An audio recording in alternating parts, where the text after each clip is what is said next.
to Asia's largest online poker room. Our next generation poker software is now initiating.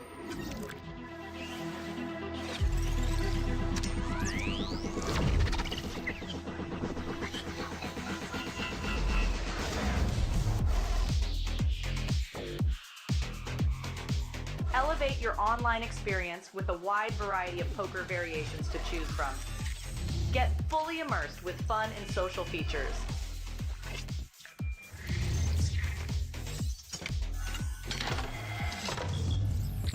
Level up your game with PokerCraft and Smart HUD. Unlock a wealth of rewards including cashback, bonuses, and jackpots.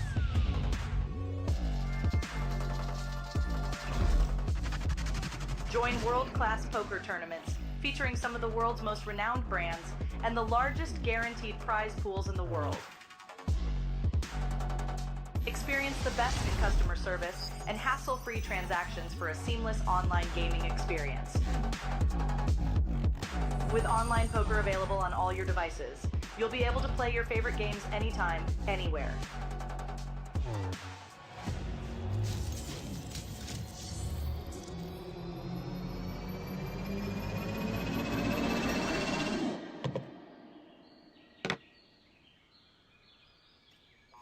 Sign up now and elevate your online poker experience today.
Welcome back, everybody, to the Asian Poker Tour.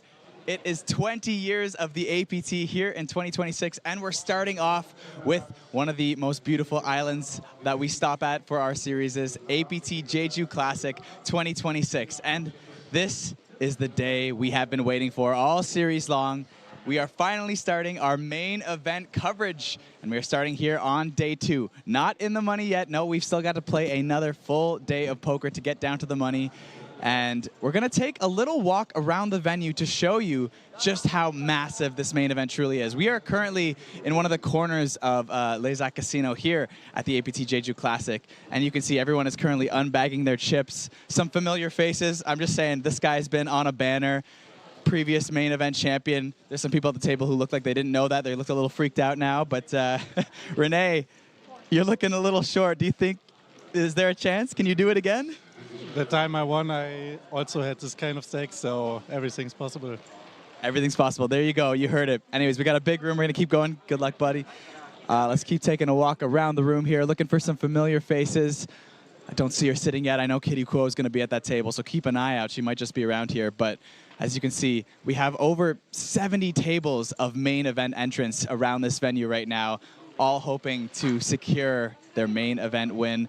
And just to give you a sheer idea of just how big this space is, we have maybe, what, 15, 20 tables in this back corner here.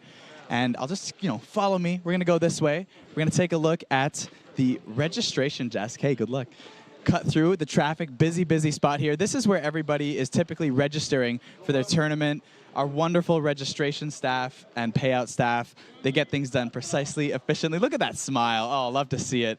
These guys are absolutely making everything flow so smoothly. No one has to wait too long to get into the tournament, and it's just absolutely astonishing to have them as part of the team. It looks like we just got a couple minutes left till the main event will begin. Everyone currently unbagging their chips, trying to get through the hustle and the bustle here. As you can see, we're going to run into a couple people. We've got one of our prestigious dealers, Kyle, over here. We saw him on the feature table from one of our other streams. Kyle, are you ready to deal the main event? Oh, yeah, very excited. There we go, a little word from Kyle. Good luck, Kyle. And yeah, we just have so many people already looking for their hopefuls. You can see here, we are now in kind of the more main part of the ballroom. And it's just, you can see there's like banners of champions in the background. Like I said, over 70 tables. Believe it or not, there's even another side to the casino that you can't see way over there with some extra tables. I know we've got Martin Sedlak way in the back there. And look at that, time is ticking down. We have only just a minute and a half until cards will be in the air for this main event. I'm gonna try and take you through some of the back sections over here. I know I'm looking for a few more familiar faces. Some people, they like to show up a bit later. But, we'll cut through the floor, cut through the dealers. And we're going to go this way over here. Follow me quickly, follow me quickly. Keep up, keep up, keep up. This stuff is very exciting here. We're going to get more into the... This is the section you'll see on TV a lot more. Look at that, our previous main event champion, Abraham Sisfin, here in Jeju. And then I'm looking for someone in particular. Where might they be? Where might they be? Oh, do we have them? Do we have them? All right, I'm keeping an eye out for someone because we're running out of time here. But here we go. We're running out of time. We're going to go this way. It's live TV, folks. We got to keep you on your toes. This main event, the guarantee was 2.2 million Korean won. We have already smashed that guarantee. It's basically worth about 2 million USD now. We had about 475 people bag for day 2. We've already had about 50 entries today, and they are all fighting for their spot. One of them will be the lucky winner to take home this prestigious Golden Lion trophy.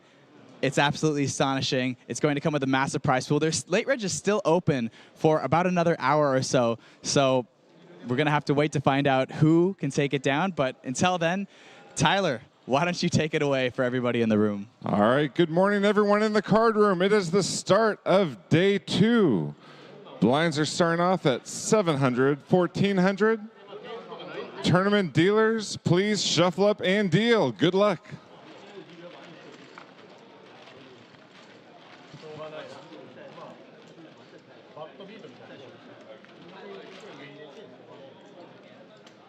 What an intro. Thank you so much, Kyle and Tyler. Here we have it, folks. The main event, day number 2. We're sitting well over 1,500 runners as we come into day 2. Current tally looking at 1591. 475 people had a bag coming into day 2. 573 now. We've nearly had 100 entries in live time up on your screen there. It says 543. Getting a little bit ahead of myself. But we're going to take you through day 2 coverage all the way down to a winner 3 days from now. My name is Sam Insole. I'm joined in the booth by Stephen Lai. How are you doing, Stephen? Good morning, Sam Insole. How are you? Always good. Very excited. The room is electric. I can hear the chips riffling from the booth. Everybody's excited to be here. It's day 2. How about yourself, Stephen? I'm quite excited. Day 2 is always fun at the APT main event. We're going to play down to the bubble. We're going to burst the bubble today, and the bubble coverage is always the best in the industry. Yes, it is. I think we have the best. What should we call Neil when he's running around doing the bubble coverage? Indeed. So some very familiar faces, as Kyle was saying earlier. And I see... Oh, there's no Sparrow Chang and no Punat today. You know why? Why is that? Because they have qualified directly into day 3 via Natural 8. That's awesome. I think Punat is always coming into day 3 through the on-live qualifier on Natural 8. So they'll be joining us tomorrow. They already have their bag from online, and they get to come straight into the money. There's Renji, who just lost the heads up yesterday in the Beat the Pros. That was a fun one. Ricky Mao. Yes. Is his name. I'm guessing And Renji you see is... Jeju. Sorry, go on. Renji is his Chinese name, yeah. Ah, right. Sorry, go on. Mao Ren. It's always great to see a lot of the mainland Chinese players getting involved in the Jeju series, because it's easier for them to get into Jeju. They get into Jeju visa free, and it just attracts a massive pool of players. Different styles, different kind of way of looking at Texas Hold'em, but always fun to watch. For sure. It's tough for them to get out, be able to play poker. Not too many stops that they can all just make it out to en masse. I think that's why we see such a large contingent coming over to Jeju, like you said, visa-free, direct flight, straight in. And here we have our stream table. Familiar face there in seat number 7, Julian Blebia of Romania. A frequenter at APT. We will be rotating feature tables every 2 hours. So if you have any friends in the mix that you'd like to see, hopefully you'll be able to see them get some TV time. And hello, everyone joining us in chat. Kiwi Special Cigar Attache, always here early. Love to see it. And Stephen, we're very close to 25,000 subscribers, folks. Just hit that button. We're like 100 away. It'd be amazing to hit. The buy-in of the main event, 1568 USD. Also, we welcome viewers on Twitch and Facebook. We are streaming on YouTube, Facebook, and Twitch, all the big social media video streaming platforms. So, welcome you all. So, Stephen, we've got another 25 minutes live time for late reg, and we're at 16:01 entries, 16:05 now. What do you think we're going to end up at in 26 minutes? Okay, so the 1500 number on the top, does it include the on live players or not? Yes, No. it does. But in in real time, we're at 16:05. 1605. So let's give it another 16. Let's go 1700. Ooh, 1700. I like it. We did start the day with 1475. So we've already seen, quick math, 180 entries straight into day 2. You can come on in to the 700 1.4K level with your 40K stack. That's like 30-something blinds, 32 blinds. Have we had a 700 1.4K before? I don't think I've seen this level. Ooh. Let me think. Because the jump from 1.4K to 1.6K is very small. I think usually we go 1.2 to 1.6. That's our 30%er. Pocket 9s versus Pocket 9s straight away on the first hand. And these guys are deep. Look at that. 505K. That's over 12 starting stacks for Yongsheng. Can you help me with this? Tian. Tian. Thank you. Tian, yeah.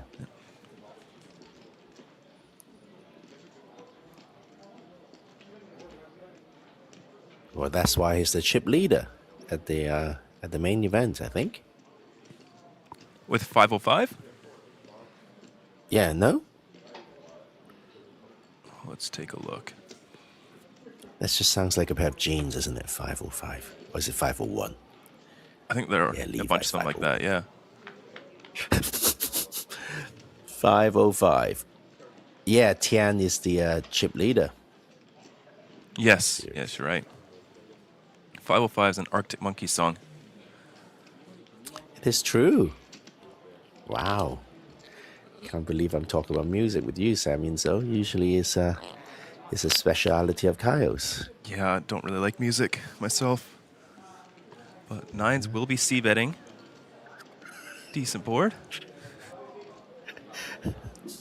I'm going to clip this. I don't like music myself. Have we seen Justin Fairbanks yet? No, we haven't. I'm sure he'll be joining us at some point, but that's got to be a pretty good card for both players. A lot less likely now. Either one of them's holding a jack.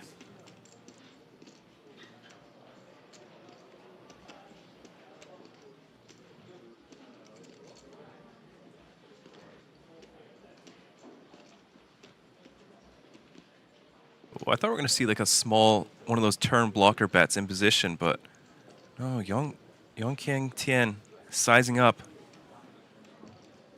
22.5 and a quick call. He's a chip leader after all, so using his chip pressure to... Ooh, the king could kill a little bit of action, actually. I don't think any more bets were coming in, regardless of the river. Nope. Oh, You spoke too soon. I don't mind this. Small lead on the king. You've got more ace-king, king-queen of clubs type hands. And your opponent is going to be quite concentrated around pocket pairs that are going to be checking back. But the turn sizing was quite big. Just get snapped Oh, off. no, I think it's raising. Oh, raised. No, it looks like 3 greens. Is it a raise? It is a raise. Yeah. Is it 2 greens? 2 greens or 3? I see 3. Up to 75K. Look at that. Wow. First hand of the day. That took him like At the 10 feature seconds table. to turn his 9s into a bluff.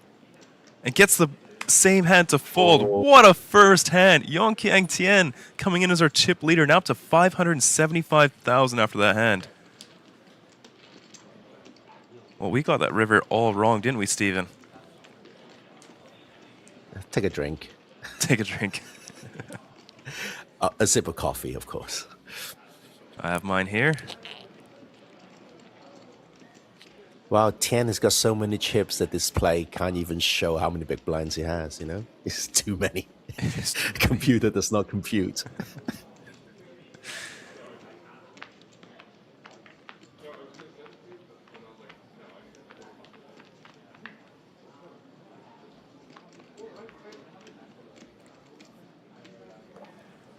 And don't forget, folks, if you are here, tomorrow will be our players' party.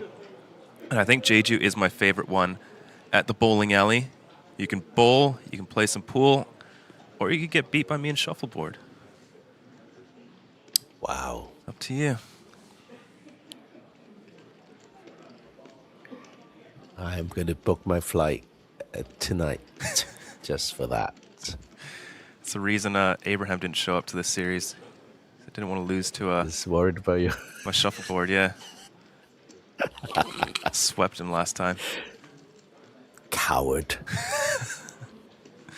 Julian could get in trouble here. King, queen off in the small blind.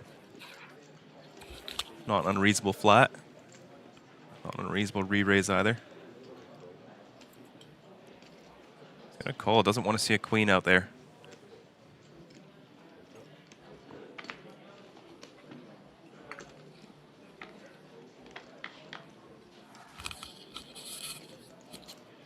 Eight, 8-5. So far, so good. Chow's ace-queen remains in the lead.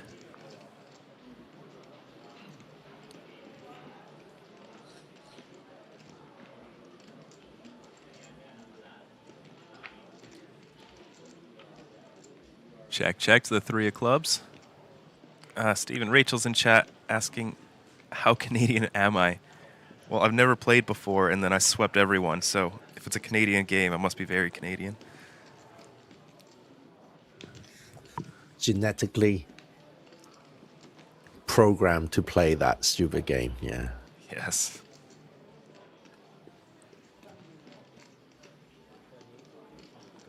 See, this spot doesn't favor small blind at all. You've got a little bit of like 8-7, pocket 5s, pocket 3s. You're not flatting 8-7 from the small blind against a +1 raise, you're not. Come on. You should. Those suited connectors playing pretty well. You're pretty deep.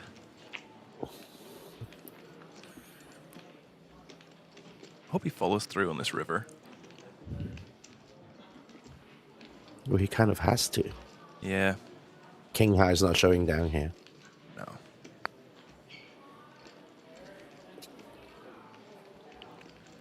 And you really beat yourself up if you don't bet and your opponent shows down pocket 4s or something, right? Or an ace high. Well, which is where it is right now. 12,000. Back over to Chow.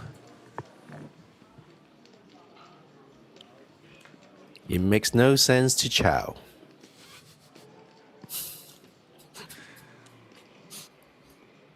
Makes no sense to Nai. Hey. It doesn't. He makes the call. Nice call, Chow.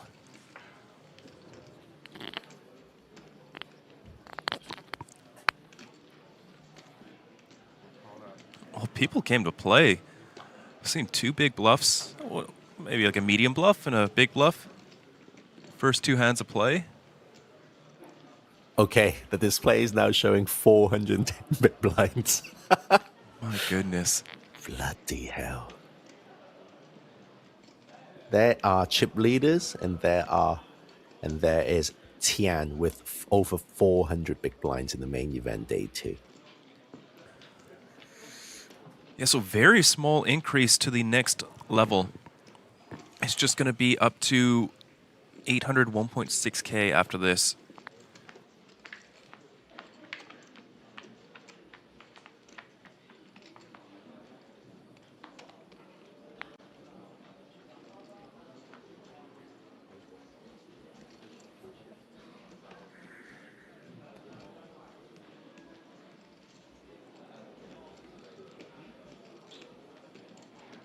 Pocket 9s again.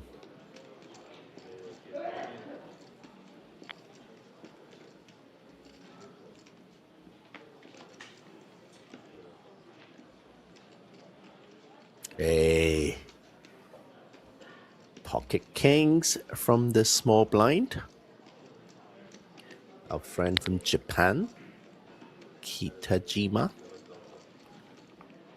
decides to 3-bet to, oh dear, it's a bit of fireworks here now. 3-betting to 11K, which is about 8 big blinds.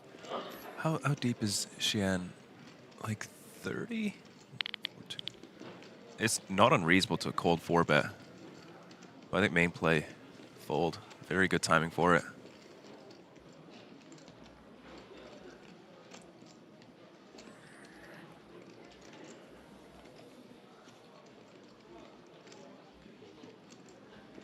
Yep, set mining all the way. Pocket 9s. Let's see the flop. Flop's a set. One outer.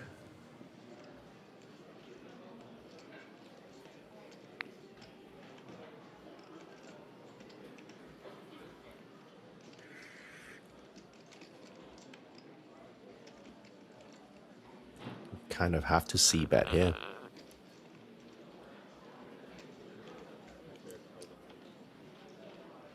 Throwing in 5K on a pretty big pot. Guess a call with the diamond backdoor there. Diamond would be spicy, no diamond.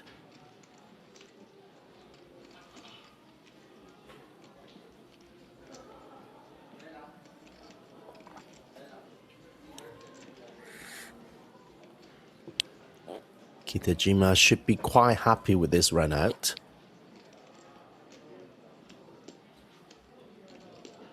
Especially holding Size 2 kings. bets again. Yeah. Now with some 2-pair combinations to get value from.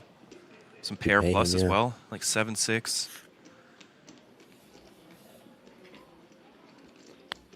Could even have something like 8-9 of diamonds. Gets another street of value.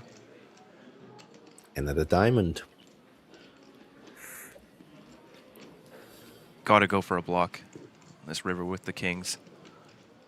Too many hands are gonna check back in Shuo's shoes. I think another small bet will be good actually here. Yeah. Just checks.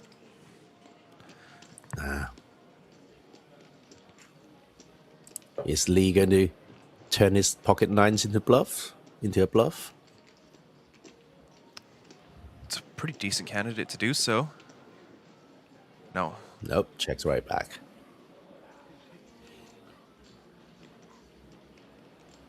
Should have gone for it. He could still rebuy. It's very true.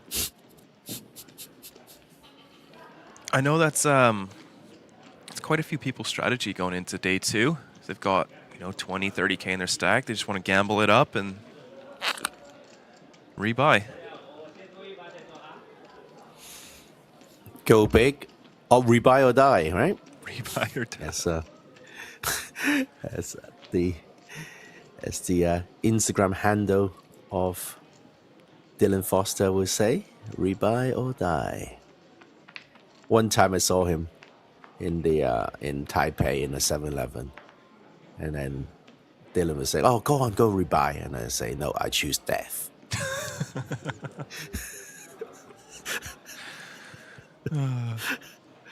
Another pocket pair, pocket 4s here this time.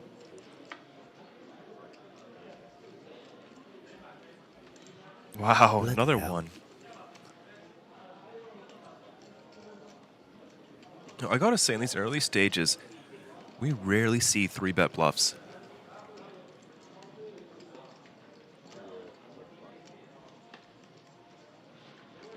Another re-raise. Because there's no, we are very deep, and there's no,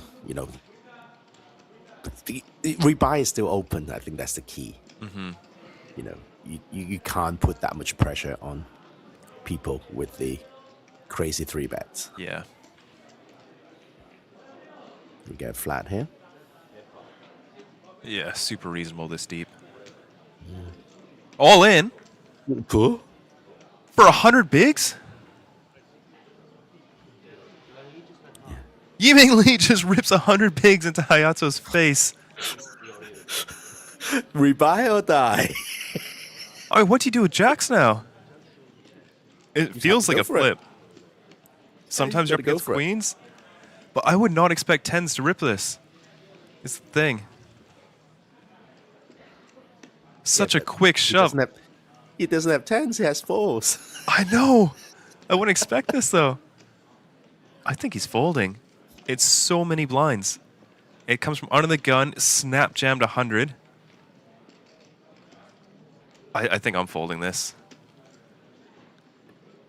You're a net. It's 100 blinds. Yeah. Calls. go for it. Yep. Nice call. Wow. 2 hands. Maybe misread 4s as aces. That's a non-zero chance of that happening, yes. Well, we've got a 301K pot. This is 7.5 buy-ins. 200 big blinds. Pot. Oh, dear me. 9-8-7. So far, so good for the Jacks. 10 will end it. Jack will end it.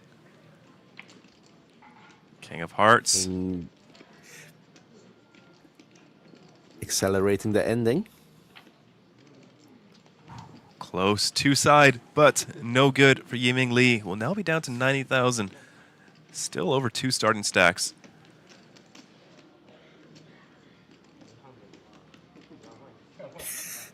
He's the happiest Japanese man at the venue right now. Well, 301K. If you put that into dollar amounts, it's like 7.5 buy-ins. How much was that flip for? 7 times. $10,000 flip worth of chips. Yeah, not bad.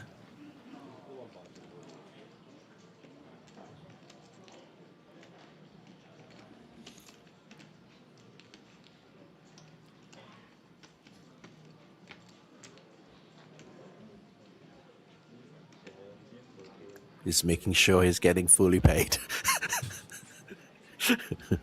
God, that was a really good call. Jacks for 100 blinds, like.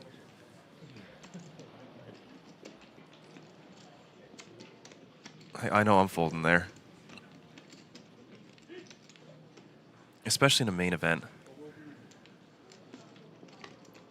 I think the fact that he could still rebuy plays a important role in his calling here. You could, but he's also got 140K, which is he's not going to rebuild that within the late reg period. So there is like, I mean, it's really tough to do. He keeps calling off with pocket jacks. Yeah, certainly. I've seen this man. Where have I seen him from? With the Adidas cap. Yeah, does look familiar. Could be one of our returning Tian. players. No, it's not Tian. No, not Tian. It's the one next to him. Let's have a look. Lee, where was he?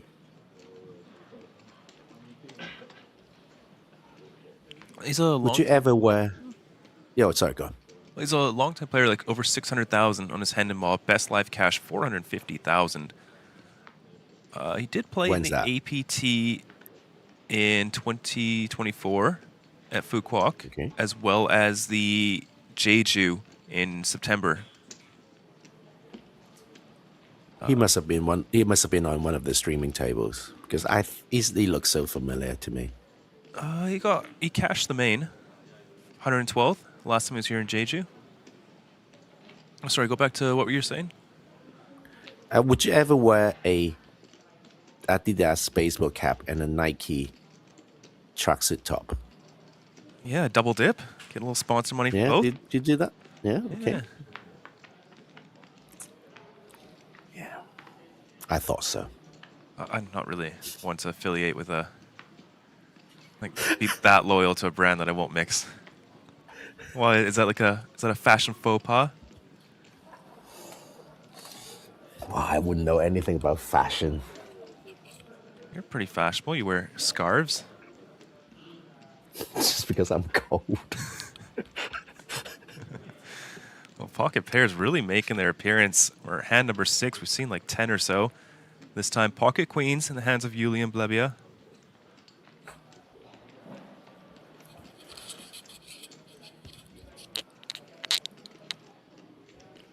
Six hands into day 2, and we're seeing fireworks left, right, and center.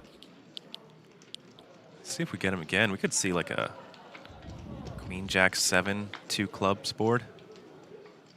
Well, there's a 7 and another 7. Oh, fireworks again. Oof. Yulian off to a rough start. Still catch a queen, or I think that's about it. No runner.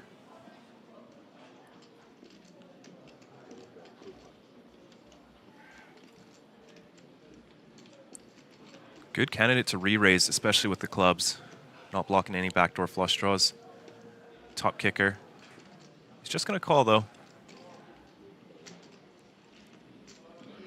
think on rainbow boards, your highest check raise frequency is the one without the backdoor. Oh, come on, go for the lead. Such a good card for your range. Oh, just a check. Tough to bet now in Julian's shoes.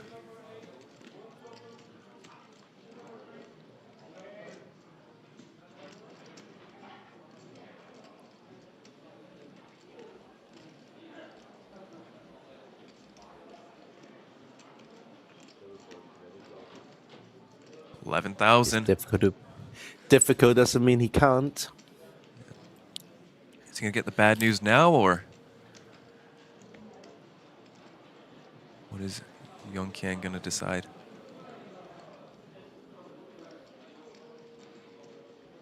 No, he's gonna continue trapping. Wrapping a 5 or a strong draw, perhaps. Yeah, it could be something like 8-6, 8-5, 5-4. It's not a great river.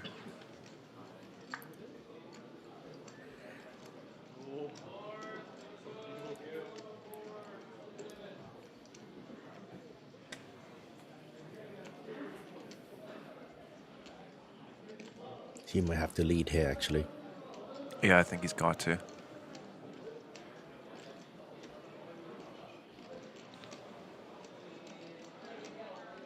Yep.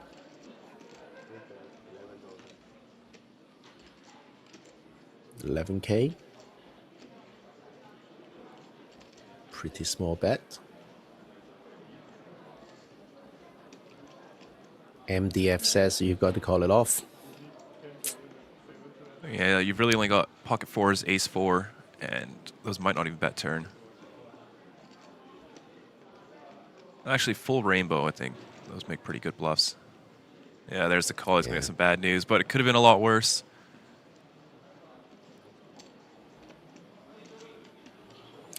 The rich is just getting richer. Our chip leader today, Tian, sitting with over 400 big blinds on day 2 of the Jeju Classic main event.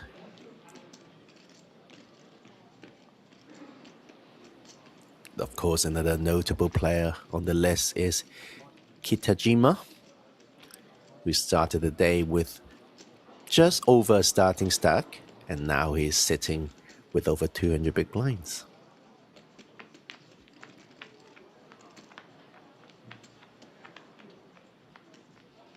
So I can't tell whether Jeju is cold or not, right? You've got the Romanian person with, just a t-shirt, and then you've got woolly hats right next to him. So is it cold or not? It's very warm in the venue, very cold in the commentator booth, and very cold outside. Is it snowed yet? No. No, it's not going to. Okay. No, the weather forecast says yes. Well, my phone just said warming up over the next few days.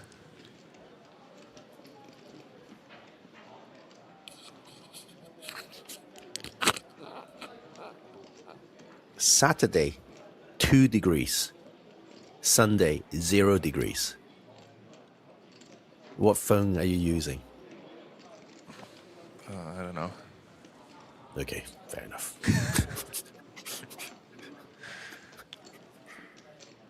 Well, what phone company sponsors APT? It's that one.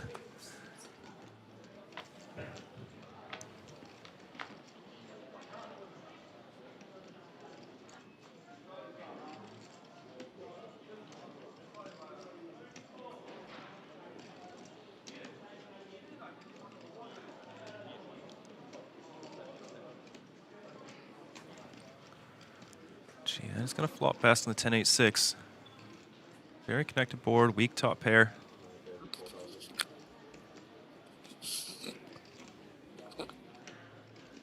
Good enough for a bet, and Chow getting a little bit out of line pre-flop, 6-4 suited in the cutoff.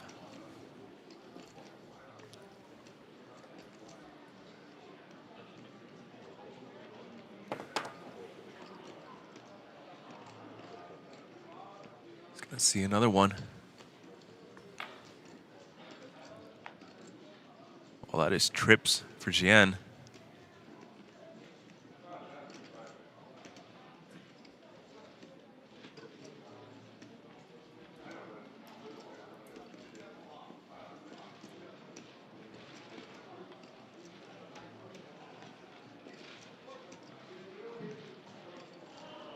Give it some thought. Both options pretty viable.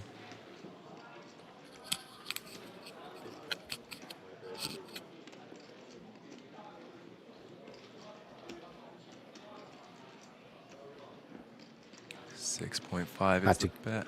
Very hard to continue here, though. Yeah.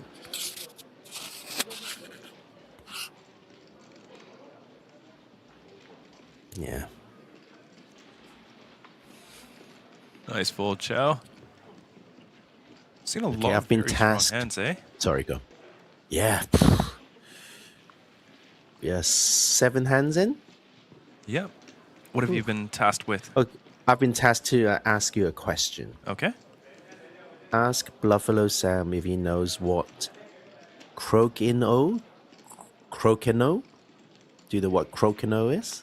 I think I had it for breakfast today. C-R-O. There you go. So you do know. Is it spicy? No. No, it's like a plain Is bread it full thing. of gluten? Yeah. What is this? Crokinole? I don't know. It's some sort of Canadian game. Croquet? No. Oh, there we go. Kyle knows Hey, what it is. Kyles. He's more genetically programmed to play silly games than you are. We're going to have a shuffleboard off tomorrow night. Okay, I'm booking my ticket. Let's take a look at Crokinole.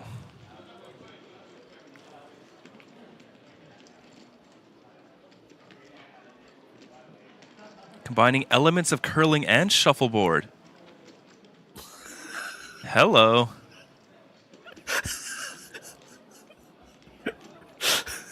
You should turn pro. I already am.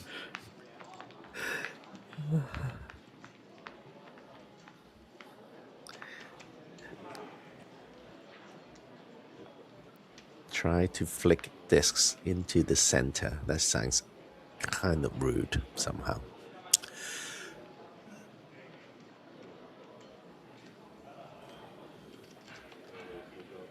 Pocket jacks. What is happening here? No kidding. Our dealer's bringing the thunder today. Oh, get out of here, Yusuke. Nice. Ah, no action.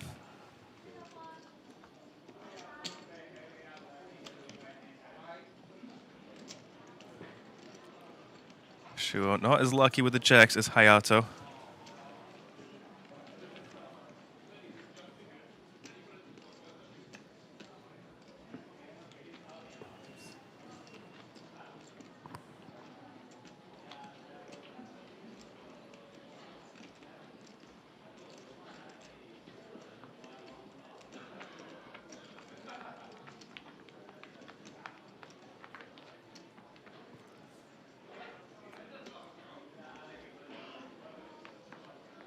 Oh, how is Tony Lin getting on in the main event, I wonder? Or has he already qualified for day 3? Let's take a look. Nope, he is over on table 26. Who's he on his table? Ryan Plant. Those two have been playing with each other quite a bit this series. Super high roller and the superstar. Super high roller, yeah. Papazian's in the mix. Final tableist of the main event championship $10,000 freeze out just a few months ago.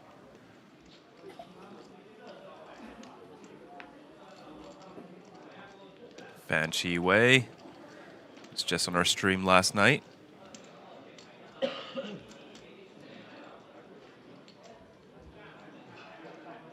Few Canadians in the mix. Dong Yan, Ermin Yang, and David Lee. I don't think we've ever had this many Canadians before.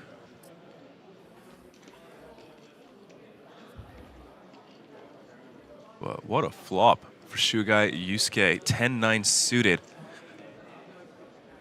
2 overs. Flush draw, straight draw.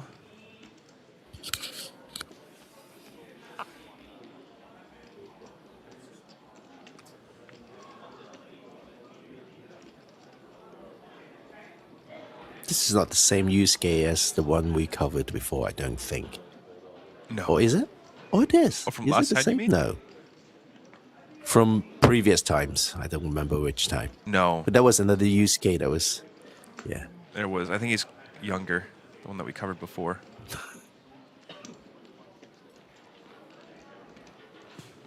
His name is Younger Yusuke? Interesting. Hey, Jun Obara has made it down, as well as Joseph Cheong. Both of them still playing day 2. I didn't see Calvin Lee. Joseph Chung is always playing. Yeah, he is. Calvin Lee is always playing. Maybe he qualified already into day 3. Well, I know for a fact that Sparrow and Punat have qualified already. Tanafat, another APT regular. Pocket tens.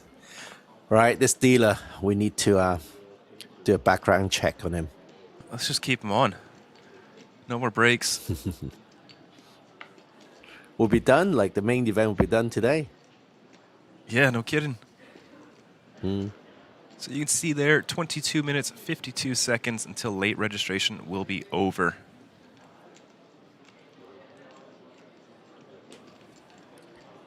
I just need another 88 entries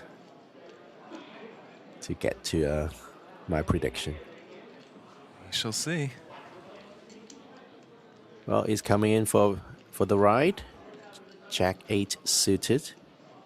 Doesn't play badly post flop. Let's see the flop.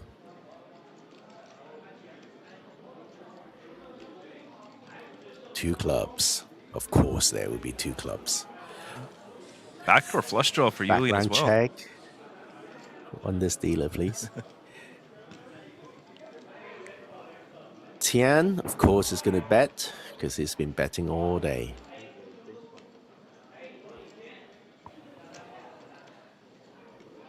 Puts in a 5 big blind, 5.5 big blind bet. Quite a healthy bet, half pot. 3 deuce deuce. Sizing up just a little bit. Against 2 opponents on the flush draw board.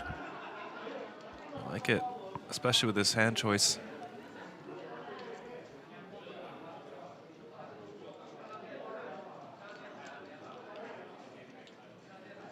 Julian is not having a good day today, though, so far. No, he's not.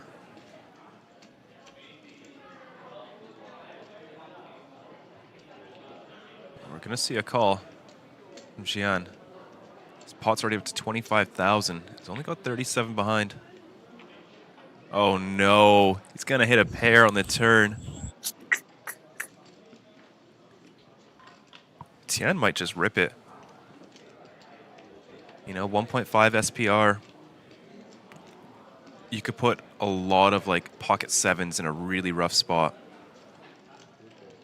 He's just gonna be a bit more standard. 17,000. And how does Jian not lose at least another 17,000 unimproved?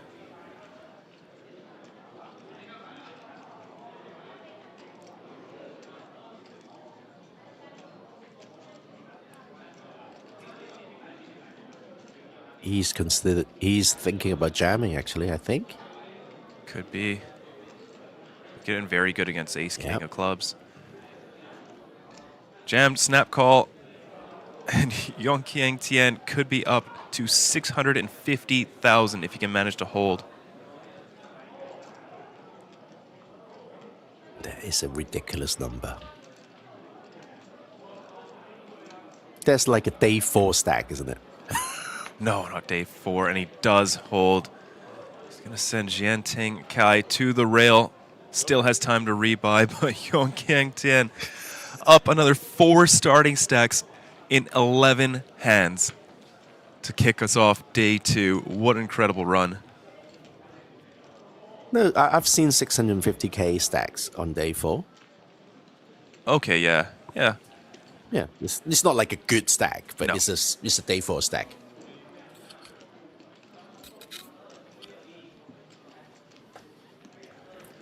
Let's take a look at the blind levels. That'll be 6 blinds to start off day 4.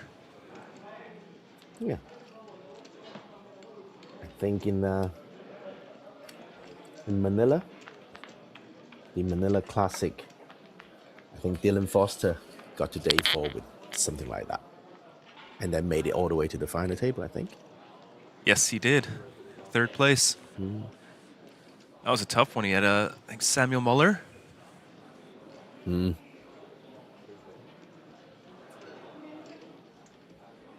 That is pre-fame Samuel Muller. He was already coming up at that point. But he wasn't like, you know, supernova famous. Yeah, like now he's like a GTO Wizard ambassador. Call him the Wonder Kid.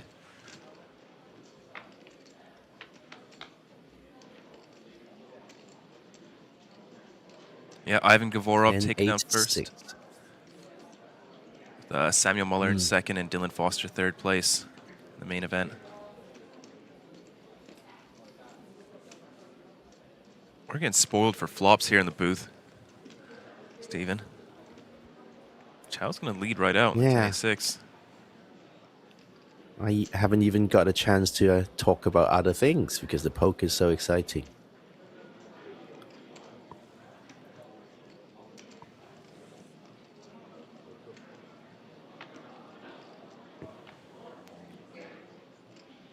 It's a double gut shot now for Chow. Along with top pair.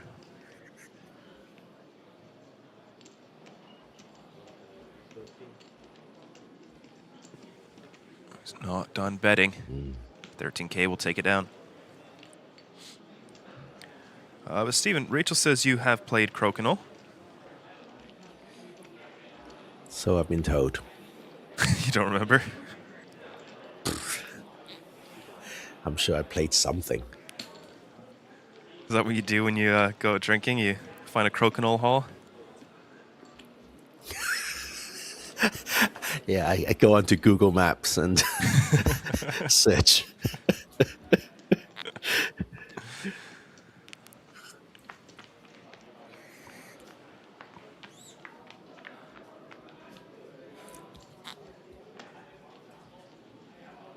Once again, we welcome our viewers on Facebook, Twitch, and YouTube, of course. Do leave us a message. You know, we will react to the chat regularly. There's no one talking on Twitch yet. Say something. Make your voice heard.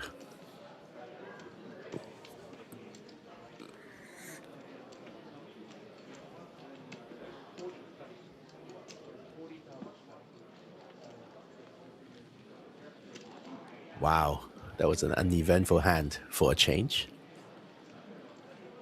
First one, I think. 465 big blinds.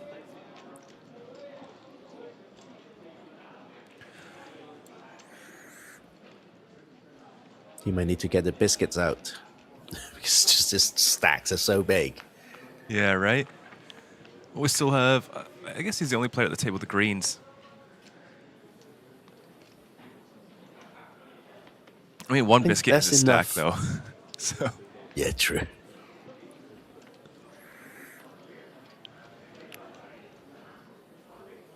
It's got enough for a stack of greens. Nope. Ichitoma Tama has 2 greens in front of him too. Okay. More pocket pairs, 6s and 3s now, and King 7 suited for Tien in the big blind. Chow has 4% equity due to card removal. Both 3s already folded pre.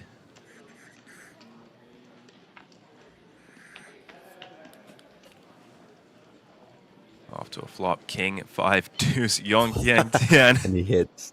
What a run. Top pair, backdoor flush draw.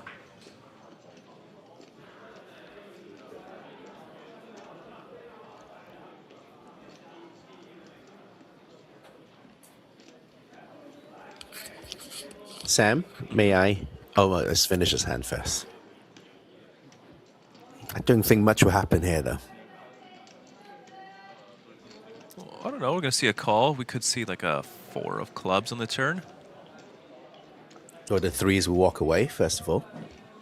Yeah, got to. Ooh. Oh, You know what? 3 of clubs isn't bad.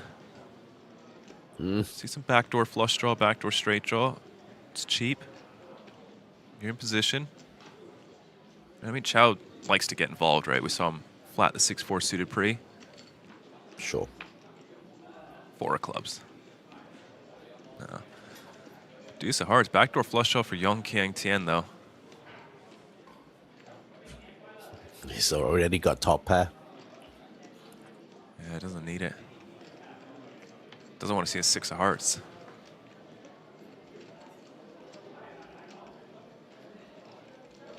Well, he doesn't know he doesn't want it. 3 of hearts would be bad too.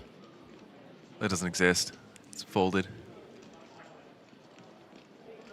Who folded it? I'm not sure. Just paying that much attention, Stephen.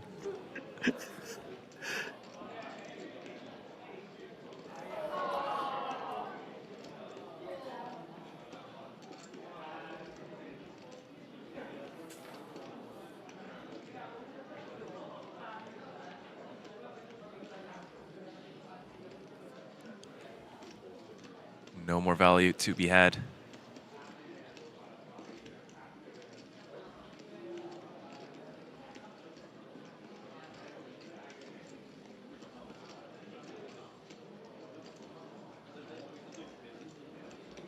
He's thinking about betting though. Wouldn't mind seeing a bet. Oh, just a check. Same thing for Chow. Could never be good. Oh, love that. He Oh, is that's betting. small. I think you gotta go bigger. You're repping a flush. Like 25K, a little bit over pot. Let's see if this is enough, though. Tian kind of sandwiched. King, weak kicker. Flush did get there.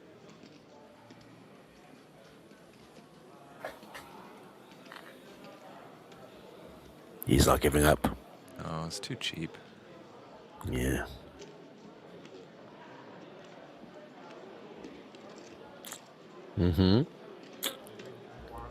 Bad news.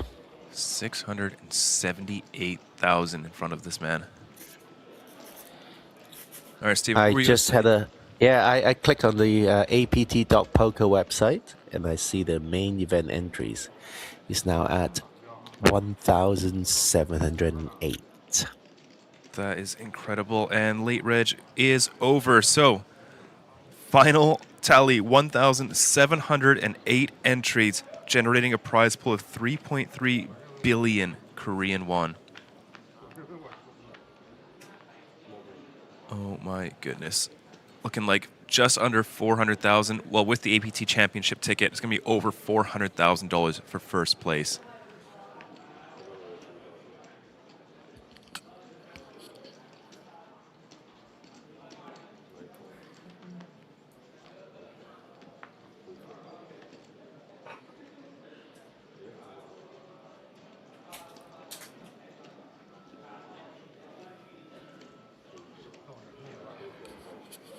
I'm eagerly awaiting your praise because I predicted correctly, Sam Insole. You did. I don't know how you keep doing it, but you've done it again. Try to be a bit more sincere, s'il vous plaît.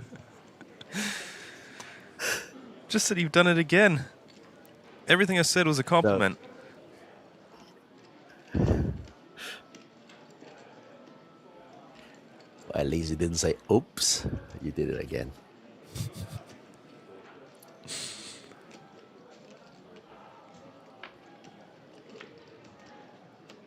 Jiraraj wasting no time at all getting involved, flatting ace-4 off in the hijack, and it's going to be rewarded for it as he turns an ace.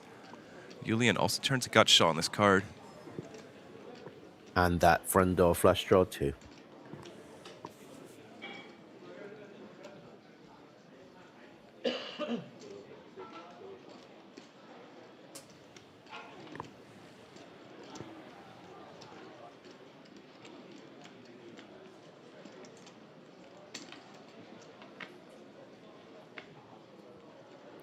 Julian's not having a good day. Can't really bluff this, blocking the flush and the straight draw. Let's see if he does go for it anyways. Might sense some weakness.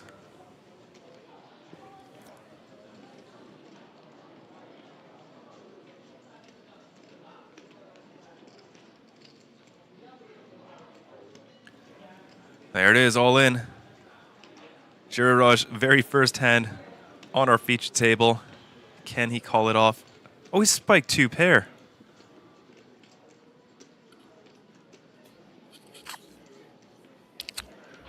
Oh, Julian's not going to like this when he gets called.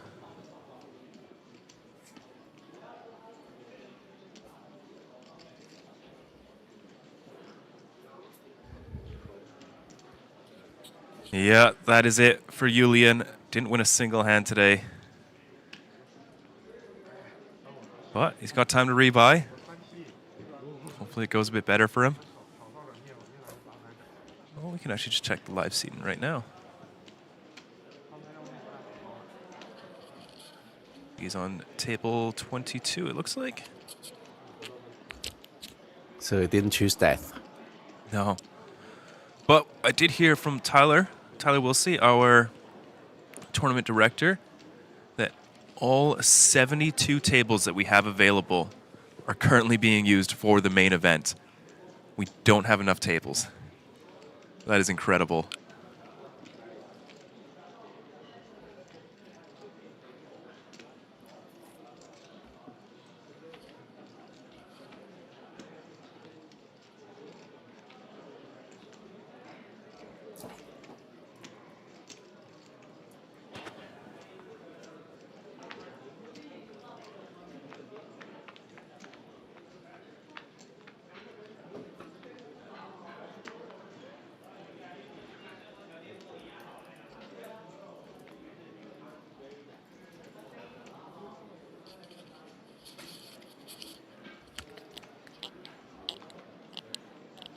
Well, we say goodbye to Julian, but we are sure going to see him again, it seems.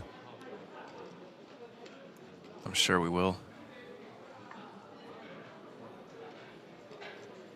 Another pocket pair. Pocket threes this time.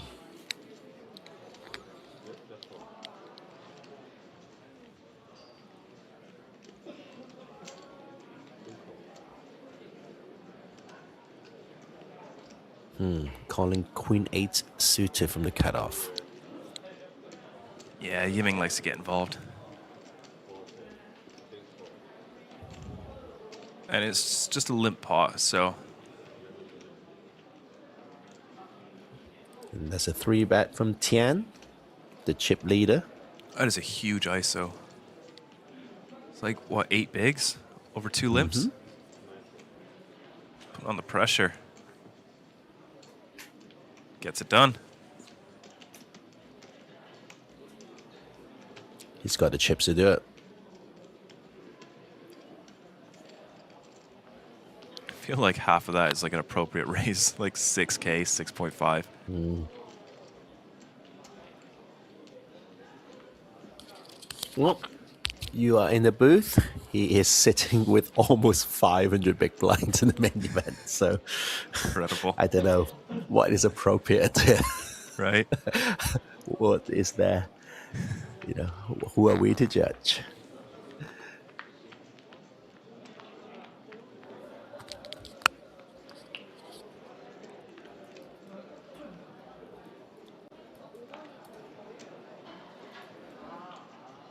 Well, Chiruraj is going to go for 100% VPIP. 3 hands here. All 3 played. This time going for the raise with the King 10.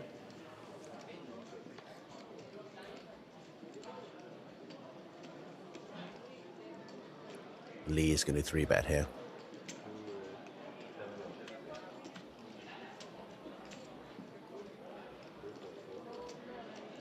I was actually quite surprised that he limped Queen 8 suited from cutoff. Over limp seems okay. Yeah, like suited 8X is quite robust. Like you're sometimes even flatting it in the small blind versus under the gun raise, like Queen 8, Jack 8, 10-8. Can be open onto the gun in some configurations too.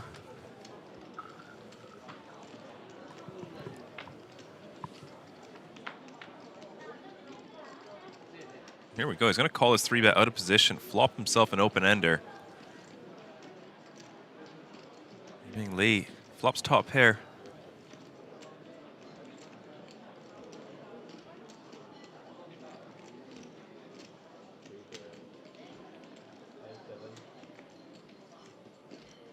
It's like a half pot, 8.7, just under. Jiraroj T with a quick call, going nowhere with his open ender. 36.5K out there.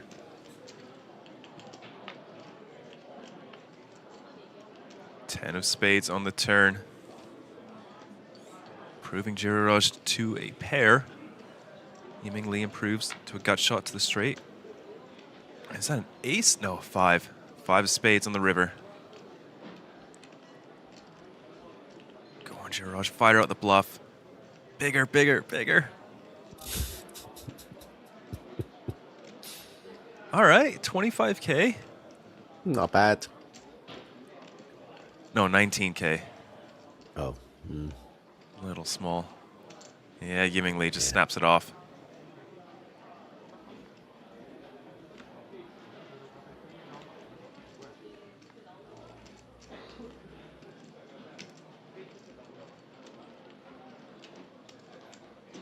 Well, Lee was the guy who jammed 100 big blinds with pocket fours. So you've got to work a little bit harder than that. Yeah, Jiraroj wasn't here for that one, though.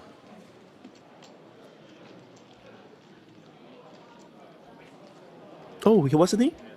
No, he's only been here for 3 hands. Oh.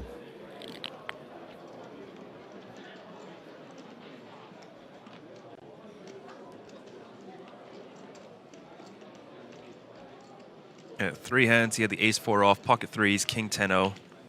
Let's see if he plays the 3rd hand in the row. He'll be in the big blind, so pretty good chance for it.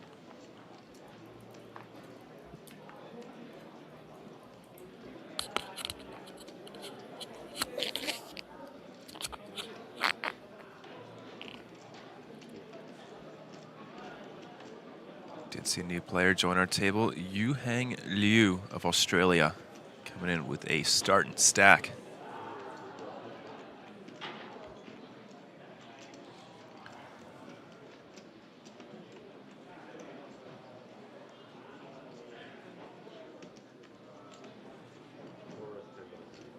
Oh, here we go. Our first 3-bet bluff of the day. Ace-9 off coming in from Shuo Li. Choosing violence against his fellow countryman.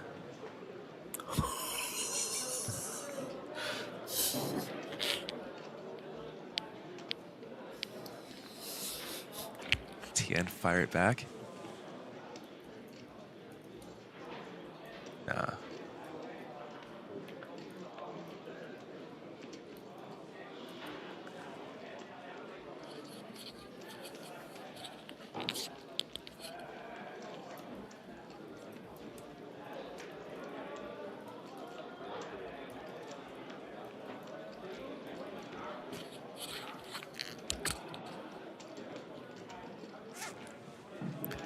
I'm sorry, I spoiled the total number of entries earlier, but on the top left of the screen, you can see the number keeps ticking up. I think we did end, well, the stream is delayed, so half an hour ago, or over half an hour ago, it ended at 1,708, which is an incredible number.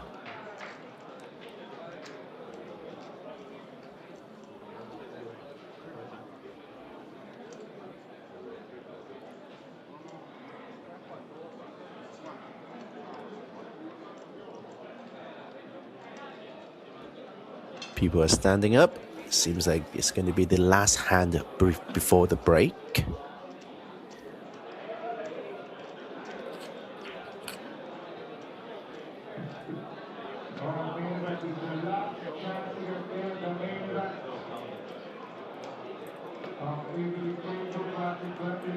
Oh, here we go, Chow.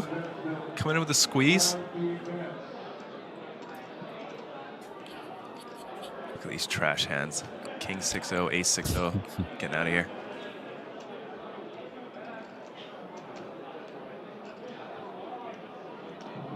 Good time for a short break.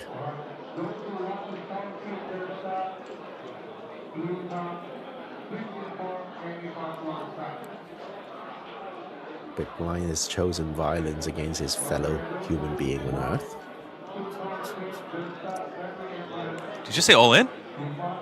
Oh, look at this. All in. Jeju-do had to fold the queen 5 off last hand. He's having none of it. The back raise 4-bet jam into Chow's face. Oh, love to see it.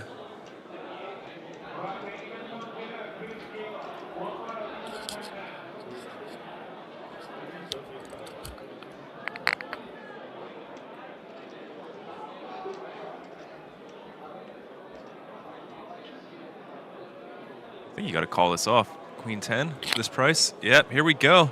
Jeju-do's getting it in good with Ace 6. Everyone else is on break. These two are just going after each other.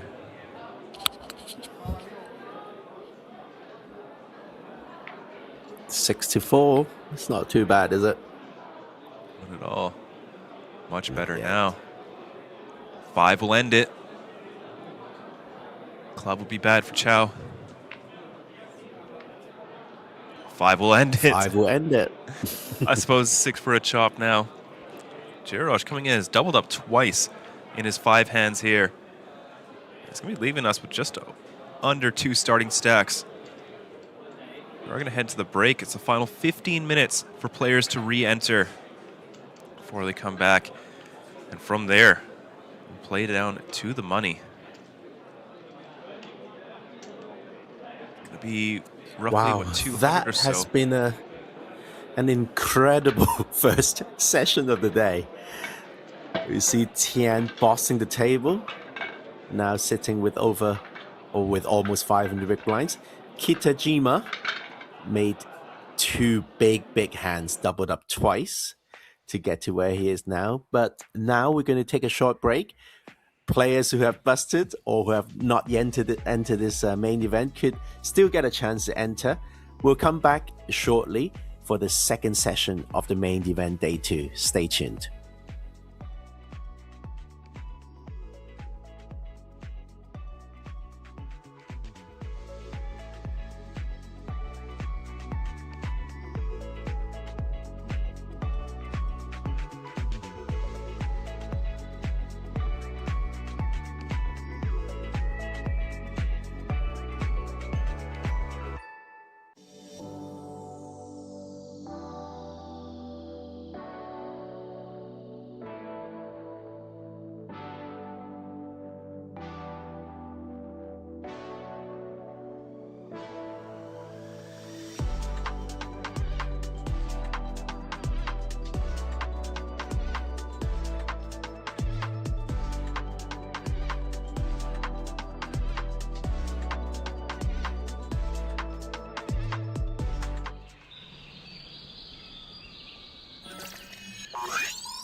Welcome to Asia's largest online poker room.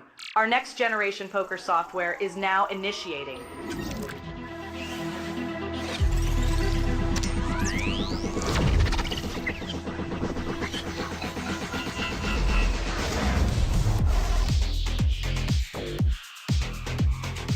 Elevate your online experience with a wide variety of poker variations to choose from. Get fully immersed with fun and social features.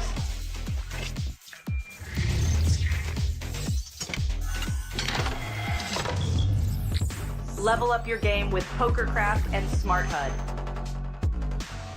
Unlock a wealth of rewards including cashback, bonuses, and jackpots.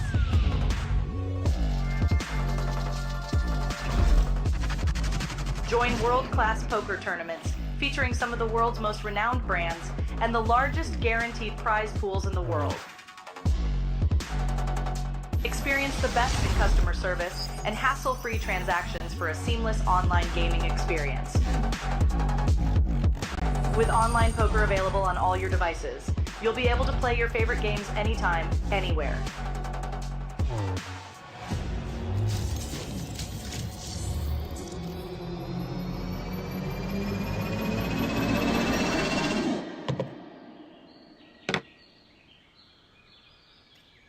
Sign up now and elevate your online poker experience today. 虽然我得到 min cap， 但我也有可能得到最大奖金。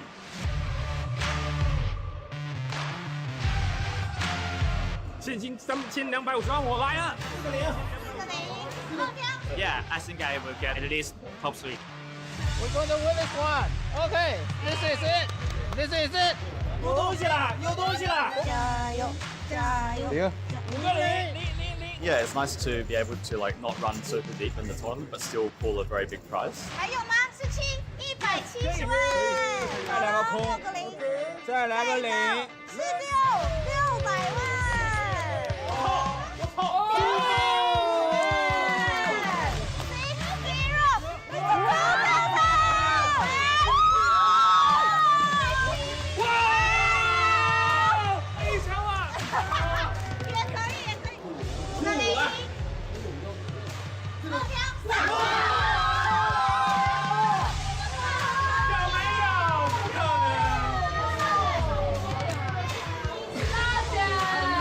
想说应该不会是我吧，可是还是抽到了，也是很 lucky。中了，我中了。Welcome to the APT Jeju Classic 2026 main event. We're in the middle of day 1 flights, packed room, big energy. It's awesome. I mean, this series is really well run. It's always good. The people are having fun, and that's what matters most. How do you think you're gonna do? I mean, I'm here to win. Everyone is here for the same reason. The gold Mega Lion trophy, and of course, potentially life-changing money.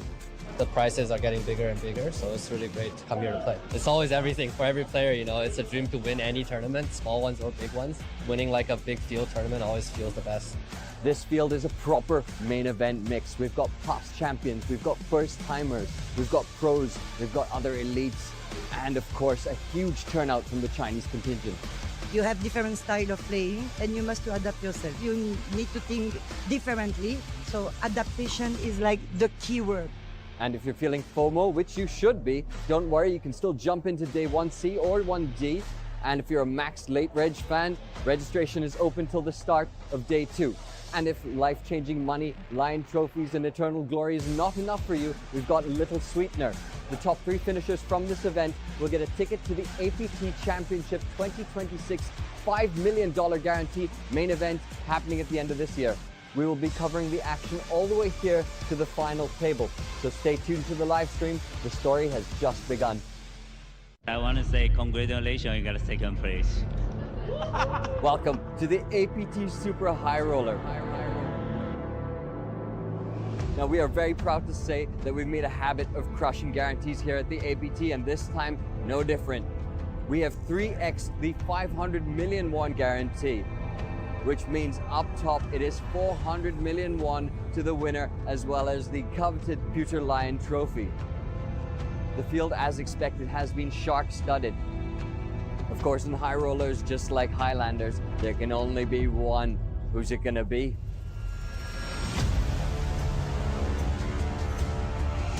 In the end, heads up was between Nakai Ryuta from Japan and Tony Lin from China. Oh no, he's made the call. Tony Lin Ren is your super high roller champion. 这个奖杯对我来说真的意义特别重大，因为我第一次看到 APT 这个奖杯，我就特别喜欢。APT 的奖杯应该是这世界上做的最好看的奖杯，我相信所有的扑克玩家都想要 APT 这个大狮子的奖杯。剩3个人的时候，我只剩2个 BB 了，我 NT 付完大麻付完只剩1点几，然后别人推我 all in， 然后我拿着7-2同花，这概率上是一定要 call 的，数学上这手牌是一定要 call 的，没有弃牌率。但我想了特别久，我觉得我不希望去就是赔率多好或者超过多好，但是我相信领先别人的牌去 call 别人，所以我弃掉那手牌，然后后面就有如神助，就一直来牌，然后我就运气也很好，所以今天的感觉太棒了。这马量够夺冠，够夺冠了。对，12个小时以前我就说，因为有均马，然后我就开玩笑说，均马就够夺冠了，然后就其实一直抱着这个信念，然后我也是极度的自信。你相信自己能赢，你最后就一定能赢。我觉得那个 APT 就是一届比一届好，我相信 APT 的每一站一定是比上一站更好，所以已经太好了，不需要再好了。我觉得今年应该我会拿到我生涯最高的奖金，也会拿到年度最佳牌手。现在感觉自己强得可怕。我相信你。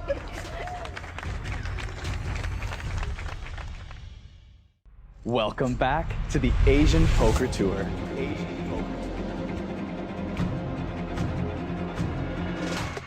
APT 济州站经典赛2026今天正式开打，同时也是 APT 巡回赛20周年第一个巡回系列赛。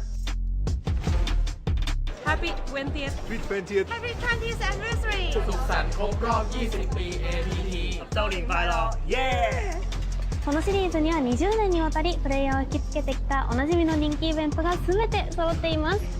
The APT National Cup featuring a 200 million Korean won guarantee. The Mystery Bounty Hunter, 400 million. The APT Super High Roller, $500 million. And of course, the main event with a whopping 2.2 billion Korean won guarantee. 約100イベントに及ぶフルスケジュールと各補助額の詳細は www.apt.poker をチェック、もしくはこの APT アプリをダウンロードしてください。我们将在所有的社交平台为大家带来本系列赛的每日精彩赛事报道，其中包含2月1号星期日起正式开播的赛事直播。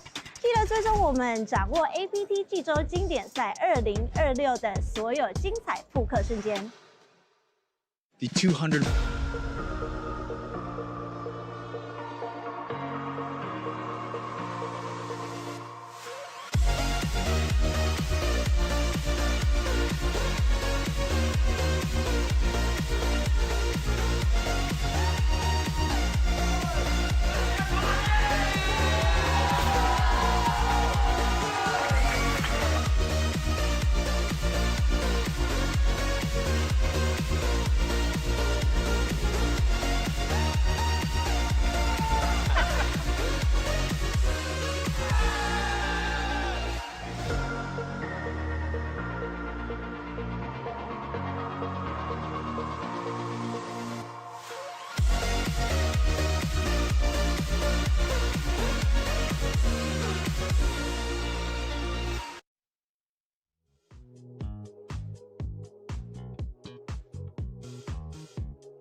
Welcome back, folks. This is main event coverage. Day 2 registration has just closed. Our final tally, 1,718 entries into this main event, generating a prize pool of 3.4 billion Korean won, which is $400,000 for first place. My name is Sam Insole. I'm joined in the booth to take you through our next few hours with Stephen Lai. How you doing, Stephen?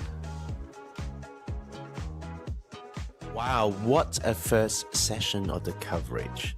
The first hour of play was full of pairs, big hands, big bluffs, and that final hand wrapping it up, A6 versus Queen 10 suited for a double up for our friend from Thailand.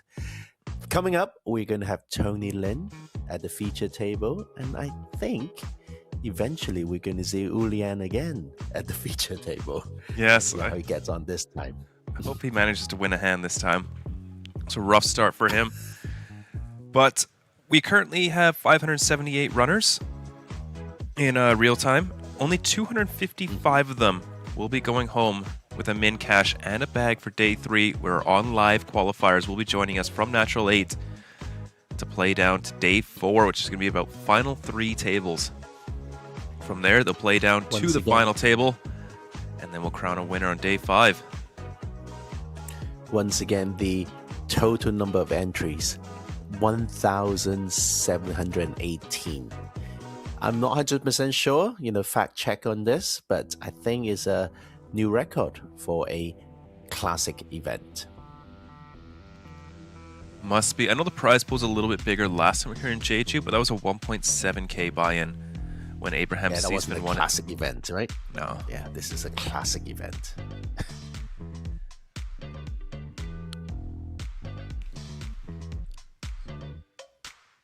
Take a look at the estate. What a beautiful, beautiful resort. So last main event was 1,693 entries last time we were here in Jeju. So we've managed to beat it out by an additional 23 players. There you go. So many records to break. And, you know, we are at APT 20 years of amazing poker. And let's see how many more records we're going to break in 2026.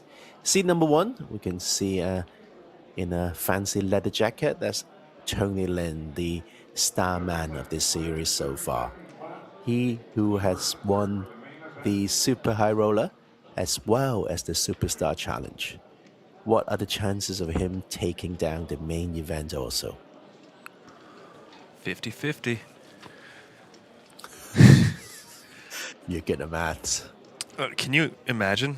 He'll be the first person to ever win 2 Mega Lions in just our vanilla APT series, not including the championship Mega Lions. Mm-hmm. You know, something quite a few people have had a chance to do, but we're not able to seal the deal.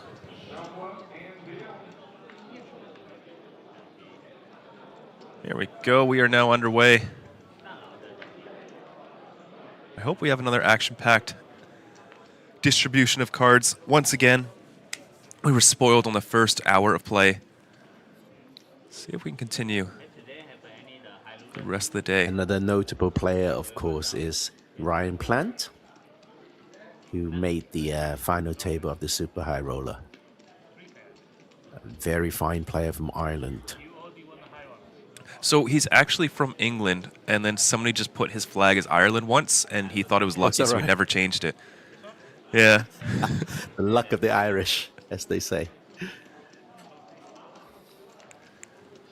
He unfortunately did not cash the Superstar. Ryuta Nakai, who also cashed the Super High Roller, final tabled it. Also final tabled the Superstar Challenge. Hu Dung Win, also 8th place. Joseph Cheong in 7th. Paulius Plazanatis in 6th. Lester Edok, who we have not seen on our stream, came in 5th.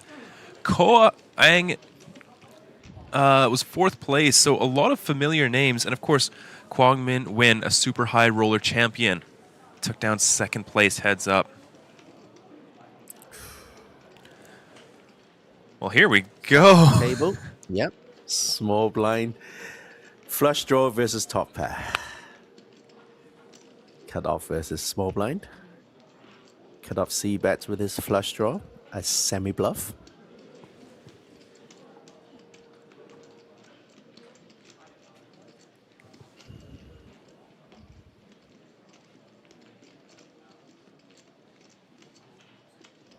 So bet and a call.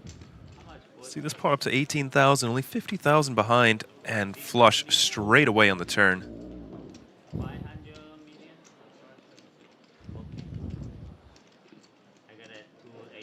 How much value Sheng extract?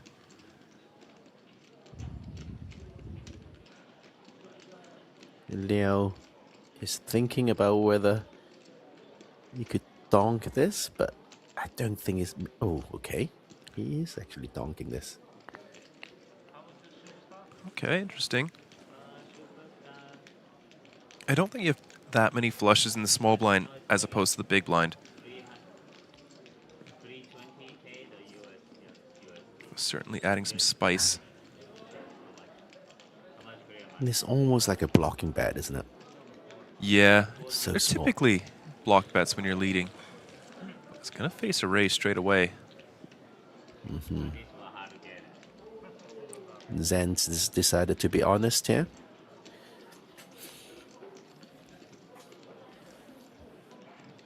See, I wouldn't actually raise here. Because you have the nut flush. You know, your opponent is not drawing to anything Yeah. that strong. You do want to get all the money in, and that is 2 pair on the river for Liu. Oh no, we could see an elimination on hand number 1 of our second feature table.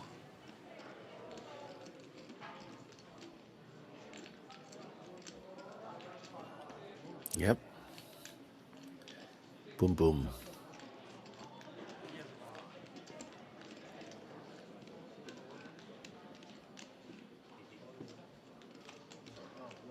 GG.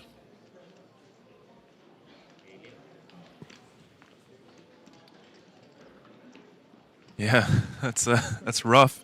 Late registration's closed. It might be our first elimination since registration closed.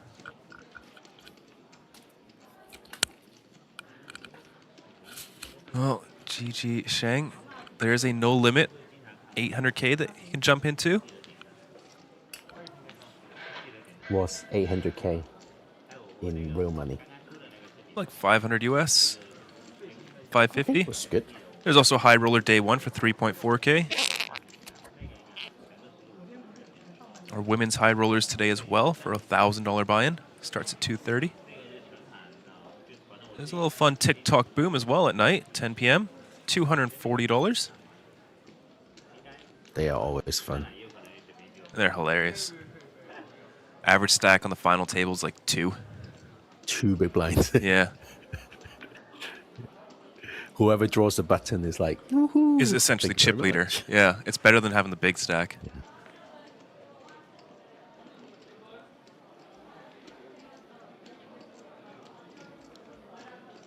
I've never seen a Yves Saint Laurent baseball cap before. Didn't know they made them. If there's money to be made, YSL is there.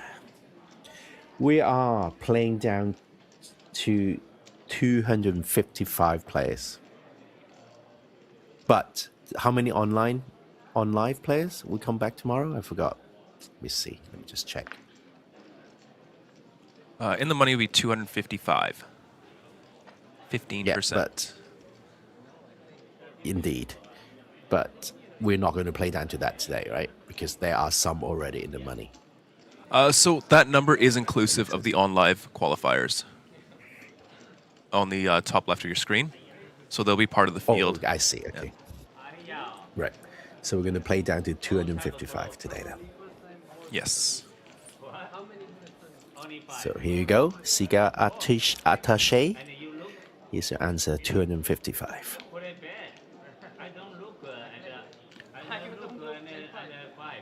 Looks like that Yves Saint Laurent hat is 370,000 Korean won. 1/5 of a main event entry. No, not even, like 1/7, 1/8. Not bad.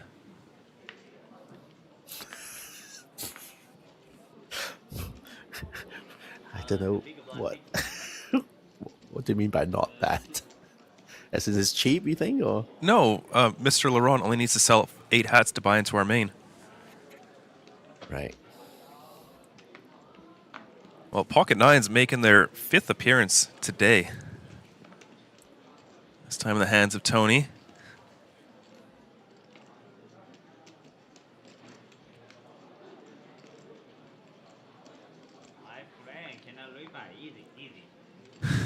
Tony's, he's always got the energy, eh?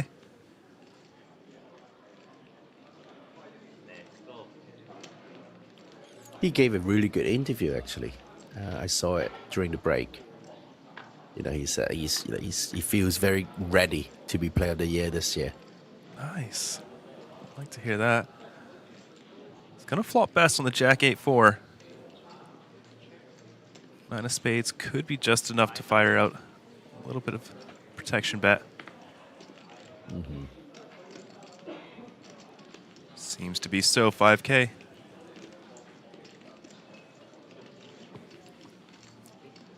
Yep, that's that done. And welcome back, Julian, to the feature table. Different seat, though, this time. Hopefully change things up a bit.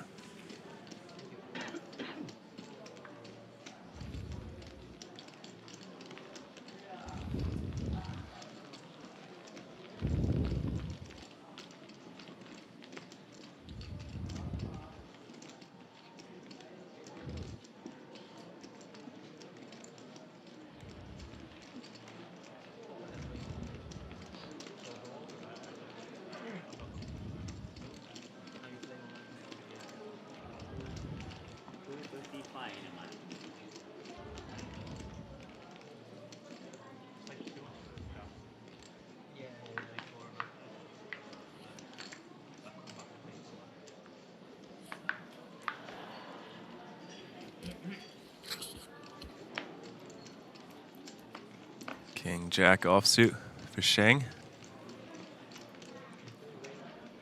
It's a nice jacket. Got some stylish people at our feature table. Poker players are generally very stylish. In Asia, yeah. Oh. But back home, it's all hoodies, sweatpants. Good point. Yeah. Good point.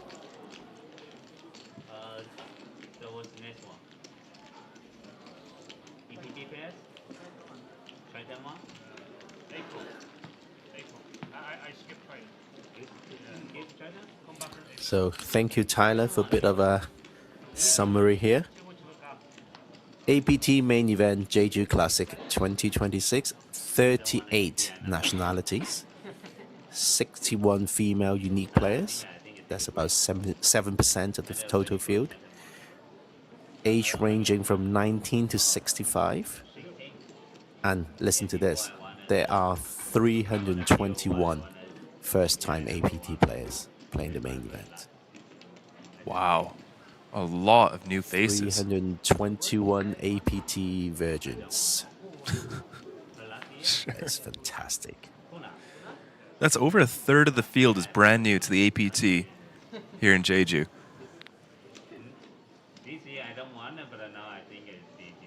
Amazing, isn't it? It really is.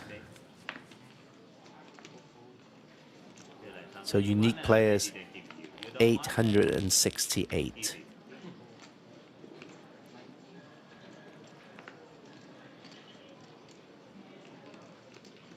That means 2 bullets each for the total entries.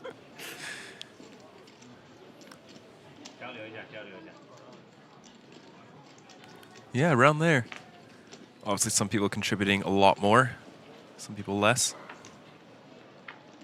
Well, you can't be less than 1. I guess so.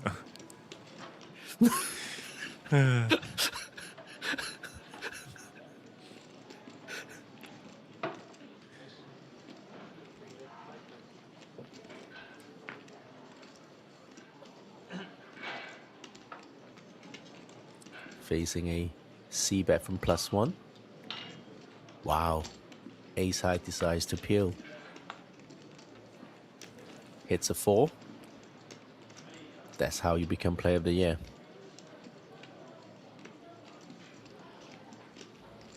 See if you can get some value as well.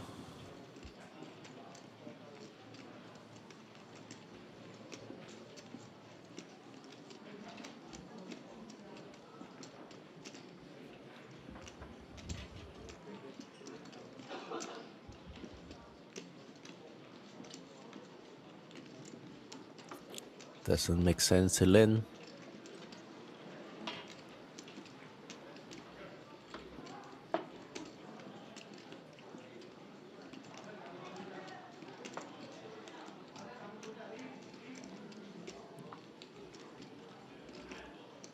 Be a pretty crazy call. You can piece it together.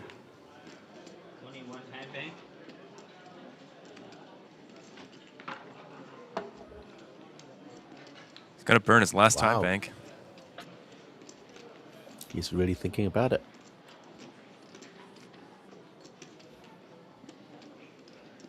Wow, what a call. Off to the river. Big brick. 6, I suppose, is a straight. But pretty tough for +1 to have that, and I don't think Tony would burn a time bank with a 6. Gonna turn his 4 into a bluff. Yeah, of course. Well, it looks like he got 11K of value on the turn with his 4.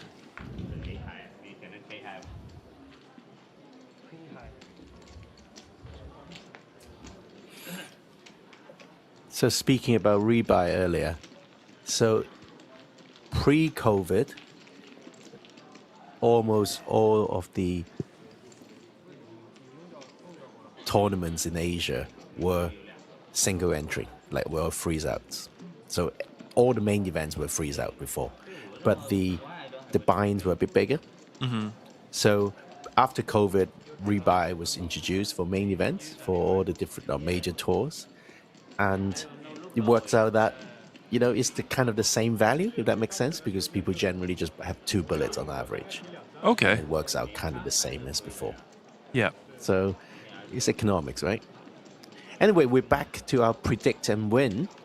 Question 1 today. I missed it already. How many Zodiac Classics sponsored by Natural 8 total entries? How many entries would there be for the Zodiac Classic sponsored by Natural 8? Predict the total entries of the Zodiac Classic. How about that?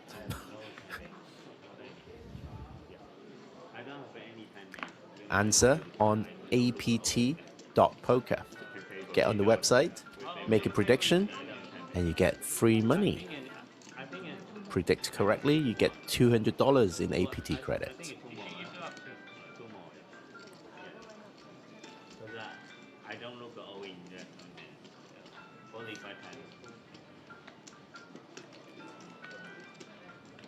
So many great campaigns to celebrate the 20th anniversary of the APT.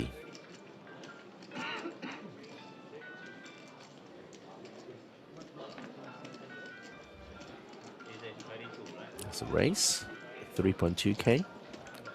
Tony picking up another good hand. Pocket tens.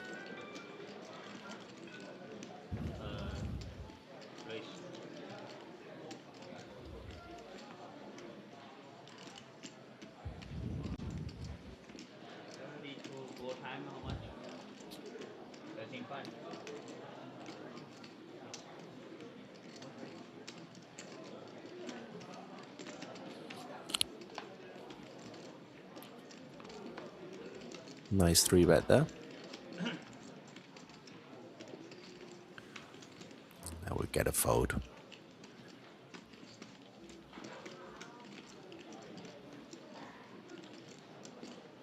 Wow, they're deep, 100 effective or so. Yeah.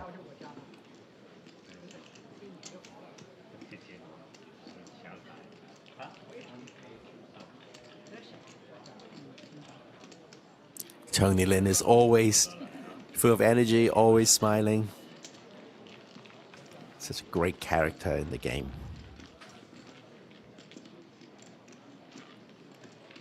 Yeah, it's fun to have them on our feature tables. Stacks are a lot more reasonable on this feature table. Not seeing those 600 big blind stacks.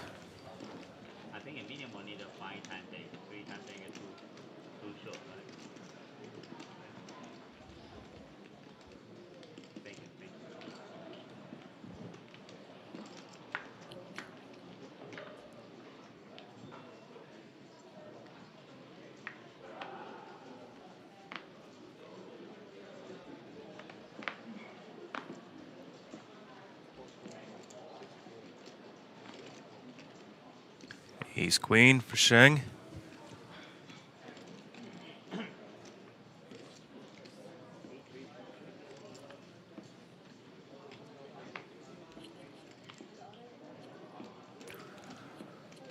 Could see a raise from Kiyomoto. Ace Jack suited. Reasonable to do either or.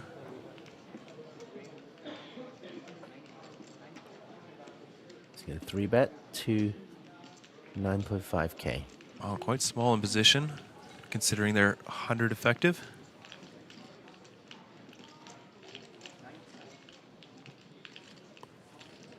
Interesting to see everyone's strategies, like the pre-flop sizings. Some people go very big, some people even go smaller than this.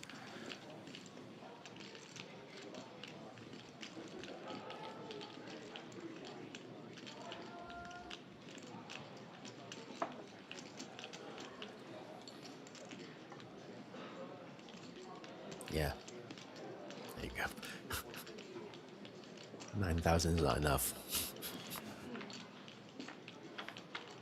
No discount this time. Flop comes for juice. Complete as well. You might as well not have dealt the flop. You would not hit either player. Yeah, right. As played.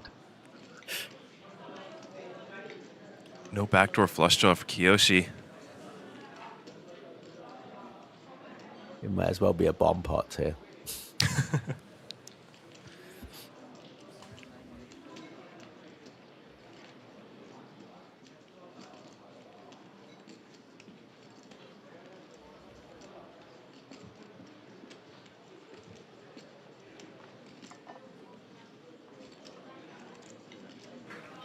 Can't really give up ace queen just yet. No. You are facing a pair of some sort. Could be two overcards. 7 is not really it either. See if Kiyoshi feels the need to continue bluffing. Ace jack, decent showdown value. Even in a 3-bet pot, but could also try and fold out some pocket pairs from Shang.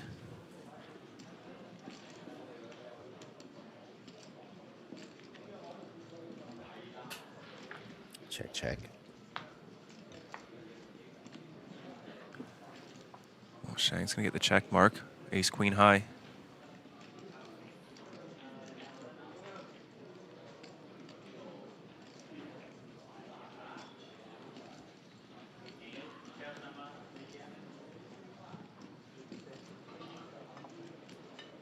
Okay, so Shang's fired out 20,200.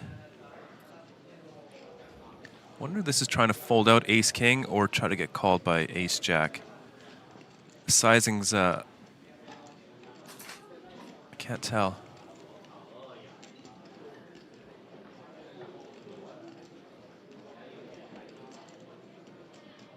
To me, that's a very strange bet.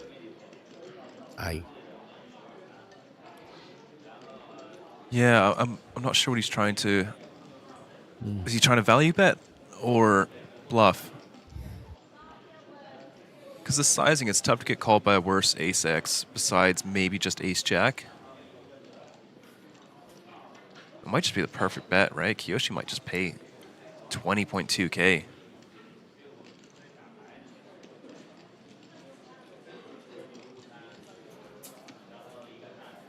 No, it doesn't. Yin Shang's going to take that one down.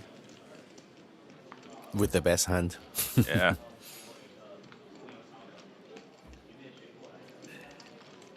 Julianus in the chat is saying he wants to know whether there are any Spanish player playing in this main event, because Spaniards always win poker tournaments. Really? Yes. Okay, fair enough.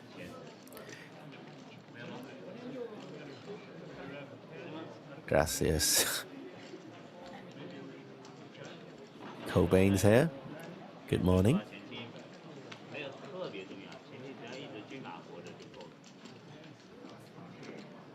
Don't see any Spain. No Spaniards playing. But also, almost every Spanish player moves somewhere else for tax purposes. They've got one of the worst deals. Doesn't make them any less Spanish. It doesn't, no. It's just Mateos is the only one who can afford to pay it.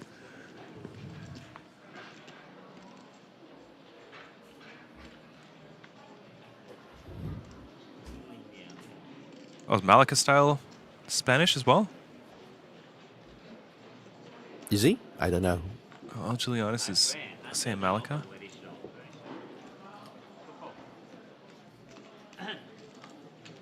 Juan Pardo sounds Spanish.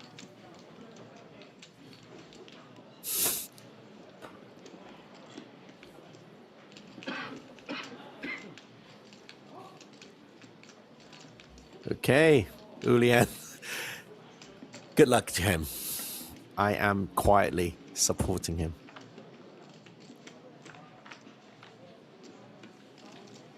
Oh, that is a set and top pair. Julian's, at least there's 3 clubs out there. So maybe could save himself a little bit, but man, he's having a rough main event.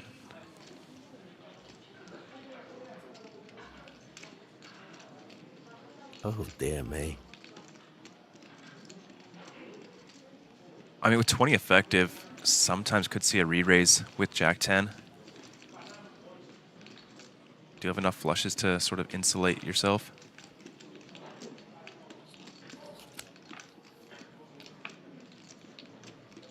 Okay, that will shut it down now. Yeah. He's not going to lose any more chips.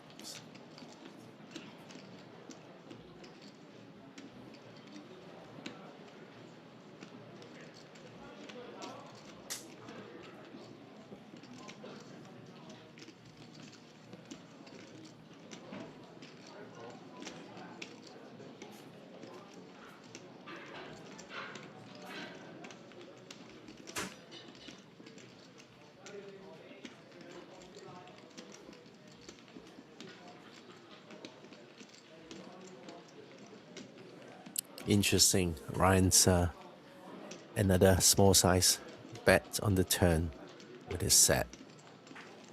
So if they're super deep, I know from cash that this is actually like an overbet spot with a set. You just like fire 2x on the turn with sixes, some two pairs. And then you just have some air balls like king, seven of spades, just for fun. What two bears can there be from UTG? Ace jack? Yeah, well, that's pretty much it, right? Yeah.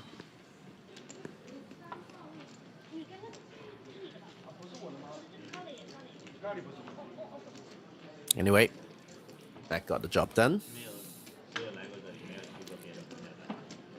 Julian's unfortunate run continues. Still, he lost the minimum, probably. Yeah, it could have been much worse.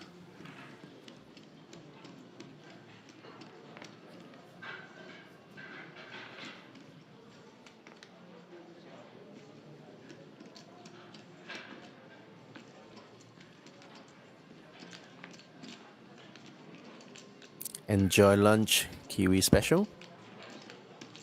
Or dinner, even. Pocket jacks. Oh. Wow. Flatting pocket tens from hijack versus +1. Good move.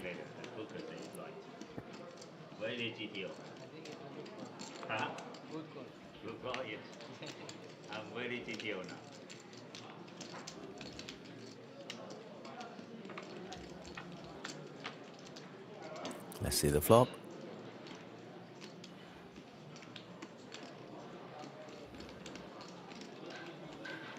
Neither player can be too happy with this flop. Ace, king, 6. Saved Tony a lot. It could have been much worse. Mm-hmm.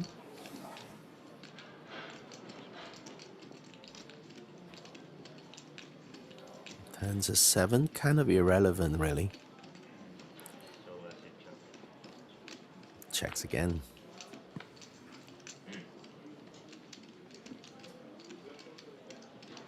Okay. Got to value something. Well, fold! Wow, snap folds. Yeah. Doesn't even worry about like maybe getting like 9-8 suited, going for the value bet in the river. How do you not lose a 1/5 bet on the river there? Because he never thought a +1 would have 9-8. I guess so. Jack 9? Node Queen node 9? locking. No, none of those combos. Only pocket jacks. Only pocket jack. Plus. Tony was probably thinking pocket queens. Yeah, maybe some like Too king scared 10 or to see, something. yeah. King queen.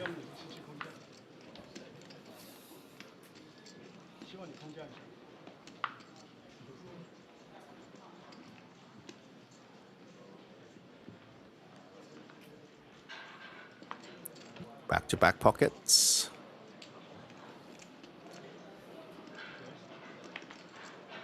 Yeah, Stephen, check your messages. Okay, I follow the booker again. The booker say call. I need a call. Wow, these two, once again, both of them with pocket pairs.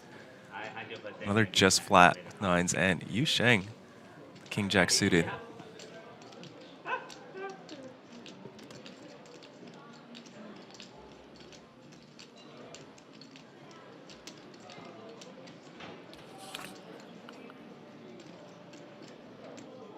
Tony's flatting and flatting and flatting.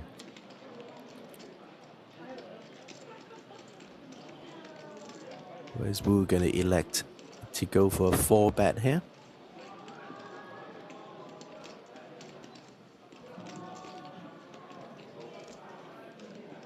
Wow. Folding ace queen off.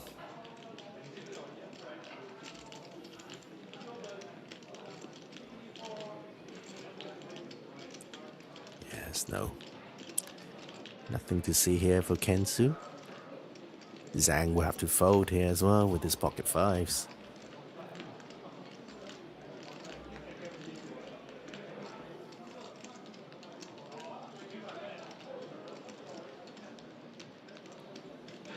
Nope. He's gonna go less set line. Tony's definitely priced in.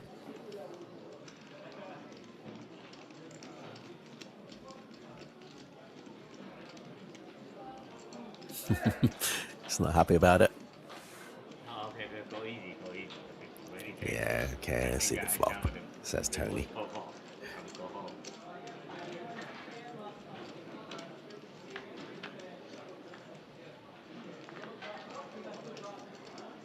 Flop comes Queen 7 deuce. No help for Zheng.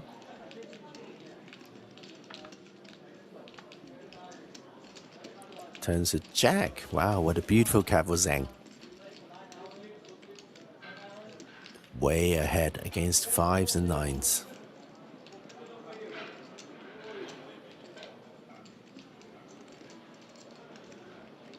But the UTG player Zhang is going to go take a stab at this.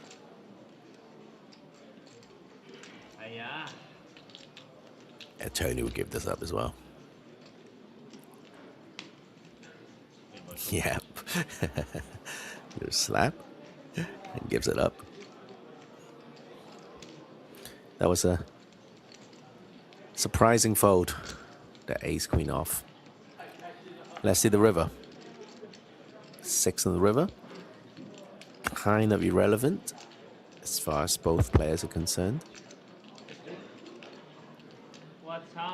Check, check. And then we see a showdown. Pair of Jack wins. Woohoo!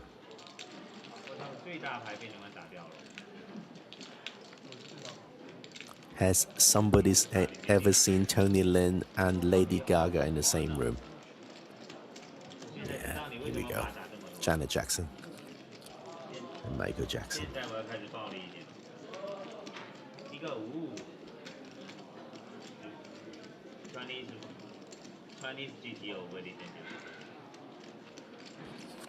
So let me ask the viewers here. Could you tell me when was the first time you noticed the Asian Poker Tour? Name the year. So it's been 20 years of APT. Started in 2006. So when was the first year you played or you noticed the brand APT? Tell me in the chat. I played my first APT event in 2013. That's 13 years ago. How did that go? I won two trophies. Did you really? Yeah. Look at that. First event. I thought poker MTT was easy. Was that your first ever tournament series? First ever like proper, playing more than 2 events kind of series, yeah. Oh, wow. So we used to like just hop over to, we used to just take a boat over to Macau to play like 1 or 2 events, right? Yeah. Like just for laughs.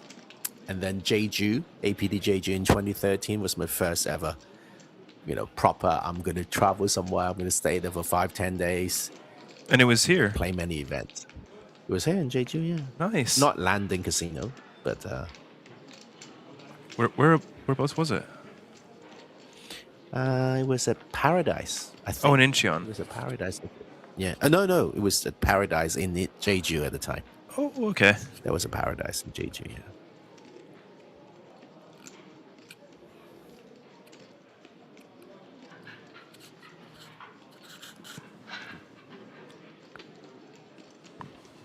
That was the first time I met the general manager at the time, Lloyd. And then he was saying, "Oh wow, you see, you can win 2 trophies. So easy, MTT." And got me hooked from there.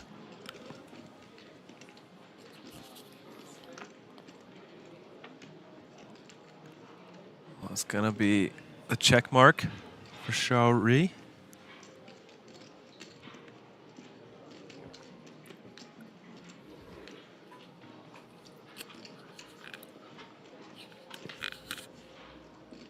Yin's gonna bluff it in massive. Oh, look at this. 50,000 into 12.8. Essentially a jam. He's only got 27 back, so. All in, repping a queen or a 7. That's ballsy. Like, Wu still has a lot of queen X that's going to check back the turn. Which probably means he doesn't need to call any ace X.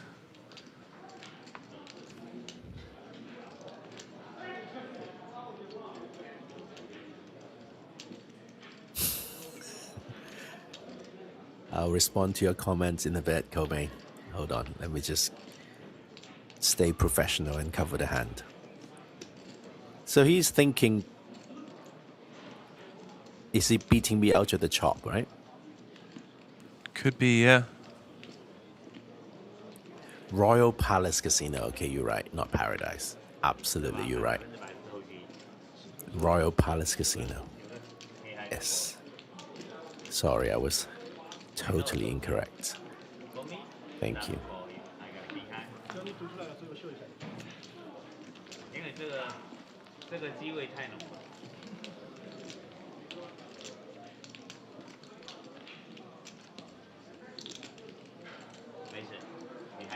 That was a fun hand. I think both players played very well.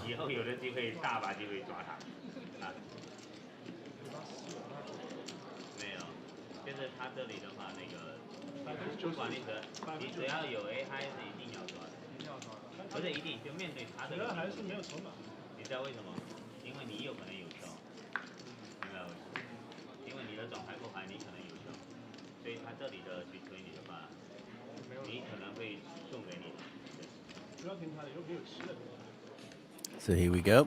Tony Lin again.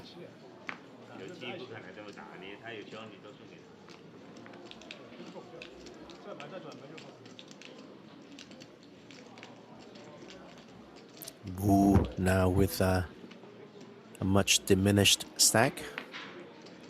Still wants to go. King 10 off from +2. Clicking it up to 3.2k, 2 big blinds.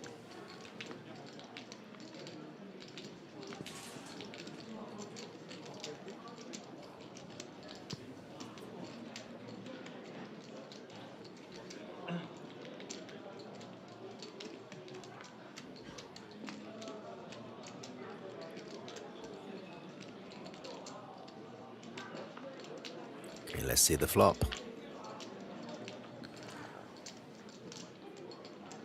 A jack high flop.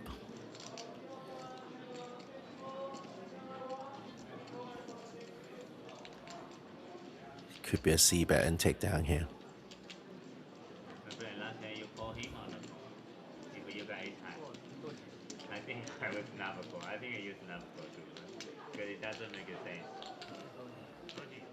Just casually throwing in 2k.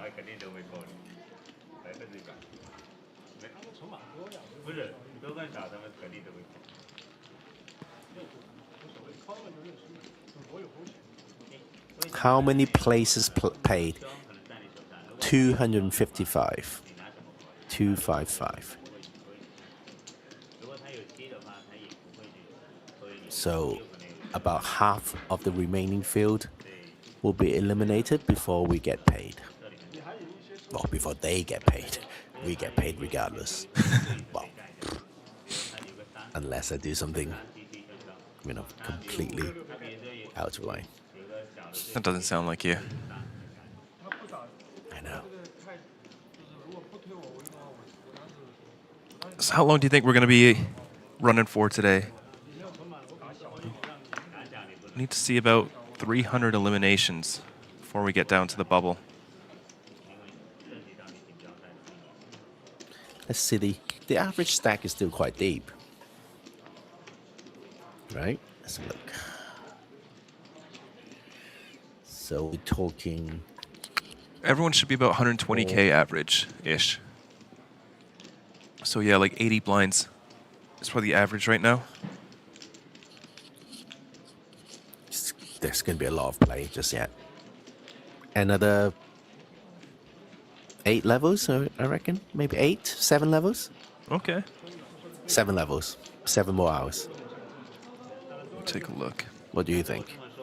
And 7 levels will be at 3k, 6k, so 4 times will be average 20 big blinds if everyone's still in. But once we're down to 200, that'll still be like average 50 levels. bigs.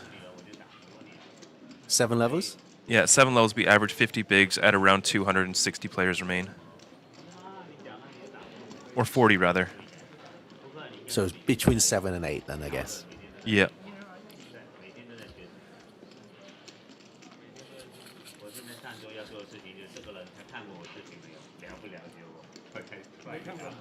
So 2-3 days ago, I was playing an event in Taipei. And then there was this young Korean lad who was... Somehow he knew who I was. I don't know why. And he started talking to me in, I would say about 5 out of 10 fluent English. Like slightly broken, but not too bad. I could understand him. Mm-hmm. And then he was talking to me, and then he was asking. So I was just striking up a conversation. He was, he was asking who my favorite poker player was. So I said, how about you? He said, of course it's you, Stephen. I'm like, stop it, stop being silly, right? And then I say, I think Phil Galfond is very good. I just said something ChatGPT would say. Right. And then he just kept talking a lot. He's been talking quite a lot. Mm-hmm. And then he said, my favorite player is Daniel Negreanu. Okay. And I said, okay. And I look at him right in the eyes. I said, I don't like him. He said, why? And I said, because he talks too much at the table. And then he just shut up after that. Oh, that's so mean.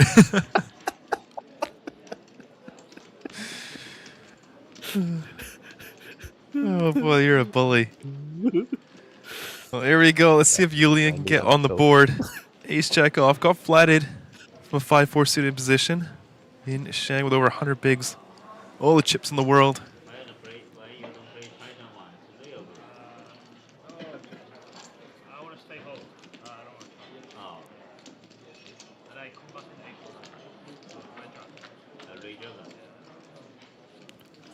Just gonna get outflopped once again. Oh my god.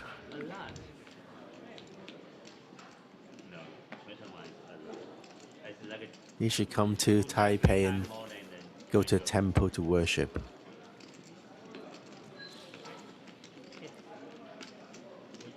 Not sure if that'll help, but anything's worth trying at this point.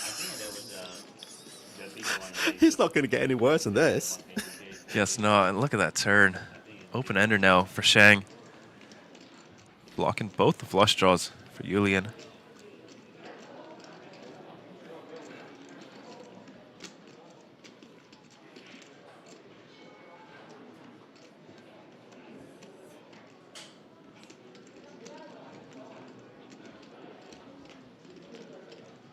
You're going to APT Manila? When is that? What is that? APT Taipei. Tony's advertising our APT Manila stop that doesn't exist.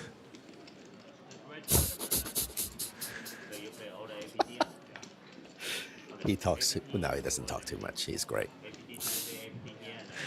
Yeah, no, we've got APT Taipei coming up next, 22nd of April to 3rd of May. We're returning to Korea for our next 2 stops after that, one in Incheon on the 7th of August, then back here to Leisa Casino on the 25th of September, and finally APT Championship Taipei, 13th to the 29th of November, where we'll feature a $10,000 freeze-out tournament with a $5 million guarantee. Another pot heading Shang's way.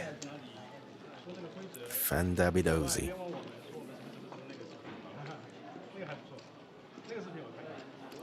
Julianus, there is not going to be we're going to play down to the money today. So there won't be any carnage in the first level tomorrow. Well, there might be carnage, but not due to bubble time.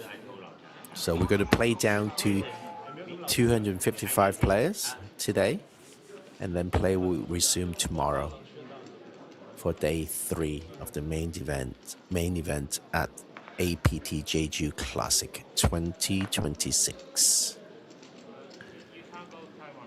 WX Tang asking, why doesn't APT come to Japan to host events? Fortunately, due to local laws, we are unable to at the moment. But we're hoping something in the future happens. I know Osaka is opening up a casino in 2029. We would love to go to Japan. Love to go to Thailand. Love to go to Vietnam. Unfortunately, we're at the whim of local regulations. Love to go to Hong Kong. Yeah.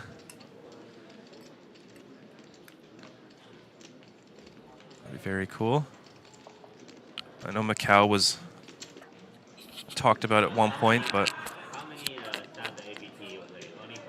nearly impossible. At the moment, the law in Macau doesn't allow poker tours to go in, so it has to be hosted by a casino. Yeah.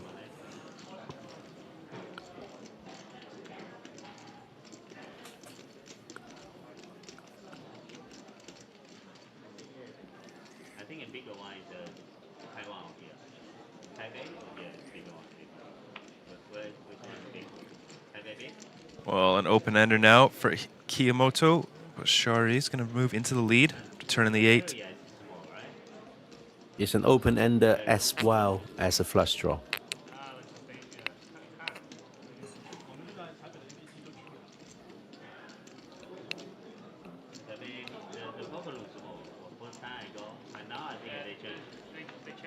Wu voted the best hand earlier with that ace high on a queen 7-7 board.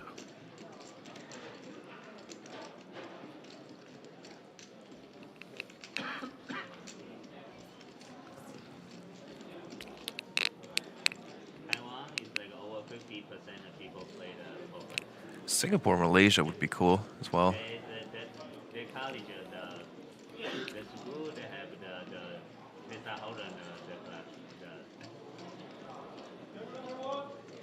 Singapore had their first proper poker tournament about 3 weeks ago.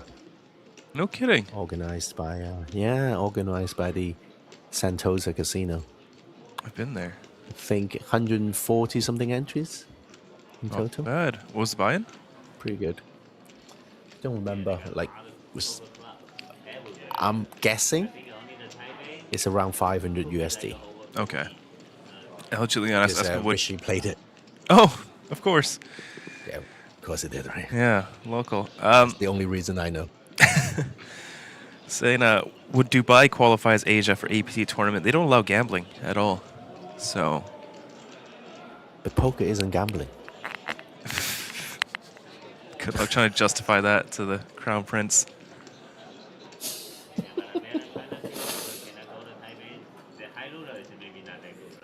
JCC HKG, when will be the Hong Kong exclusive event? Well, it was yesterday, and the perfect man, Oscar Chan, took it down.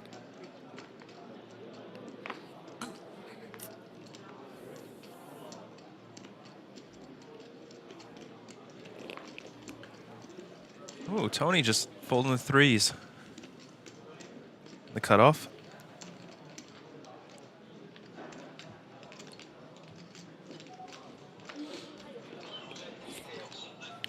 you saying Dubai will have a win next year?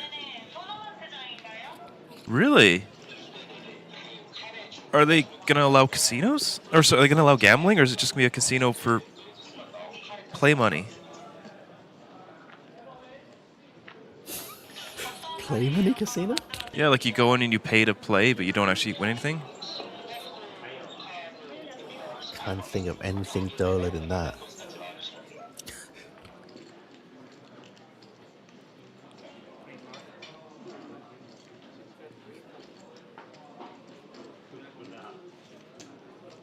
JCCHKG, if you're interested in the Hong Kong exclusive event, you can go back and check our live coverage from yesterday on YouTube. Asian Poker Tour on YouTube.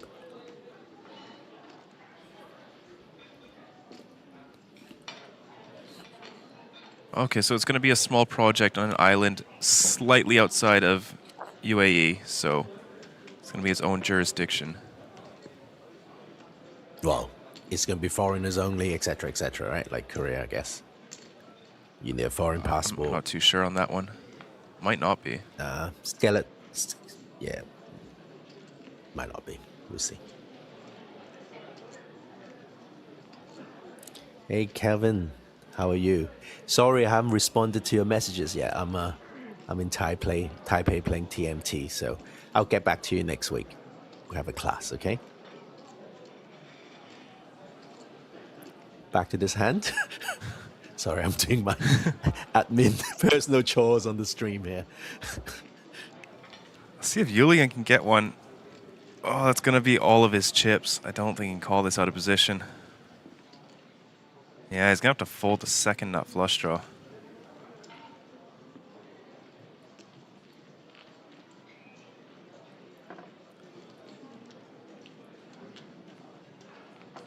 Well, I wouldn't mind APT Dubai.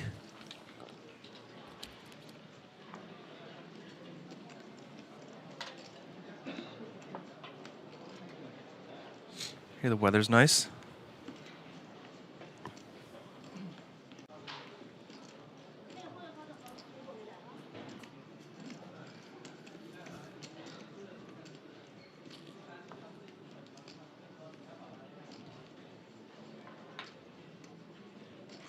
And of course, Osaka is going to have his own casino soon as well in Japan. So that is going to be a massive, massive stop for all the poker operators. Yeah, Thailand looks like they're trying to loosen regulation as well for poker. You know, they've had like a really big push. A lot of celebrities have been jumping into the poker streets. Actors, singers. Really nice community. And yeah, Shang, 4-3 suited.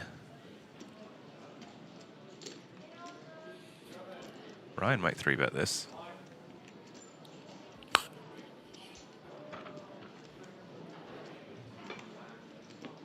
No, just a call.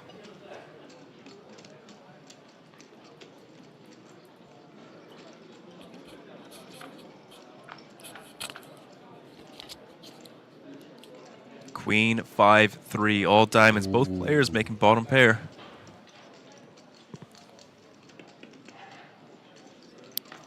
Check, check to the turn. Jack of diamonds, 4 flush on the turn.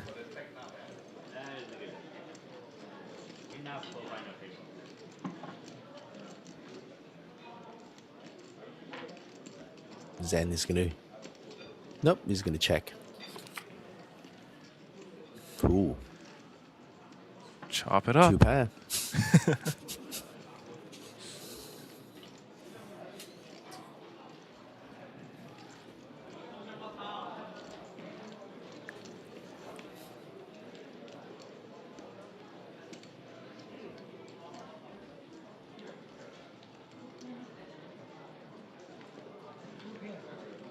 Well, Ryan's going to take that one down. It's a pot-sized bet. Okay.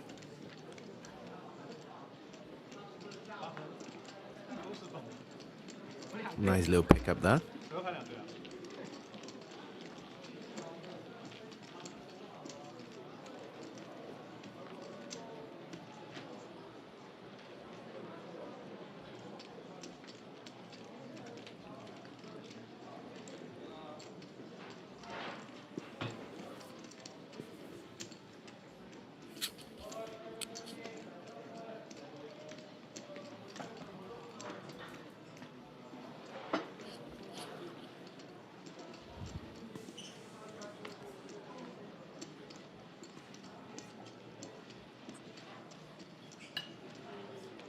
Okay, so Stephen, it would be foreigners only, just like Korea. Yeah, that's what I said. Oh. Well, I got confirmed now. Okay. Because you just Googled?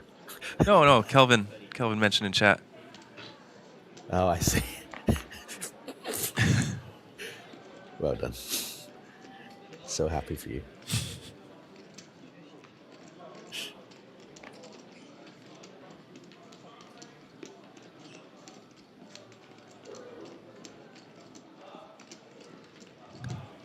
Looks like we have one viewer from Hong Kong. Hello， 你好啊 ，JCC 你係邊個咧？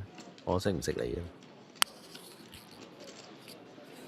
There's no Mandarin speaking, no Taiwanese viewers just yet. Waiting to show off my much improved Mandarin. Julian might be able to pick this one up. Reshoving the king queen. There we go. Yep. Good. Yes. Look at him. He's so happy. Might be his first hand on stream. Finally. And he's dragging in chips rather than giving them away. He's still slightly below starting. Yeah.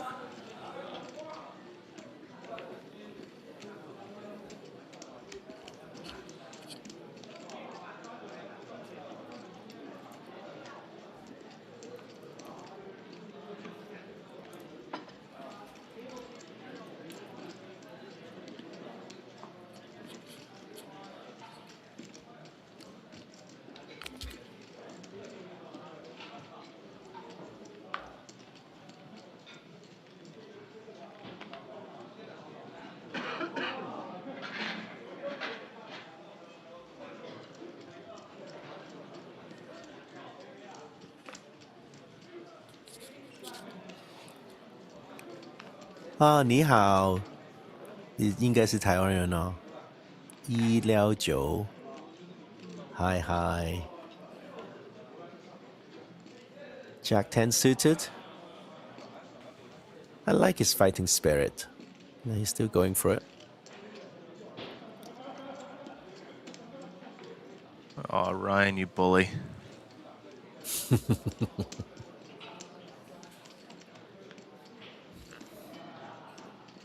Might get jammed on. Jack 10 suited, decent hand to do it with, especially against Ryan.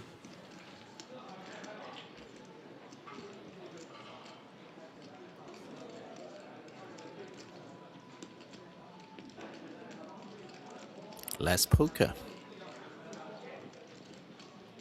says his patch.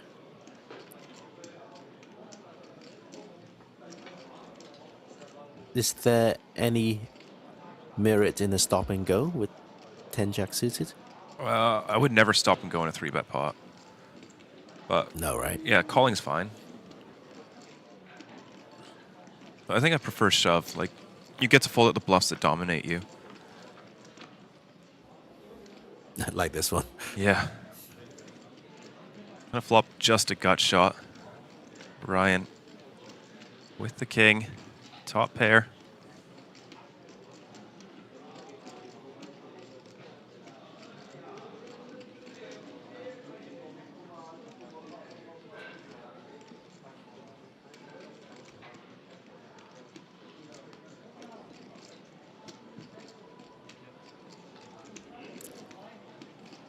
$5K, 25% pot.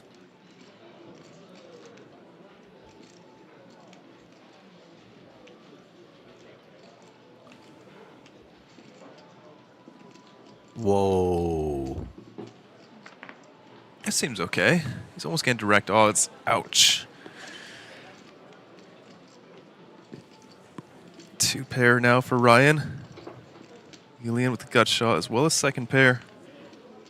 Okay, just make sure that we're on the same page here. He's getting direct odds over 2 streets, right? Yes. He's not getting direct odds over 1 street. No. So. Well, I mean, he's still ahead of some. Yep. Or sorry, he could be getting better odds, right? He's up against a king 10, which is the worst possible hand he could be up against, right? If he's up against, say, ace 4 of clubs, he's doing okay. He's about 50% equity. And he's still ahead of some ace queens, ace jacks. Ace 4 suited. You know, hearts or spades. Yeah, he's going to call it off, get some really bad news. Drawn to just a queen.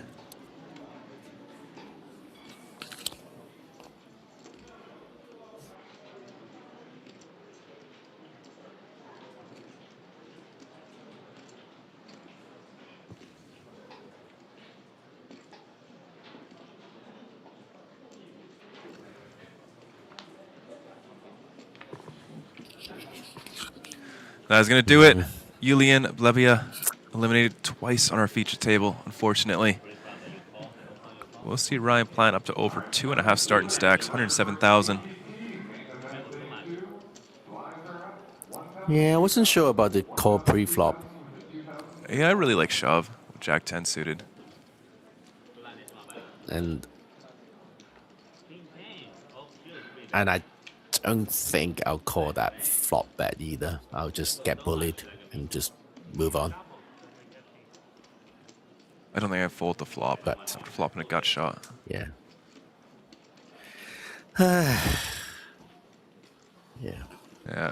it's not too bad that it's a flush draw board either, because imposition is going to be a lot more polarized with some offsuit combos. So you've got basically 4 clean outs to the nuts. Mm-hmm. Yeah, but I am going to take a short break, get myself some Korean bibimbap. Thank you very much, Stephen. Oh, lovely. You and Kyle for the next little bit. Thank you, Sam. Yeah, Stephen, how are you doing? Oh, here we go.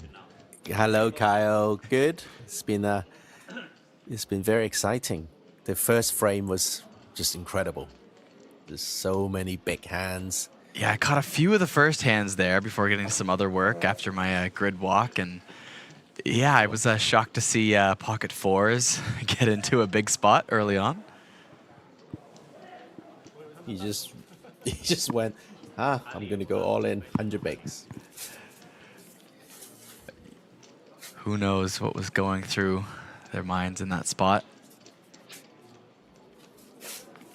But look at this. Of course, I come back to Tony Lin Ren opening up 10-4 suited under the gun. Has he been living up to the hype so far? No, he's actually been very, very standard. Okay. This clearly a bit of a deviation. This is the first out of line hand. Yes. And hits. Maybe he's also the perfect man. Maybe. I mean, somehow the only person to actually hit this board. Still behind in equity, as there's going to be a lot of counterfeit outs, 2 overcards for Kiyomoto, and of course the spade flush draw, the nut flush draw at that as well. But Tony Lin Ren, with bottom pair, monotone flop, multi-way, decides to take a stab at it under the gun. Quite small sizing too, right? Yeah. Turn to 7. Still ahead.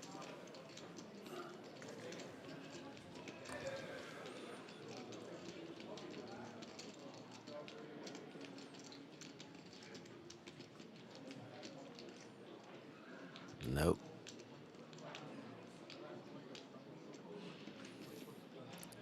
Kiyomoto is going to take a stab at this. He's going to get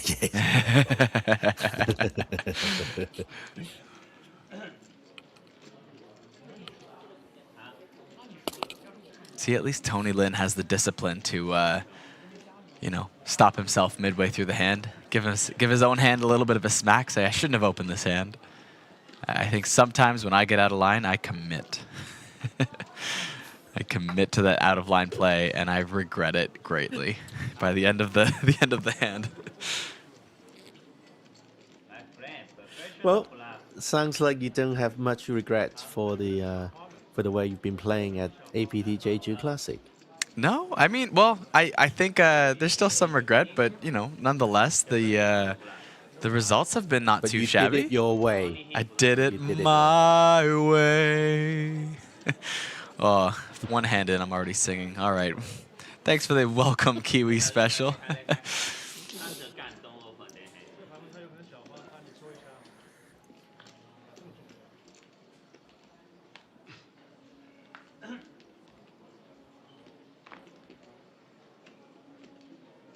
King 3 off.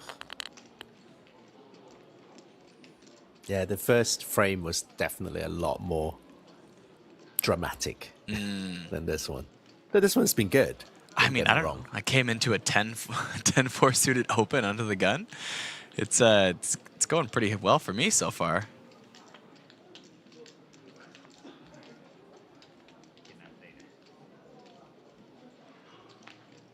Look at this pocket jacks for Kento Nasu. 15 bigs, good enough to get it in. An ace jack, a much nicer hand for Tony Lin in the big blind.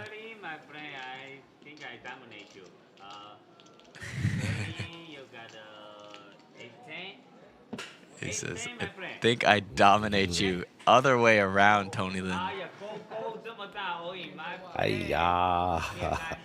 Normally, Tony Lin Ren, at least we saw from the super high roller, really sick reads. Anytime he said something like that, he got it right like 70% of the time exactly. And it was pretty shocking.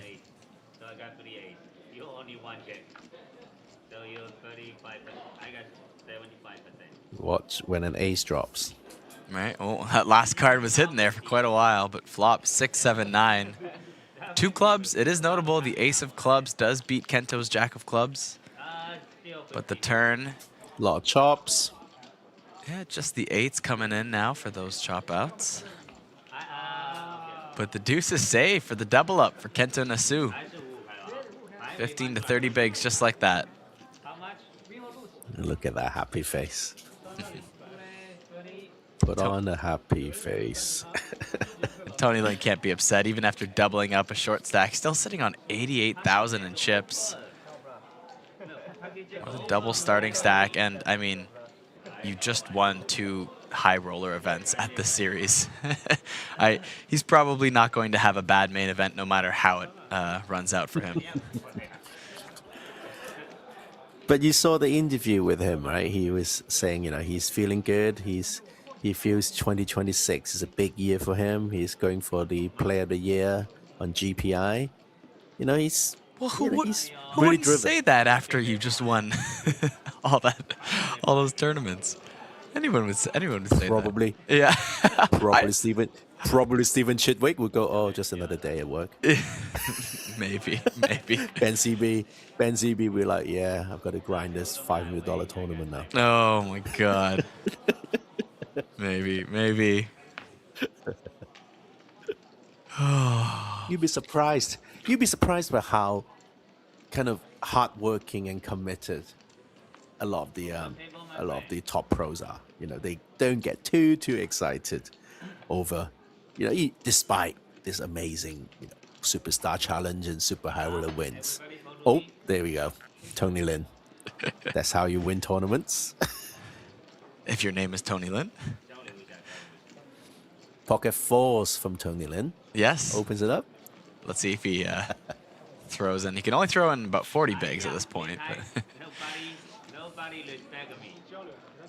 nobody respects me, he says. He says deuce, deuce, 5. He gets king, deuce, 5. Nearly calls the whole flop. This man, I don't know. He must have done some like year-long like sweat lodge type worshipping trip to the poker gods somewhere in the Himalayan mountains or something. In the Jeju Island volcano mountains.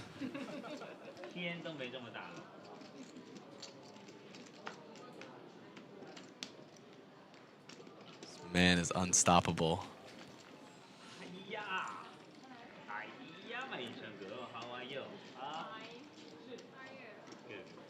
You gotta love the source of entertainment he brings to the field as well. Not only is he winning, but he's also just chatting the whole time, engaging everybody, and just giving you know, something for everybody at home to watch as well. Jeez, look at that number, 5 million USD. That's the guarantee for our That's championship the event. APT, yeah. Yeah, November. November 13th of November. Starting. It'll be a long festival, 16 days. Yeah. I mean, we've already got a massive prize pool in this main event that we're featuring right now, and that one's, the guarantee is double what we're playing for at the moment. Very impressive.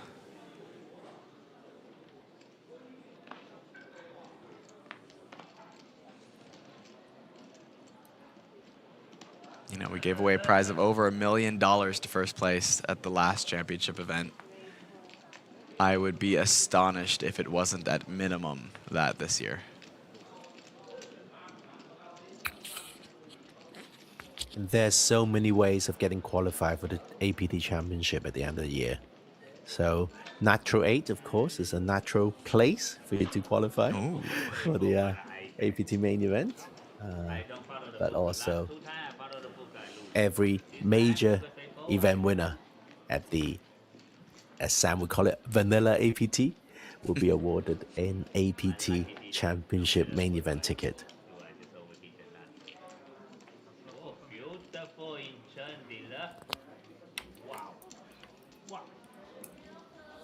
Yeah, Tony's already received a couple tickets himself. Oh yeah. No re-entry though. Yeah, no re-entry. So I'm pretty sure if I remember correctly from last year, the ruling is that you can't sell your first ticket, but you can sell the following tickets. Happy problem, some might say. Right?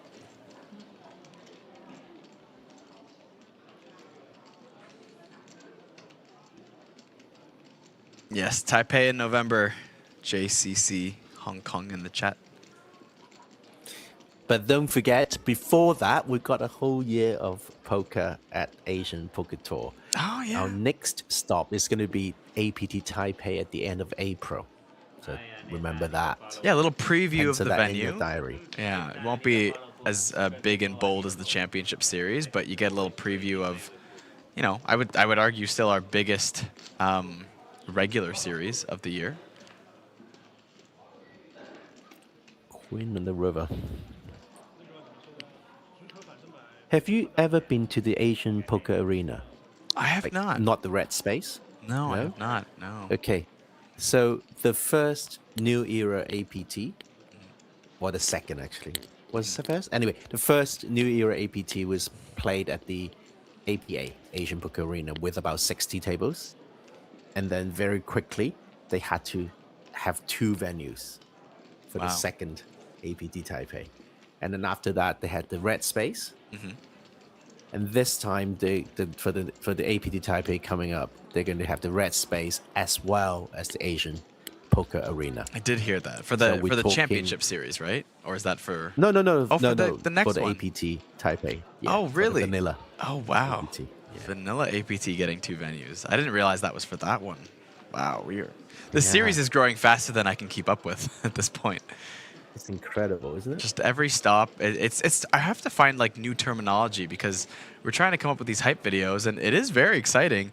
But when I keep saying that almost every event is record breaking, because it is, we keep setting new records nearly every stop.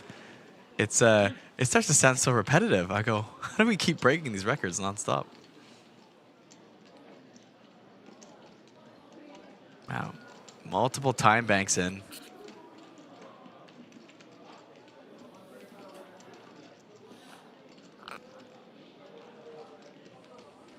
Six big blind river bet. Pair on the board. Yeah. Versus a +1 open as well.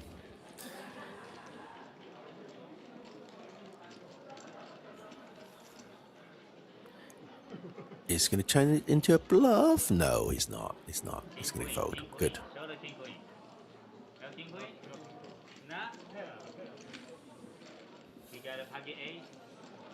JCC 你打咗邊個 side event 啊 APT Championship? At least he wasn't 點解有 empty-handed. card protector? Well, I mean, I didn't get a card protector. Right? There you go. See? That's what I'm trying to find out. But I didn't go home empty-handed. So.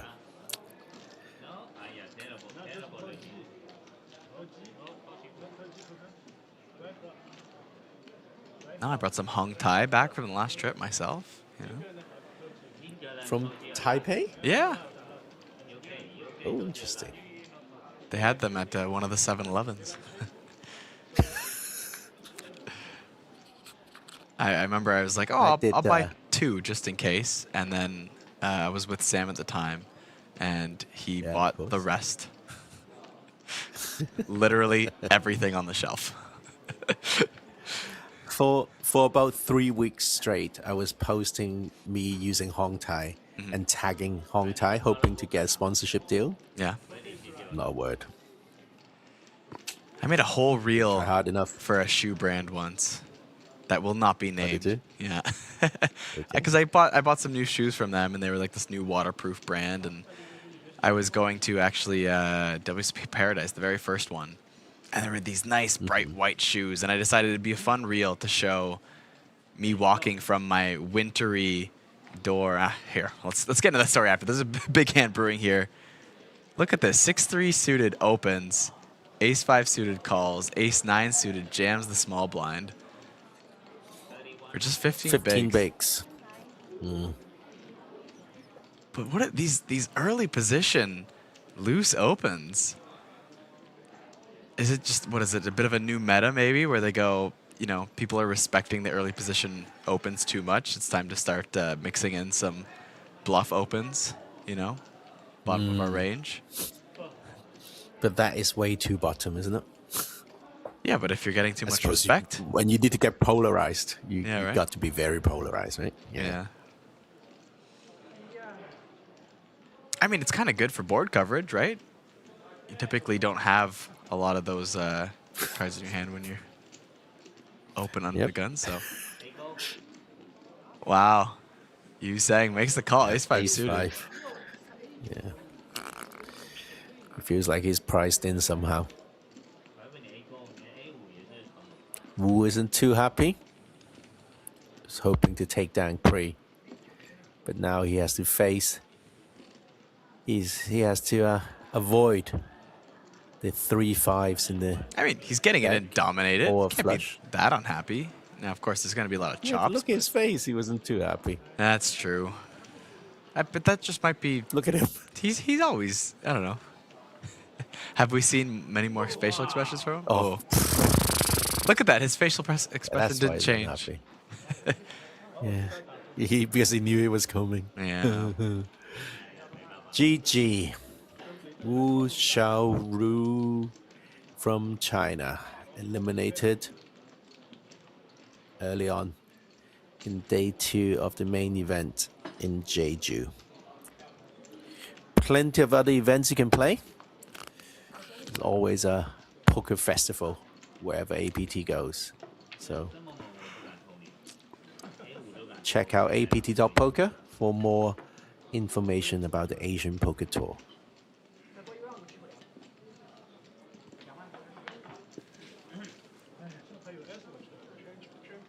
Tony Lin's got his lunch. Just behind him, I saw a big bowl of rice.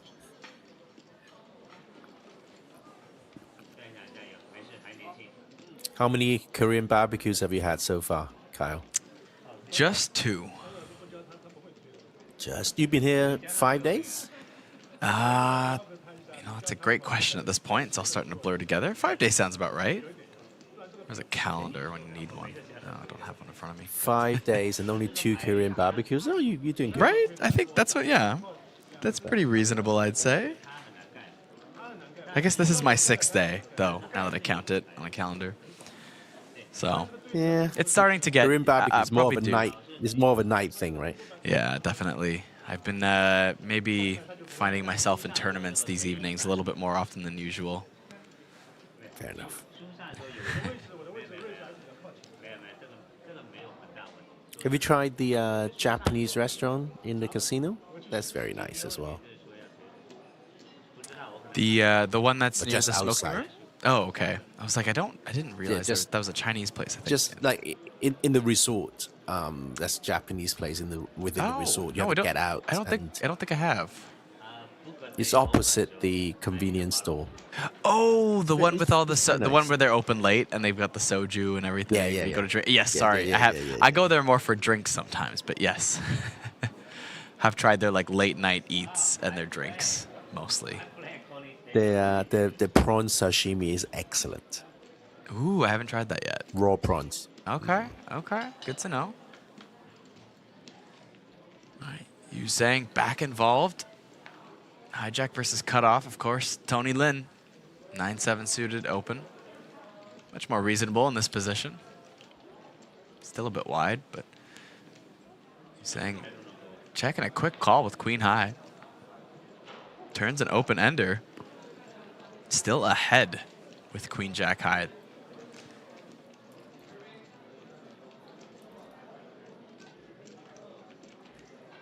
Might not realize it, but has Tony drawing nearly dead, as Tony's nines would give Zhang a straight. And a 7 has been folded, so just 2 outs on this river for Tony. But he's taking a stab at it here. About half pot.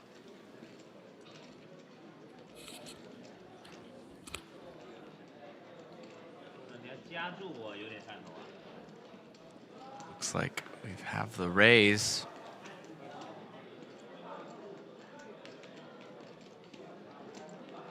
To 25K.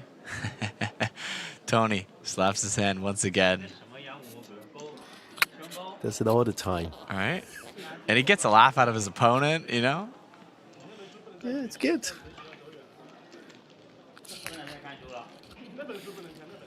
Jeju is the best place in Korea.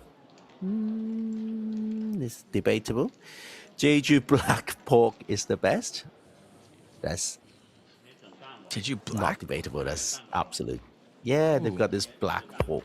Okay. It's really amazing. I had like a pork dish the other day, but it was battered and stuff, and so I wasn't sure. I don't know. How do you know if it's black pork? Is it a different taste, or is it just? Yeah, it's kind of more like it's fattier. Yeah, it's very nice. Okay. You usually have it for Korean barbecue. Okay. Oh, I've probably had some in the mix of my Korean barbecue dishes without realizing it. I just knew the whole thing was delicious. Whatever they were bringing out, I wasn't questioning it.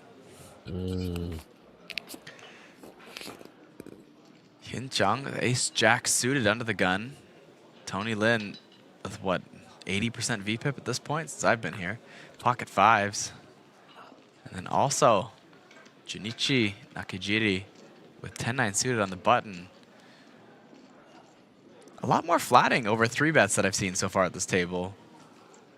It's true. Wow. Bit of a flop for the button. Yeah, top 2 pair. Tony with not much going on, but even Yin Chang with the gut shot, 2 overs, and the backdoor nut flush draw. It's probably going to be more than enough to get involved in this post-flop action. Just a call multi-ways. We see a slap on the hand from Tony Lin in a fold. Nah, just focusing on his. He didn't feel that one was out of line. Uh-oh. Oh dear. Top pair for Yin Chang versus 2 pair of Nakajiri. Top pair and a gut shot, no less.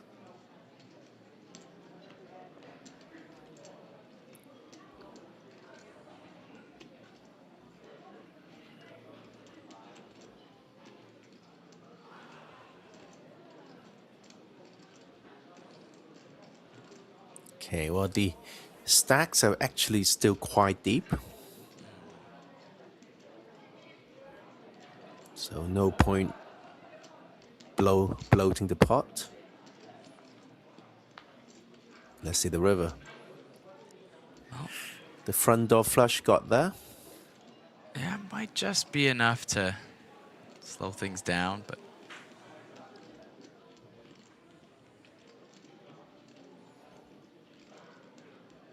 let's see if Nakajiri thinks there's still room for more value. So he's playing against a UTG Open, right? So the ace does hit. There's a lot of pairs there too. He decides against it, though. Checks it down.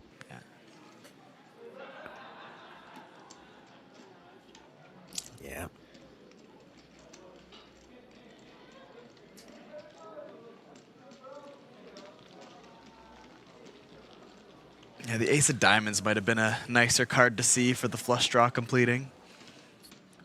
Without it, all the ace-x suiteds can get there now on the river.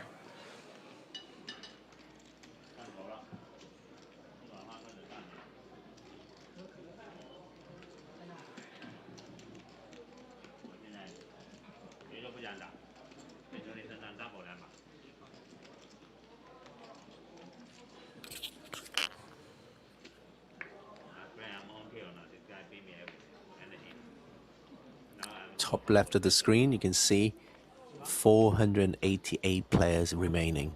We ITM at 255.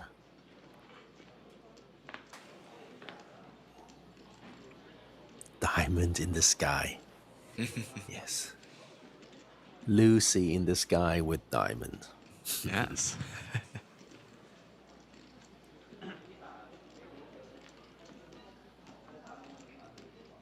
Ryan Plant with the button open this time. Jack 9 off. Going to run into Hyun Chung's ace jack. Again.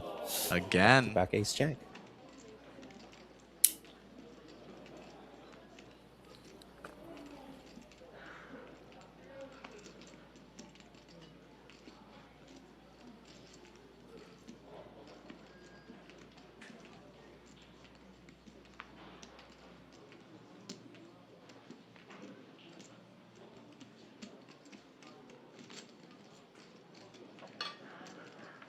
Three betting against a button open, especially someone like Ryan Plant, it's a good strategy. Now it pays because both players hit the jack.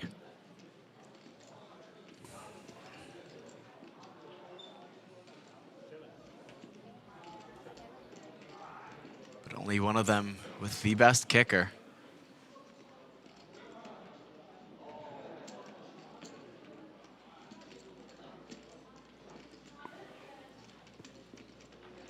Turning a jack will be a disaster for Ryan Plant. A 10 is not bad because he's unlikely to lose more chips here.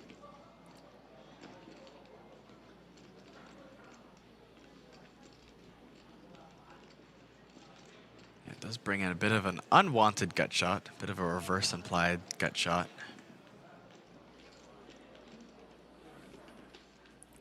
Gives all the reason for Ryan Plant to check back as well.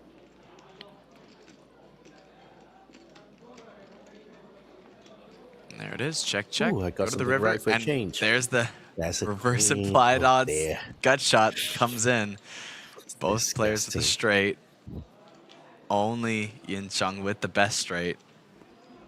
But given that it's a big blind 3-bet, Ryan Plant not likely to get too sticky with this river. Can bet something like 35k. Yeah, he does snap it though. God.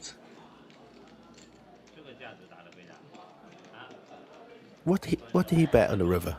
It He looked bet like it was something really 30 small. Was it 30k? Oh. Oh, was it just 4,000? No. Oh, yeah, it was 4,000. Oh, those were yellow chips. Sorry, I hadn't gotten used to the chip colors yet for this for the main event. Oh. Why was he? Oh. He bet 2 big blinds in the river with the nuts. Yeah. It's illegal. Tyler. I mean, you know, it's a bit of block bet strategy, right? With you want to mix kind of some nutted hands in there with that one to induce your opponent to raise you on the times, you know, helps balance out the times when you just don't want to get bluffed.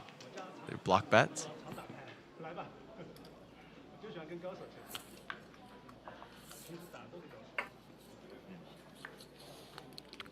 I think it's more likely that he misclicked. He thought he picked up 4 blues.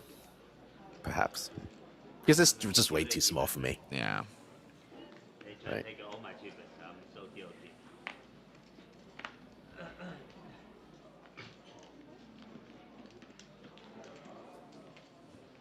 Ryan Plant couldn't believe his luck.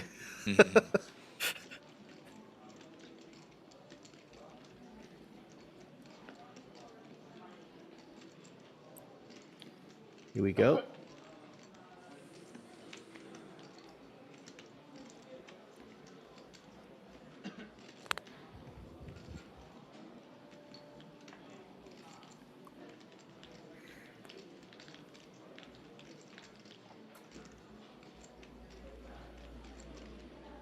4 big blind open from the big blind after a limp from the small blind. Gets a call. Let's see the flop.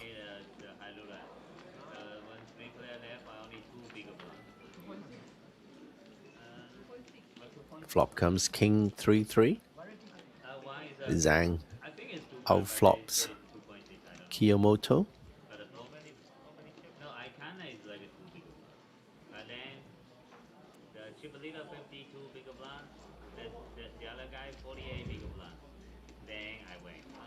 Induced, checks and got a bet exactly what he wants to see with his top pair.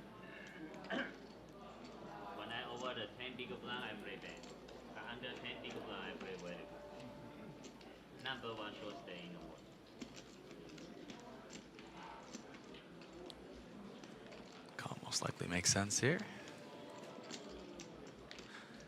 There it is. Go to the turn. 7. Kind of irrelevant for both players. Yeah. I mean, it does help Pocket Kiyomoto keep Pocket firing. 8 doesn't worry about the 7. Yep. And then the top pair, you know, still top pair. Yeah. Kind of relevant in its irrelevance. As it lets the action Way.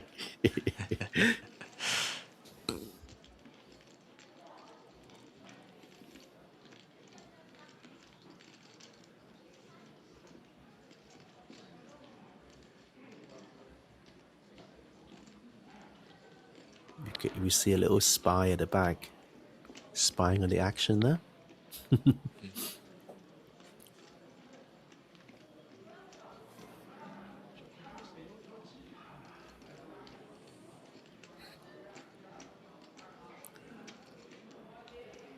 I do. After the, yeah, you do have the. If I do have the correct Yin Zhang here on Hendon Mob, looks like they have total live earnings of 65,000. So could be one of the less experienced players in this main event. Maybe we'd have some real superstars in the mix.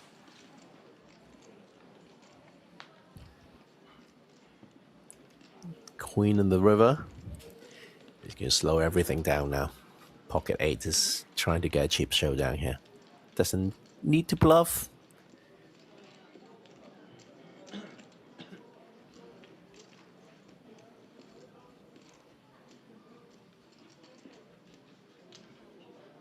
Yeah. And got to see the bad news.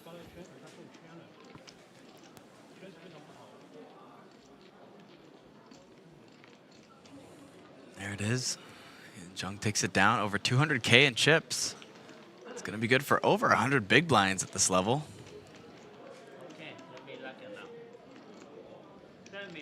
Well, you want to be 7x your starting stack to be average on day 3. So 280K is kind of where you want to be to ITM and get to day 3. Quick maths from Stephen Lai. No, because I've made day 3 a few times before. Have you really? When did this start? I have. Wow, that's amazing. I know. Don't let people think I'm gloating. When did this turn into an ASMR stream? Oh, stop it. Let's bring it back. I know. Open. Yeah. It's a little too sexy for the stream. Very quickly. Okay, you saying ace 10 off. But the 3-bet from Ryan Plant, 10-8 suited. Fun little 3-bet. Might just work. That is sexy. Much sexier than our voices, Stephen. Much sexier than our voices. I don't think so. No? Okay. Let's move on. It's a family show, Ace Stephen. 10 is defending the Ace 10 is defending his UTG. Let's have a look at the flop. Good defend.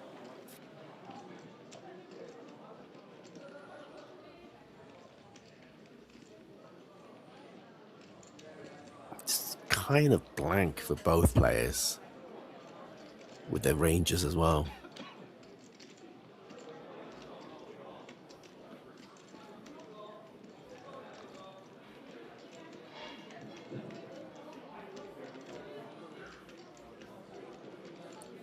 very hard to continue without a diamond in his hand. It's funny too, because you say the board in terms of their ranges, but these are hands I wouldn't normally be putting in the ranges of the action taken pre-flop. Ace-10 calling a 3-bet under the gun. 10-8 suited 3-betting and under the gun open. Wow. Came here to play. And I mean, you know,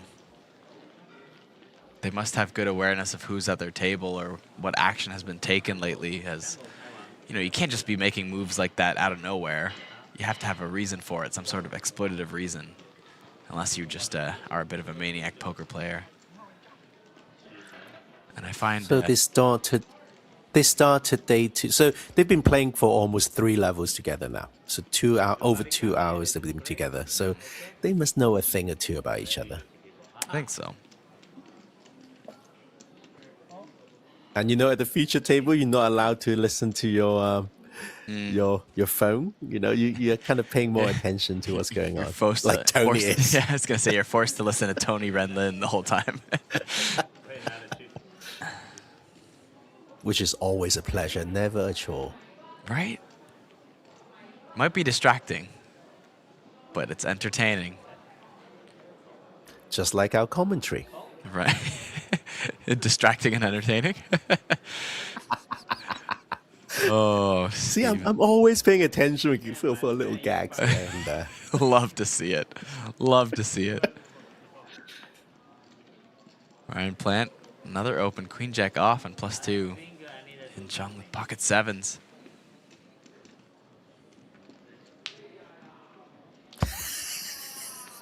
You know what? I get 4-3 suited. Respect to Tony Lin for getting the slap in pre-flop this time, not waiting till post-flop action. You know, Queen in the window, 3-4 of diamonds. Oh, Tony.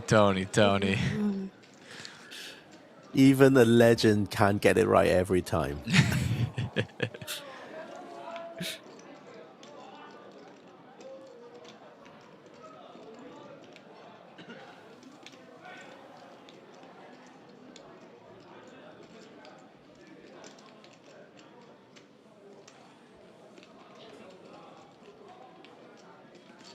Wow, getting pocket 7s to pay. Well done, well done.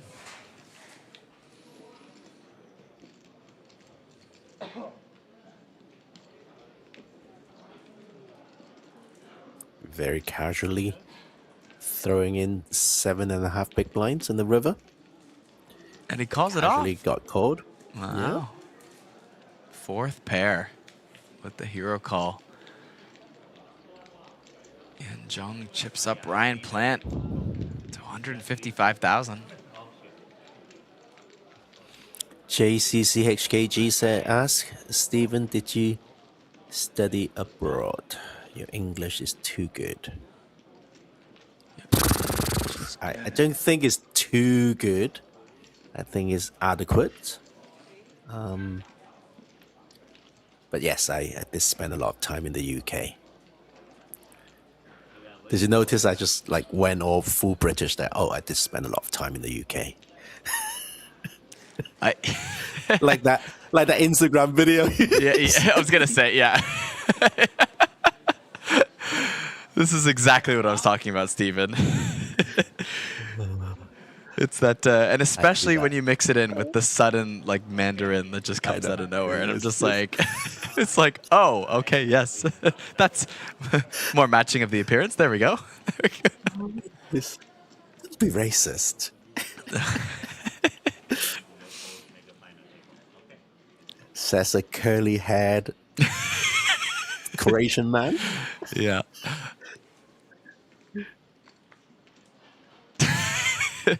There you go, Stephen. Why don't you read the latest comment? I know, but nobody knows how Shakespeare talks. Oh, I meant the comment after that one. Oh, bottle of water. There it is. There it is. That's all I wanted. I don't say that. I would not say that. That is so undignified. I would say a bottle of water. You just add the T in, but keep the rest out? A bottle of water? Yeah. Bottle of water. Bottle of water. I like how you put the T in, but just only on water or bottle, never both. It's either bottle of water or bottle of water. Oh, ridiculous. Anyways. I wonder how Ryan planned. I wonder how Ryan planned to say it. And he hits top pair. Not your best segue, but we'll go with it. Yes, we have to. We have to. By the way, did you know? Did you know that Ryan Plant was is actually English? Yes. And, someone like input his flag incorrectly once, and then he ran good in that tournament and just decided to stay Irish. I did. Yeah. He runs bad. Yeah. I didn't up until I was doing the introductions for the super high roller final table, and I wanted to clarify because, you know, his Hendon mob says he's English. He sounds very English, you know. And I was talking to him, and I was like, "Hey, do you want to be like? Is this yours?" He's like, "Yeah." And I'm like, "Do you want to be introduced as English or Irish?" And he's like, "Oh, you can introduce me as English on the final table, but I want to keep my Irish flag because for the reasons you just mentioned, it was an accident, and he believes it to be good luck now, so he keeps his There Irish is flag. a song by English songwriter, by Morrissey. You know Morrissey, right? Like yes. from the Smiths. Yeah. Called Irish Blood, English Heart. So maybe that should be his theme tune. Irish Blood, English Heart. Irish Ooh. Blood, English. It's a good song, actually. But he sings it the other way around. Better than Sexy Boy. Oh, I never listened to it. I forgot all about that. Oh, man. Oh, you. Not Sexy Boy. Ungrateful person. Ungrateful person. Oh, look at this. Kento Nasu with the King Jack open. Tony Lin Ren with the hand smacking Queen 10 fold. And then you sang with the pocket 8s 3-bet from the button.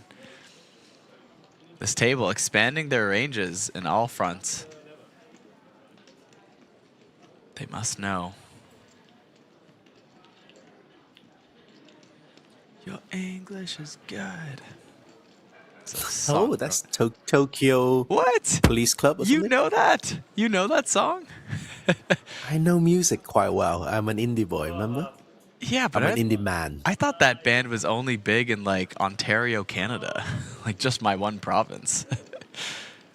No. Yeah, I don't know, but I do listen to a lot of indie music. Is that song known around the world? Is that a big song? Well, check Spotify. I think it's got like over 5 million listens.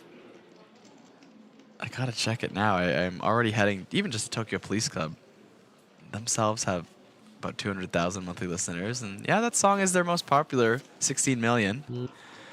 Wow. 16 million, there you go. Yeah. Which is, you know, on a global scale is pretty small. But, okay, it has reached the likes of Stephen Lai. For an indie guitar pop song, it's pretty big, 16 million. Yeah, no kidding, right? Jeez, I was expecting you to be like, what are you talking about, Kyle? And I was going to explain it. And when you said Tokyo Police Club, you got me all excited. That's, you know, very close to home for me, that band.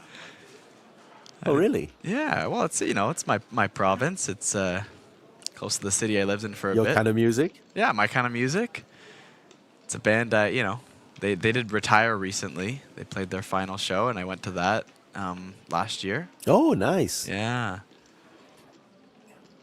Okay, I'm going to tell you another retirement show after this hand, because you're going to be shocked by this story. All right, can't wait. But until then, Tony Lin Ren opens Jack 10 suited. No hand slap this time. Ryan Plant with 9 deuce of clubs defends. But an ace king 8 board is going to end this quickly. Even though Tony Lin's got the royal flush draw, I don't think we're going to get to rabbit hunt this one.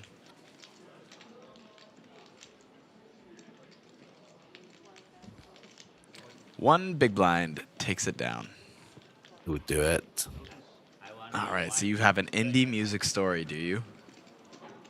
So that is a indie band from Halifax called Eric's Trip. Okay. Haven't heard of them, but... Okay. One of the kind of sub-pop, Nirvana sub-pop, kind of more grungy, indie, loud kind of band, Eric's Trip. And like we're not talking 16 million listens kind of thing. We're talking like 4,000 listens kind of thing. Right. More my degree of fame. Yeah. And then, yeah. Well, no. You had millions of listens. Remember your? Oh, sure. Okay. Yeah. Well, anyway.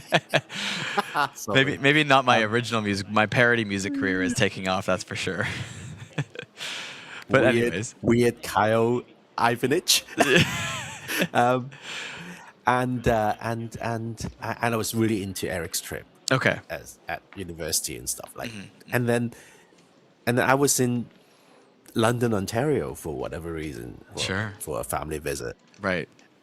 And then I just walked into a bar, like a music venue, and Eric's trip was playing on stage. Oh. And it turned out that it was their final ever show. Really? I just walked into. I had no idea. I didn't plan it. I just walked into a music bar thinking I'll get some live music tonight. And so, did you? And on stage, were you a fan of them, or you discovered them in this? Yeah. No. I was a fan of them at uni. Yeah. And then for like 10 years.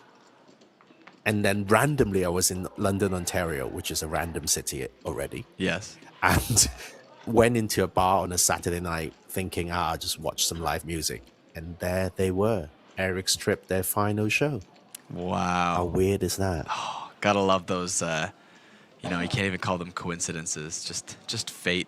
Those fateful happenstances in life. Very exciting. Right. Up Against the Will. Fate. Up Against the Will. Yes. Do you know that song? I think so. It's not ringing a bell at the moment, but it sounds familiar. But Echo and the Bunnymen. Killing Moon. Yeah. Anyway. blind versus blind action here. Ryan Plant opens from the small blind. Kento Nasu calls. Flop comes King 7. Both players with ace high. Ryan Plant with the better ace high and the draw to the flush now on the turn.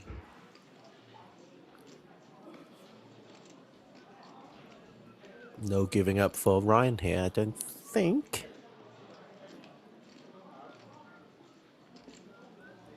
Big blind defense. There's a little bit of king, but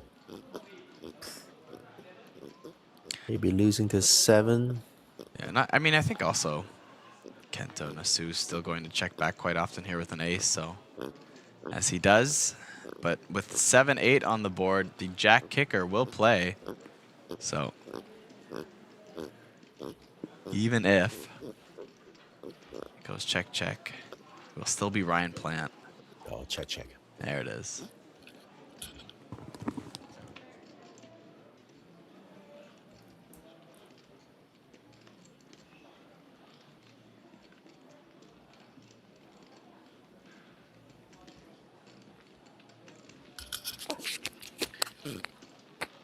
Once again, I welcome the 423 viewers on YouTube. We're also streaming on Twitch and Facebook. So, come back. We have a lot of giveaways. One of which is the 20 questions. Yes. So today's question is, how many entries in the Zodiac event? Ooh.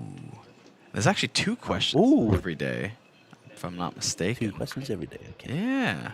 Well, the first question is, how many entries will there be in the Zodiac event? Predict and win.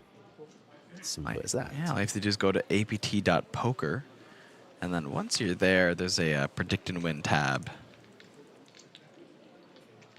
Click on that at the top of your screen, and the 2 questions should be popped up there. So yours was, sorry, they're actually both Zodiac questions. Which one did you say? Was it how many entries? Entries. Yes, okay. The other question is, what will the Zodiac Classic, sponsored by Natural Aid, chip leader stack be? So. Oh, wow. Chip leader stack. Closest answer wins. And speaking of building a chip leader stack. That's far more difficult than a number of entries. Yeah, but then it's less competition, right? Maybe. Yeah. All right. Kiyomoto opening ace-king offsuit under the gun. One of our strongest under the guns opens we've seen all since I've been in the booth. Ryan Plant defends the 8s, and Hin Chung with queen 10 in the big blinds. Going to outflop everybody with top pair. He's got some nice equity to win this one.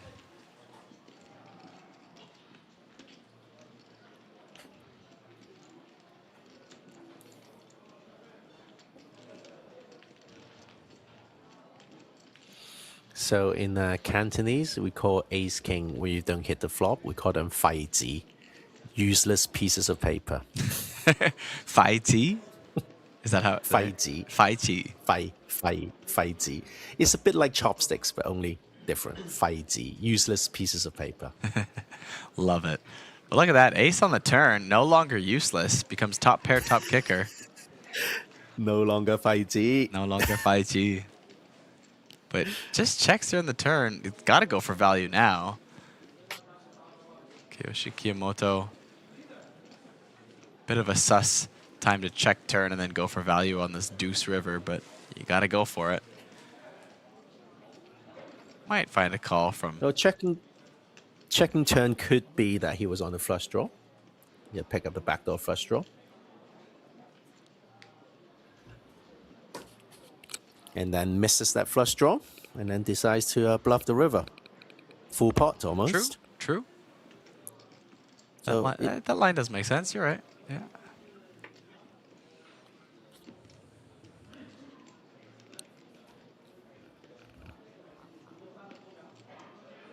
He's going to get locked up.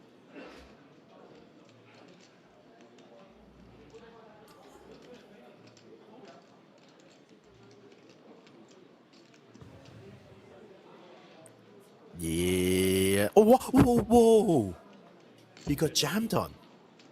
And he folded. And he got snapped the bluff. And he snap folded. Wow. Wait, what? What? That happened so fast. So he counted out his stack. He jammed and ace king snap folds. Wow. Wow, we got the first comment on Twitch after this hand. Someone wrote, wow, on Twitch.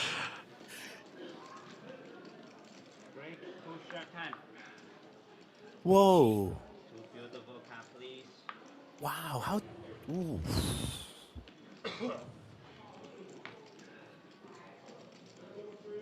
What a play.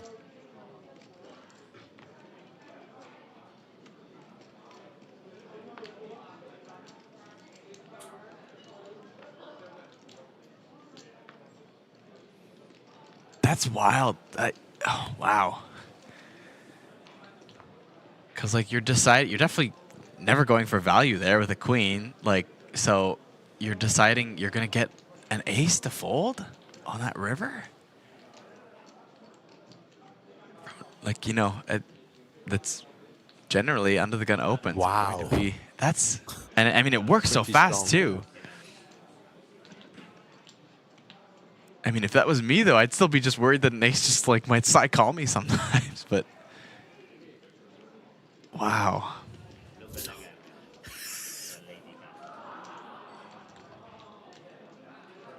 Oh, Tony Lin is messing around under the gun with Jack 5 suited now. Love to see it.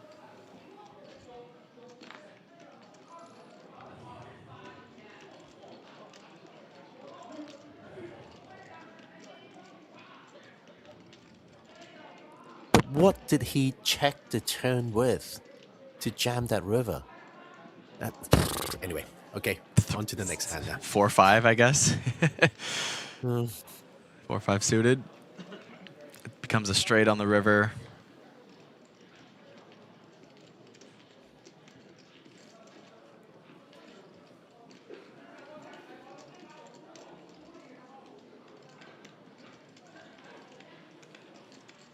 And what was the flop action? It was a small bet. It was a C bet. Yeah, it was a small bet. Yeah.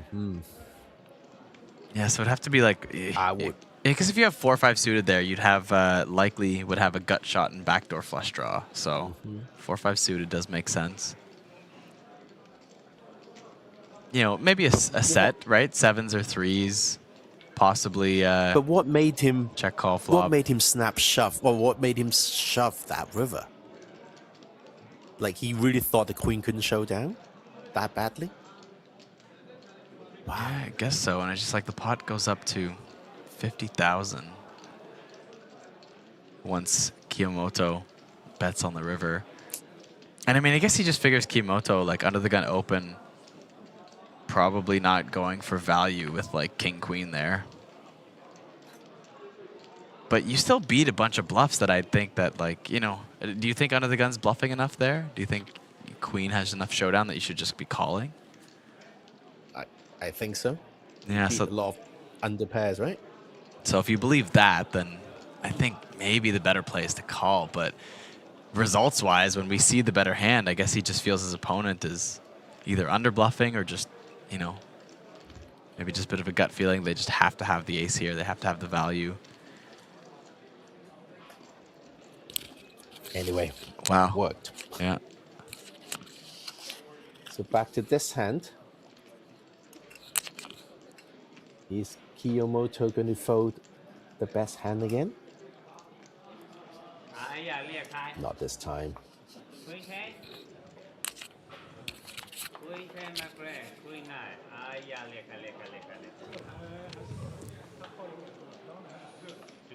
Kimoto decked out almost like a ninja at this table.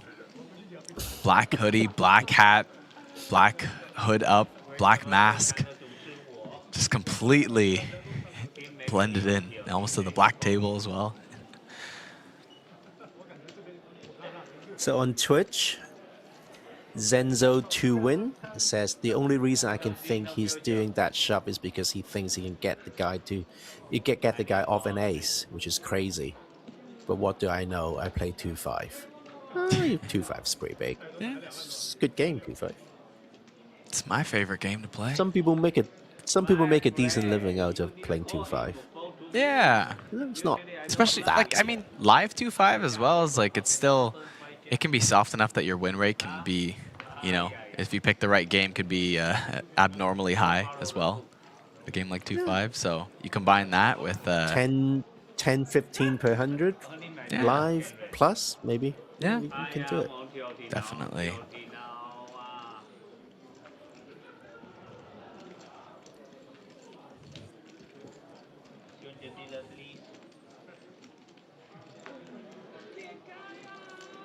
By the way, in the chat, 0 to 1 mil poker ask whether Eric Zai and Nevin are in Jeju. 我知道 Nevin 有去 Jeju， 小廖应该在台，应该不在 Jeju。这是因为台北还有其他的比赛，所以有些人范志伟也是，就是昨天前天才到。所以我知道 Nevin 在Jeju， 不过小廖应该不在。But I can ask him. There you go. Yes, got to show off my Mandarin again. I've been practicing a lot. You should be practicing too, Kyle. You should get some Mandarin in you. This is the second time you've told me this. You really want to, you going to be my teacher, Stephen? Well, I can't. I'm terrible. No, not good enough. Terrible. No, I should. I would love to find, you know, I used to learn my languages on Duolingo app, as I'm sure a lot of people in the world do. But I found that it never really helped me stick with any languages that well, or like use it in any practical sense. I would just learn these key words, and it would be kind of like performative, and that's it. So I think I'd want to, if I was going to actually try to learn a language again, I'd want to do it, you know, even if I had to invest something more into it, just do it a better way. Actually get some basics down. I think, because I think spending a year on Duolingo and not seeing much results. Get some one-on-one online teaching. I think so. I think that'd be nice. Well, here we go. Multi-way. This table's just going multi-way nearly every hand.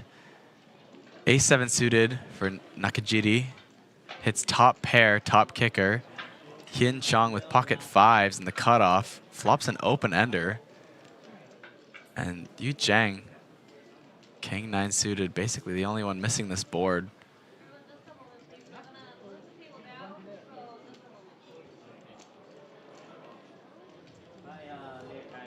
Yin Zhang is here to play, though. You know, he is the one who made that massive bluff on the river 2 hands ago.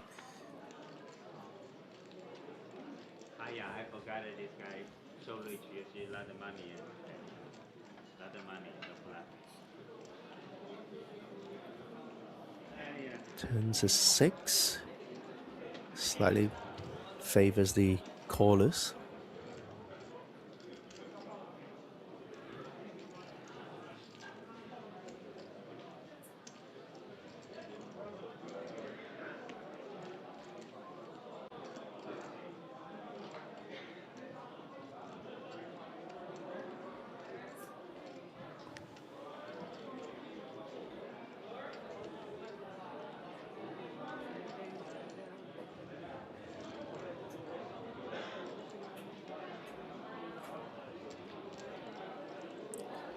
So I don't think if I was +1 I'll continue betting this turn. But yeah, there you go. Well, last hand before the break. Yeah, I'm glad I got to catch a bit of that exciting action with Tony Renlin again at this table. And as long as he's in this tournament, he may be down to 12 bigs, but as long as he's in here, he's going to be making headlines and potentially winning 3 massive events in this series. But we'll have to stay tuned too crazy. And find out. That would be too crazy.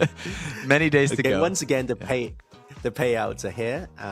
You know, we're going to play down to the money. The min cash is going to be $2,440. And then we'll come back for day 3.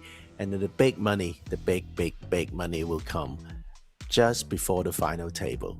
Yeah. And then we're talking about a top price of over $400,000 US. $400,000 US. Massive. Pretty sexy. Pretty sexy. But with and then of course you can look at the left side of the screen. You know, that very, very, very, very amazing Big Lion trophy. Everybody wants that. Oh, like yeah. I said earlier, the big money, you know, we're going to get to like over 20,000 USD in payout at 13th. And then after that, it's going to be, I think we're going to hit 6-figure around 5th. Let's have a look. Just keep that sexy voice going until the screen switches to... Let's have a look. Exactly. Yeah. Let's have a look. By the way, someone just trolled me saying, I'm very proud of Stephen because he speaks Mandarin like Shakespeare. Yeah. Thank you very much. Oh, man, there's your payouts. 谢谢你. Okay, like I said, 4th place, 6-figure. So yeah. Isn't that fun? Well, there you go. Oh, also, Nixon chat said they played the $1 million side event yesterday, it sounds like. If that's the one they're talking about yesterday, the turbo one. I played that one too. Ended up finishing 21st in that one. I hope you did well as well, Nix. Oh, well done, Kyle. Okay, with that, we're going to take a short break. And when we come back, we're going to continue the action. Stay tuned and see you soon.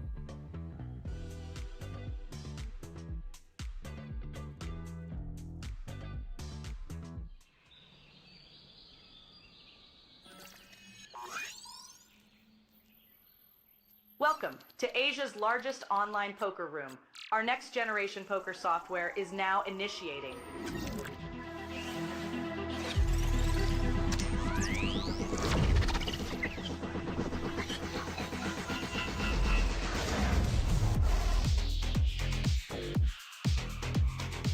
Elevate your online experience with a wide variety of poker variations to choose from.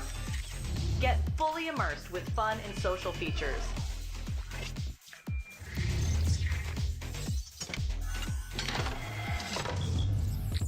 Level up your game with PokerCraft and Smart HUD. Unlock a wealth of rewards including cashback, bonuses, and jackpots.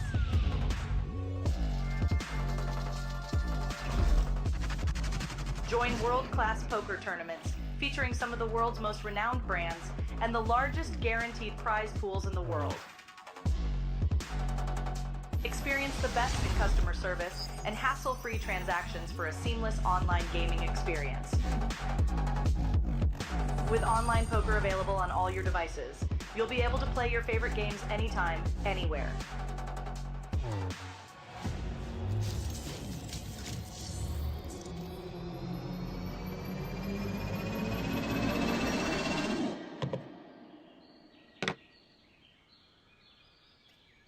Sign up now and elevate your online poker experience today.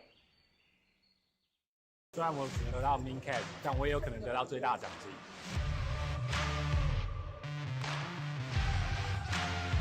现金3250万，我来了。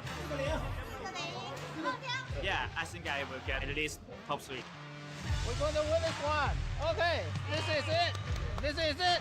有东西了，有东西了！加油，加油！ 5个0。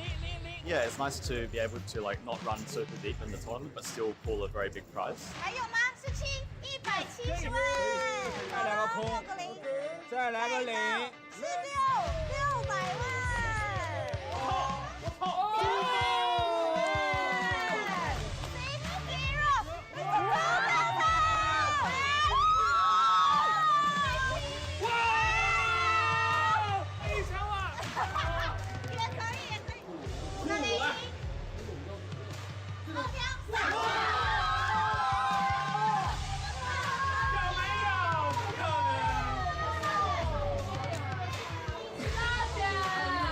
想说应该不会是我吧，可是还是抽到了，也是很 lucky。中了，我中了。Welcome to the APT Jeju Classic 2026 main event. We're in the middle of day 1 flights, packed room, big energy. It's awesome. I mean, this series is really well run. It's always good. The people are having fun, and that's what matters most. How do you think you're gonna do? I mean, I'm here to win. Everyone is here for the same reason: the gold Mega Lion trophy, and of course, potentially life-changing money. The prizes are getting bigger and bigger, so it's really great to come here to play. It's always everything for every player, you know. It's a dream to win any tournament, small ones or big ones. Winning like a big field tournament always feels the best. This field is a proper main event mix. We've got past champions, we've got first timers, we've got pros, we've got other elites, and of course, a huge turnout from the Chinese contingent. You have different style of playing, and you must to adapt yourself. You need to think differently. So adaptation is like the key word. And if you're feeling FOMO, which you should be, don't worry, you can still jump into day 1C or 1D. And if you're a max late reg fan, registration is open till the start of day 2. And if life-changing money, lion trophies, and eternal glory is not enough for you, we've got a little sweetener. The top 3 finishers from this event will get a ticket to the APT Championship 2026 $5 million guarantee main event happening at the end of this year. We will be covering the action all the way here to the final table. So stay tuned to the live stream. The story has just begun.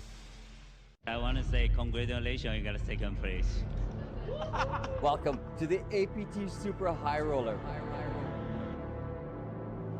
Now, we are very proud to say that we've made a habit of crushing guarantees here at the APT, and this time, no different.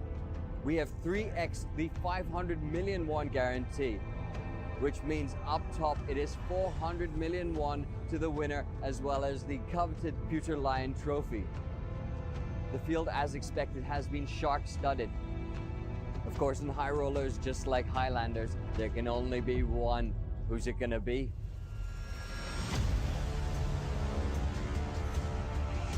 In the end, heads up was between Nakai Ryuta from Japan and Tony Lin from China. Oh no, he's made the call. Tony Lin Ren is your super high roller champion.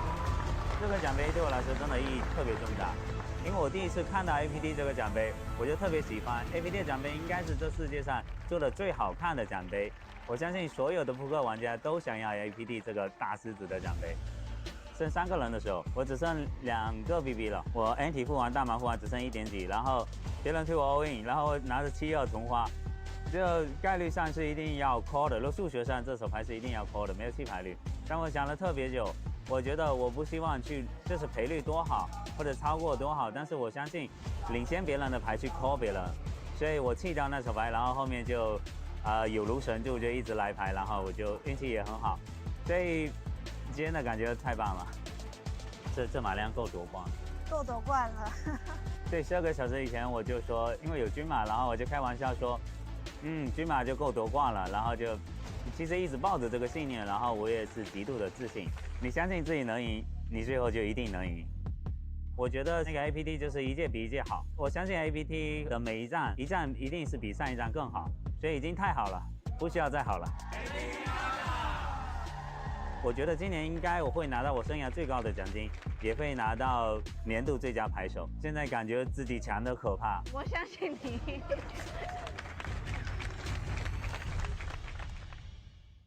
Welcome back to the Asian Poker Tour.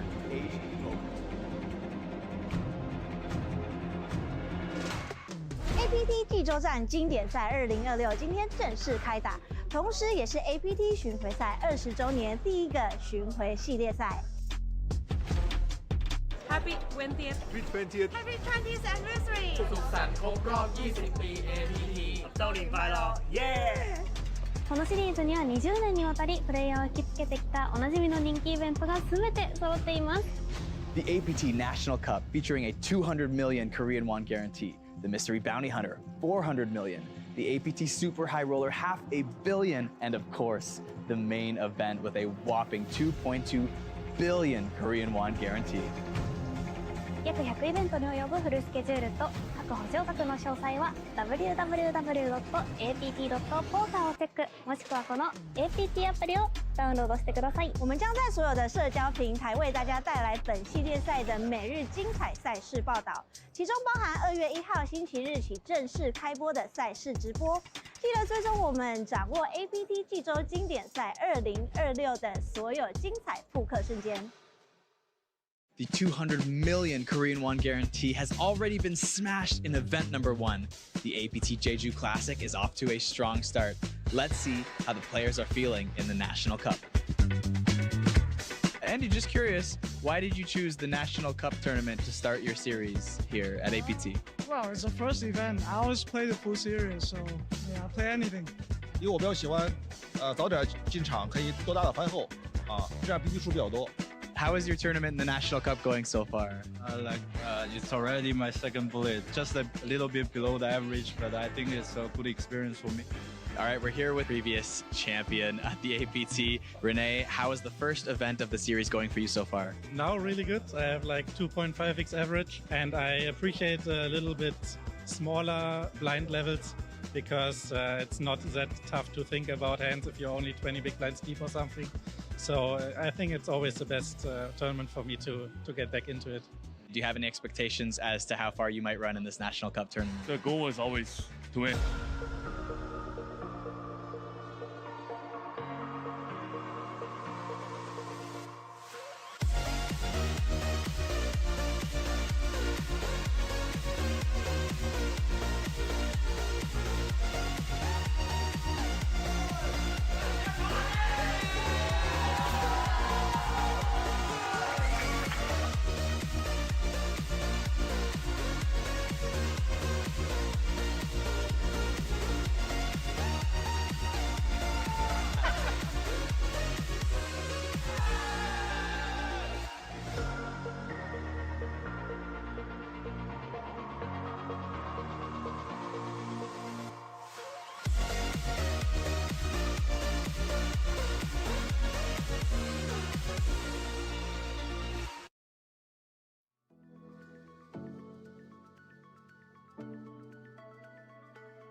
Well, look at that view of the beautiful Jeju Shinhwa world here in Jeju Island, South Korea. We are live from 20 years of the Asian Poker Tour. This is the APT Jeju Classic 2026. We are covering the main event. It is here and it is ready in all its glory. Day 2, playing down to money today. My name is PocketKyles, and I'm joined in the booth now by Vidur Singhal. Vidur, welcome back to the booth. Thank you so much, Kyle. It is main event day. Super exciting as always. We will rotate feature tables. We have a new one coming in right now. I am pumped. We have 4 days of main event coverage as usual, all the way down to the winner. Let's go. Yeah, look at that. Still, we always talk about the deep structures here, especially in the main. With 431 players still remaining from all those entries, there's an average big blinds of 67 to play with, plenty of depth. And as the late registration period did end one level into today, we have our official counts. The prize pool did reach basically 50% more than what we guaranteed, up to 2.3 million USD. exactly 3.3 million Korean won, and the top prize surpassing $400,000 USD. That is an astonishing top prize for just a $1,500 buy-in. That's kind of insane. It is so crazy how big the new era of the APT has become, all thanks to the players, of course. And of course, 20 years of the APT overall. How appropriate that we did beat the guarantee by even more than the Type A guarantee that we have to look forward to. I can only imagine us going from strength to strength. So thanks for all the support to all of you playing, and of course, for those of you watching. This is the third level of the day, or the third frame of the day, as we call it. And we have 2 more to go.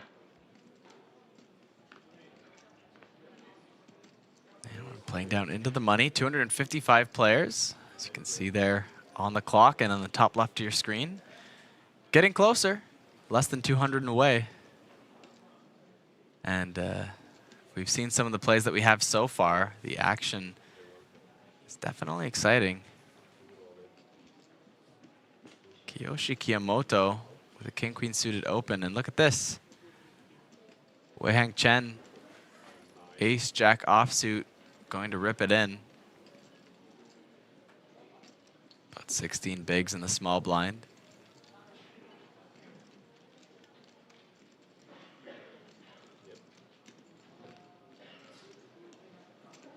Flipping for their tournament life. Here we go to the flop.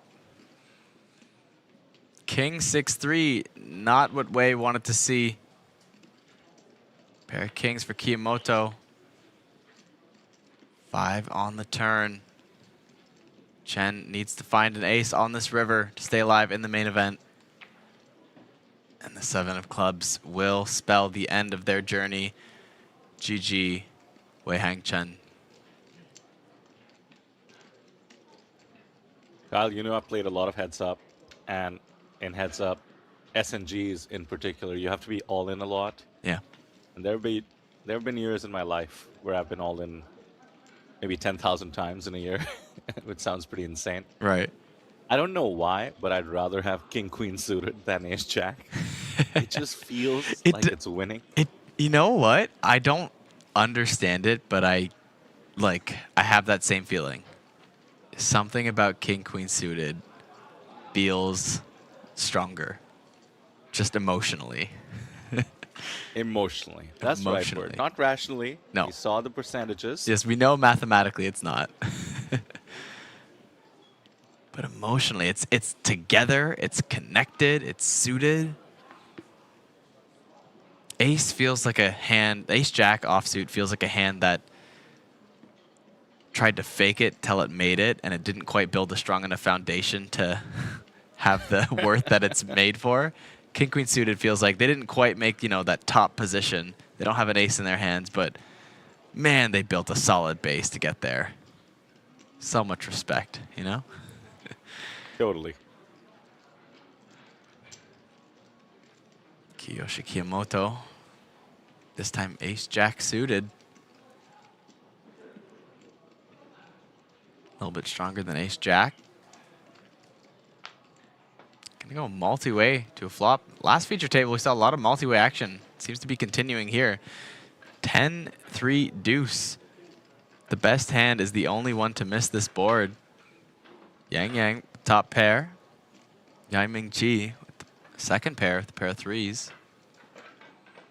Should be noticed that Yang also has a flush draw on this flop. Couldn't ask for much more.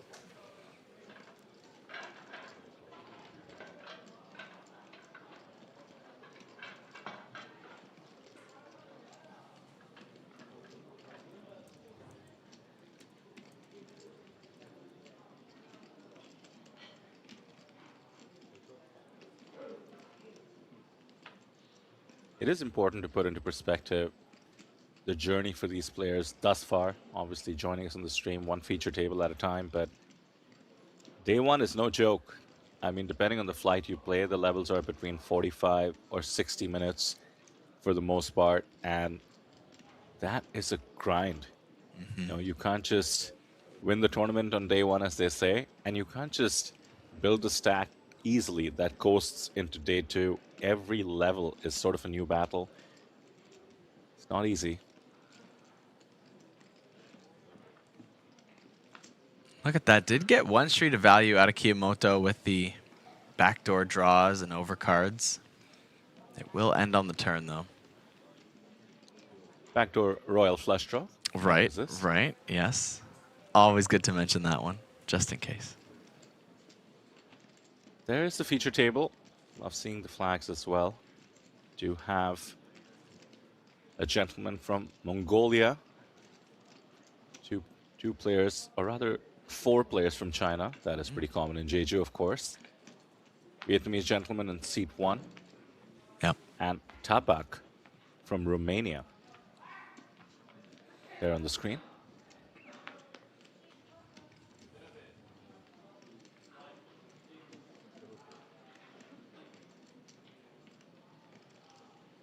By the way, another puppy on the table. We saw one yesterday. Right?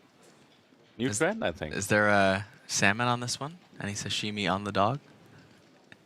I hope not. It was a bit disturbing. Yeah. I mean, I guess if you picture it as just the dog is delivering the sashimi, it makes more sense. But the sashimi was so big compared to the dog, you know? Yeah, I know. It makes the mind wander. Yeah.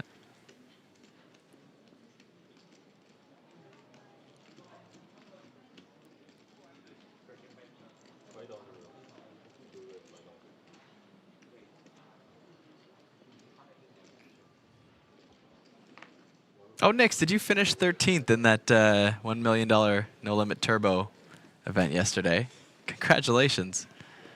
I was hoping for a deeper run myself, but I'll take a cash as I did enter twice, so basically broke even on that one.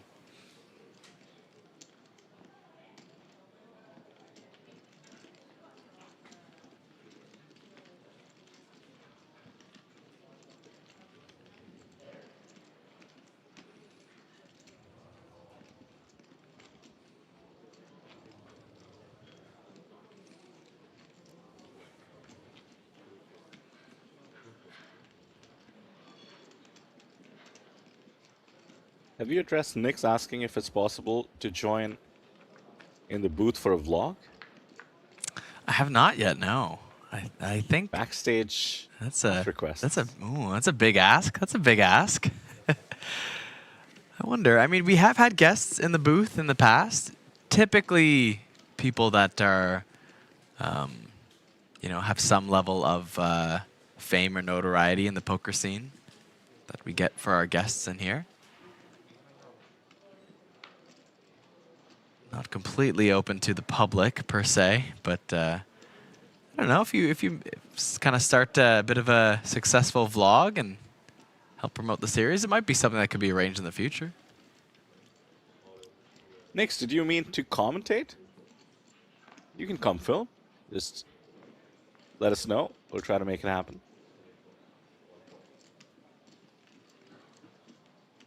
Hao Jin Huang goes for the jam here. Ace-jack off and the hijack. Gets it through.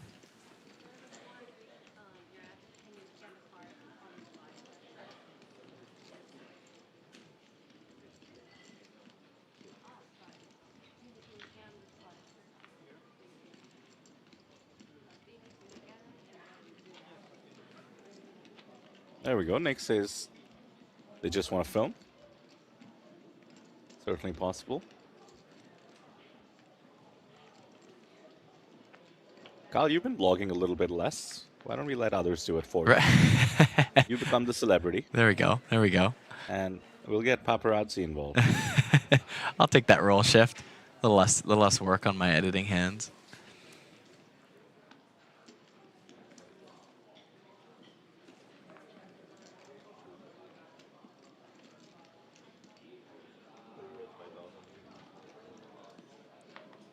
So let's talk some strategy. 422 in the field, 255 in the money.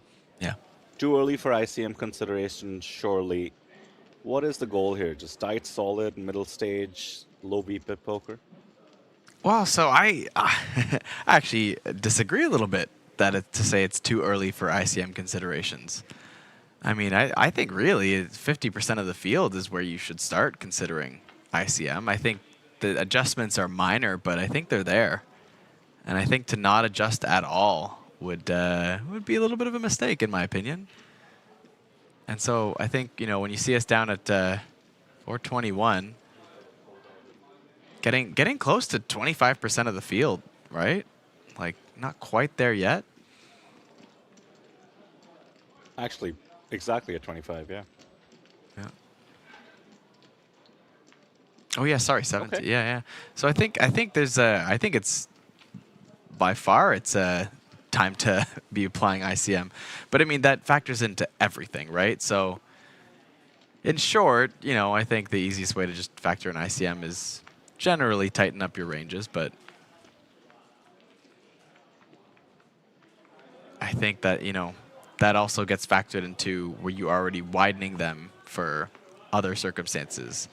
Are you 3-betting more because of someone's opening too wide, right? So it's all adjusted with your exploits as well. Doesn't mean knit up. Yeah, it certainly doesn't mean knit up if you have the bigger stack. Could mean losing up if you have the bigger stack. Put the ICM pressure. Yeah.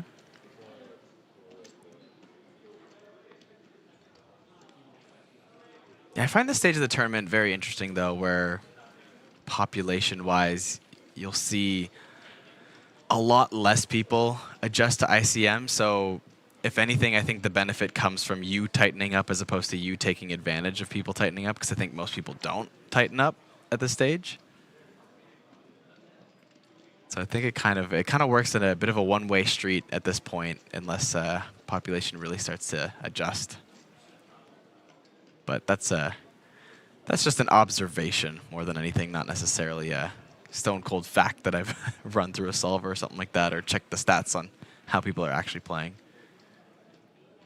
But it's so much more fun playing loose. Right? Why? Why do we have to play well? Oh, believe me, I didn't listen to myself at parts in my tournament last night, and I'm sure it cost me a deeper run than I could have had, but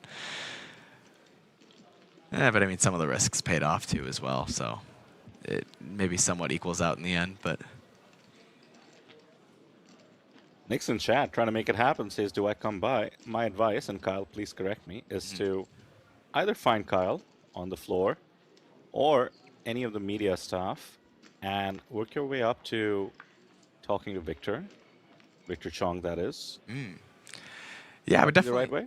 Yeah, I think so. At least one of the managers. I'd be careful to, at least from my point of view, give clearance on something like that. You know, it is a bit of a behind-the-scenes room, so I would double-check that someone was allowed to come back here and film. You know, there's sensitive video feeds back here that can't be accessed to the public. So, I think it's possible, but we'd have to go through the right channels. Yeah, and I think I know who to ask. Next, go around the floor, find any media person, and ask for the man, the myth, the legend, Adrian Dragon. That would be a good man. Person. That would be a good man to ask. Yes. And make sure you say the man, the myth, the legend. Yes. Oh, definitely. Good start. Good start. Yeah, I mean, if you catch me out there, it's I mean, I'm in the booth at the moment, but if you catch me out there on one of my breaks or so, probably still wearing my my orange suit at the moment. Feel free to say hi, and I could point you in the right direction. Are you familiar with the "Catch Me Outside" meme? Yes. You kind of set yourself up perfectly for it. It was unintentional, but now that you say it.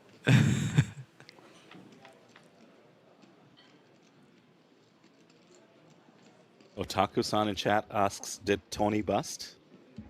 I don't think so. But you know how you can check? apt.poker. Go to the series, go to the tournament. It'll all be very intuitive. And then you can just go to the live seating, put in the name of any player, any nationality, any table number. Our website is top-notch. Go check it out. El Juliana says, people start to feel the money pressure 100 to 150 from the money at this size of tournaments. That sounds about right. I think it's as a vague statement that rings true.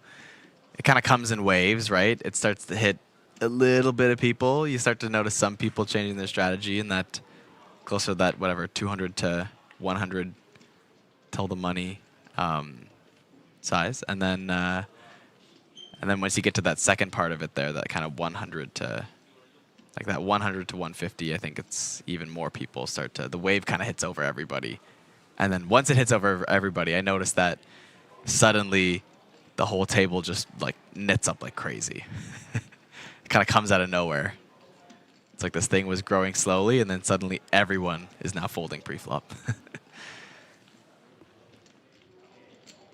Well, we're seeing a few flops and a few turns and a river in that instance. Quick pickup blind versus blind battle by Yukon Lei from China. Huge stack in the form of Chin on our table. Chin Do Kwang.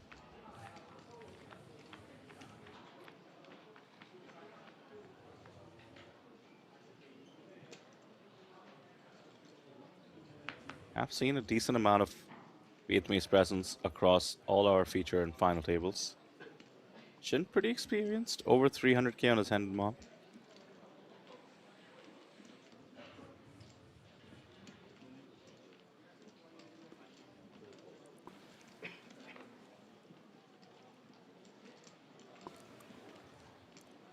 It's pretty cool seeing hand and mobs of Vietnamese players, by the way, as somebody who spent a lot of time there in and around the poker scene. They just have such a flourishing live poker scene. I don't know if you know this, Kyle. First of all, a lot of their cities, Hanoi in particular, have local card rooms where you're only allowed to run tournaments. Okay. And it's not like Taipei, you can't run time tournaments or anything. I mean, you can here and there, but mostly it's just MTTs. Okay. So people who get into poker, they just have daily tournament and card rooms to go to, and they move up stakes that way. You know, you can start super low. Followed by, across the country, there's 4 or 5 destinations that have a 10-day series going on once every couple of months. So really, yeah, if you take a look, wow, if you take a look at something like Jin's Hand and Mob, you'll just see hundreds of entries. That's amazing. Wow, love to see that. I'm gonna have to make a trip sometime. But here we go, battle of the Ace Jacks. Slight advantage for Huang with the Ace Jack suited, but that won't matter anymore on this turn. No more diamonds incoming. They will chop it up unless one player can bet the other one off this hand. Would be unlikely given that they both have top pair, top kicker on this turn. And probably see no reason to bluff any river card here. But we've seen wilder things happen. So let's see if they... what is it called? Kind of the lore of the commentators calling something 100% just to be proven wrong on stream. I'm calling it here. This hand chops no matter what, but let's see if they prove me wrong. Well, there is the ICM pressure, but he's check raise jammed.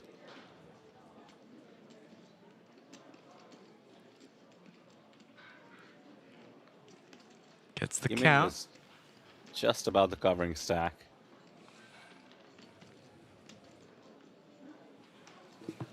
There is a world, Kyle. It is Remember possible. the Beluga theorem? Yeah, yeah. As a reminder, the Beluga theorem says if you get check raised on the turn, one pair is no good. But this is the best one pair.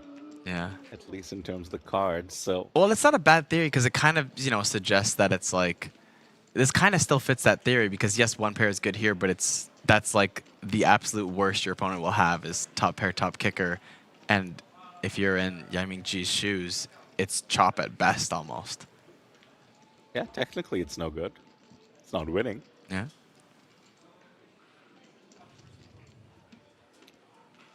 Yeah, calls it off. Occasionally your opponent might be getting, just not wanting to play a river with weaker jacks. So as long as you can beat some value, I think you can call it off. Chop it up. There we go. Not proven wrong, but it was closer than I thought it was going to be. I wasn't expecting to see the jam on the turn there.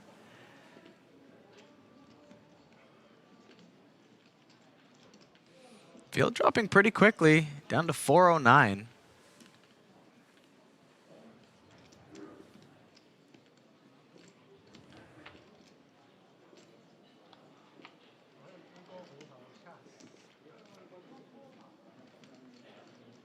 And for our 500 viewers or so, Kyle, why don't you tell us what's going to happen around the money bubble?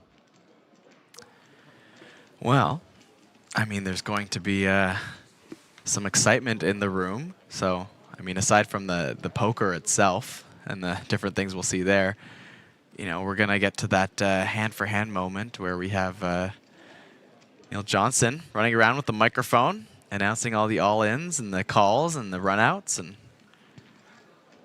that's going to be some pretty exciting coverage that, barring some crazy long plays, should certainly happen today. Unless this money bubble gets drawn out way too long. There is a small chance we defer it to another day. Did happen for our championship series, but that was a much deeper structure.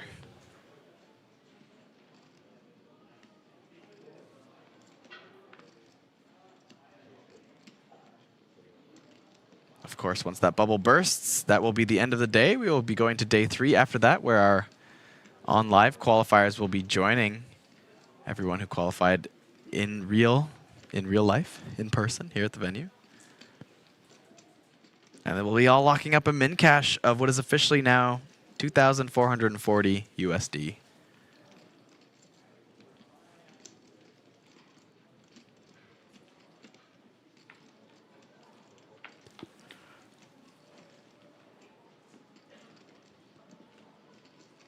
Cutoff versus big blind. Flop comes 7, 8, 8. 2 clubs on there.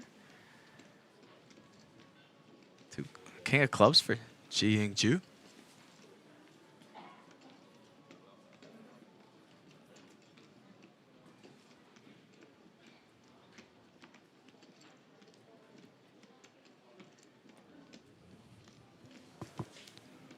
I took a look at our excellent live reporting about the summary once the final numbers were in.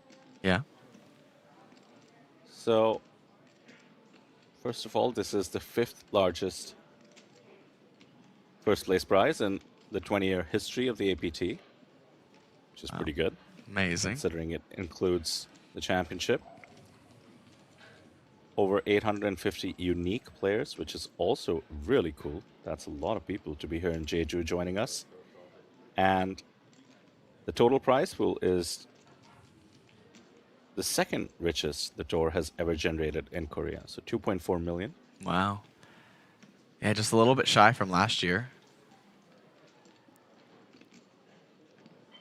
I believe if I have it correct, I think we got more entries this year, but the buy-in was a bit smaller, so the prize pool is didn't quite beat it because of the buy-in difference. Yeah, which is pretty good. I mean, Yeah. we call it classic for that reason, for the Yeah. smaller buy-in. Mm-hmm. And yeah, you mentioned over 400K up top. It's going to be quite a heads up because it's 225 for 2nd place.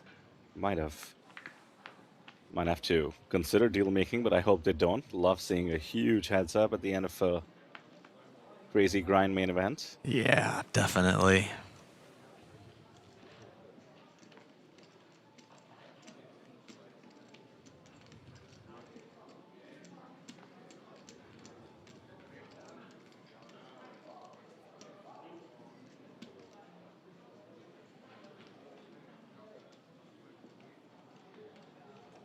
Top 3 finishers also get entry into the APT Championship. Yeah, that $5 million freeze out. Which I'll have the most important question, Kyle. Sorry to interrupt another important announcement as you were making, but here's my question. Yes. Do we now have 3 giant APTC main event tickets to take photos with, or do we still have only the one?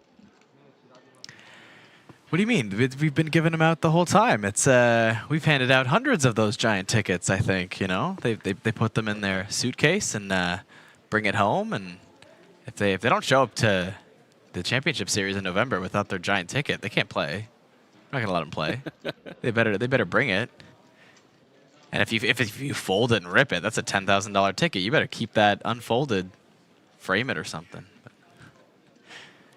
Like Charlie and the Chocolate Factory. Exactly. Let me pause on that. I feel like Huang is tempted here. Yeah, I thought this might just get through. That's a big but jam. Huang having less than 20 bigs, button open, ace 10. He makes the call. This is a big pot, 100,000 in the middle. Ho-Chin Huang at risk. And Yiming Jen will be crippled if he can't let his fives hold. Either way, big flip for both these players in the main event. We go to the flop. King, queen, deuce, 2 diamonds. Pocket fives, the only hand with a diamond in it. Sorry, there was 2 hearts out there. I stand corrected. The backdoor flushes for the ace, but not going to matter. 4 spades on the turn. Huang needs an ace, a jack, or a 10. Cannot find it. And after deliberating to make that call, does not last the flip. And Ho-Chin Huang has been eliminated before the money here in the main event. GG, fair play. Found a good call when jammed into. Gotta win the flips. Nothing you can do in tournament poker. Yes. Yiming GG. Up to 121,000 now.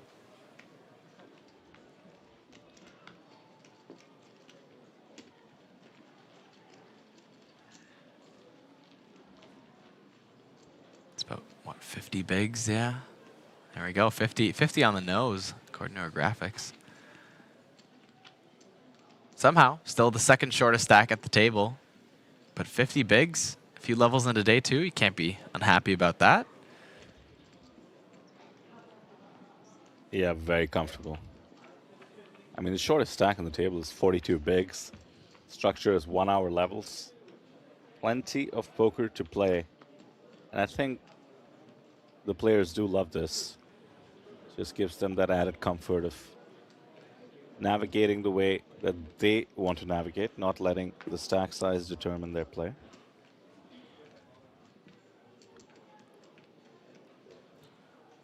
Kiwi Special pointing out that the field is going down pretty fast. Yeah, we've been hovering right above 400. Should be down to the 3s pretty shortly. Long way to go, though. 2 premiums in the mix. We're slightly short-handed on our table. We will have a new player join us momentarily. 7-handed UTG Open. The 3-bet is surely coming. Only question is sizing from the blinds. It does look super strong to 3-bet the UTG Open from the small. You might as well go big.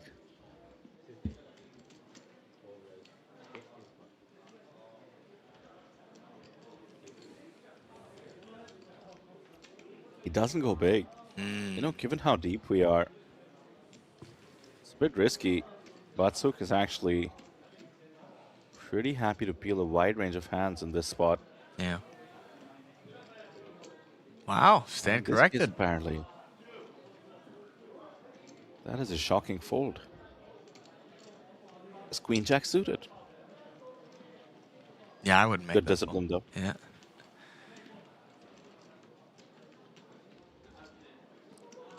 Getting a good price and position. Suited broadways. Couldn't back me off of that one.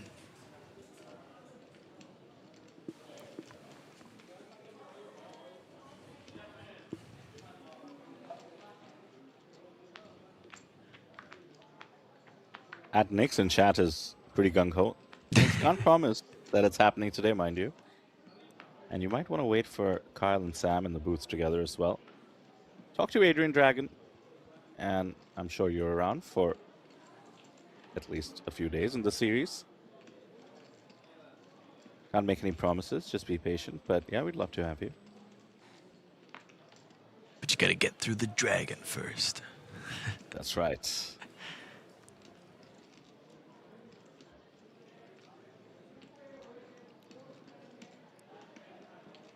Yeah, coming back to that fold, Kyle, it's almost like living up to what I said. You know, people like playing their own styles, and being deep stacked allows for that. Yeah. In that case, I know the thinking sometimes from a certain style of player. Well, I invested 2 bigs, and I have 40 of them left. I don't need to get into this tricky spot, flop a jack with 1 overcard, and really be questioning how to navigate the rest of the hand. on to the next one. You know, I have 40 bigs left, so that's what a deep structure allows. Yeah, and you know, keeping in mind too, with the bubble approaching, it's just another reason to avoid closer spots. I still don't know how I feel about you categorizing the bubble approaching 150 spots away, but I hear you. Yeah, okay. The bubble approaching is probably an incorrect term for this, for this. But I think I guess with the ICM pressure growing, is maybe a more accurate way to say that. There is a risk premium, as the nerds would say.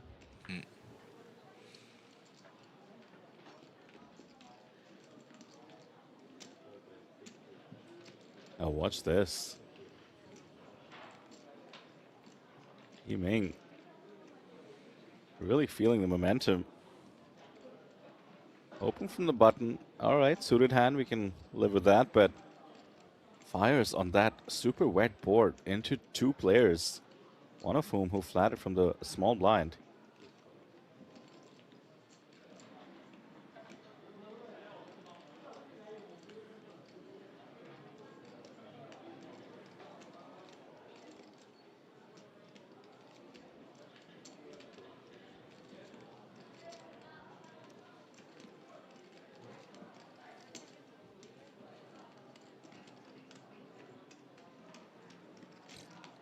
Somehow nobody going anywhere.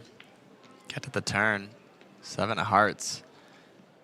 Front door flush draw gets in there, but nobody with a single heart in their hand.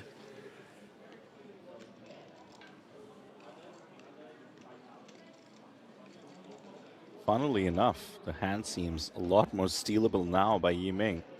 Yeah. But without blocking hearts, I'm guessing he has to be worried his opponents have some.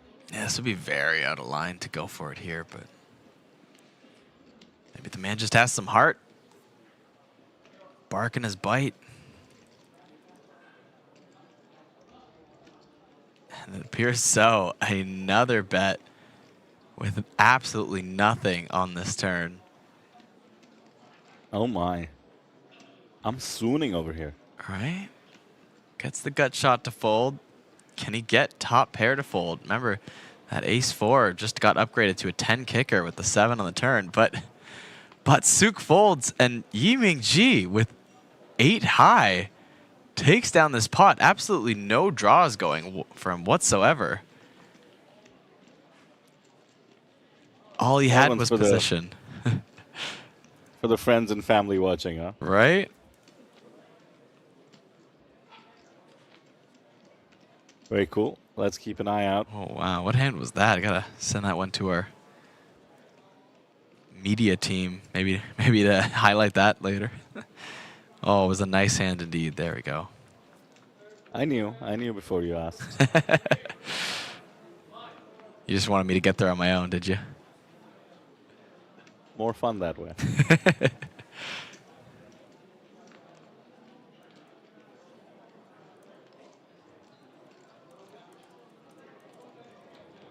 So Chen has been playing pretty reasonable ranges, not taking advantage of being, I believe, what is that, about 130 bigs?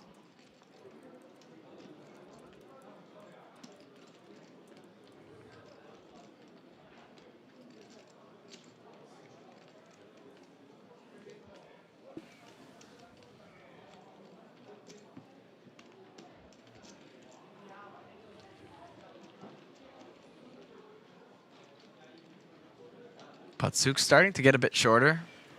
Down to 33 bigs. Elimination still rolling off pretty quickly.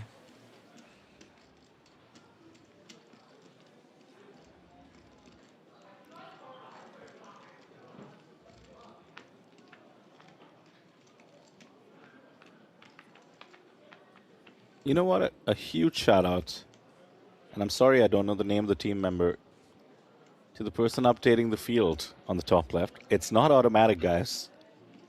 Somebody's doing the work manually so that you can track along with us how the field is deteriorating.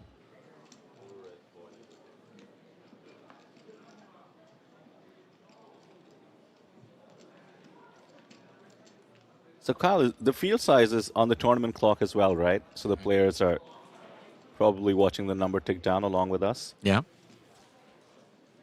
Yeah, it should start influencing play. You are right.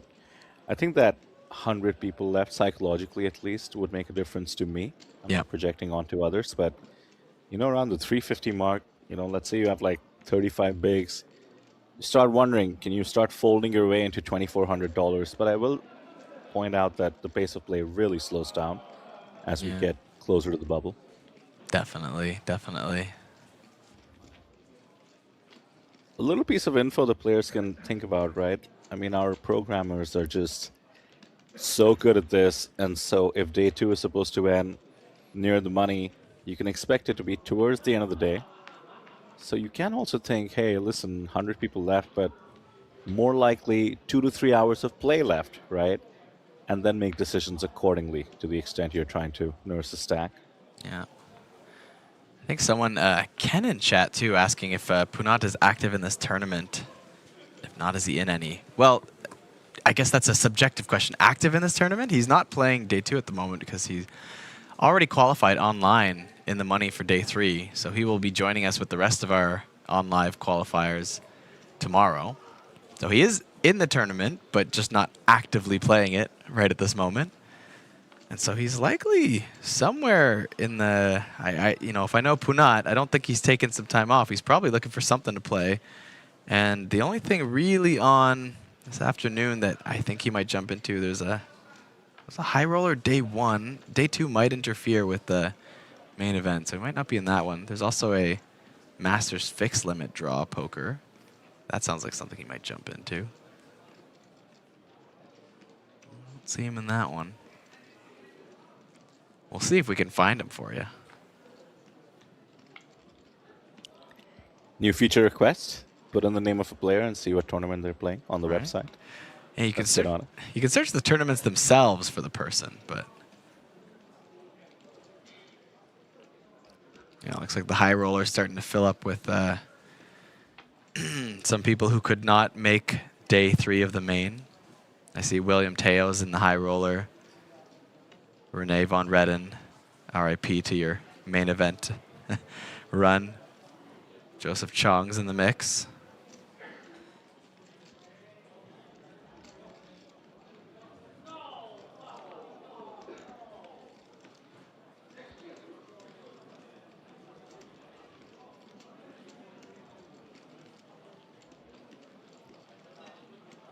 Kyle, you're not as familiar with the mixed games as I am, but you mentioned this tournament, the Masters fixed limit draw. Mm-hmm.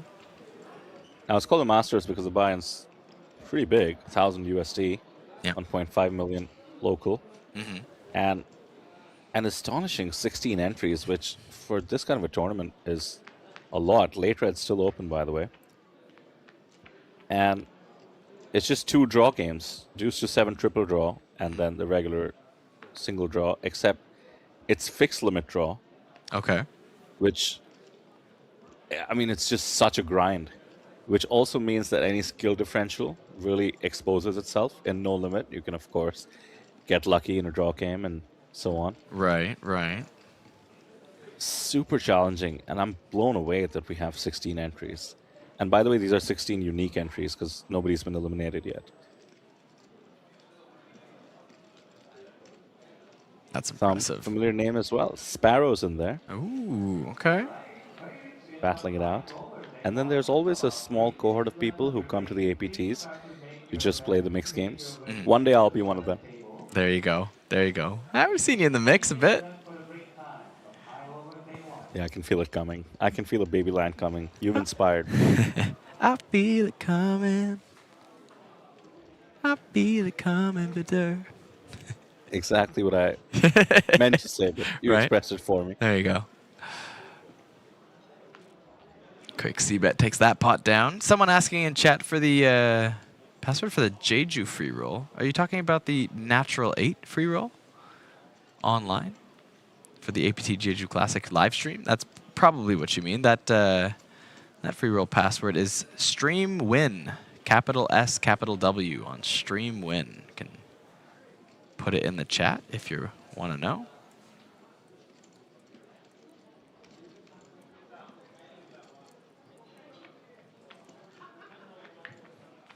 El Julianus asks, did any of the 16 not know what they were doing when they bought in? Or did they know what they're doing, which is the same question? Yeah, this is a $1,000 tournament. I think they did. I'd still say it's likely that you get at least someone who is asking about the rules when they sit down after buying in. Now, it's Yeah, I mean, like- you know, that's quite a big buy-in, so maybe I'm mistaken, but I've seen it in even, you know, some of the fairly big buy-ins, not quite as big as this one, but they'll sit down and they'll go, okay, how does this one game work? How does this game work? And they'll know a few of Trust them. me, I've done that too. And I actually asked APT President Neil Johnson while sitting on the table, and he's like, I can't tell you. That would be so biased. But the thing is, this event is called the Fixed Limit, and there's only 2 games. So, yeah, it's not that confusing ultimately. Yeah. I mean, hopefully you Googled it before you sat down at least, if you've never played the game before. Just looked up the basic rules. It's more fun if you don't. I will say that. Yeah? Just figure out the rules as you go. I mean, I remember the first time somebody taught me how to play poker. They actually didn't even call it poker. They just called it Texas Hold'em. Okay. I was like, yeah, what a stupid game. And I didn't play for the next 6 months. Really? Got taught some game called Texas Hold'em. Stupid name, stupid game. Right? Now it's my life. What do you know? Oh, the paths we take, my friend. This stupid game is all we do now, is it? Someone asking also if there's any Thai players in the field. Of course. It's still early. I think we have at the least 5 Thai players. I'll check for you, and I'll teach you how to. I'm going to go to the event on the website, apt.poker. That's the main event. You can click on day 2. Bunch of options there. You can see the payouts, you can see the live reports, or table information. Click on view live seating and enter in the country name. And indeed, absolutely correctly, we have 5 Thai players. Now, excitingly, Kyle, we have Runchida, who I believe would be Milky from our Natural 8 Thailand table. She won her entry into the main event, and I'm sure she is in contention, of course, as of now, to be the last man or last woman standing amongst all the people who've qualified through Natural 8 into the main event. That's an $8,000 free roll just for being the last person. But more excitingly, heading towards what could be the money and beyond. Exciting. Yes, exciting to see all those Natural 8 qualifiers in the mix. Remember, they do have that 8K last longer, as you mentioned, so we'll have to keep an eye on that, get some updates when we can. Of course, it's a bit tough to track it right off the bat. We got to find out everyone who came in from online as well tomorrow. But we'll definitely update you as the field narrows once we get down to probably, you know, smaller amount, maybe when there's 10 Natural 8 entries left. That'll be a good time to start keeping an eye out. Who's going to take it down? Kyle, this is wild. We were trying to figure out her history with poker. She didn't have a hand in mob, so we couldn't really do it. And did Google her name. She's the CEO of a skincare company for the past 13 years, and it's called Fairy Milky Skincare. No way. Nickname mystery solved. Oh.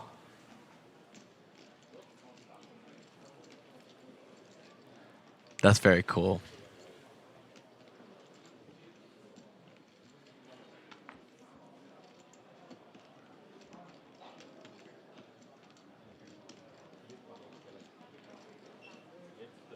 Well, best of luck to Runchida. We do have an all-in here. Yeah, Batsuk has taken the squeeze spot, which kind of is on the bigger side, but plays itself as well. Didn't want to just set mine with the 7s. Yeah. Whoa, whoa, whoa. Chips grabbed. 30 bigs and a call? Apologies for the graphics that have just flickered off at the moment. There we go. They're back. Oh, I think the jam was smaller. That's why. Because that didn't look like she pulled in like over 70K. in that call. Yeah, there we go. I think it was, yeah. Graphics have a This makes a lot more sense as a squeeze. Yeah, classic flip from Mayag Mordor. Needs the sevens to hold. Good flop. If he can dodge a king or a queen on this run out, he will double up.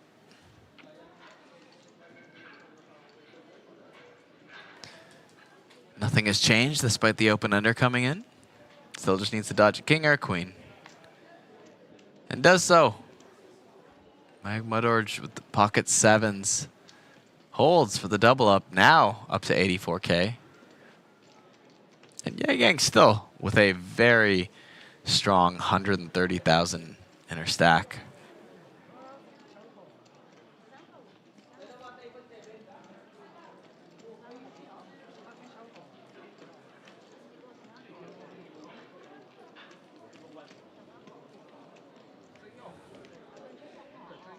Now Juliana saying the way they learned pot limit Omaha was them buying into a tournament they thought was Limit Hold'em and then realized, hey, why do we all have 4 cards?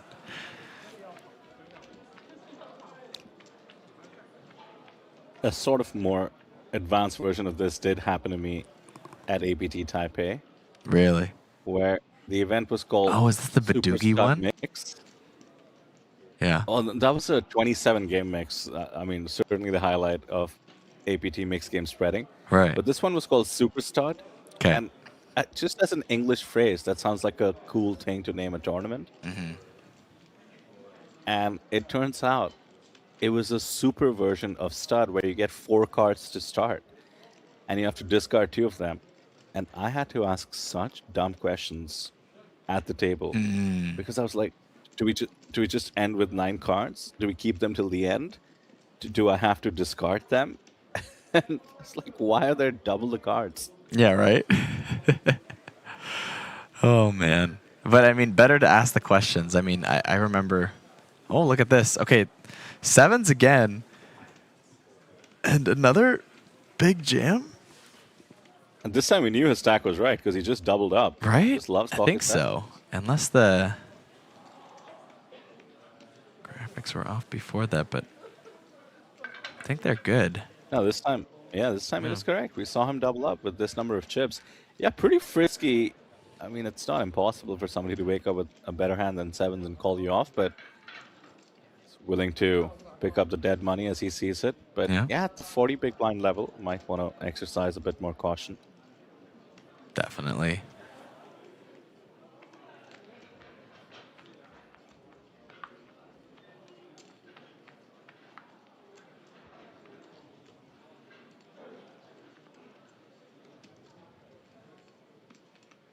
New player joining the table.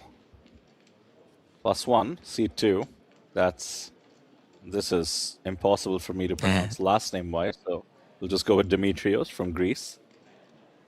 What do you mean? It's a Gadzas. I'm trying to butcher that. Sounds very Italian. Yeah, yeah. No, I don't know where I went with that one. We tried. That was like Tony Soprano at a Greek restaurant. Katsas. That's what that sounded like. Dimitrios Katsas, I think. I don't know. Yeah, Tony Soprano at a Greek restaurant. Oh, man. Dimitrios Katsas. That's what it sounds like to me in my head. But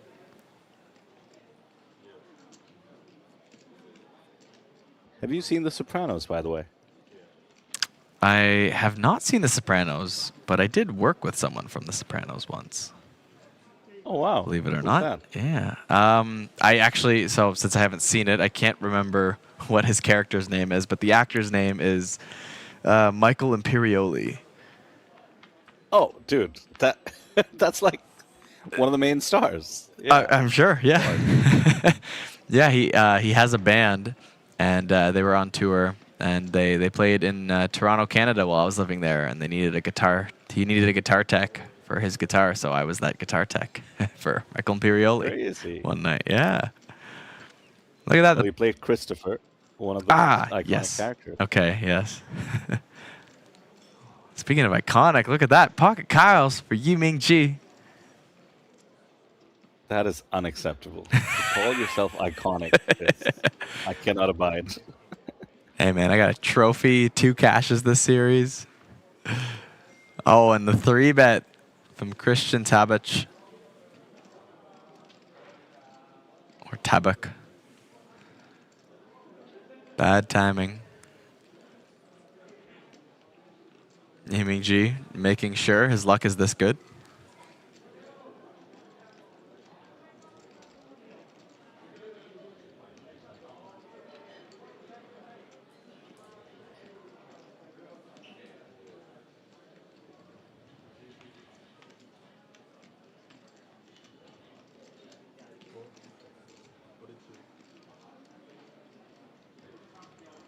And there's the 4-bet from Yiming Ji.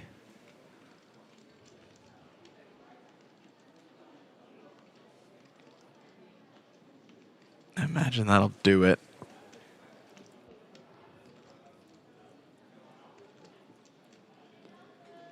And there it is. Pretty good value. Got a 3-bet out of your opponent. Some good chips to pick up for G.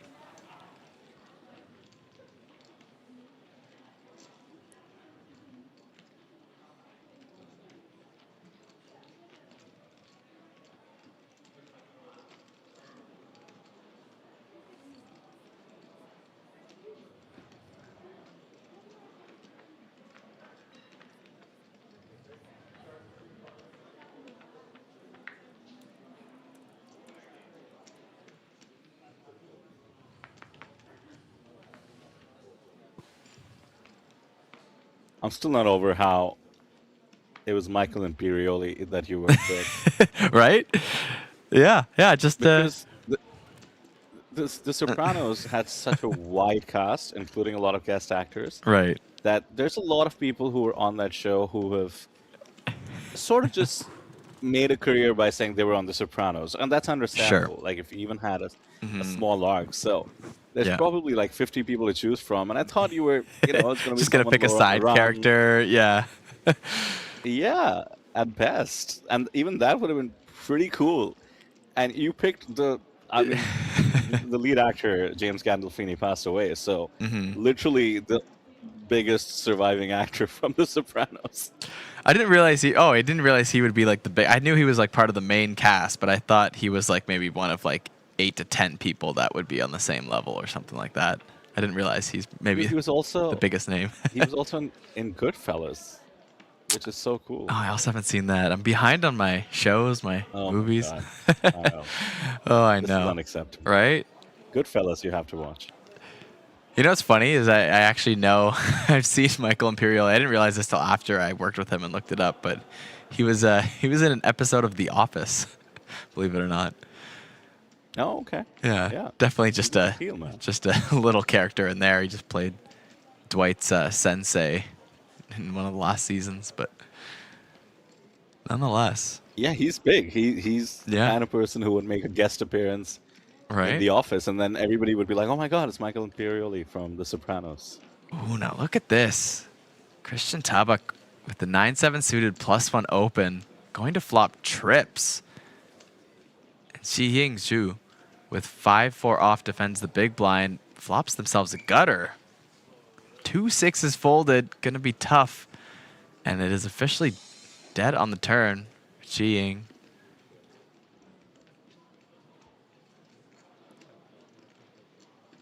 But she doesn't know it yet.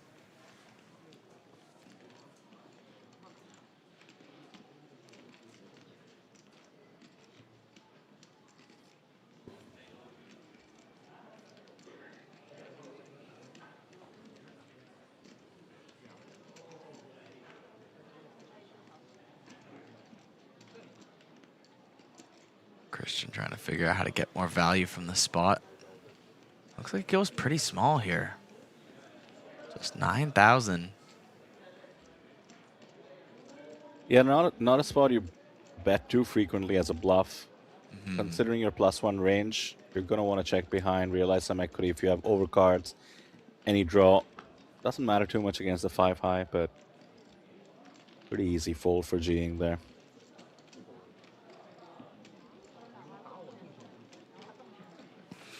But yeah, so I do have. I believe I still do. I got to double check before I make this claim here. I want to see. Michael, there it is. Okay, I do still have Michael Imperioli's phone number in my phone.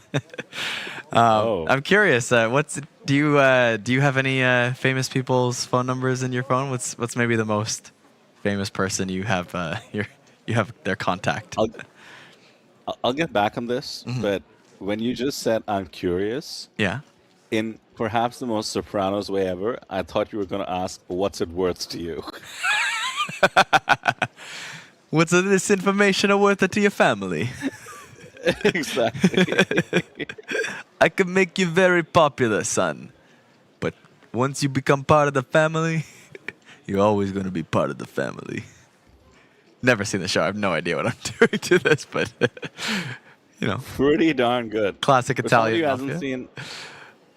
Yeah, you must have seen something, because that did live up to it. Yeah? If you haven't seen Goodfellas, I don't know where you're getting it from. All right. I mean, I'm sure I've seen scenes, and I, get the general understanding of what the media's perception of an Italian mafia family is like. Which, interestingly, the media ended up shaping the actual families, because they looked at, famously, The Godfather, and they're like, wow, that's pretty cool. We should act like this. Really? That's amazing. Yeah, well known. Wow.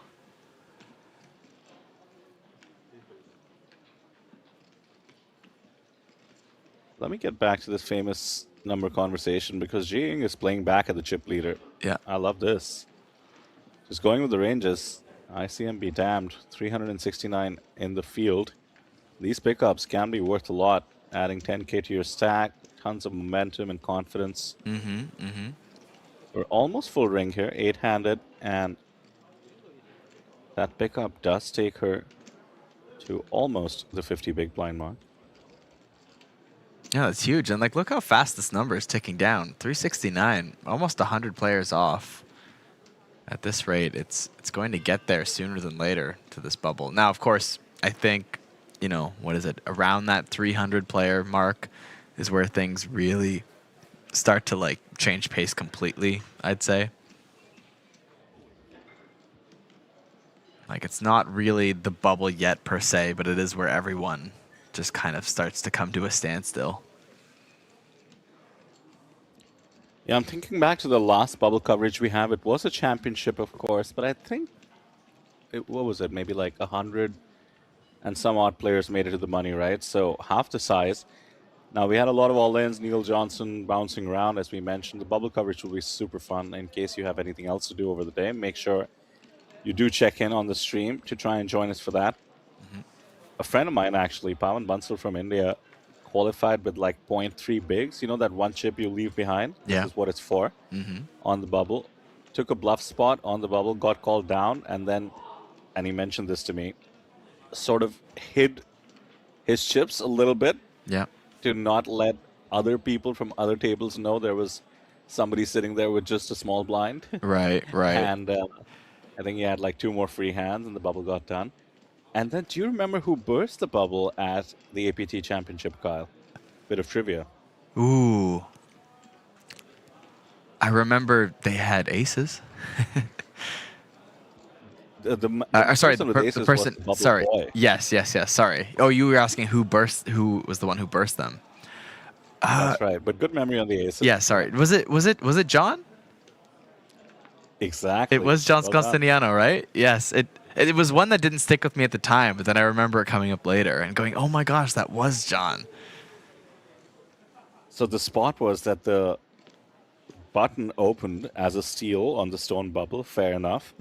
And John Costaniano goes with a re-steal and jams Queen 5. And then Aces wakes up in the big blind with 20 bigs. And, I mean, obviously, you got to call off Aces.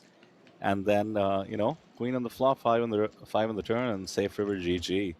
Pretty brutal. See, now, that bubble would have definitely been in an article somewhere on the APT website. And if you were doing your research of your opponents on that final table, maybe you would have given him some credit that there is a world where sometimes, some percentage of the time, he does that crazy river bluff that he got away with. And Yeah, because absolutely. if there is a world where he does it ever, you have to call, I think, you know?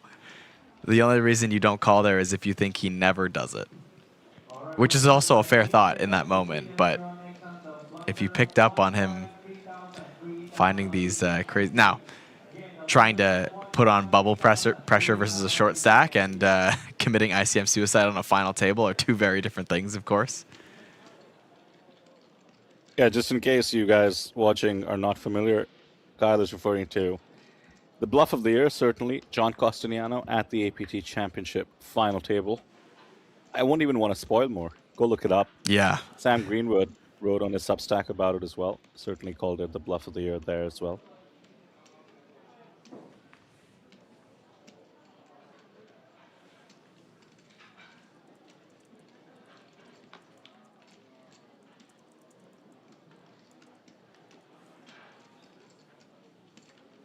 I'm curious if I Google Bluff of the Year 2025, what comes up. I feel like it should be good enough, but with no context. Probably be something to do with tariffs. Oh, that's funny. I was like, oh, the top result is a Reddit post. And then posted by kind of an unknown account by the username Bluffalo Sam. No way. Are you serious? Yeah, that's the first result. You Google Bluff of the Year 2025. First result is a Reddit post by Bluffalo Sam. Wow. 100 upvotes, 110 comments. Second result is a Poker News article with, of course, the same story.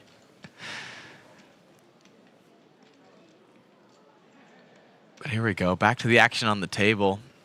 Top pair, Ji Ying, getting involved in a lot of hands here. Gets at least one street of value from Yiming Chi with the gut shot and the backdoor flush draw. 8 on the turn is not going to be good.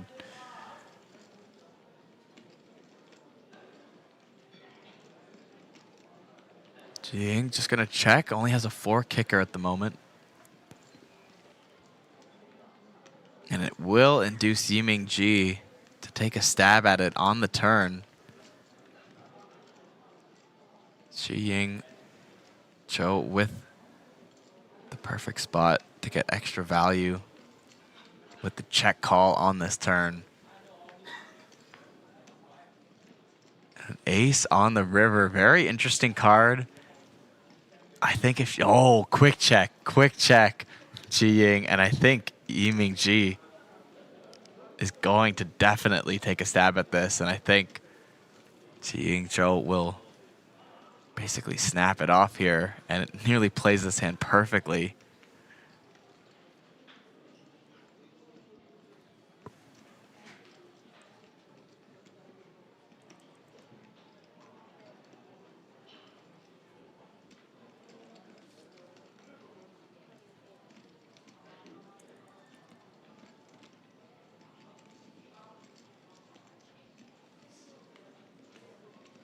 Well, there's the bet. Not a snap, just considers it for a second, but already grabbing the chips. And that's the call. Well played. What a hand. Wow, she's crushing it. Yeah, huge pickup. 23 bigs. Yeah, this is someone with only 23,000 in lifetime earnings on their Hendon Mob. Couple recent cashes at the APT women's events in Incheon last year. A 3rd place finish, 4th place finish. Her biggest single score was just 6K. That was a 25th place finish in a Poker Dream main event in Malaysia.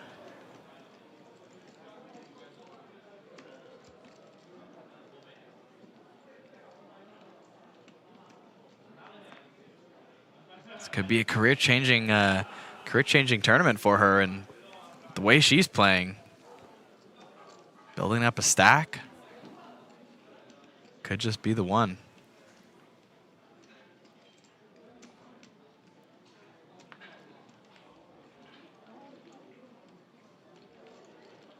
Calendar in chat, loving the trap.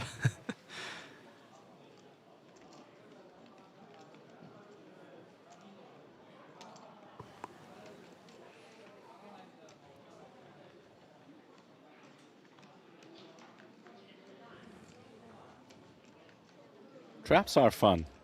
I don't know why, but there's a little bit of extra joy to them. Right? I'd rather make 20% less as a value bet, as long as I get to trap.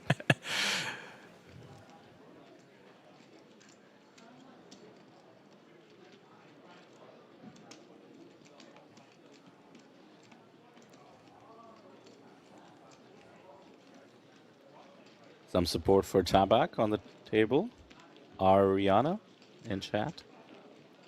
Do I have to translate this? Is it...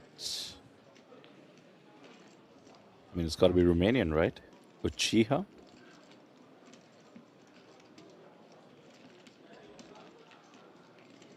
Maybe, maybe.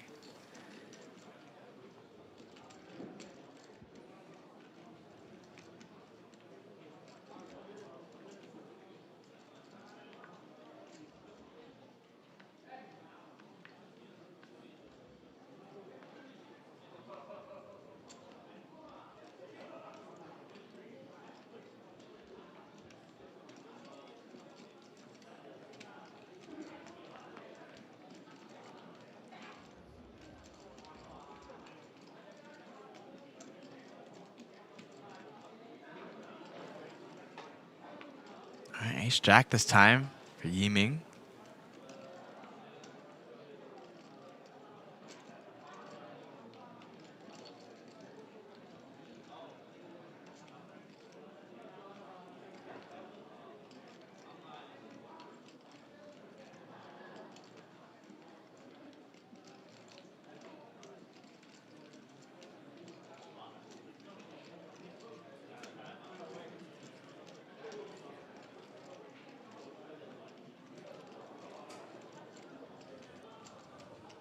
Tough situation brewing. Wouldn't blame a continue. But he gets away from it. Wow. The big 3-bet lets him get away. Good fold. Yukon Lee. Kind of the first we're seeing of him at this table. Picks up a premium, but isn't going to get much else from it. Chip leader's been a bit quiet too lately, eh? Find.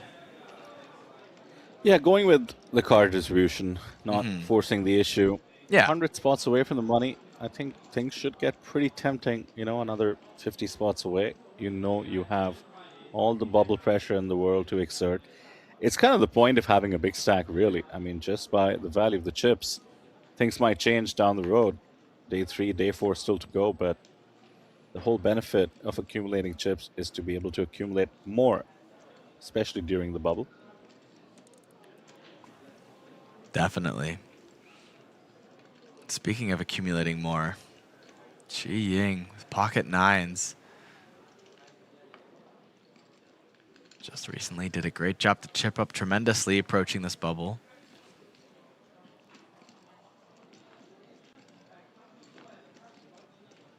Well, we see a defend from our chip leader.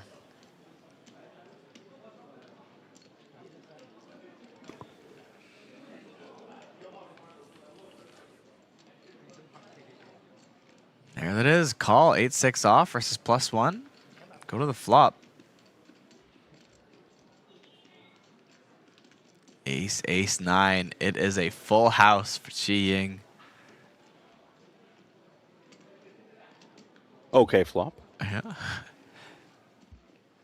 Ching only drawing 2. Quad aces? I think it took me a second there. That's right. Yeah, I was like, what is he drawing to? Quad aces. Thought there was a straight flush out there for some reason at first, and I was like, no, that's not in the mix.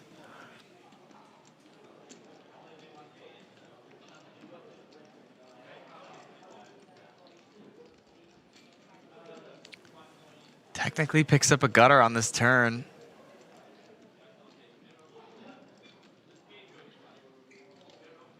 String just give it up. Yeah, just a fold. No extra value. Xiying's full house, but oh, shows it too.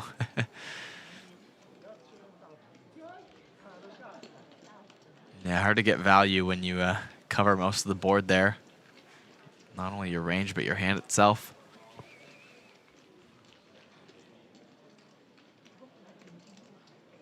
I don't mind her showing it. Usually, I don't love showing it, especially in high-stakes situations like the APT main event. Yeah. But when you show down a monster, there is a psychological element of people associating you with really big hands. Right, right. And, you know, she checked back the flop there, so I don't know. In the meta, it sort of strengthens her check back range.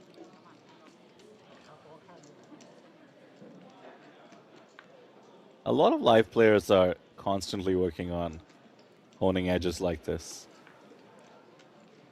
I don't think it was very strategic from her side. I think she just wanted to show she flopped a boat, but yeah. You never know. Hey, you never know. Although I do find people, you know, now the main event is a bit different, but sometimes even still, the population doesn't always adjust to information. And so you might think you're setting your perceptive image to be a bit different, and then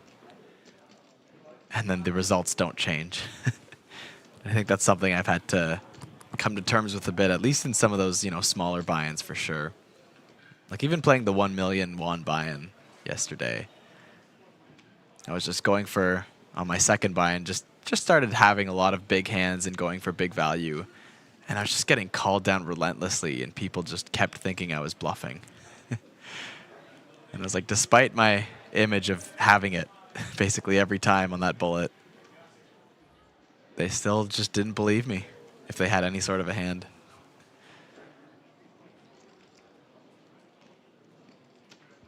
Wait, what just happened? A check on the river with a straight? That's absurd. He must have not... What? Did he must have not realized. Yeah, but then why would he turn over his cards?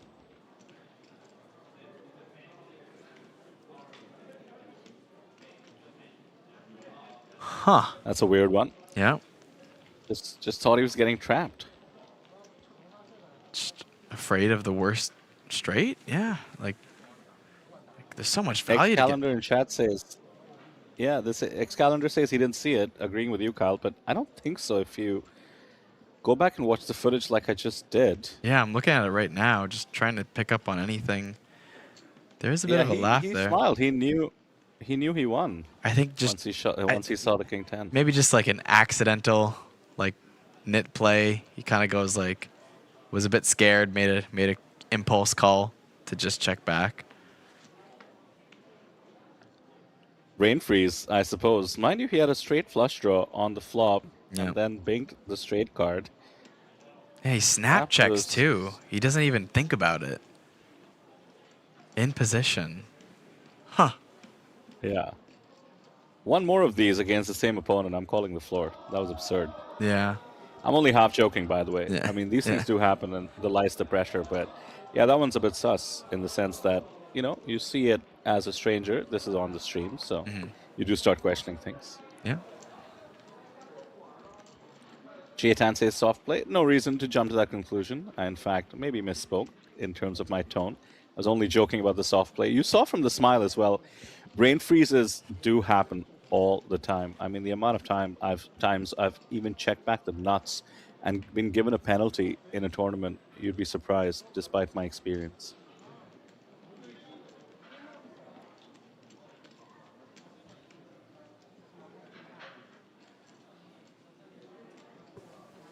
Yeah, at the end of the day, it's easy to judge in chat on a live stream, but humans do be humans nonetheless.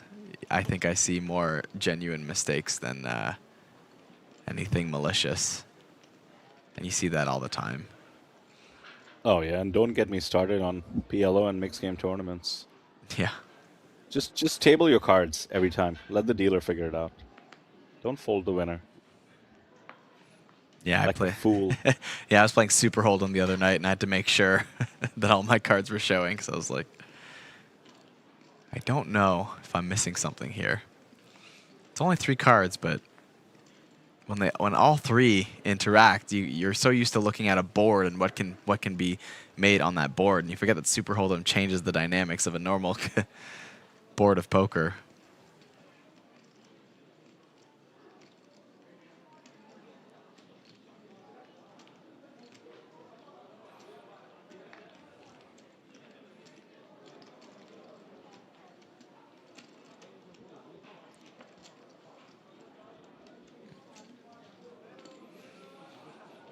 All right, Christian versus Dimitrios. 2 non-Asian players at the table. Go to the flop, ace-6-5. Christian with the under-the-gun aggressor. Still ahead with king high. Has the nut nothing at the moment. Does check it over to Dimitrios. Checks back.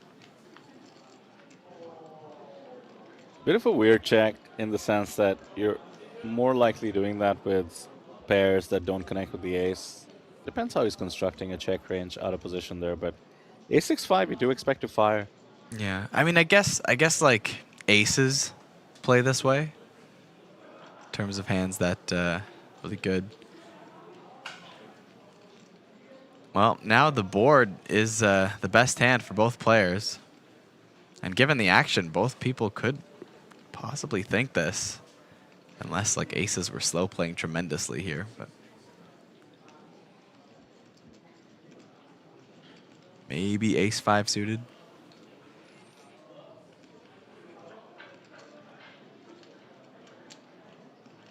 This is a funny bet because I think it's going to work.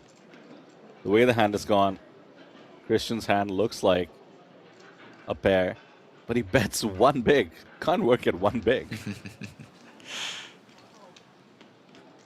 Could have stolen that one on any street, really, including the river when he was chopping. Yeah, it looks more like Christian just didn't want to get bluffed. Wanted to chop this pot up.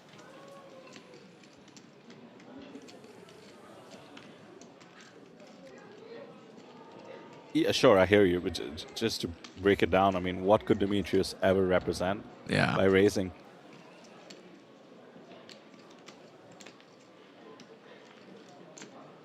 Christian would play any pair between 7s and pocket kings. Yep. With a bet on the river, considering he's beating the board, and an ace is unlikely. Yeah, better play there for sure. Could have been applied.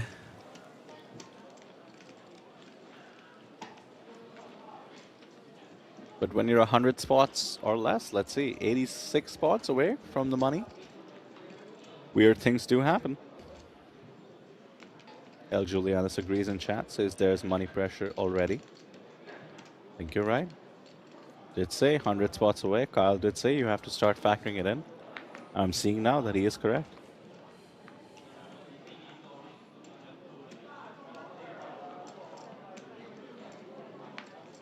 Yeah, and I think you even apply it earlier. I think you do it way more subtly. But people tend to go from like pure chip EV play to suddenly, oh, the bubble's approaching. We have to change our game completely. And I think you miss a little bit of some chip preservation, especially if you've built a bit of a stack, you know? Because the bigger your stack is, the less valuable more chips will be, and the more detrimental losing that edge will be. Now, if you're one of the shorter stacks approaching the bubble, then it's a little bit easier to just try and build that stack, get in a position where the bubble will be in your favor. Because now you can think about it too, right? Like, what about those handcuff stacks, right? Those middling stacks. You almost have to factor that into your future game evaluation. If you know you have a middling stack and you know you're going to be handcuffed for what could be a fairly long bubble, you know, despite you picking up some good premiums or hitting some good flops in that time, you're going to just be bleeding out for quite a while. And that's going to affect where your stack ends up post-bubble, even if you aren't really at risk of bubbling yourself. So a few different things to factor in there, I think, as, you know, earlier than this stage of the tournament to just see where you're at, and you know, I think your stack size will matter on those adjustments as well. But it kind of all comes into play in, I think, ways that people overlook sometimes, and myself included. Easier to just talk about it than to actually put it into action, if I'm being honest.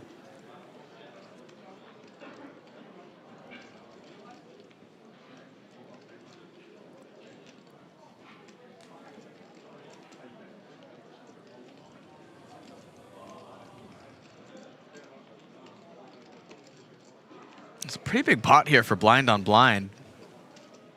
Yiming-ji, sorry, takes it down, representing the ace on the turn.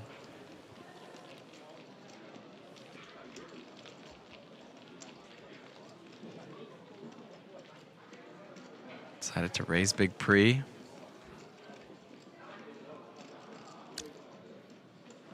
Just to bounce off what you said, by the way, there is, of course, the Ben CB school of thought, which is that ICM applies from the very beginning.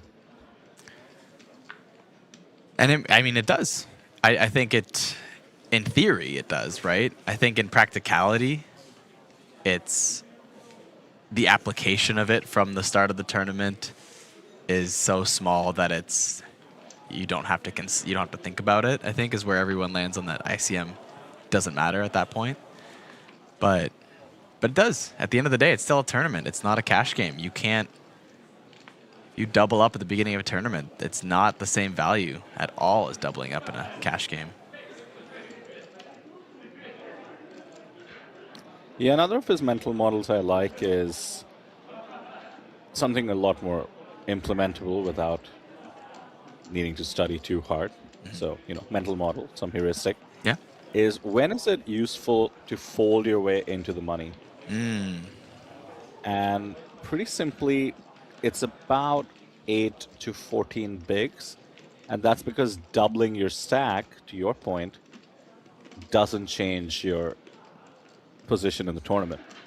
Right. You'd much rather, you know, you start eyeing the milestone of making the money, because even getting up to, you know, 16 to 28 bigs doesn't really mean you're coasting into much larger price jumps after the bubble bursts.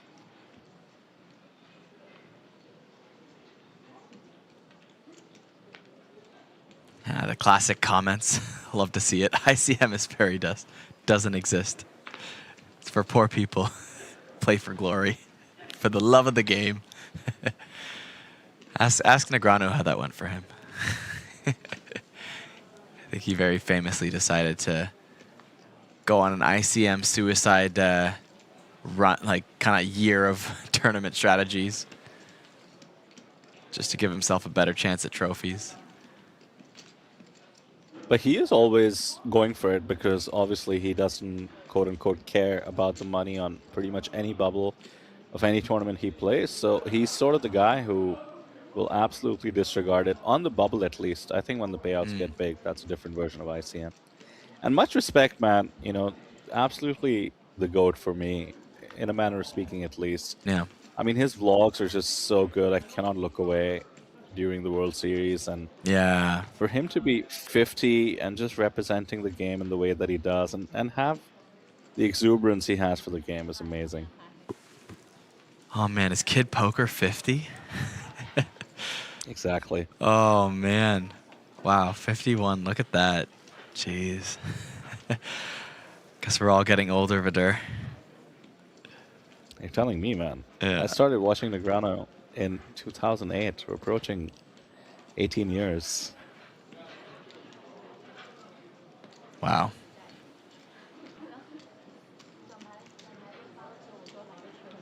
Yeah, I mean, I wasn't heavy into poker at the time, but I would catch it occasionally on TV, and you know, I'm sure Negreanu was the first name for me that stood out. That's definitely for sure. Yeah, Helmut, Ivy, Negreanu, those were sort of the big three on TV. Still, I think Negreanu, although he didn't leave as much of a mark in high stakes poker, which was sort of the biggest show at the time, at least. But there was a time when apparently there were like 15 poker shows on American TV, and he was on like 11 of them. Wow. Yeah. I mean, Negreanu was kind of one of the first people to really be branded with poker, I think. If that makes sense. Like not in the way that like, you know, because someone like Doyle Brunson, right, is very known for poker, but then when it became this like marketable thing in the age of media, I feel like he was the big one to jump on that, especially with the sponsorships and the characters coming out, you know. What do you think about that? I didn't take in as much poker back then, so this is just it's from my point of view, but no, I hear you. I mean, he used to be the front face of Stars back in the day, and it was sort of a duopoly between Stars and Full Tilt. But Full Tilt did a great job in promoting their ambassadors as well. They had did this Full Tilt legendary have Kevin Hart? Was Kevin Hart with Full Tilt for a bit? Do I have that correct? I think Kevin Hart was like 17 when was it that long ago? Oh my gosh. Kevin Hart's not that young, is he? I guess. Yeah, he's probably the same age as Negreanu. Yeah. Let me get back to the old days in a moment, because Dimitrios is coming along with a flat call, which is, of course, the way to go with pocket tens. Of course. And he's out of position, doesn't want to turn it into a bluff, and getting just about the right odds to draw to a set as well, mind you. Yeah, we've seen about 8-1 to hit a set. But an ace in the window. Xi Ying hits top pair. And look at that King of Hearts. There's some backdoor equity involved as well. Checks it over to her 3-bet from +2. She's done phenomenally well to build the chip stack on this feature table.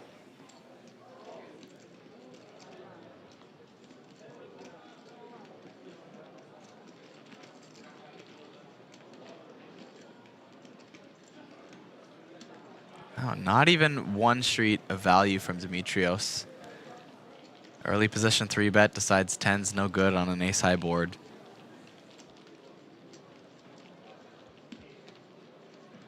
Probably solver approved. Yeah.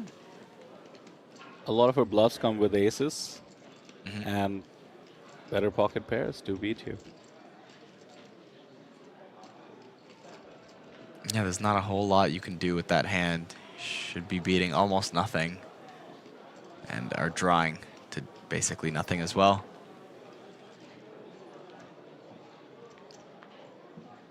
Well, Juliana says Dur, Ivy, Helmut, Negreanu, the 4 aces of TV poker. I like that. 4 aces is a better poker way of saying Mount Rushmore. Pretty cool. All right.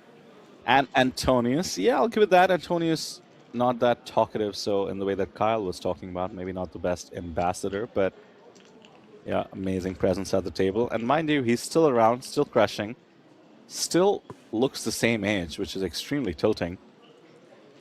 I mean, he was like a Scandinavian model, basically, so I guess I'm not surprised. But just the domination has been incredible.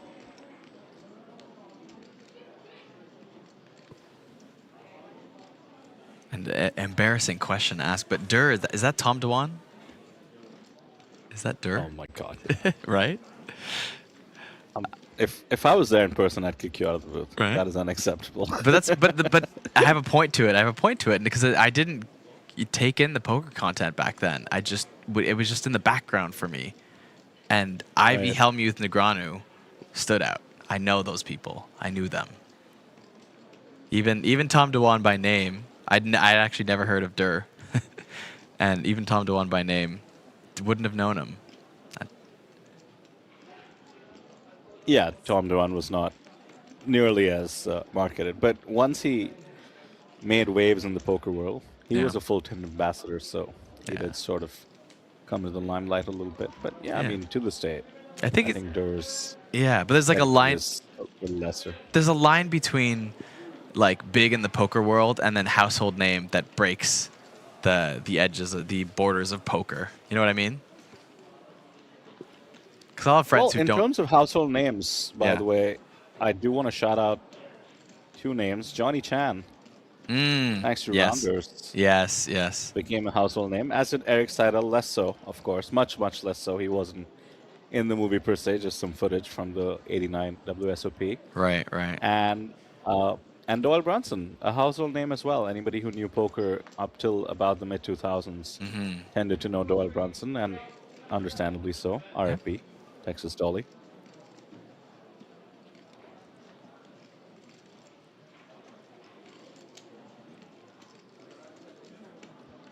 Okay, pop quiz, and I have an answer in my head. Let's see if you land on the same one. Okay. Who do you think is the biggest, most mainstream household name for poker as of today? As of today, and like breaks through the scene of poker, like other people, like people who aren't in poker might know him. Yeah, just like who would be the most known poker player on the planet? Okay, let me think about that for a second while we see the kings here in action. I have a trick answer, mind you. Okay. Christian Tabak opens ace-2 suited. Yang Yang with 9-10 suited comes along the cutoff, and of course the 3-bet from Yuken Lee. Yuken Lai, sorry.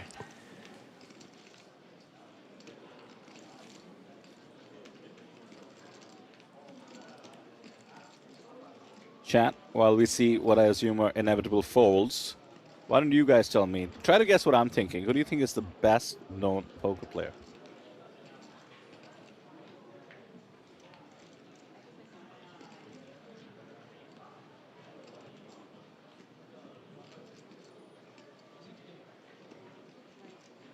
Look at this, Christian Tabak going to come along. Oh, sorry, 4-bet from +2.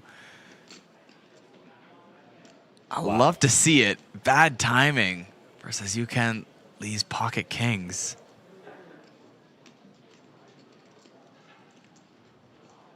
I should have known as soon as I said inevitable that Christian was going to commit. 60K fired, 20 bigs.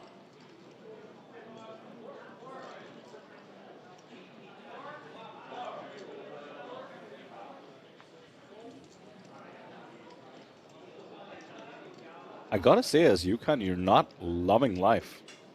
I mean, certainly, aces will be a big part of the value range. Every so often, queens, you block kings yourself. Yeah.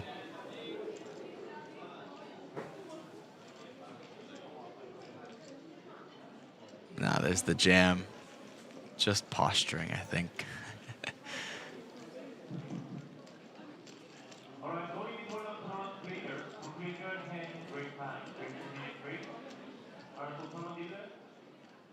I kind of like the jam here. There's a ton of money in the pot already with the 4-bet. You know, you really get a hand like ace-king to have it sweating out now. You might just kill their equity pre-flop. Of course, you might maybe lose. Hey, you want to get it in. Yeah. With the queens and ace-kings, for sure. I like it. Huge pickup. Over 250. I mean, these are huge stacks. 325 in the field remaining, so exactly 70 spots away from the money. A huge stack allows you to put the pressure, accumulate more chips. We have 3 pretty decent stacks, 70 big blinds plus, and then a bunch of medium stacks. Yeah. I think the ICM pressure is coming. We will be with this table for another, let's see the tournament clock, half an hour we see at the back. Yeah. So I doubt we make the money with this table. We'll have a new set of feature players, and then likely get into the money with the next feature table. Yeah.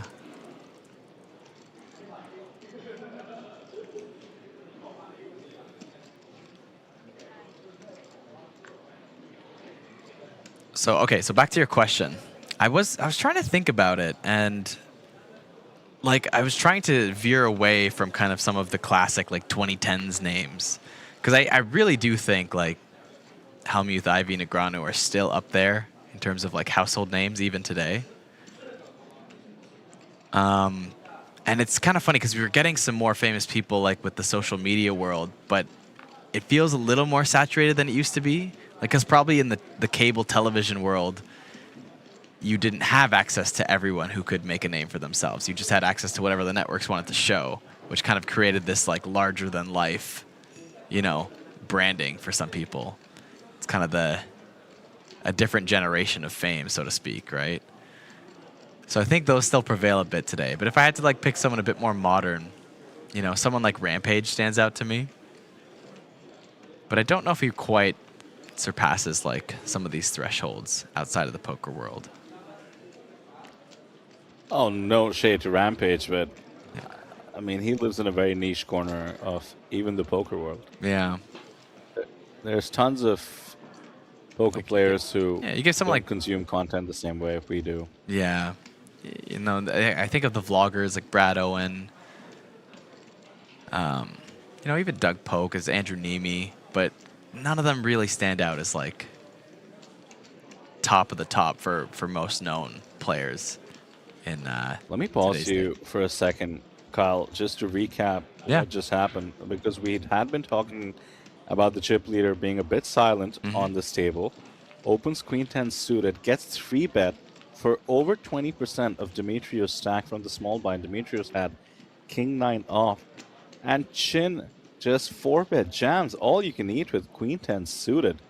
And that's a big jam. 30 big blinds effective against Demetrios' total stack. Of course, the King 9 has to let it go.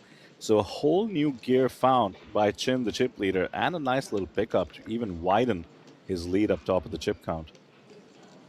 Love to see it.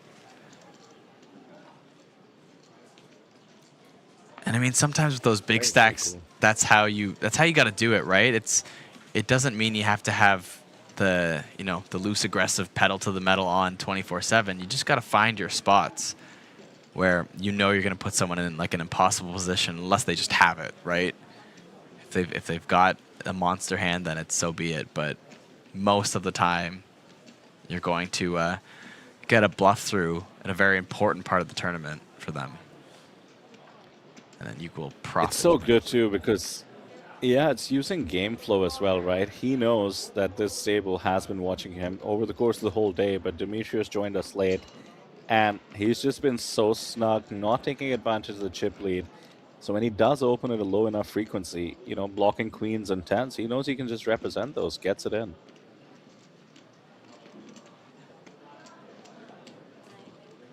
Wasn't so much about the holding itself, but the game flow, which I think is extremely underrated in live poker.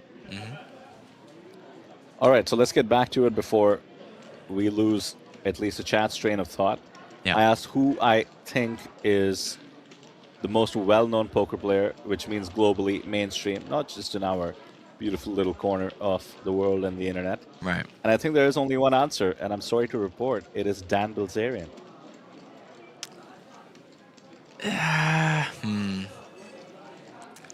I don't think so. I don't know.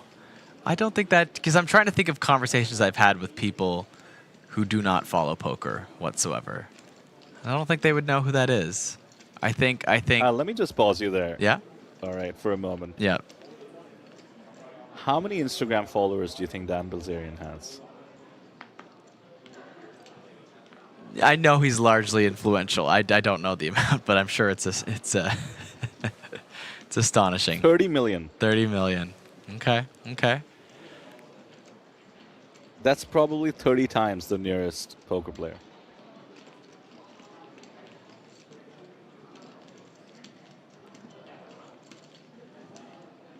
That's hard to beat. That is quite a bit. That is quite a bit. Negreanu has 416,000 for reference. Yeah. Huge difference.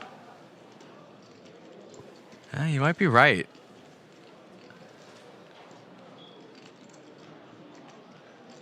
I apologized before I reported the bad news. And it's just my thought.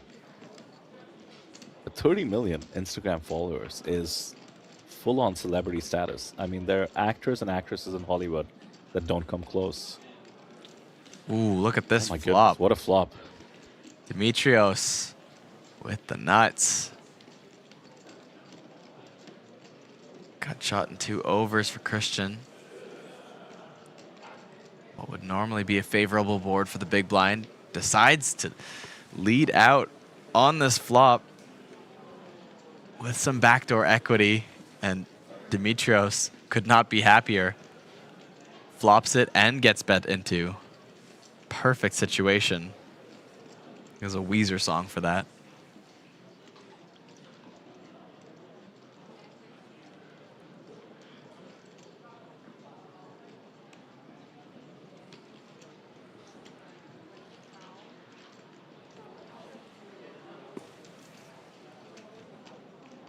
There's the raise.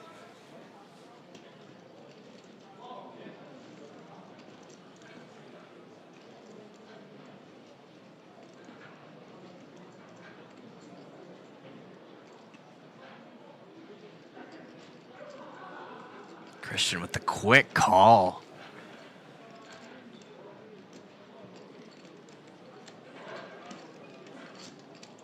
Spade could slow this down.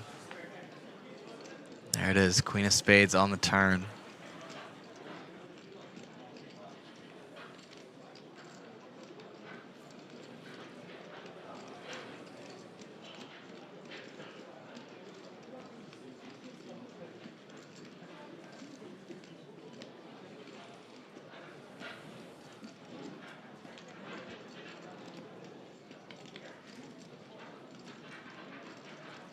Now checks it over. Quick check back from Dimitrios as well. And the 8 of spades. 4 spades on the board. Second pair for Christian.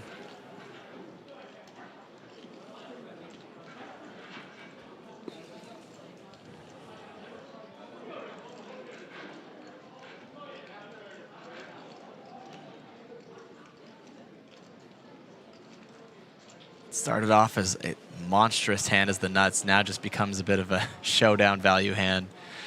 Goes check, check, and he will take down the pot, but some action killer run out.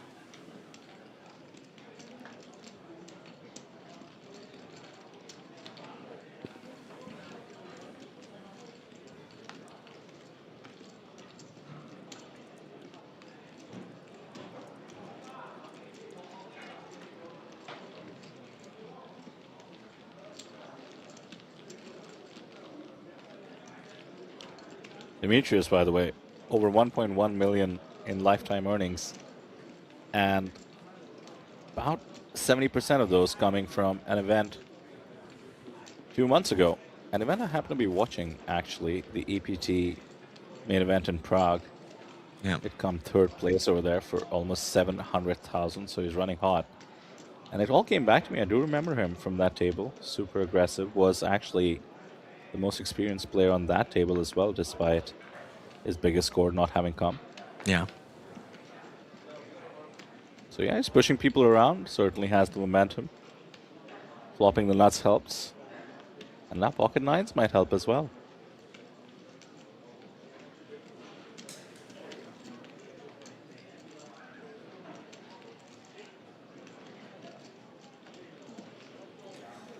Oh, but it's going to be bad timing here. Pocket tens for Shi Ying-jo.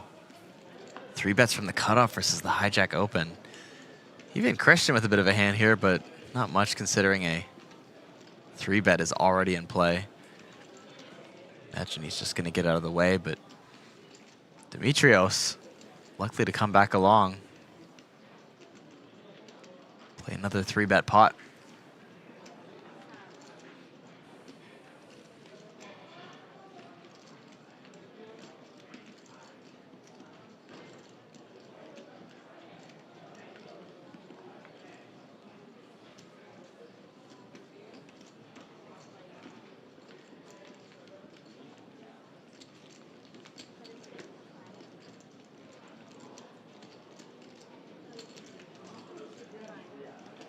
Oh, but I stand corrected. Christian Tabak with the 4 bet.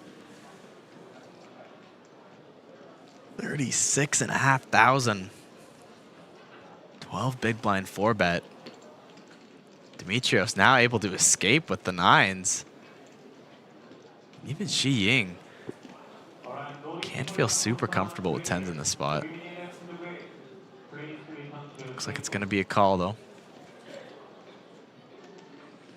85K in the pot, just 55,000 behind effective in this 4 bet pot.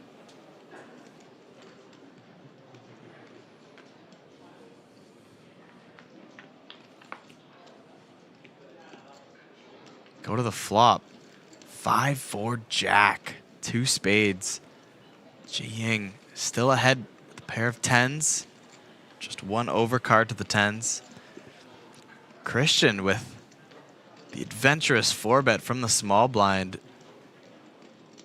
Only has 2 overs and a backdoor straight. Has to continue the story though. Going to fire again.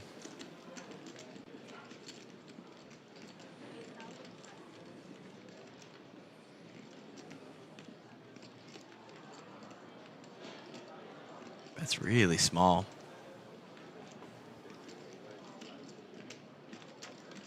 Quick call from Chi Ying.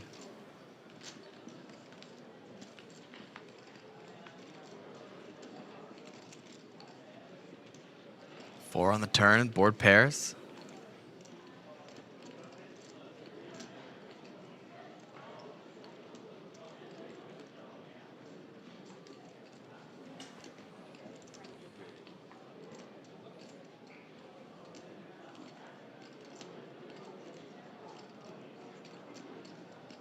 Christian going to continue on this turn.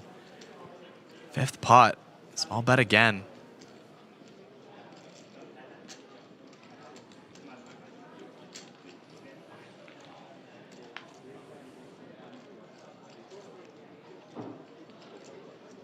Fairly safe river. Is Christian over his head now?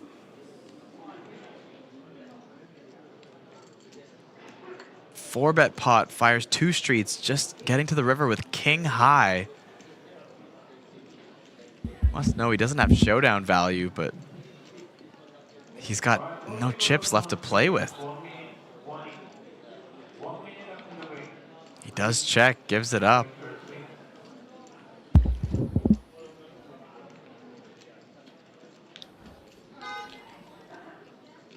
This hand is going to Ji Ying, and what a pickup it's going to be.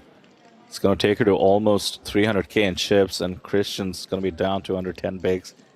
I mean, gotta admire the effort, just going for it. You know, we're about 60 spots away from the money. Clearly did not let that get in the way. Crazy hand. 142,000 chip pot. Nearly 50 bigs in the middle.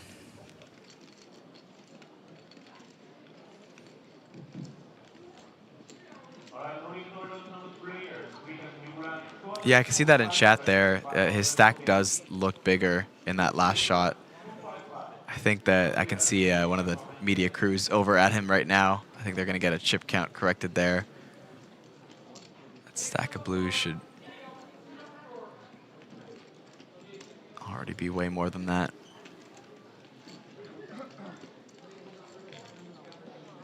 Yeah, agreed. I don't know if that's quite a 20 high stack of blues from this angle. It might be. Looks like he has about 130k behind. Should adjust the graphics shortly. Apologies for the confusion there. So clearly he had more chips and was able to apply a lot more leverage in terms of the bets, but does mean that he gave up in the river despite being able to afford a big bluff. I mean, he was repping queens, kings, aces, right? And certainly could have continued the story on that board.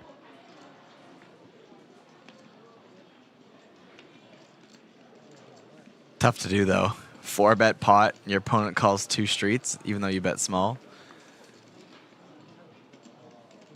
So he did have the chips to make a big play on that river, but it would take some serious guts, and in a lot of situations you might just feel like you're punting.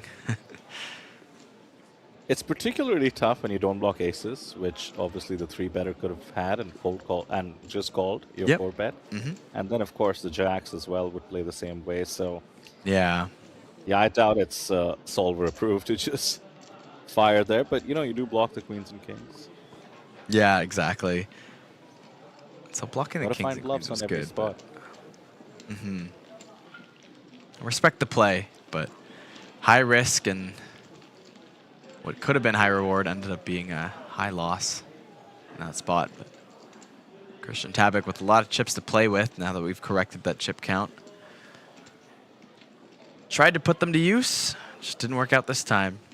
And yeah, it looks like you're right there, Vidur, about 130k. Corrected in the stack.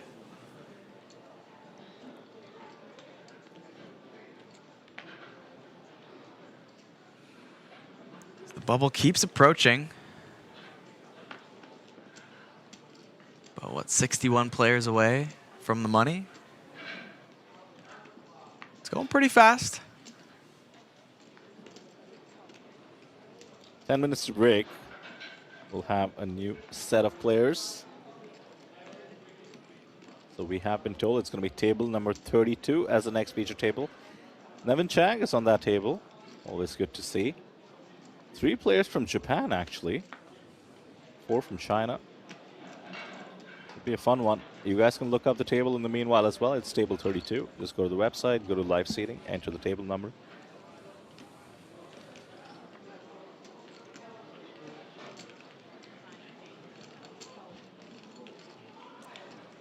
And this is a 3-bet from Yang Yang with Queen 8 suited in the small blind. And it's not just this table. I've seen a few of our feature tables now in this main event. Players are not afraid to play, even with the bubble approaching.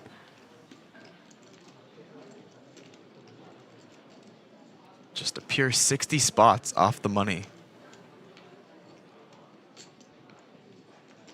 People are 3-betting like it's a streamed cash game. Even Christian makes the call with ace-6 suited. Another hand you wouldn't see defend too often. This is a 3-bet. Look at this. Gut shot for Yang Yang. Backdoor flush, backdoor straight for Christian. Ace high. In theory, still ahead at the moment.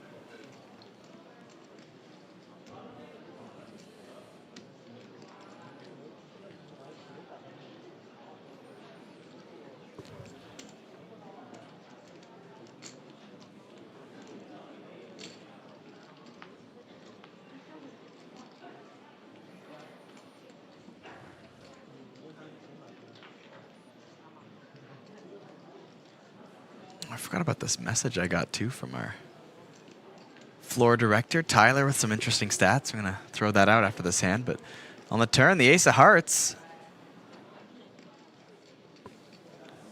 Christian makes top pair after floating once.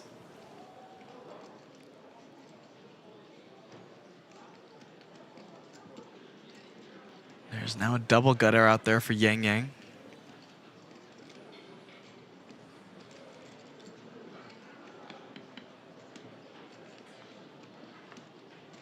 Christian checks back, hits trips on the river. Yang Yang with just queen high might bluff at this.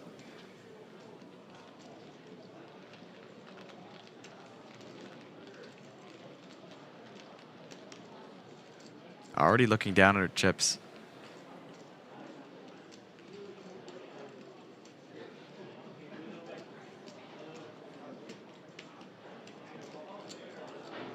Looks like about 55. It's quickly snapped off by Christian. Yang Yang goes for it. Bad timing. Christian Tabak makes the call. And his stack continues to grow. Over 200,000 piled up in front of him. Yang Yang just down to 35K. About 12 big blinds.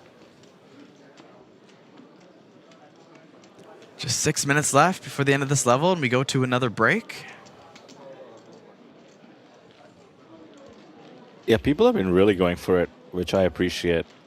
No surprise that they are deep in this main event because you do need aggression in tournaments. Unfortunate there for Yang Yang, of course. You were mentioning some stats from Tyler?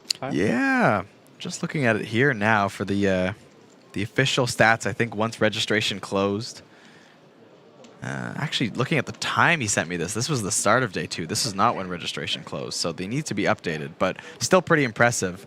There was an age range of 19 to 65 entered by the start of day 2.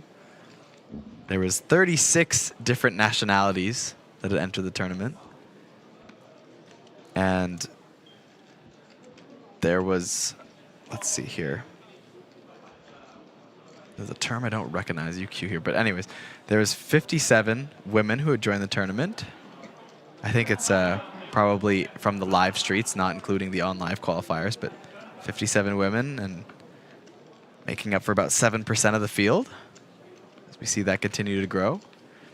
And probably the most fun one, there were over 300 players that were here for the first time of their first APT series that joined this main event. Oh, whoa. Right? Save the best for last on that one. 300 people, never been to APT in their life, join this main event. Welcome, welcome. And I mean, we keep setting records, so the trend makes sense. There are new people coming to try out the APT constantly. Like I think Jeju is such a great venue to do it as well. Yeah. Oh, and I don't know if you saw that lovely, looked like almost like a travel ad that was shot by one of our hosts, Yuri. Just like this very peaceful, beautiful shot of Jeju Island in the winter. And it was done so well. Really loved the really cool. different take on promoting the series. And here we go.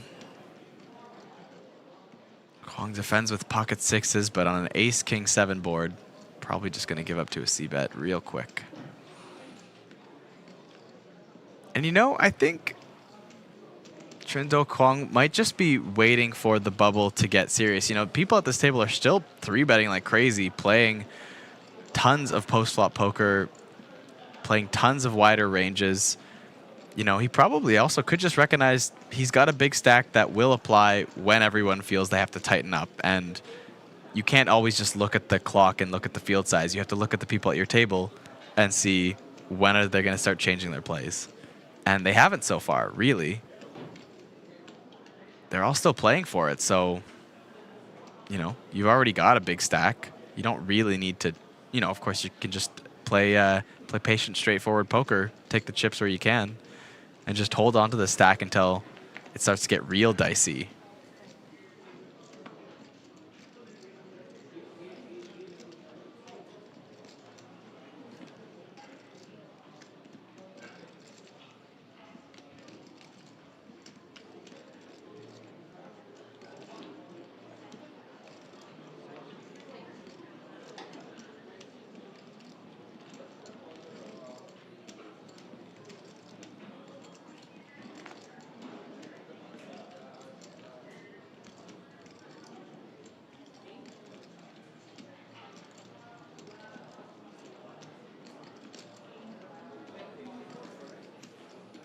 We've seen Demetrios get tempted into some moves. Oh, yeah.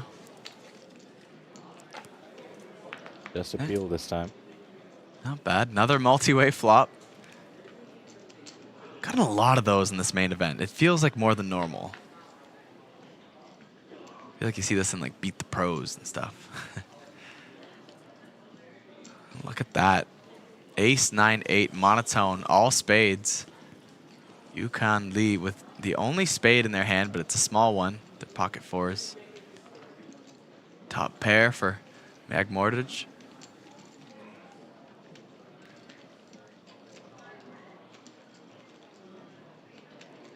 Going to fire 2 bigs into the middle.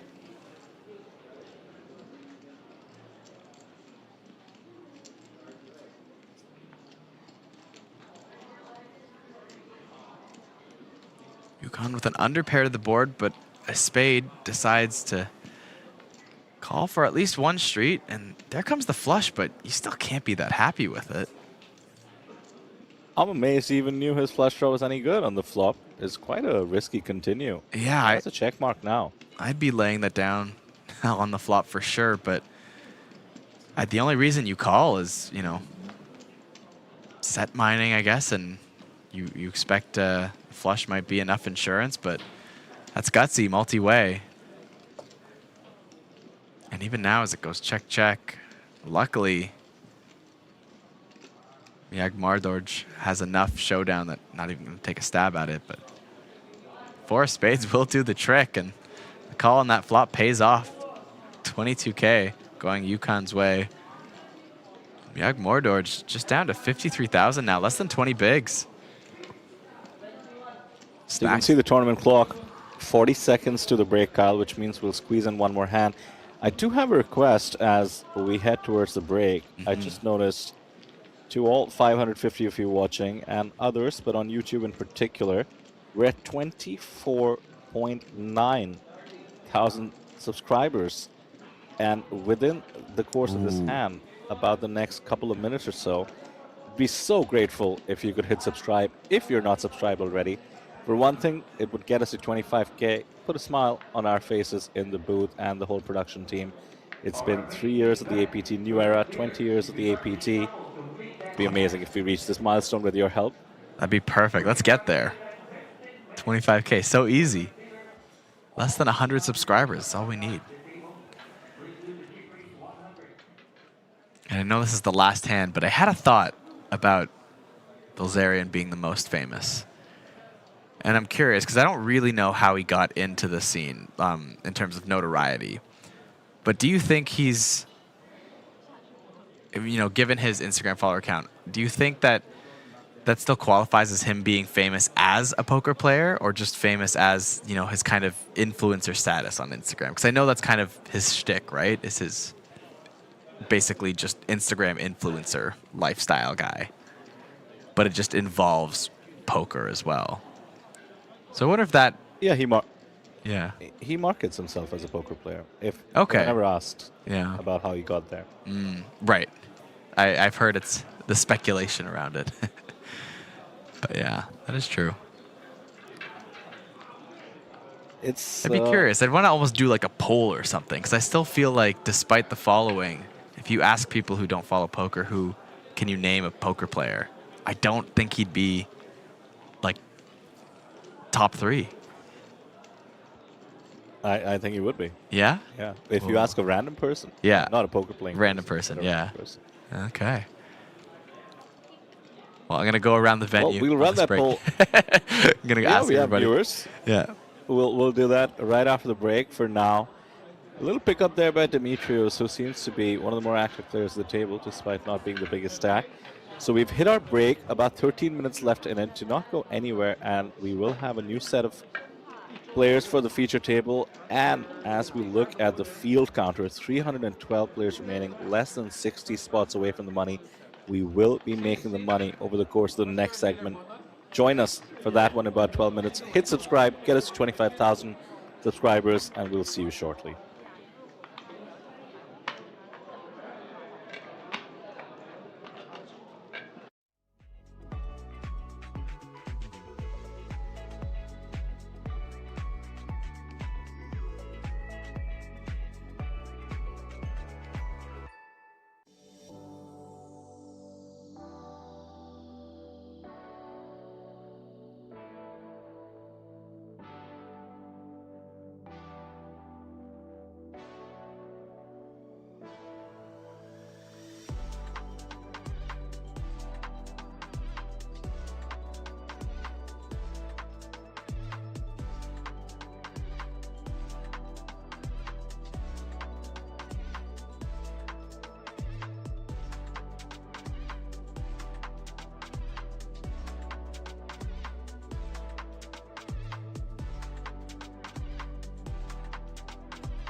Welcome to Asia's largest online poker room. Our next generation poker software is now initiating.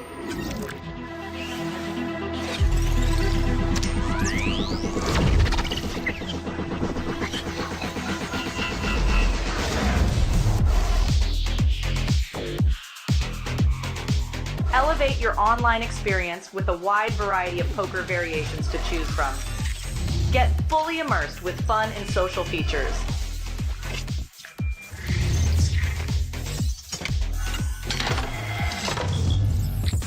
Level up your game with PokerCraft and Smart HUD. Unlock a wealth of rewards including cashback, bonuses, and jackpots.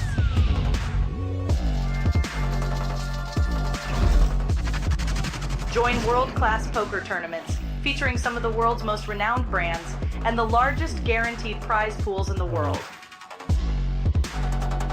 Experience the best in customer service and hassle-free transactions for a seamless online gaming experience. With online poker available on all your devices, you'll be able to play your favorite games anytime, anywhere.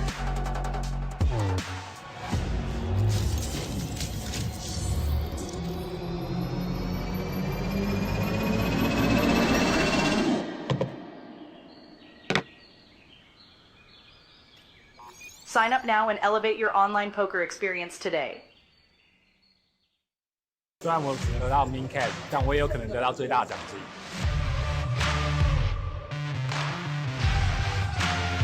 现金3250万，我来了。Yeah, I think I will get at least top 3. We're going to win this one. Okay, this is it. This is it.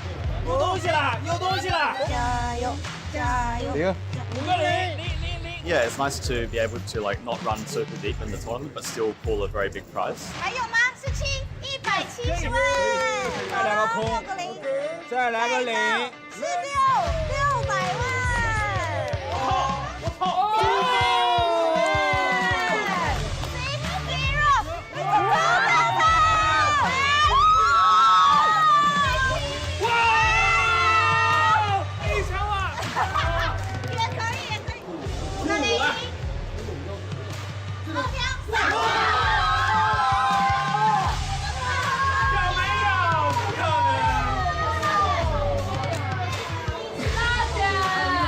想说应该不会是我吧，可是还是抽到了，也是很 lucky。中了，我中了。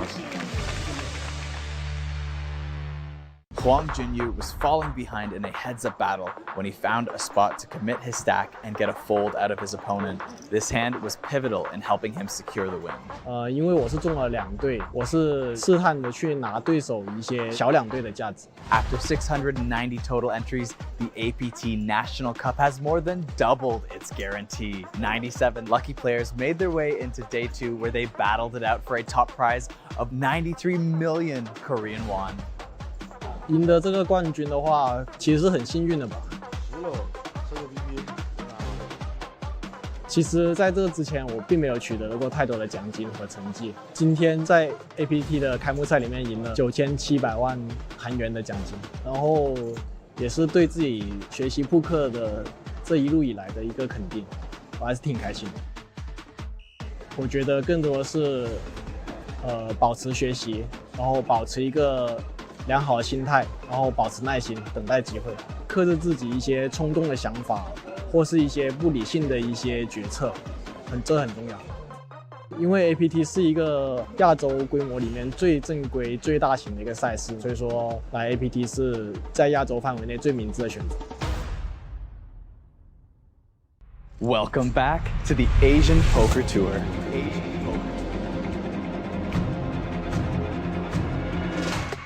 APT 济州站经典赛2026今天正式开打，同时也是 APT 巡回赛20周年第一个巡回系列赛。Happy 20th Happy 20th anniversary สุขสันต์ครบรอบ20 ปี APT เจ้าหลิงไฟลอเย้ このシリーズには20年にわたりプレイヤーを引きつけてきたおなじみの人気イベントが全て揃っています。 The APT National Cup featuring a 200 million Korean won guarantee, the Mystery Bounty Hunter 400 million, the APT Super High Roller $500 million, and of course, the main event with a whopping 2.2 billion Korean won guarantee. 約100イベントに及ぶフルスケジュールと各補助額の詳細は www.apt.portal をチェック、もしくはこの APT アプリをダウンロードしてください。我们将在所有的社交平台为大家带来本系列赛的每日精彩赛事报道，其中包含2月1号星期日起正式开播的赛事直播。记得追踪我们，掌握 APT 济州经典赛2026的所有精彩扑克瞬间。The 200 million Korean won guarantee has already been smashed in event number 1. The APT Jeju Classic is off to a strong start. Let's see how the players are feeling in the National Cup. Andy, just curious, why did you choose the National Cup tournament to start your series here at APT? Well, it's the first event. I always play the full series, so yeah, I play anything. 因为我比较喜欢，早点进场可以多打番后，这样 BP 数比较多。 How is your tournament in the National Cup going so far? It's already my second bullet, just a little bit below the average, but I think it's a good experience for me. All right, we're here with previous champion at the APT. Renee, how is the first event of the series going for you so far? Now really good. I have like 2.5x average, and I appreciate a little bit smaller blind levels because it's not that tough to think about hands if you're only 20 big blinds deep or something. So I think it's always the best tournament for me to get back into it. Do you have any expectations as to how far you might run in this National Cup tournament? The goal is always to win and get to the final table. So, yeah. I'm gonna win something big, and then I'll come back to you for another interview. That sounds perfect. Awesome. Thank you so much. As you can see, the National Cup is well underway, and this is just the first event of 99 different tournaments featured here at the APT Jeju Classic. If you want to follow along, go to apt.poker to keep up with all the action. Welcome to the APT.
Good evening and welcome back to the APT Jeju Classic 2026.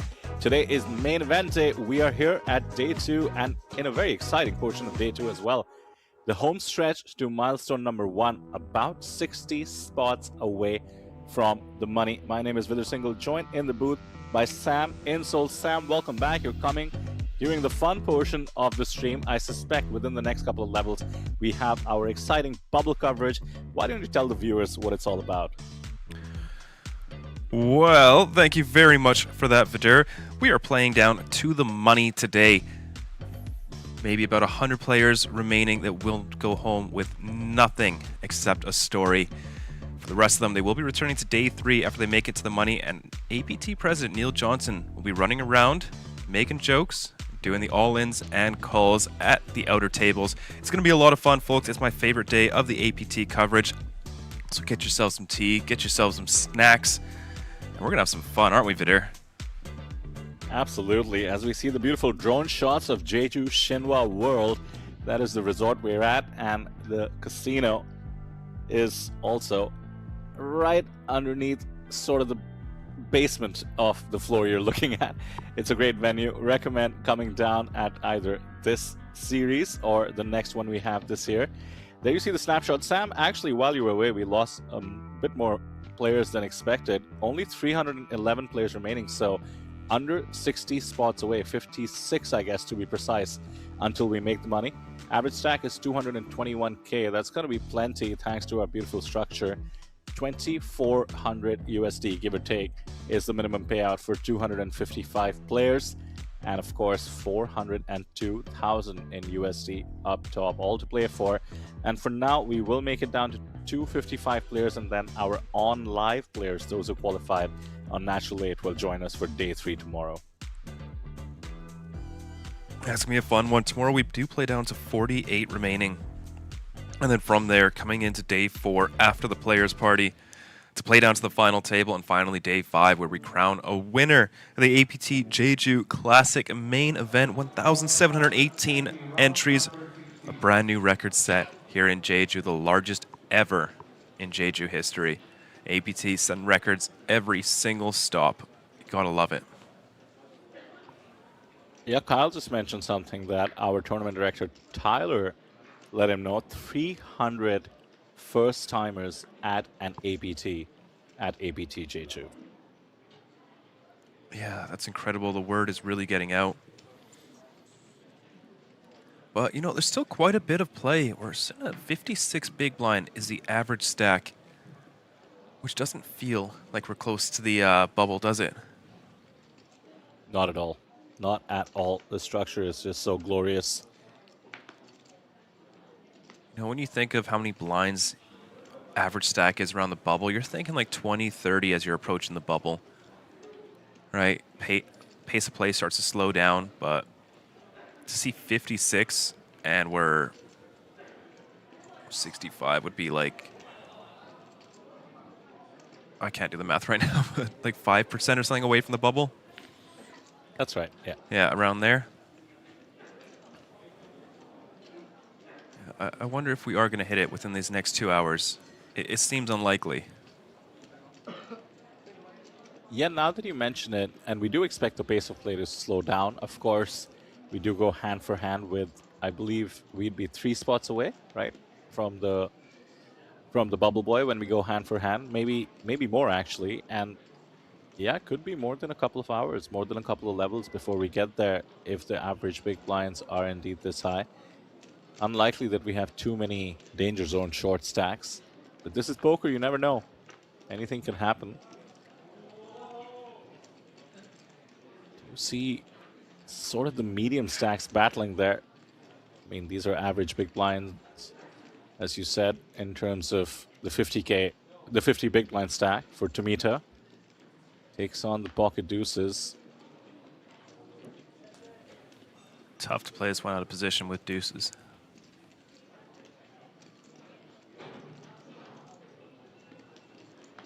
Ooh, big bet. Hidenari will take it down. Nevin Chang looking stylish with the goggles.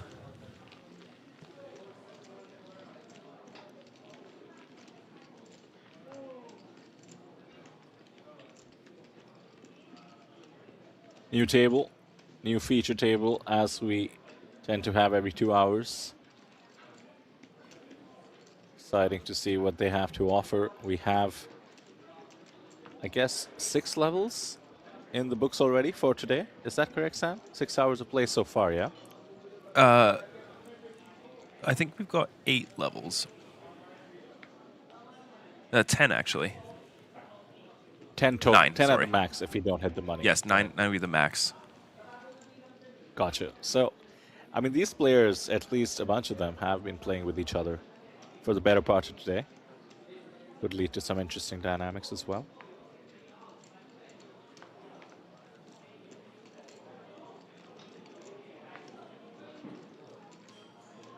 Graphic just catching up. Kozo has raised to 9,000 with the ace-7 of clubs.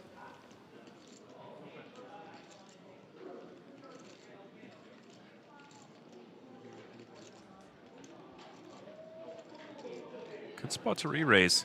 Thank you. Okay, just goes for the flat.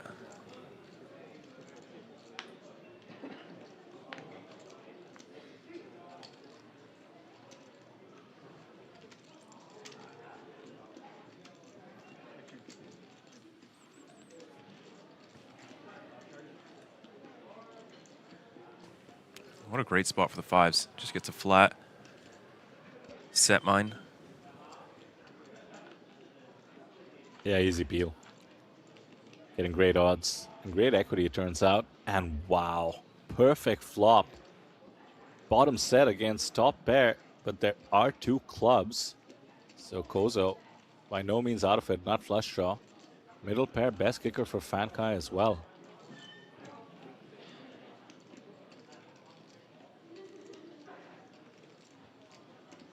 And Kozo starts building the pot.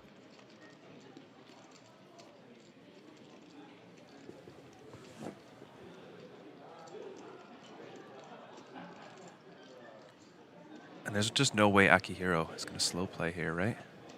No, very quick raise. 35,000. It's uncomfortable for Kozo. Turn your hand, you know, Akihiro's just turn your hand essentially into a bluff catcher, but the hand is so strong. Doing extremely well against the bluffs, but doing pretty bad against the value. Apart from King Jack of clubs, Jack 10 of clubs, what bluffs even are there? Like 4-3 of clubs, I think. You can still flat like 4 deuce, like and you know, maybe just like 10-8 raising. Might have some spade combos as well, like 4-3 of spades.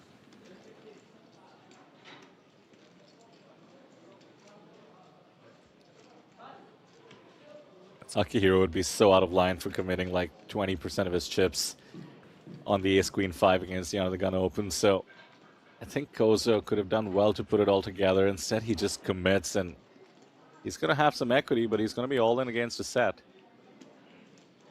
Or rather, Akihiro is going to be all in with the set. Kozo, the covering stack.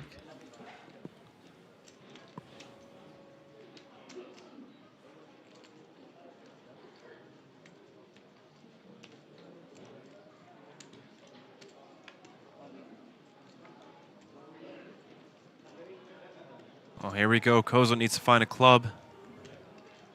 Akihiro's going to double up to 304,000.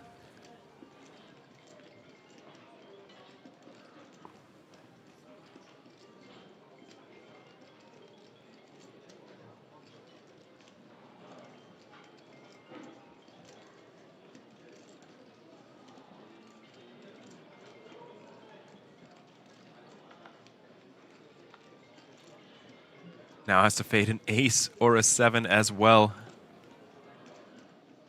75% equity to hold. Can he do it? Yes, he can. Akihiro's going to double up. 304,000 in his stack now. Cooler of a flop.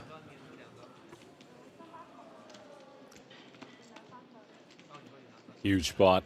76 bigs. Sort of a in cash guaranteed kind of pot, to the extent Akihiro wants to slow down, but more so the big stack near the bubble, that's when it's most precious. You can wield it and really increase it. We have a monster stack in the form of the 170 bigs there.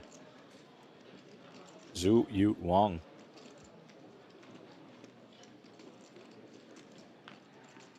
Likely to be one of the tournament chip leaders.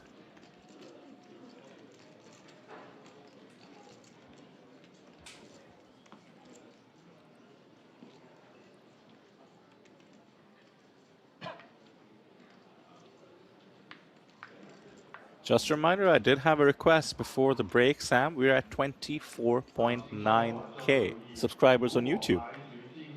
Just 100 or less away from the 25K milestone. Not to age myself here, but in the new era, we've grown this from literally 3,000 subs when we started streaming. The support is much appreciated. Getting us over the line within the next few minutes or so would go a long way.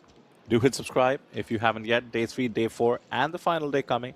And of course, as usual, we close out the series with our high roller.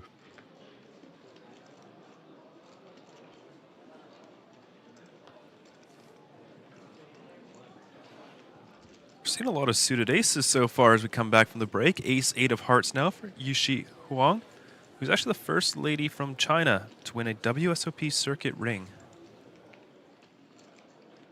Nice fold with the ace 8.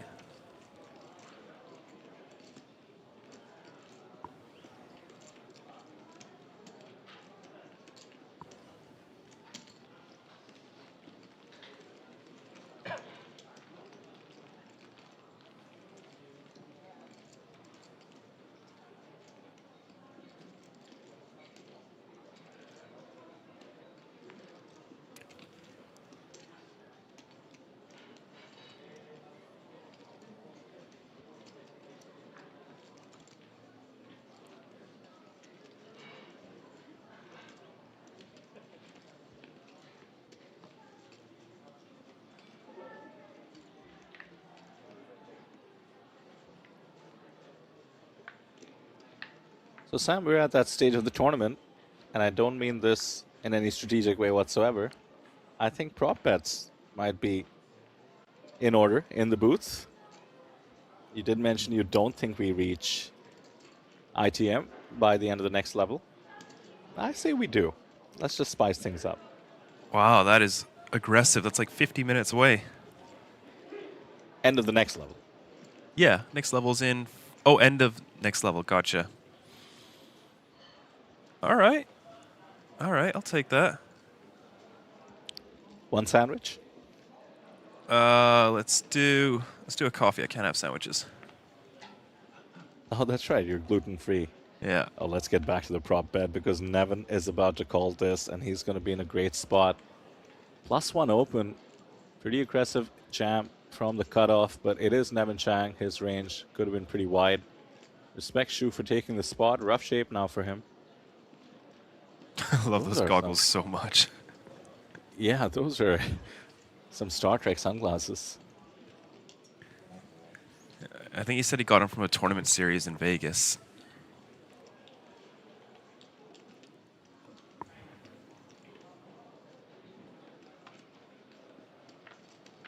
Well, off to a flop shoot. Liu in trouble. 2 upside down 9s, 10, 6, 6 across the board. Some chop outs now. 10 or a paired turn card. There it is. Just needs to fade a queen now. 9 would give him the win.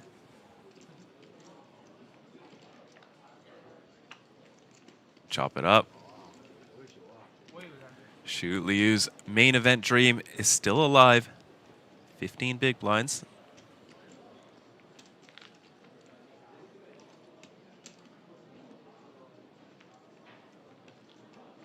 That's got to be a huge sigh of relief. That's like an extra life.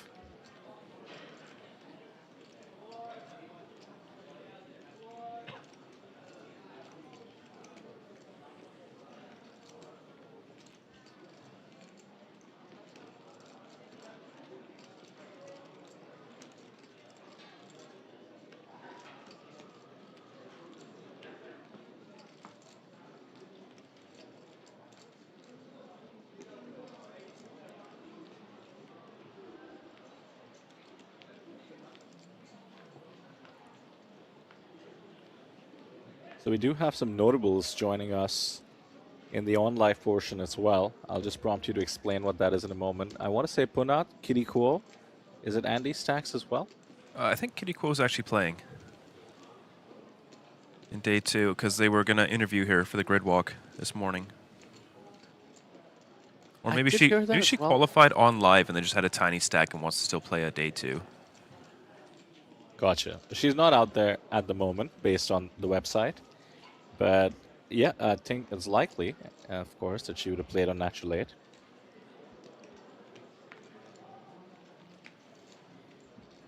Well, yeah, Punat Punsri has made the on-live qualifier. Sparrow as well, Sparrow Chung. Oh, pocket aces. Unfortunately, Kozo Yamada only has 6 deuce offsuit. Getting really spicy with a button raise.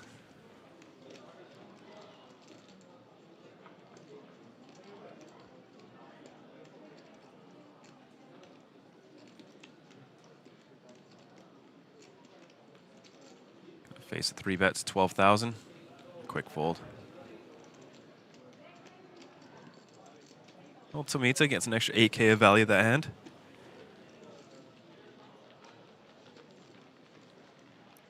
COVID in the chat. That's COVID with a K. Professional poker player from India asks any Indians left. Yeah, 3 Indians. Akshay, Nasa, Sandipan Das, Vishal Oja. You can check that too, by the way, COVID. APT.poker, go to the event, go to live seating, and they'll let you search by country, which is pretty cool. There's one player I'm really keeping an eye out for, Sam. It's Runchida. You weren't around for the Natural 8, pardon me, the APT Thailand table coverage. She shipped that event, got the main event ticket, and still in the main event. 50 spots away from the money, not to mention the $8,000 free roll for being last person standing amongst all the natural late qualifiers will apply as well. But it does apply to all the on-live players as well. A tough competition there, but could be quite a story brewing. Yeah, we'll try to keep you folks that are watching the stream in the loop to see how many players are left for this.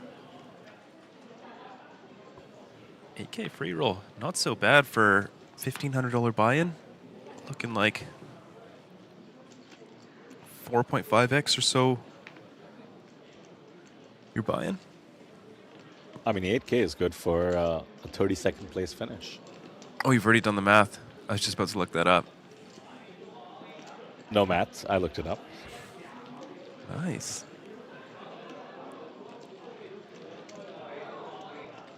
Is that including your min cash?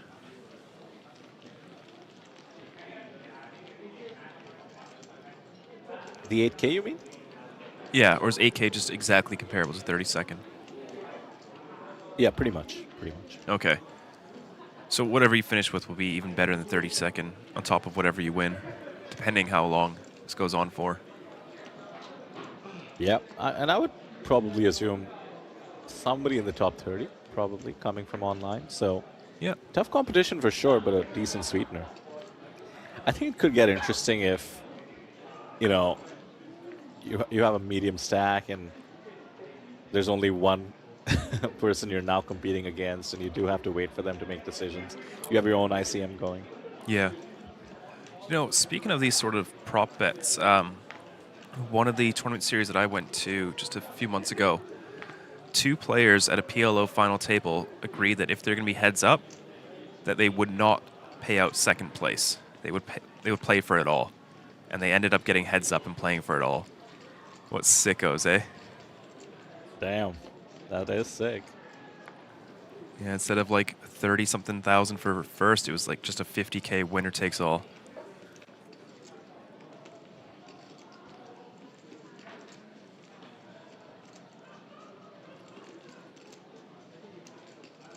In PLO too, which is just so much variance heads up. Yeah. Yeah, he's talking to me. He said he was like 3 players remaining at a tiny stack, and he was just trying to gamble it away, just trying to cash for 4th or 3rd.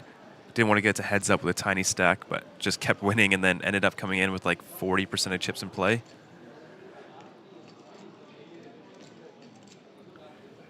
Not a whole lot going on this flop for both players. Jack-9 still in the lead.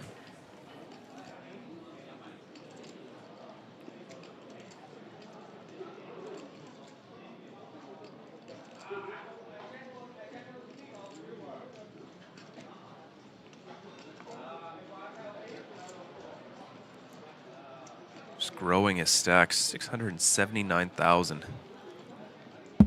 17 starting stacks for a day and 6 hours of play. That's incredible.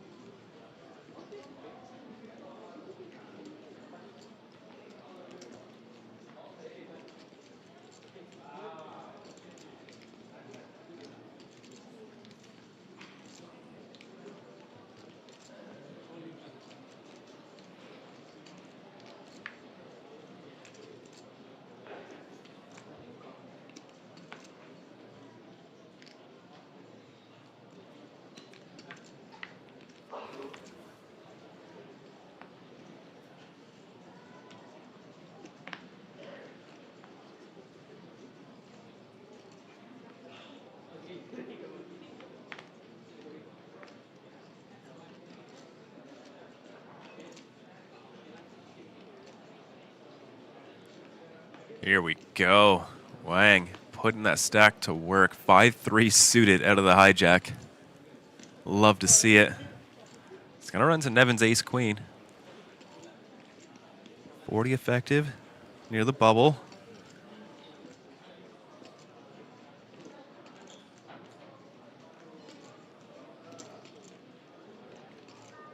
It's probably going to influence Nevin's decision. Just making the call.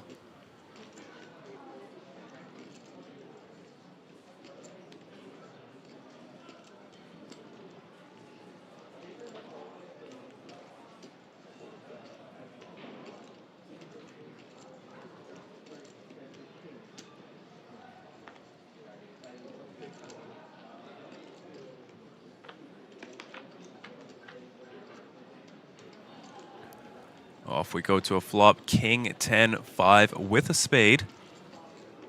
Top 2 for Yushi Huang in the big blind. Nevin with a gut shot to the nut straight. And Wang, bottom pair, backdoor flush draw. Everyone's got a little bit of something, something.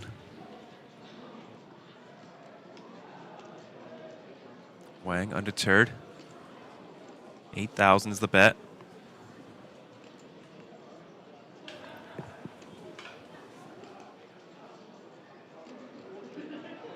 Nevin in a bit of a tricky spot, sandwiched. It's a very cheap price. He's drawing to the nuts on a rainbow board. He's going to make the call, and what a spot for Yushi Huang. SPR of 1, top 2. Can essentially just double up by jamming and getting 2 folds.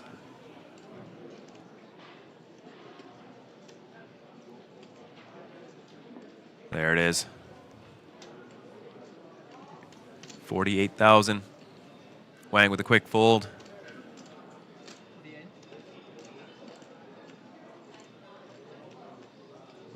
Nevin makes the call. Hoping to run into Queen Jack. Well, here we go. 134,000 out there. Nevin needs to find a jack, and only a jack. Running ace queen, running 5 ace.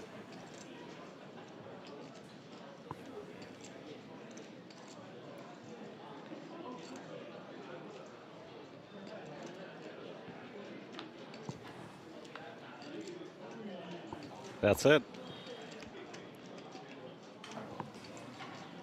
Easy enough. 10 on the turn. I think Nevin expected to have 6 outs at least against maybe just a king. Got the chips in pretty rough shape. He's going to be down to 100K, 25 bigs. And Yushi, that's how she's done it. On a circuit ring. Now, pretty decent stack near the bubble.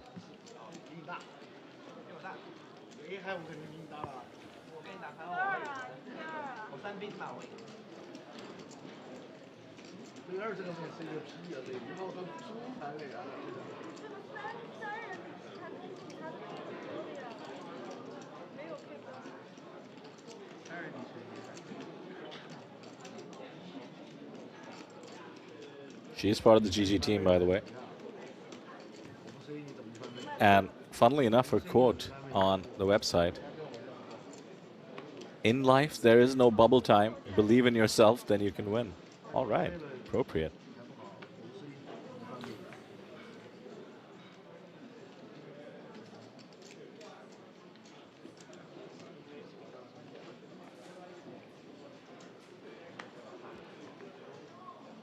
Player of the Year 2025 female, #1 in China. Very cool.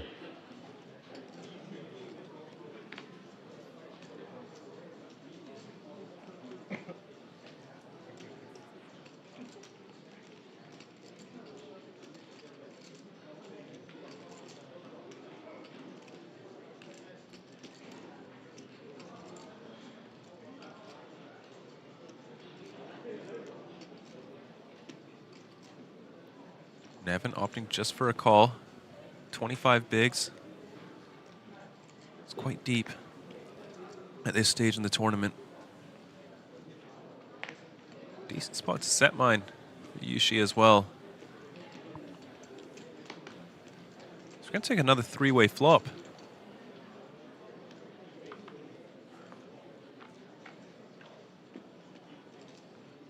Ace, Jack, 3. Nevin Chang's pocket 9 still in the lead, however 2 overs. Akihiro with the betting lead. Gut shot to the nuts could be enough to put in a continuation bet.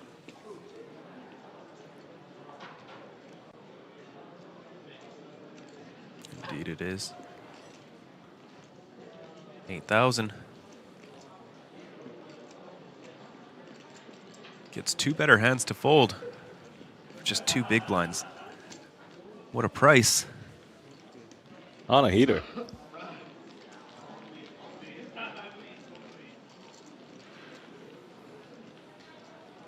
After we're past that 300 mark for remaining players in the field. Looking like we could get to... I think we will get to bubble coverage by the end of next break. Not sure if it will burst, though. What is this? Some voodoo? Are you trying to lose your own bet? No, no. We're going to get to, Neil Johnson running around, but it's not good. I don't think it's going to end by the end of next level. Maybe one more level after that. We have Addy in the chat, by the way, who's actually out there on the floor as well, creating content for APT Jeju. Says trying to bust on purpose is one of the hardest things to do. Well, Addy, you just heard Sam trying to bust on purpose on our prop bet. I see what he's doing. It surprisingly is. Especially in PLO.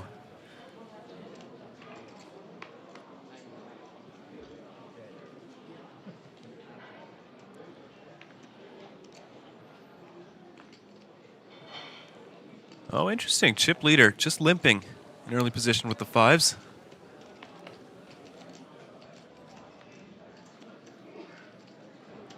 Five-3 suited is good enough for a raise, but pocket 5's just a limp.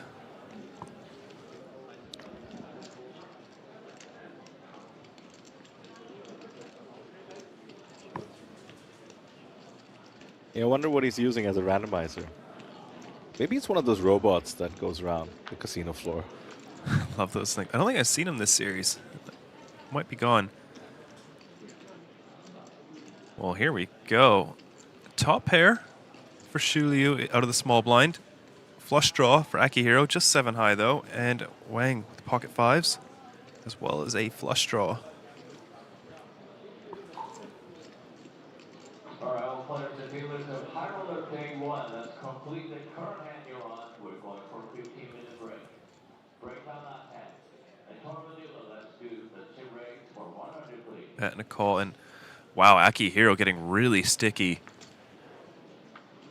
With some pretty significant action in front of him as we see the King of Diamonds roll off on the turn. No help to anyone.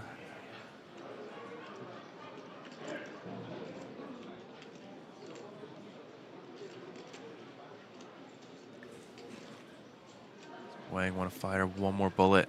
He got called twice. Oh, love to see it. Big stack putting on the pressure. 17,000. This has got to do it. Great bet. Really asks Shu the question, is this the moment with 13 bigs? And Akihiro, I mean, really could have been just drawing dead on the flop.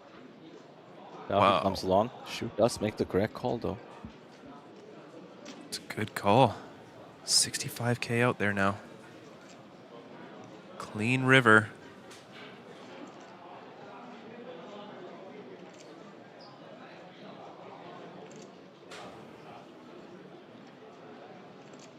Swang fire the triple. He's got the hand to do it with. No, he's going to give it up. Who knows if it would have gotten through. But Shu Liu, rewarded for being sticky, is going to be up to 101,000. Good for 25 big blinds. Some much needed chips. J10 asking, how much are the green chips? Yes, they are 25,000. We will be introducing the grays shortly, which are going to be 100,000 apiece. The blues are 5K, yellows 1K, purples 500. And the blacks, which have been eliminated from play, are 100.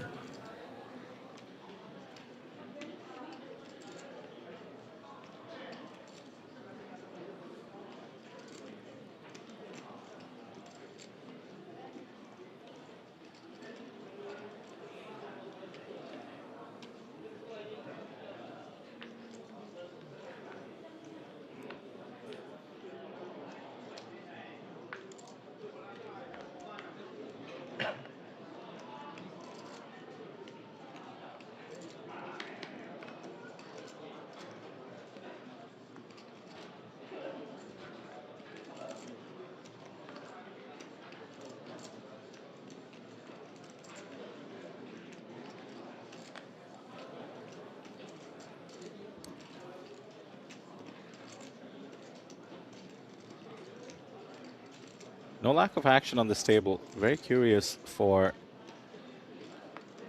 some of the chip counts and who our chip leader is. Certainly the monster stack on our table might qualify.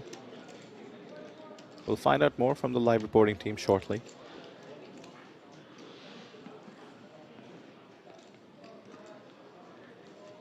Tony Lynn's still out there, mind you.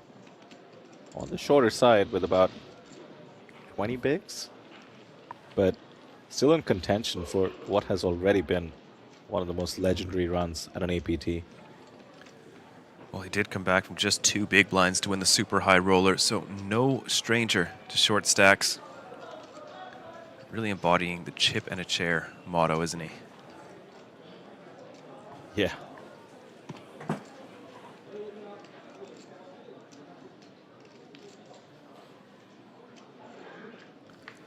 You know, I feel the chip and chair sort of saying is a lot more reasonable today. You know, back in the day, an ante was posted from every single player, so there's not much you can do with just a chip. But, you know, now with the big blind ante coming into play, sometimes you have 7 free hands to go from 1 chip up to an entire big blind. That is true. That is true. What do you think the right update is? Stacking a chair? No, I think just it makes more sense nowadays, chip in a chair, than it did back then. Yeah, much more so now, agree. Oh, doesn't apply it came as to much play. online as well. No, same thing online. Look at this, Wang. Oh, sorry, I thought it was a small blind. They were right beside each other, but no, big blind is very reasonable. He's going to flop himself a gut shot. Akihiro, no backdoor flush draw despite 3 of them being out there. Quickly check it back. See the 3 of clubs on the turn. Wang loves to bet, doesn't he? And if we were to, yeah, if you're to read into that limp with the 5, Sam, I think he fancies himself as a post-flop ninja. You know, clearly decides that wielding his stack on all kinds of boards is the way to go. So no surprise to see him bet. Just picks up some more chips. Makes it look easy.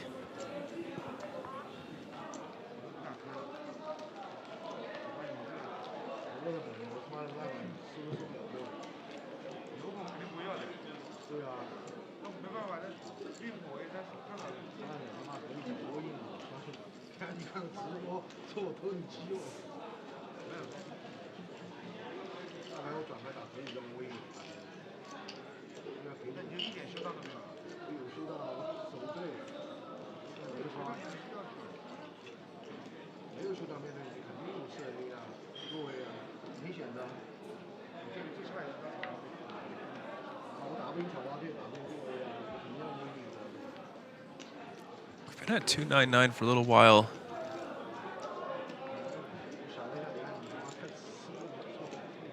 It's definitely slowing down.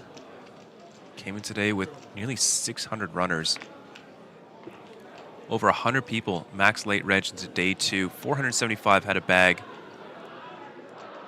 Final tally came up to an additional 133.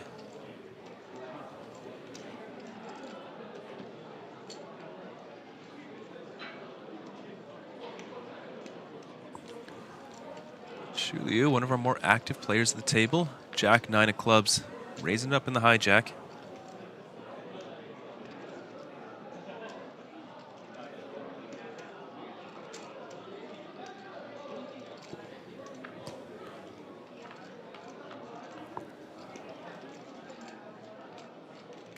Ace Jack 4, that's middle pair.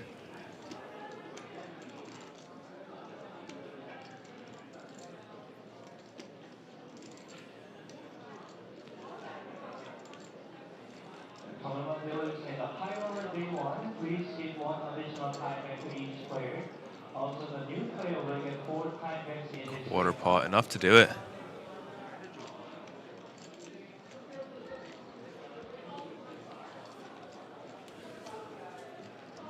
There we are. Just as I was mentioning that, we are now down to 292 in the field.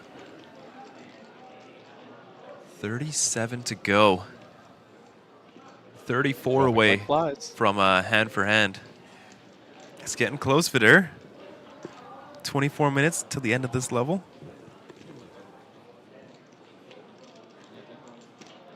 Yeah, with so many tables in play, it's certainly not reaching a snail's pace or something, but you know, once you're 10, 20 spots away and you can taste the $2,400, Kyle and I have been measuring money in the form of ragu pasta that you can get at the venue.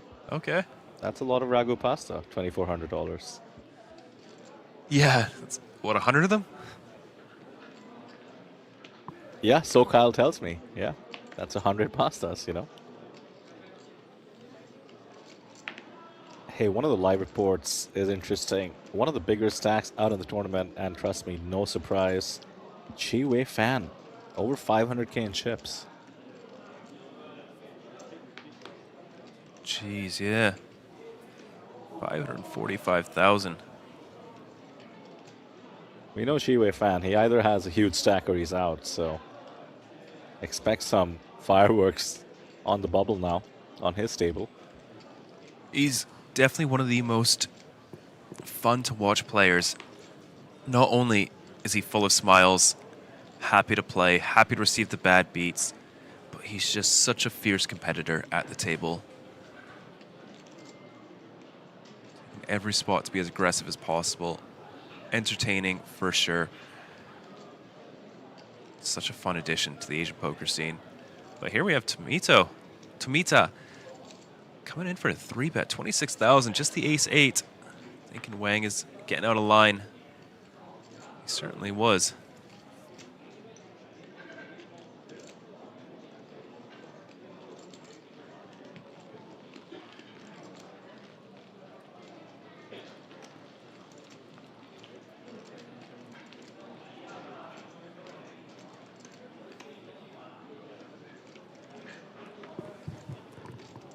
So going through the list of names, at least the ones I recognize.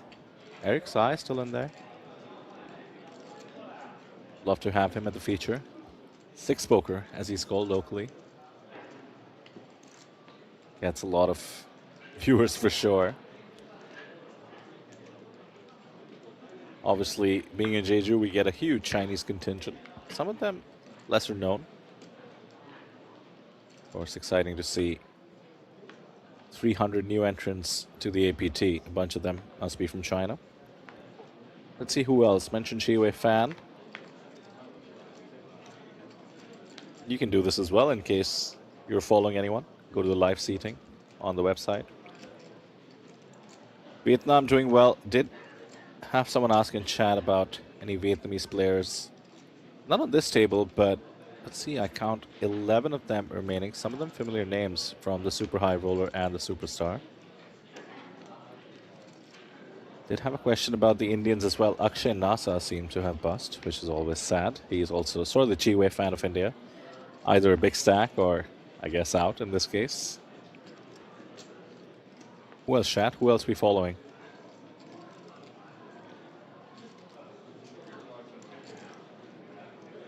Those joining us from online will include Punat, fan favorite, GPI Player of the Year.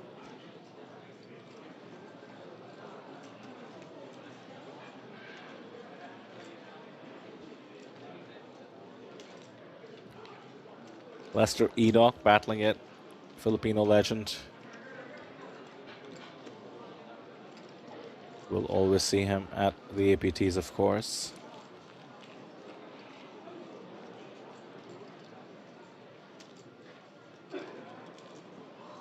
When you check the Thai contingent, yeah, very exciting still. Runchita, aka Milky, from the APT Thailand event, still in there. 4 Thai players total.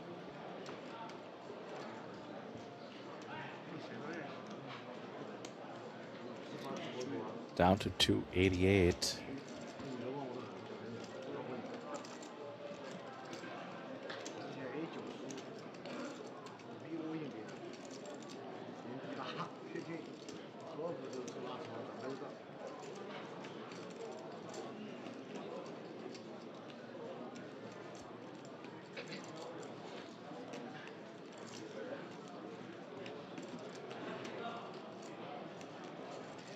Tony Lin, of course, did just mention back-to-back super high roller superstar champion. Was apparently very generous with the staff, and I mean the whole staff, after the back-to-back wins. Class act.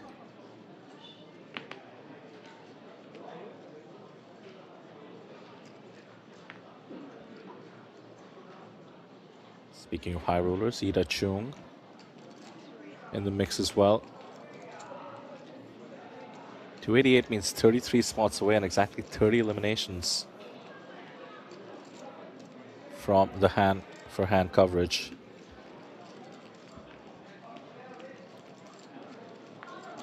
I think ICM is in full force now, safe to say. Juliu perhaps taking advantage, has been pretty active. Ace-2 suited opening under the gun. Almost full ring on the loser side. All players in the high roller day 1, less than 1 minute left on your break. Please come back and take your seat, please.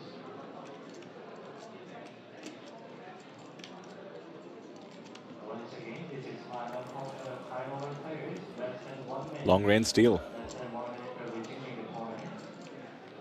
He's doing well, up to over 30 big blinds. Coming back from that chop, the ace-9 versus ace-queen versus Nevin.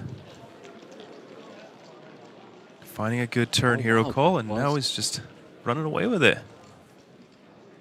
Did not realize that was Shu. Yeah. Good bull. Crazy how things can go.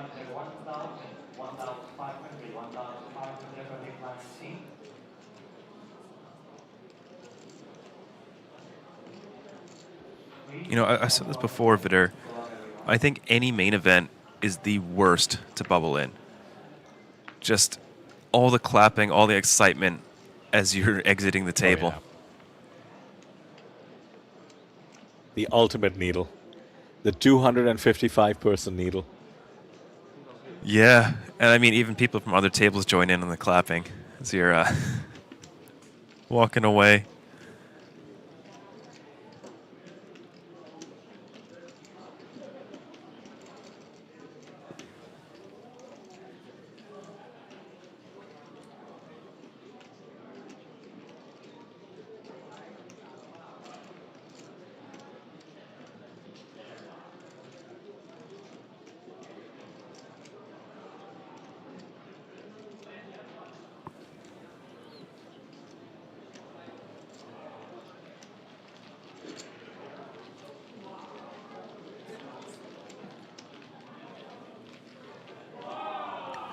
You know, for those that do bubble and are looking just to get straight back into it, our high roller day 1 is still going on. It's not going to close until 10:20 p.m. tonight. It's a 3.4K USD buy-in. We also have a $550 no-limit hold'em. It's running right now. 40 more minutes left of registration.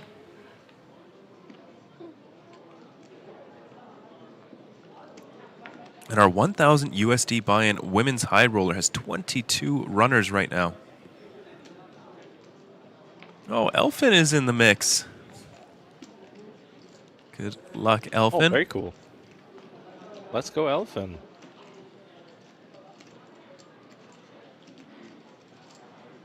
That's a one-day event.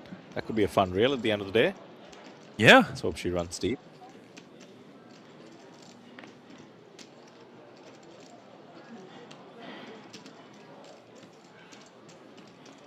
Don't forget the fun one, Sam. There's a Crimea River. Triple board, and the lowest river card kills the board, 350 USD. A Hyper Turbo No Limit triple draw mix. My kind of event. And then, of course, an APT Classic Tick Tock Boom. The levels go down every hour from 15-minute levels all the way down to 2-minute levels. Love that one.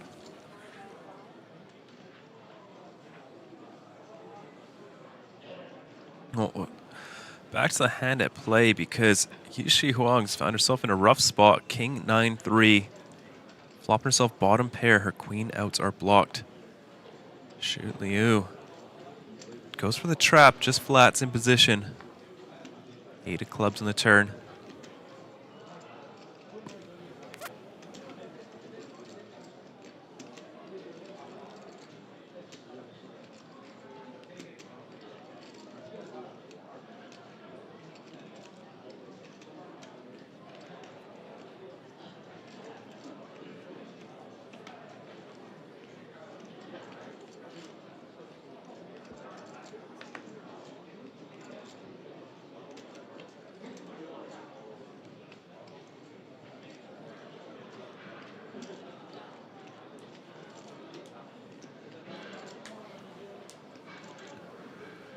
12K bet from Shu.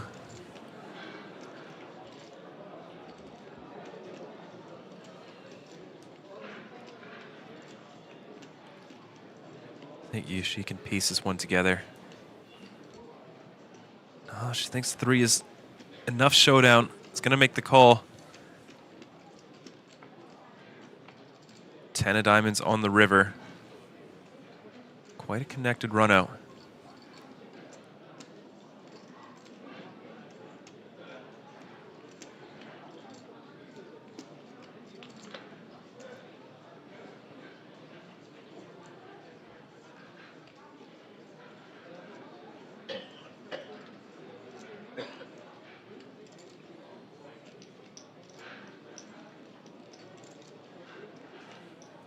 The pot is small enough for a value bet. Blind versus blind, heads up pot, top pair, good kicker, essentially the best kicker, and there are plenty of hands that might pay it off. Weaker king certainly would have to call. You know, I'm trying to find some info on Shu Liu. His hand mob looks like only 17,000 live earnings, but that can't be right. Just based on how he's yeah, playing. based on how he's playing. Yeah.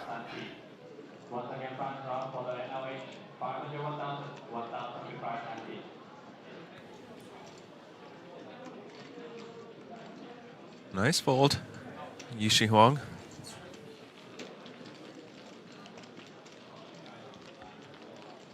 All the momentum in the world for Shu. Up to almost 40 bigs, extremely comfortable stack. 285 left in the field. Getting close to the money here at the APT main event.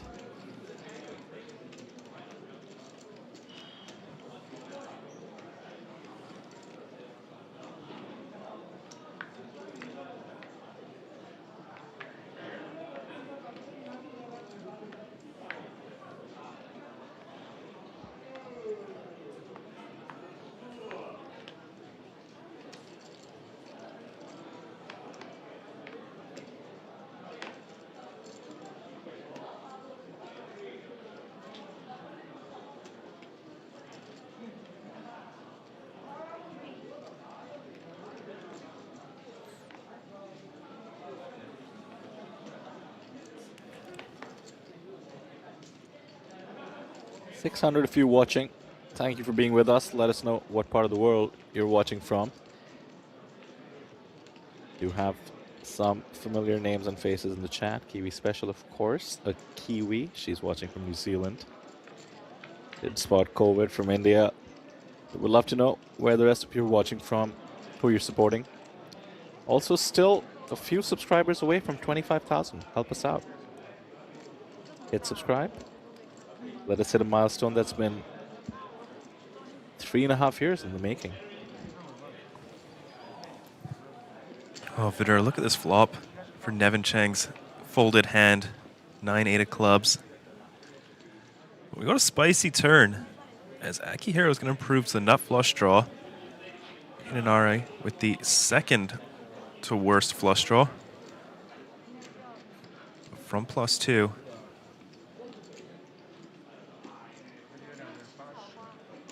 Ooh, I like this. It's the spice. Coming in for another bet. 17.5, half pot. Back over to Akihiro. What does he want to do with a nut flush draw? Out of position. Tough to get paid if you hit. I mean, you certainly can't fold it.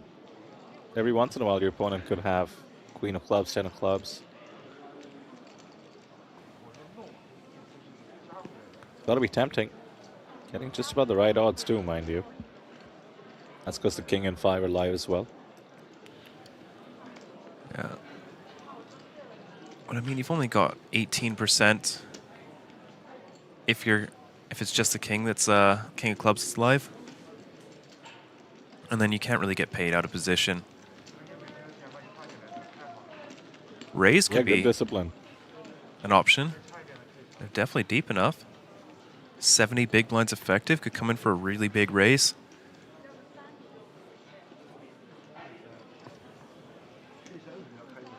Raise is always an option. That's the beauty of no limit hold'em. That's why I like to go all in with my bluffs. Just don't give them the option. Yeah, stop them from bluffing you. 10x overjam. Boom, in your face. Can't raise me.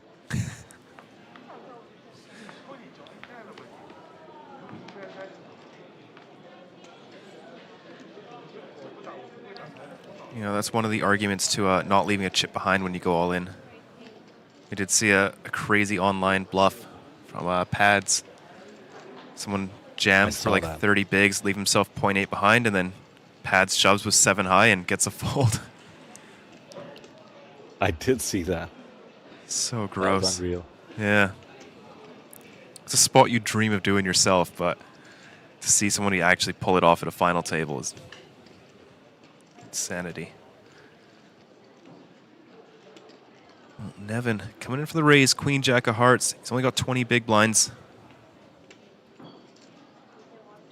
Shu's weighing his options. King, Queen off on the button.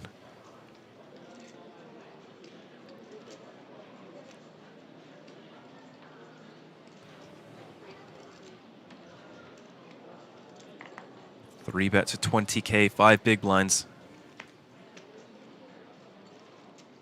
What is Nevin going to do?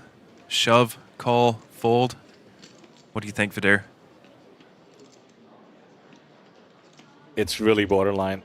And, I mean, you have to respect ICM at some point. Queen Jack suited for another 12K. Seems like a lot to peel. He can be dominated as he is over here.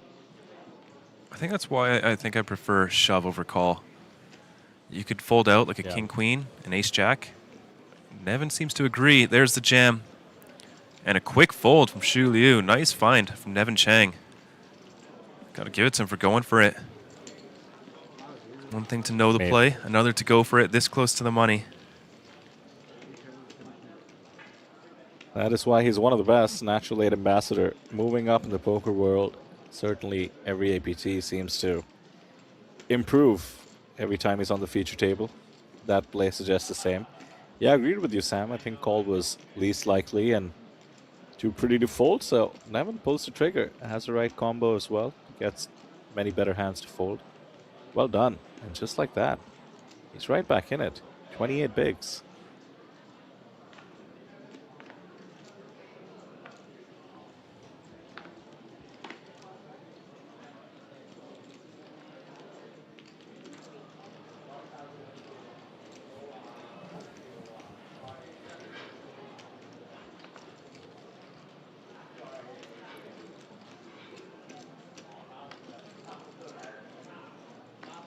So many variables there besides hand selection also, you know. Shu stack, of course. How much of a damage would Nevin stack do to Shu if called? Played a role. And then just game flow. You know, Shu's been active, been bobbing and weaving. He's made a bit of a comeback. Nevin put it all together beautifully. Yeah, it's a really nice find.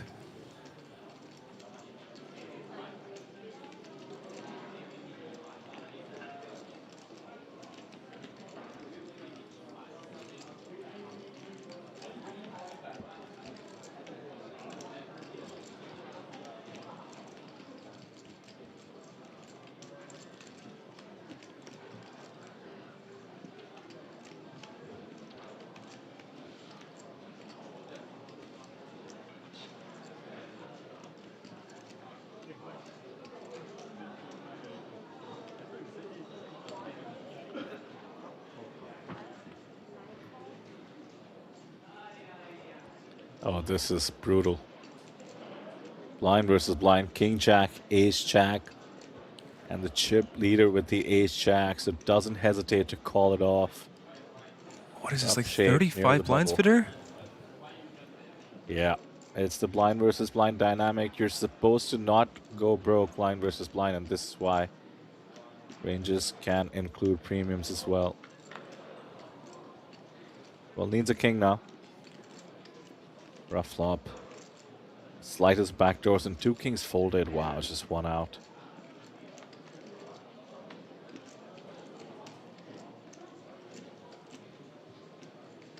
Kozo Yamada, very experienced, approaching 300k on his hand and mob. Will not be adding to the total today. Close but no cigar, GG sir. Bit of a cooler. He's set up for the limp jam, and I actually don't mind it. I mean, it's a lot of blinds, but when your hand is this strong, yeah, right. Most other options once you limp.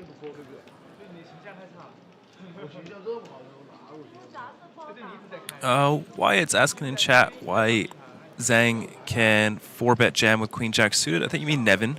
Nevin Chang went for the 4-bet Queen Jack suited. Those sort of hands like Queen Jack, Jack 10 make very good 4-bet jams in ICM. Your opponent's bluffs typically dominate you, so you don't really want to call those hands out of position in ICM. Right, go into the flop up against like an ace jack off or king queen off when you can just fold those out with a jam is a huge win. You're folding out 70% equity. When you do get called, you usually have pretty good equity against, say, ace king. Even like pocket tens, you're doing well against.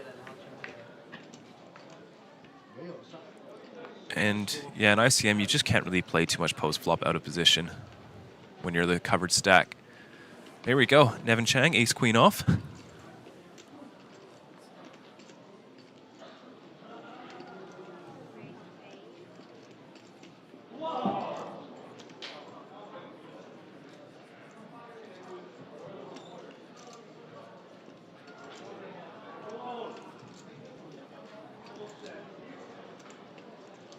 Tricky spot with the eights.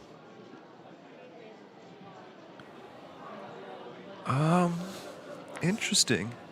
A small 3-bet. What do you think, Vidur? Yeah, he had 18 bigs. He's put in 5 of them. I wonder if there's... I wonder if the pocket eights are in the raise fold range. Don't think they should be after you've committed this much. Yeah, it's not a great hand to raise fold either. Very bad removal.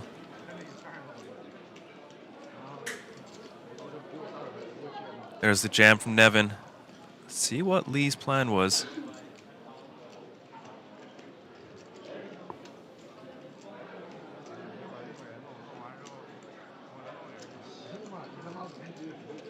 I mean, this is just sick, isn't it? You hate it. Flipping at best. Hoping for a flip. With ICM, the risk premium being this high, a flip is not really ideal, but now you've given yourself pot odds. 52k to call. Yeah, like Nevin's really not even opening probably 6s under the gun. Maybe 7s. Once in a while, Nevin will have like an ace-5 suited. But that's really the only hand that you're doing okay against. Everything else is flipping at best, isn't it? Exactly. I'd almost prefer a fold pre-flop, but now that he's gotten here, he does make the right call. At least gives himself a chance to really come back into the tournament with 40 bigs in the middle. Needs to win a flip at risk, though. Never pleasant to be flipping. Thanks to removal, which we take into account of the equities, has actually 62% equity.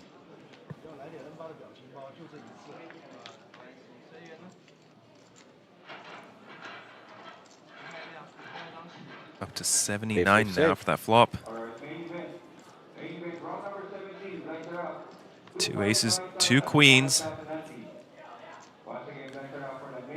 One more chance for Nevin Chang to spike an ace or a queen to eliminate Fang Kai Lee.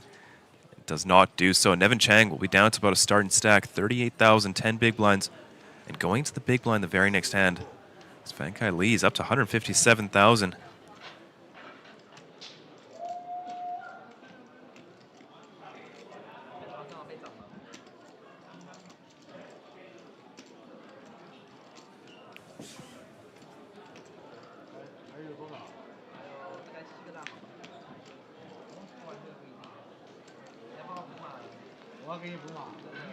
Pankai's hand and mob alludes to 56,000 in earnings, but 42,000 of them coming from a single event in October 2025. So newer to the game, the live earnings, which is to say outside of China, started in 2025. Gotta respect him taking the spot. Now making a real run for it. Yes, he's got a stack that's enough for at least a min cash. If he does decide to just slow it down, fold his way into the money. At JK asking whether the 8s should jam or fold. I know that a fold can't be too out of line given ICM. So I know that in that spot, probably that's where I would timidly lean towards UTG open. But yeah, we'd have to run GTO solver with ICM considerations to figure out if the jam makes sense there. Can't be too bad against a player like Nevin, but of course when you do get called, it's usually ace-king or better pair. Yeah, I'd agree with you, Vidur. I think fold is the play. I did check the spot. Jacks are mixing folds. So, yeah, Wow. 8s are... That is not intuitive at all. A lot. Yeah. Yeah, Jack's mostly folding. ICM is tricky as this tournament poker. We have another flip. It's Nevin Chang in the mix. He's not the kind of player to worry too much about the minimum payout, so happy to take a flip here. 15 bigs in the middle. He is flipping again, but unfortunately, dude's card removal will be a dog equity-wise. 41%.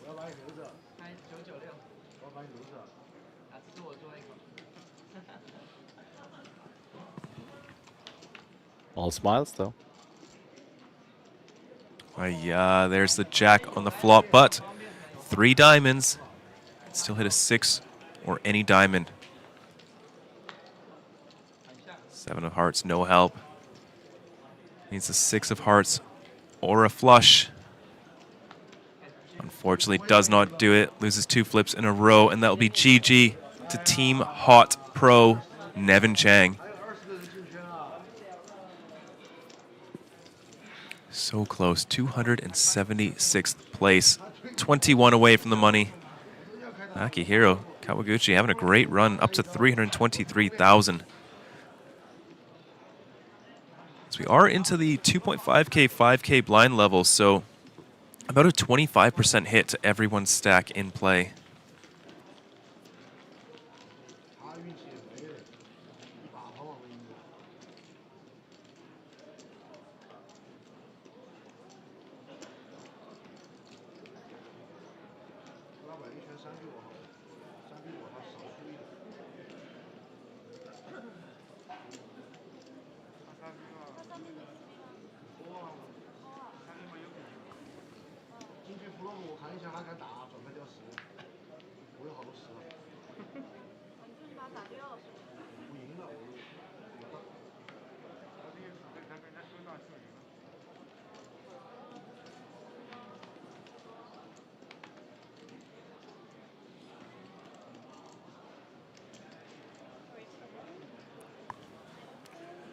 Xu Liu trying to extend his run. Jack 10 of spades, +1.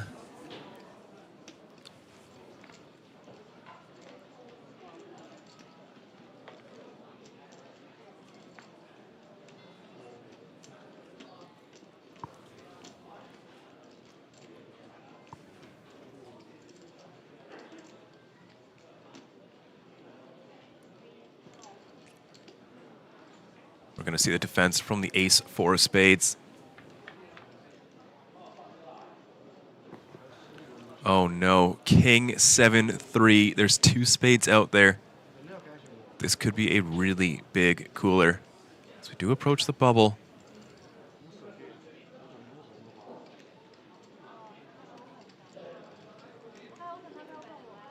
Xu Liu going to start with a bet. Sizing up a little bit, 11,000. About 40%. How fast does Fan Kai Lee want to play his hand? Slowly, it would seem. Just a call. 47,000 in the middle. 8 of diamonds on the turn. Xu Liu improving to a gut shot. Any 9 will give him a straight. 9 of spades will be no good.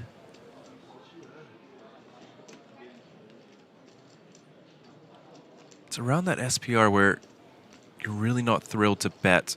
Because if you get check raised, it's going to be a jam. You can't really call off your hand. And it's kind of nice just to realize your equity against maybe an 8-7. Xu Liu, undeterred, is going to continue firing. 23,000. So aggressive. He has. Not afraid of exactly the situation you just described, getting blown off his hand. He'd rather put the pressure and try to realize his equity with Jack High. See what Fan Kai wants to do. 8's a decent card. He will improve to some King 8s. 8-7. Not too sure if he does have 8-3 suited. This close to the money.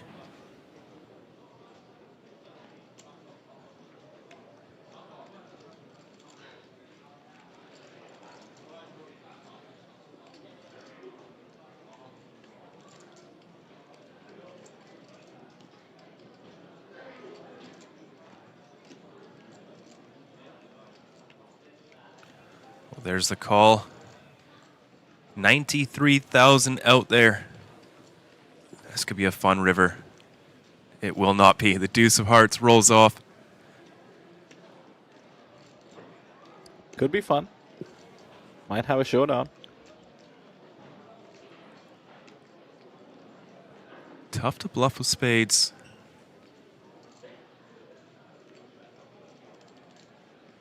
It's not the spades you need to worry about, Sam. It's the heart. Exactly, Vidur. Gives it up. Oh, Xu Liu, usually not lacking in heart, but does give it up, and it's gonna get the worst news possible, realizing that a tiny bet would have got the job done. But it could have been a lot worse. It could have been the deuce of spades on the river. Would have sent Xu Liu to the rail. Glass half full. That is true. 272 in the field, Sam. 14 away from hand for hand. It's close. Close. About 50 minutes or so left in this level. That's right.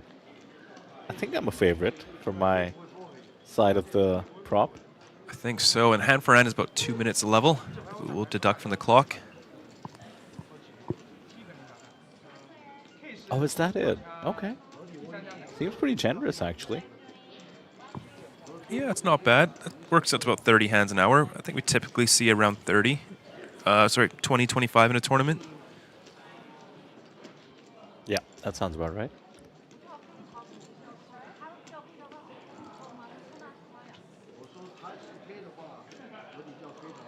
The dealers make it look easy.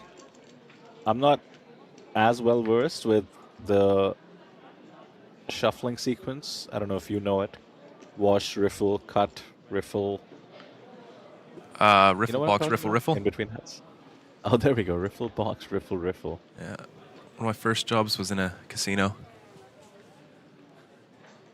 Yeah, I remember you telling me that, but you were not dealing poker, I thought. Nope. No.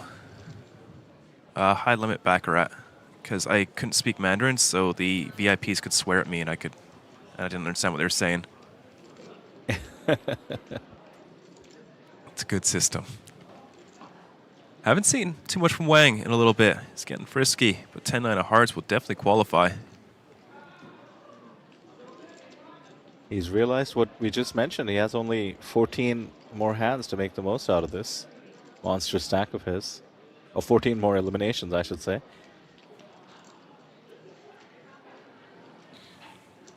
Oh, nice find from Yushi. Ace-8 off, rejamming against what is probably the widest player at the table.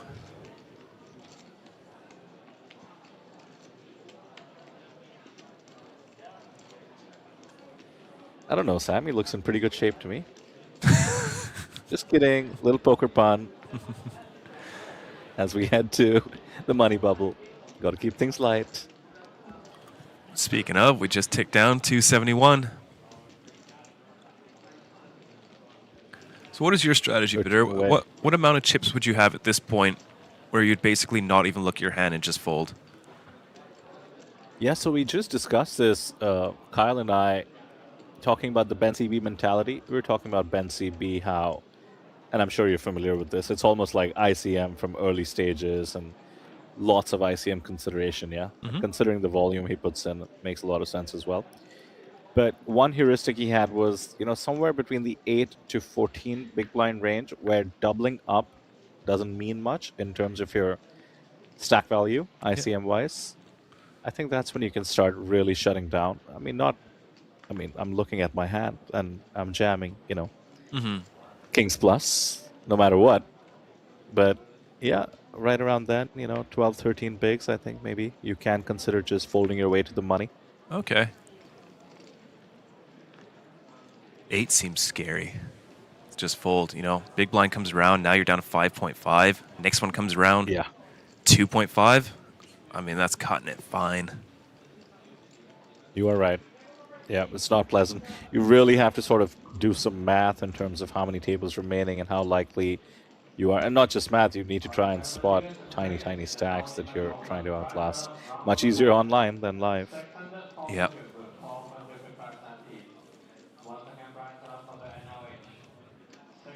I played a few satellites in my day, and I think you do get better at waiting short stacks out, really doing the math on who's into the big blind next and so on.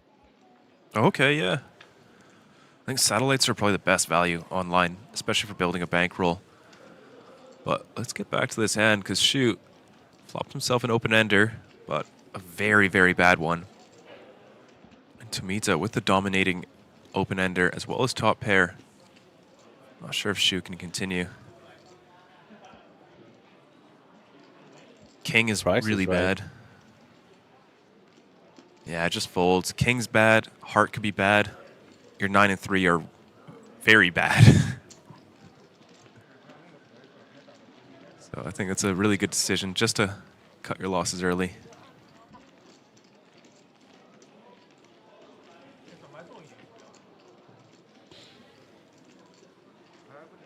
So nobody's super short on our table. 15 big blinds, the minimum stack. Which actually still is open season for the huge stack to try and put the bubble pressure. Zoo has 155 bigs, has everyone well covered twice over. So he can put people to the ultimate test every time. And I think it's always such a delight when we get somebody like that on our feature table that has built up a big stack and is willing to just put it to work. I remember this from an old APT Jeju, actually, Luo Shishang, who went on to win the tournament, was that person on our feature table on the bubble. Yes, I remember that. Did get very lucky cracking queens with 10s. A 3-way all-in, spiking that 10 on the river.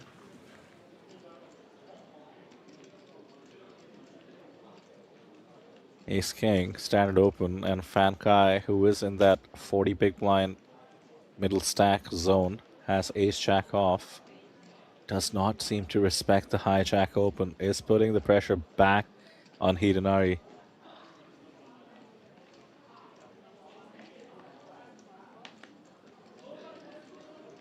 I like the spot taking. Look at the sizing as well. Just 4.3 bigs is the 3-bet. And pocket jacks for Akihiro. These are the 3 middling stacks on the table. Oof, tough spot. Looks like Akihiro doesn't think so because he has already got chips out there coming in for the cold 4-bet. Wow. And I mean, in Tomita's shoes, if it wasn't a live stream, I would just turbo muck this and not tell anyone. I know exactly what you mean. Yeah. I would just I'm not going to waste any brain cells on this. We're near the money. This guy's got 60 bigs. I've got 60 bigs. I'm not dominating any of my opponent's range that's going to call me off if I shove. I'm just going to quietly fold and tell no one. Let's see what Tomita does. Significant action behind. Has to worry about the 3-better and the 4-better. Nice fold. Didn't get attached to the hand. Understands the ICM pressure. And let's face it, Fankai is always getting out of there. What a great 4-bet by Akihiro. Gets the ace-king to fold. Hey, you're a bit handcuffed. You know, it's an under-the-gun raise. Cut off 3-bet. And then Akihiro just mashes out 75K. Takes it down, 114,000. Beauty. Lynn in chat says 5-bet shove. Fankai can never do that. He doesn't even have his opponent covered. Can't put the ICM pressure. I think he's talking about ace-king. Ah, okay. Yeah, which is like, I think everyone's initial thought, you know, 5-bet rip ace-king. It's only 60 blinds, but, you know, when's the last time we saw a cold 4-bet that wasn't jacks plus ace-king? Yeah, and if I could say it another way, it's 60 blinds. We're playing 1 hour levels. That's a lot of blinds. You can do a lot of damage with 60 blinds without getting into a flip at best situation. For sure. I must say, I miss the days where 100 blinds, ace-king, you just close your eyes, get it in. Like fist bump. But gone are those days. When was that? Would you say this was the Vanessa Seltz-era? Or are you probably about 10, 12 years ago. Okay, that was the Vanessa Seltz-era. Yeah. When there was a lot of 5-betting with pocket fours. Yep. Yeah. Tomita back in it. And Fankai is ace-jack again. If at first you don't succeed, try again. A little bit awkward, though, once you've just 3-bet light and then folded. So, it's going to behave this time. I'll tell you who's been 3-betting light all day. It's Yushi Huang. Now King Jack off seems a little bit below the cutoff, but she is grabbing the blues. The new sizing seems to have been unlocked on this table for the 3-bets with the heavy ICM. 20.5. 4.1 bigs this time. I love it, given her stack size. Yeah, really well done.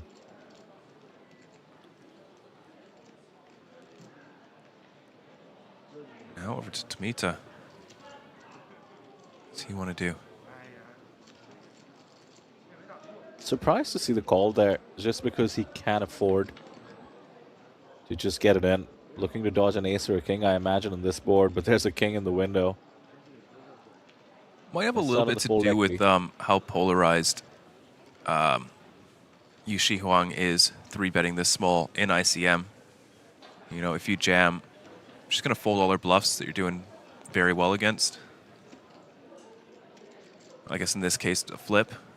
But then you're also just getting snapped off and you're running really, really thin against those hands.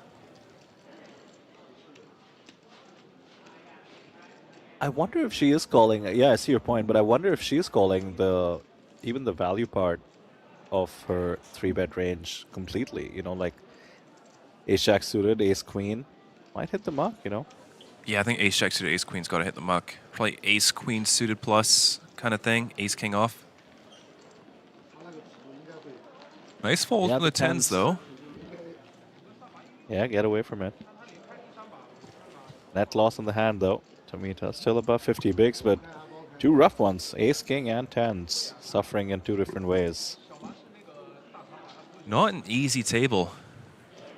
Cold 4-bets. A lot of aggression with medium to weak strength hands.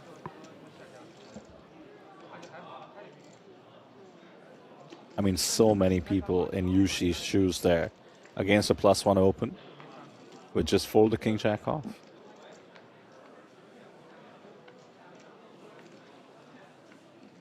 $268, Sam, just 10 spots away from hand for hand.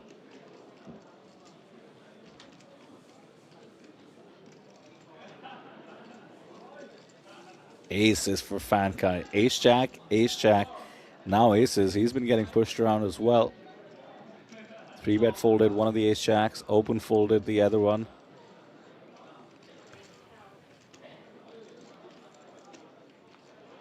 Opens in the bigger size, mind you. Well balanced. Looks like he's trying a long-range steal of sorts.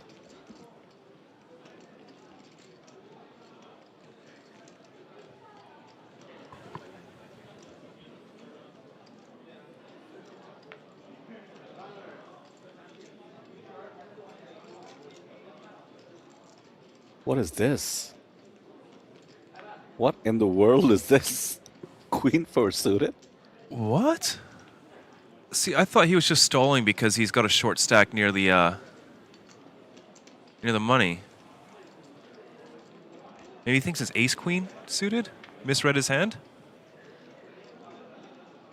And that is top set for Fankai Lee. Can you imagine if it 3 rolls off and he loses the hand to queen 4 suited?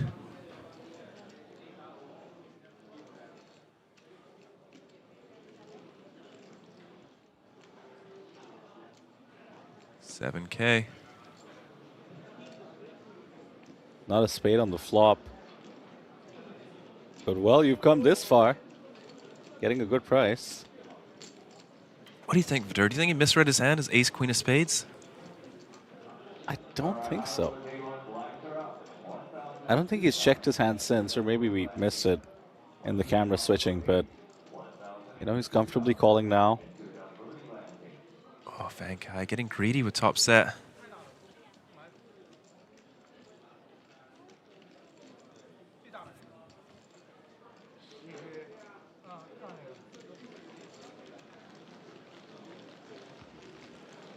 You mentioned what if a 3 rolls off, and it reminded me of a hand I saw from, I think it's like 15 years ago now. Scott Seaver versus Phil Locke. And Scott Seaver does have top set, and Phil Locke makes a straight with, I think, like 4 deuce. Oh, and yeah. When the hands get, oh, you remember that one? Yep. And when the hands get flipped over, Scott Seaver just involuntarily, this is what comes out of his mouth. What the hell is going on in this game? We do have a question in the chat saying why the 20 big blind stack can use a 3-bet with just 4 big blinds. Because you're so short, ICM's high, and a 4 big blind 3-bet here is going to put the same amount of pressure as, say, an 8 big blind 3-bet earlier on in the tournament. So the higher ICM is, the smaller sizing you can use to gain the same effect. So many cool things that happen in ICM. So many things to study, but pocket pairs really making an appearance today. 10s now for our new addition to the table, Ki Wei Tang.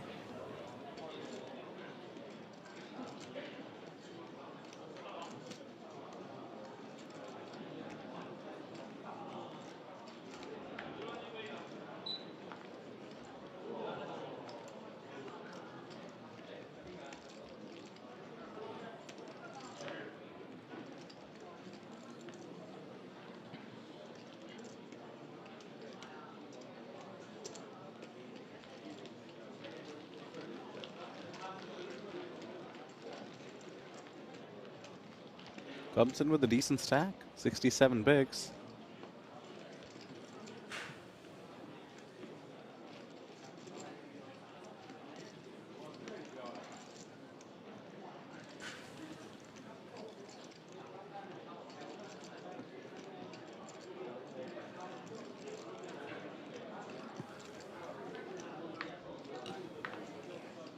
Well, Vidur, about half an hour away from the end of this level.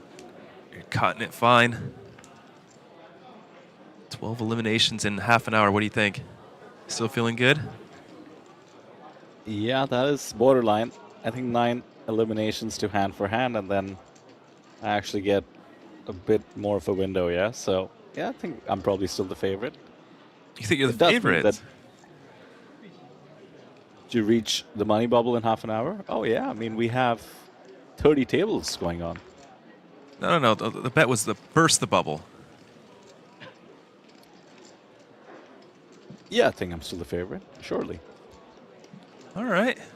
I like your confidence. 30 tables. All we need is like a player from each of them. It's got That's one way to look at it. Not that I'm rooting against them, but, you know, prop bet is a prop bet. 12 spots away from the money bubble.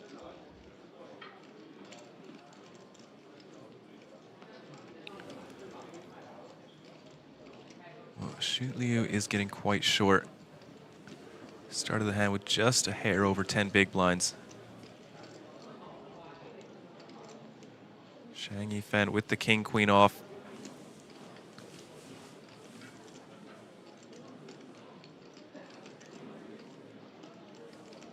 When he's looking at the dealer, it feels like he wants to jam. Just decides on a fold, very reasonable.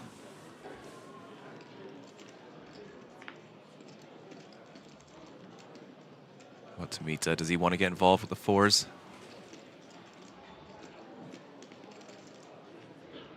Covering stack like 6 times over.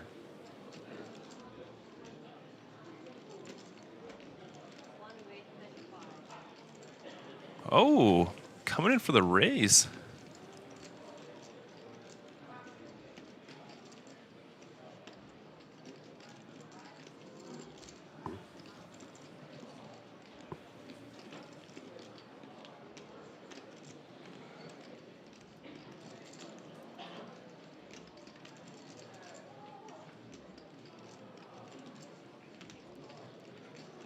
Oh my goodness, Xu Liu came here to play. ICM pressure be damned. He's going to make the call with King 9 of hearts. 60K out there, 28.5 remaining in his stack. Well, here we go. He's flopped the flush draw. Tomita's all in. There's the call. He's a slate favorite with 58%. Has put his tournament life at risk. Just 12 away from the money.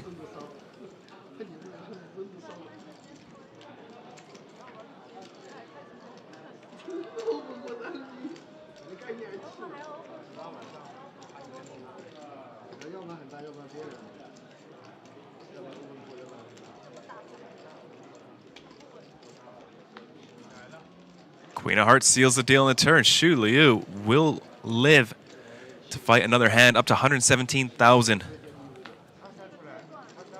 King just for good measure.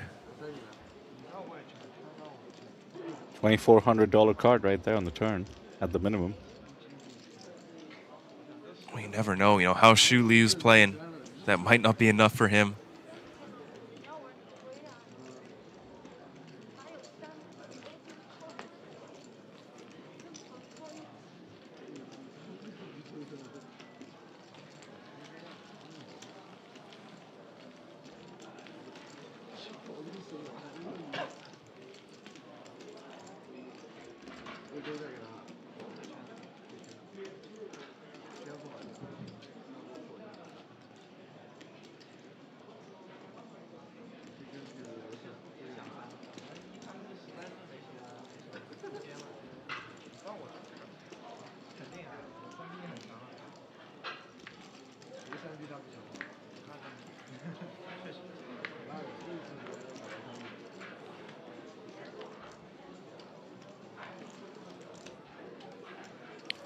Jacks now for Yushi Huang under the gun. 11 off the money.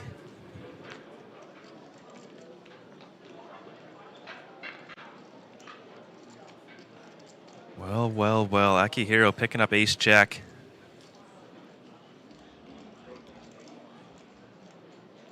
A lot of chips in front of him.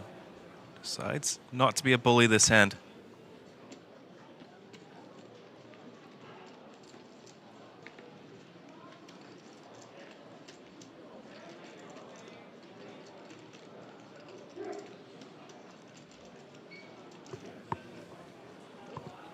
Might just get this one through.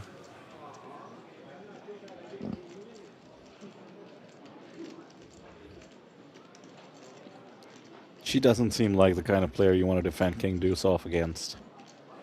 No, not at all.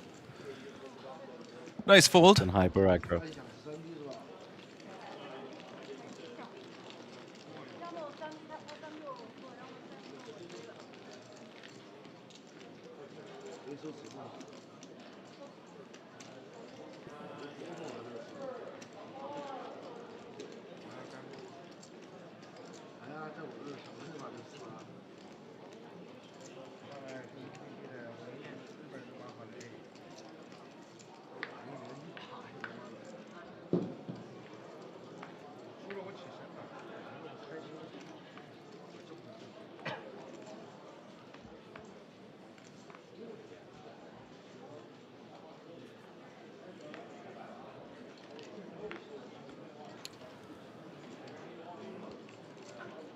Well, Vidur, we will be wrapping up the stream in not too long. 9 players to go. If you don't need dinner plans, some late night poker. Yeah, there's always late night poker. Well, there's always poker studying to do. You know, if you get some extra time, that's what I would recommend. I know you've been on top of that. What about you? Where in Jeju do you think will get your patronage? Maybe the TikTok boom tonight. Oh, okay, so the APT gets your patronage. That's nice. For sure. What is it? 350,000 Korean won. Begins at 10 p.m. Yeah, it's about 250 USD. It's just so fun. It's such a fun event. Our friend Greg Goes All In loves that one. Had a pretty decent track record in them. Yep. Yeah, it's a good one.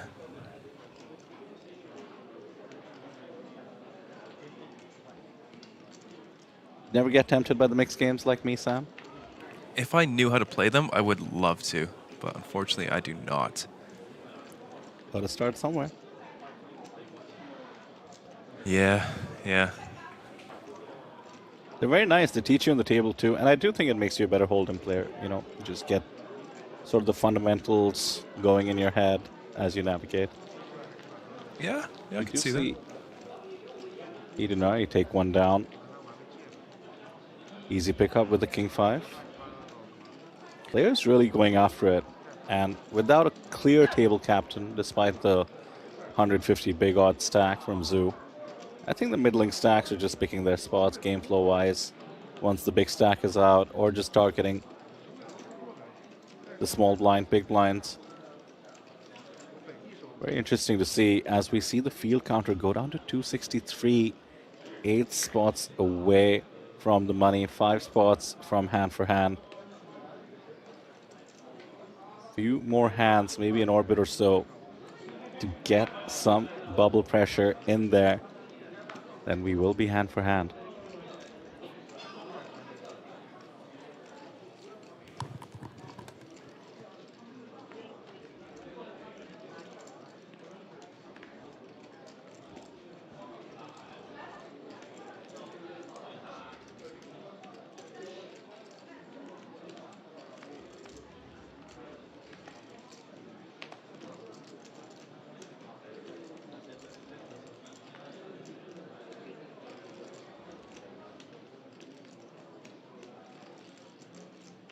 Pocket queens for Yushi.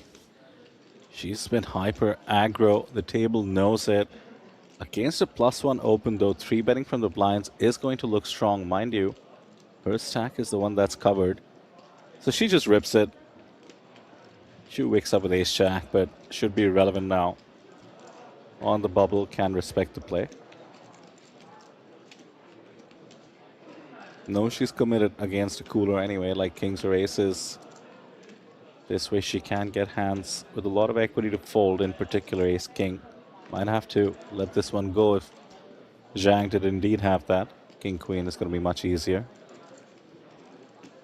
And Shu is now doing what Sam suggested he do an orbit ago before he, for some reason, burned chips with queen 4 suited, tanking with the intention of getting some more eliminations in there. I can respect it. We have time banks for a reason. This is the time to use it. That being said, he has 21 bigs. Can easily fold his way into the money.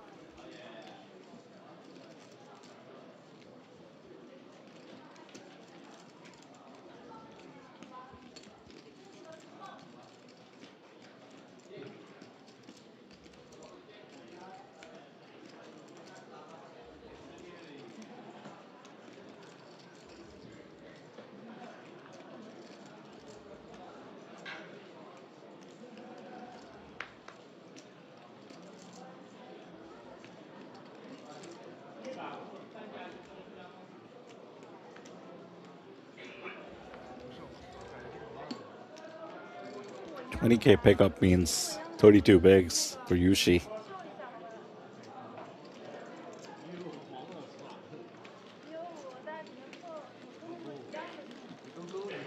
Good time to show, preserve some image.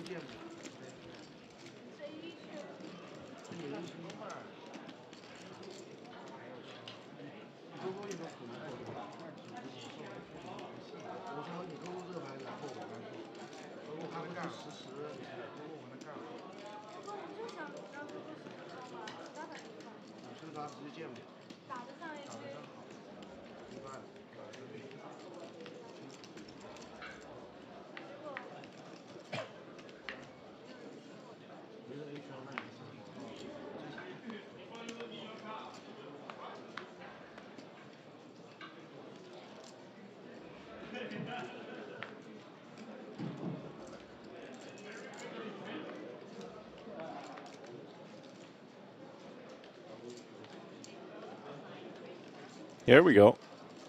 Zoo getting activated. A Jack 7 off doesn't really matter. Could have been any two. Hey, Vidur, so I've got a question for you regarding the mixed games. Are they sort of untouched by solvers, or do those exist for those as well? There are a few. Yeah, I mean, depends on which one. Certainly, for some of the more complicated or esoteric games, there hasn't been enough incentive for anyone to create solvers. But yeah, more and more solvers are coming into it. But, you know, we're years away from solver becoming the dominant way that people play the games. It's a lot more intuition and experience at the moment. Yeah, we've got a fun hand. Wang's had enough of waiting around. He's been card dead. Just firing into the abyss. Jack 7 off +1. Love to see it. And Akihiro giving him a lot of credit. You know, I've seen that Wang's been quite quiet for a while. Just flats the ace-king. Doesn't want to get involved in a big pot this close to the money. He's going to check call this 8-5-3 board.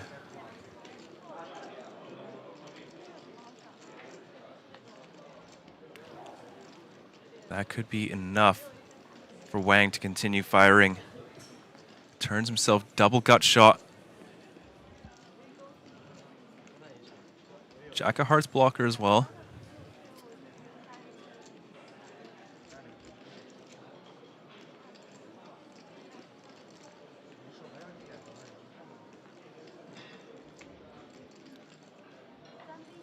Such a fascinating hand already, and a testament to the power of covering your opponent. No 3-bet with the ace-king, and now on the low board. I mean, double gut shot helps, but honestly, Zoo could have fired his entire range.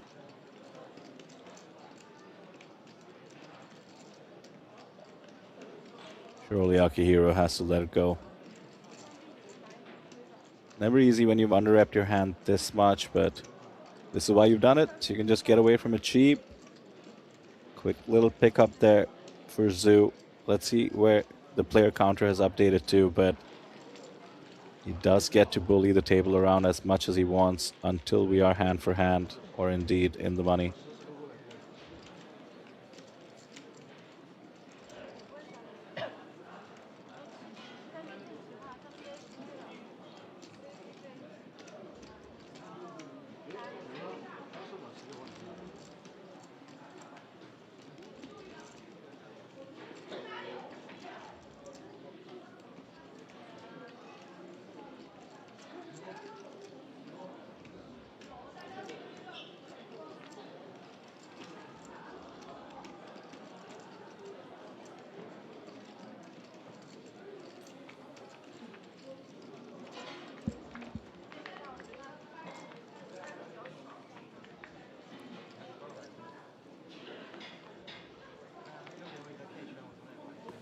Do you expect another open with the ace-7 off? Yeah. Yeah, Wang's not one to shy away. Ace blocker's pretty good. Get to put your opponents in rough spots with pocket 8s and +1. Kind of no man's land what to do.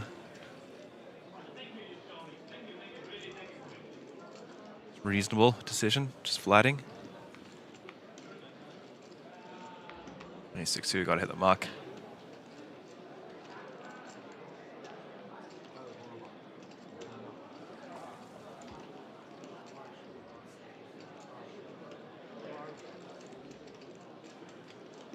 And Yifeng probably has to fold this as well. Getting a little bit short.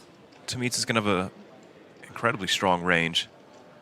Flatting under the gun with 7 players to act behind him. Yifeng's just gonna call.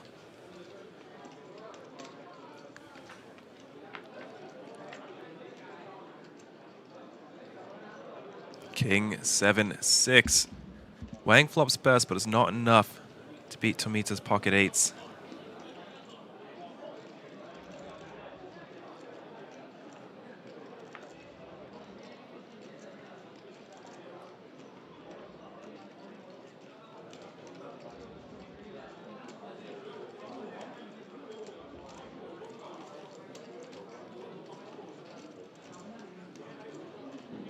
Tomita's going to fire with the best of it.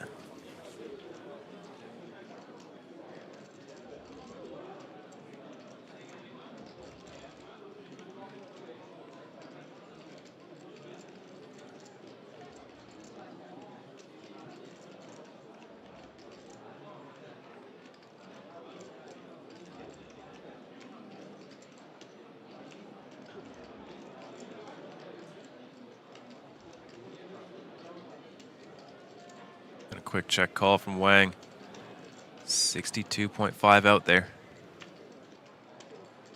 That's a pretty big brick on the turn.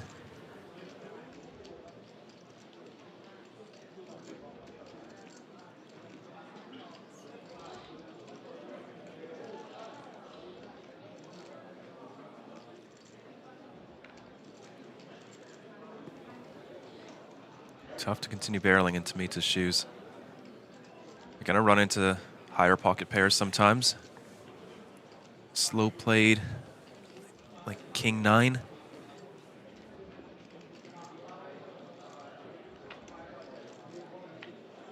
Nice check. There's the 9 of diamonds in the river.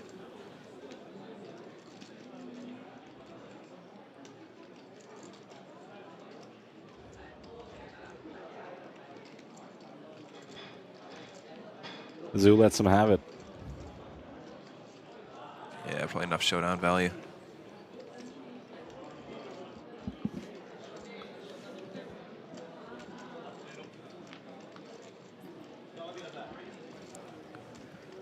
The field count comes back at 262, 4 spots away from hand for hand. Do not go anywhere, folks. That's not the coverage you want to miss.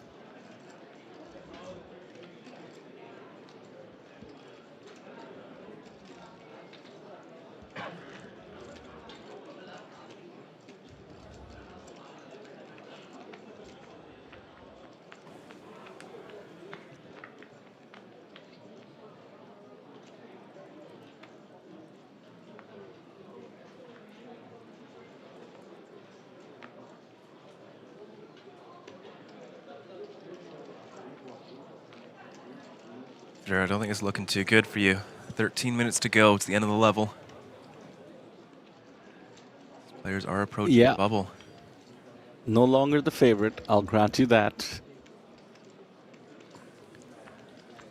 Will say it was a real generous line you set. I like that it's close, you know. It got close for a while. Yeah, it was looking like it was going to be a tight race. I'm happy to buy you a matcha for the sweat. I hope matcha prices go up between now and then. Sadistic. Extra value.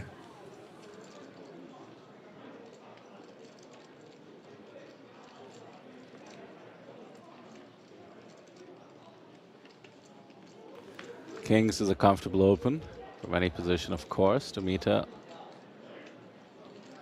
unlikely to get action.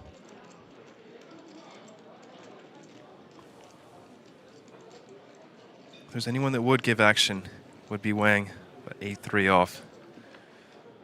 Just gonna hit the muck.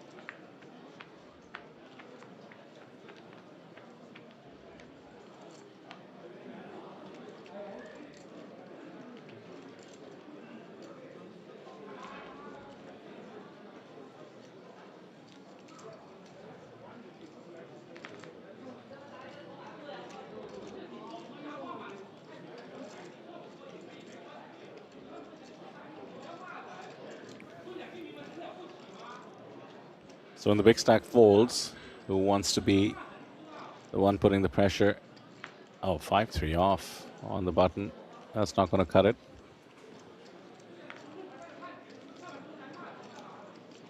By the way, given how close we are to the extent we reached the end of the level, right around the bubble, I just saw the counter tick down to 261.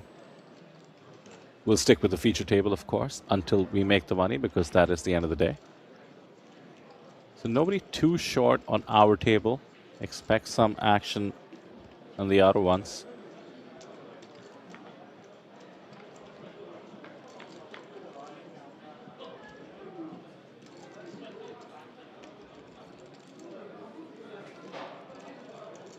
I mean, it's not unreasonable, Sam. 12 minutes to go, 5 eliminations. But once we get to hand for hand, that would be 6 hands tops. So yeah, definitely doable. 259, just 1 elimination away from hand for hand.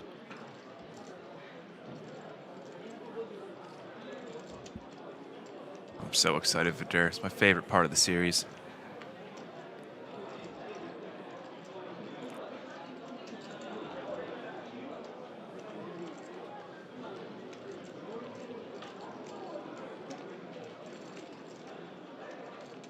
Sinhwayeoksa takes it down with the bluff.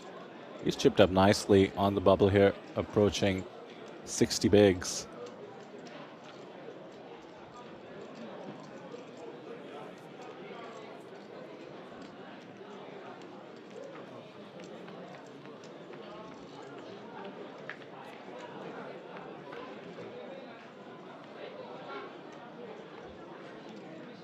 Do have our second predict and win question.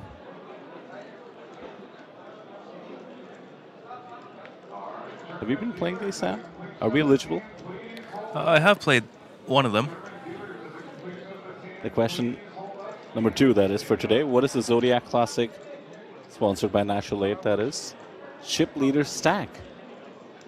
Very, very find-outable, I will say. All you need to tell us is the chip leader stack of the Zodiac Classic.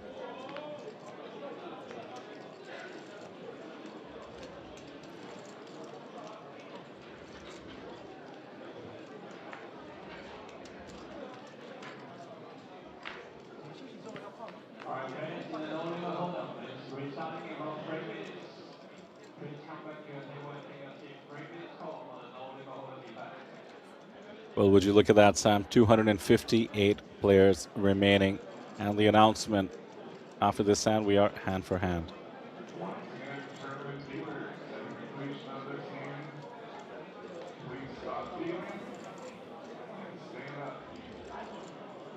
Yeah, Neil's getting ready. Look at that, Wang getting away with murder. 9-4 offsuit on the button.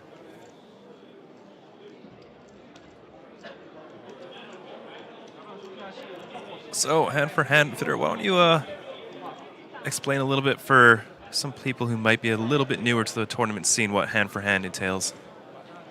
Yeah, absolutely. First off, why we do it is so that tanking doesn't come into the mix this close to the money. If you are short, you would be incentivized to just use maximum time banks and wait for somebody else to bust. So what we do is we all play one hand at the same time on every table. So let's say on our feature table, a hand gets done. We actually wait for all the tables to finish a hand before we move on to the next one. And in the midst of that, if we do have an all-in, and this part is interesting, let's say you're all-in on the turn, you actually are not supposed to reveal your cards because that would signal to the other tables something that could influence their action. So you keep your cards hidden. The dealer calls over Neil Johnson, APT president, one by one at every table where there's an all-in, and we see the result of each all-in at the same time. It can get pretty exciting depending on who's short, how many all-ins we have. You see all the outer tables here, at least the main event ones. Let's see if there's an all-in in this upcoming hand.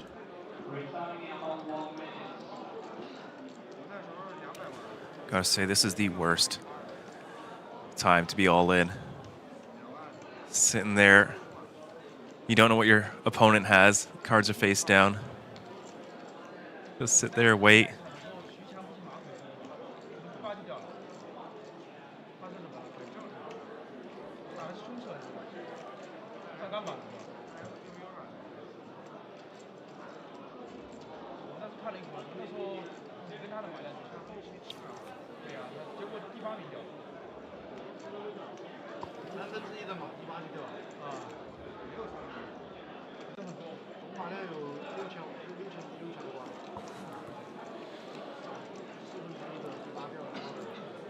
Yeah, so once the hand is finished, dealers will stand up to notify that the hand is done. Oh, I do see Fan Chi-wei there. Looks like table 5, seat 3.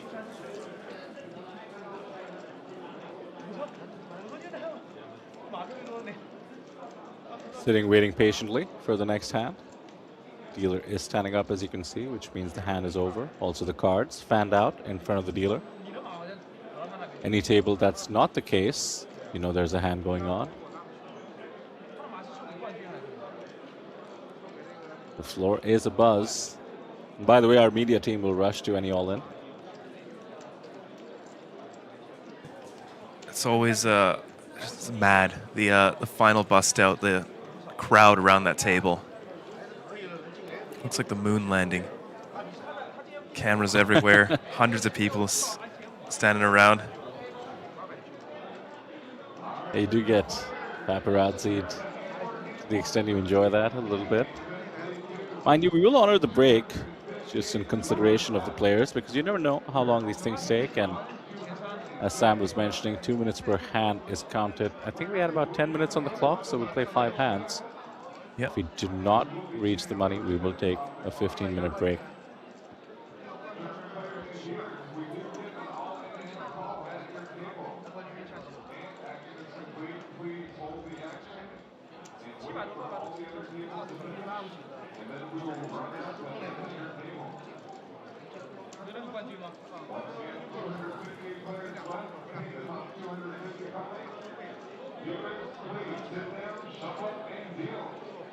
No all-ins. Shuffle up and deal.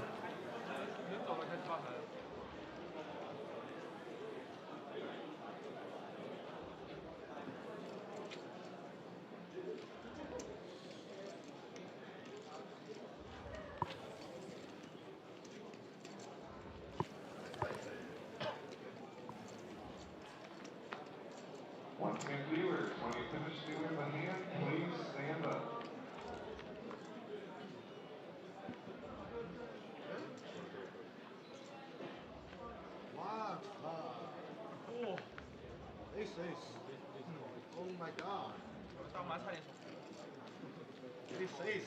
Oh no, it looks like a missed deal and somebody had aces.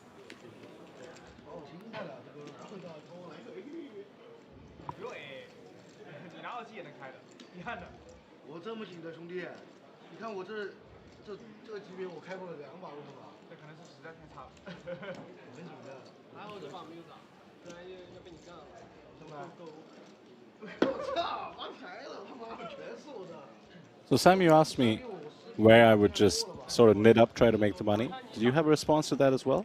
What's your cutoff? See, I'm not sure. That's one of them where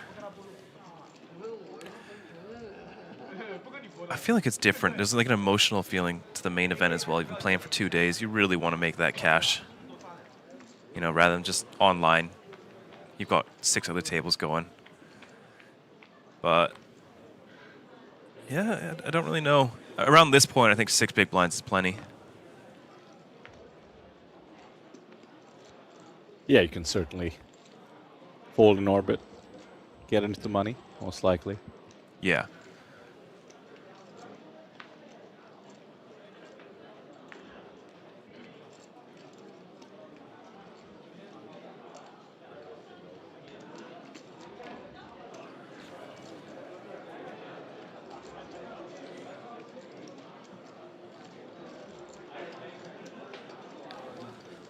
Look at this, Wang. 7 deuce off. Love to see it.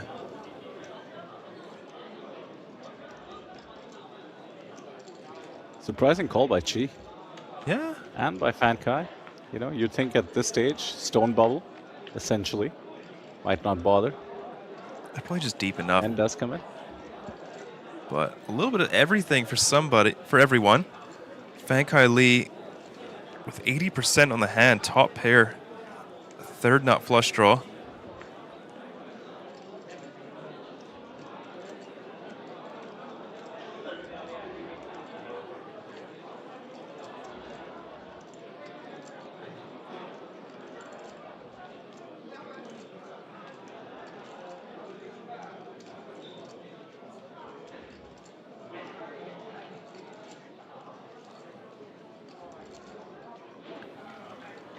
Wang undeterred. Fires out 11,000.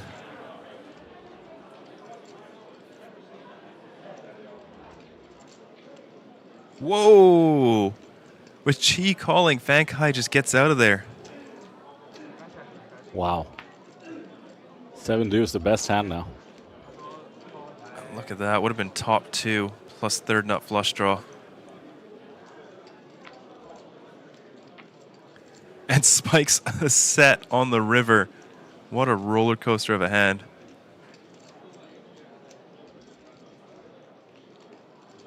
She with a quick bet.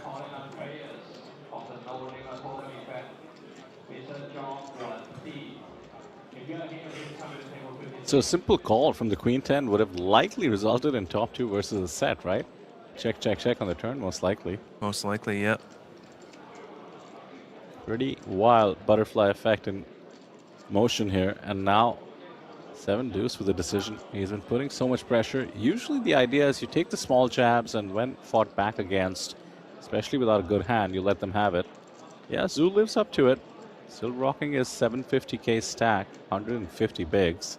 You know, Wang's been really good at finding those folds and those spots. Really good awareness. Not afraid to go after it, but you know, you can tell he does it a lot because no stranger to navigating these very marginal, very wide range spots. So our table is done. The feature table dealer does not need to stand up. For the rest of the tables, off we go. Let's see if there's an all-in. Yeah, good time to stretch.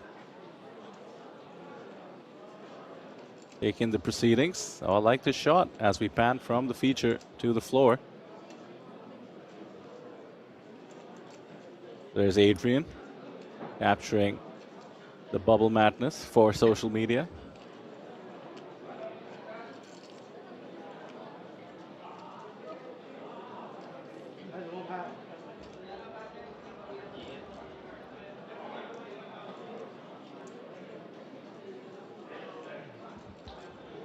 Looks like we do have an all-in and a call on table 26. We'll be cutting to Neil Johnson shortly.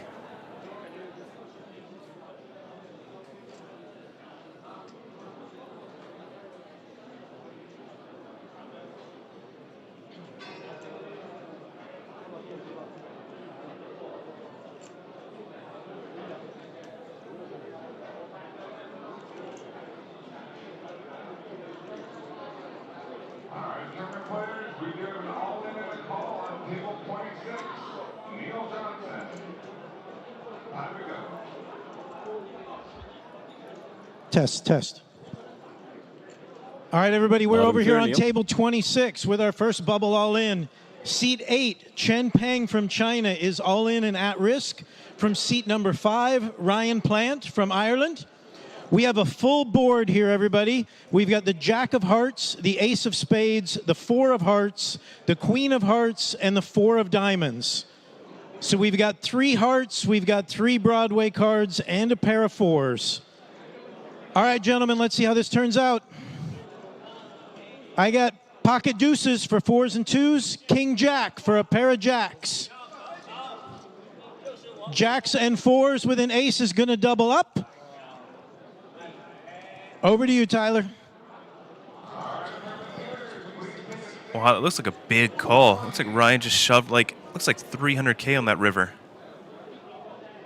I think I only counted maybe 100k in that pot. Just rips 300k and King Jack making the hero call on the bubble. Let's see if we got a live report for that one. That could have been a fun hand to see. Yeah, we see it. Oh, here we go. Chen hero calls correctly. It's double through plant. Heads up on a completed board.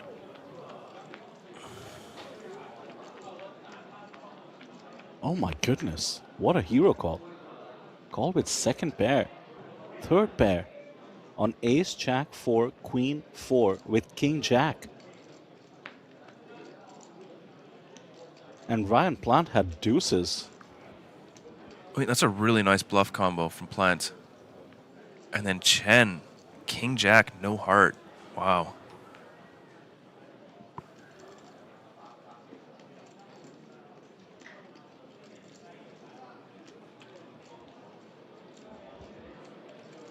situation brewing on the feature as well. I think Zhang with the ace-jack got a bit too out of line, early position on the bubble. You're supposed to let this one go. You're just too exploitable. Ace-king is actually a reasonable holding to 3-bet with. The thing is, you don't benefit too much from a steal, really. Not in that That's all you're stack. really hoping for. Yeah. Oh well, Zhang, no worries. On to the next one.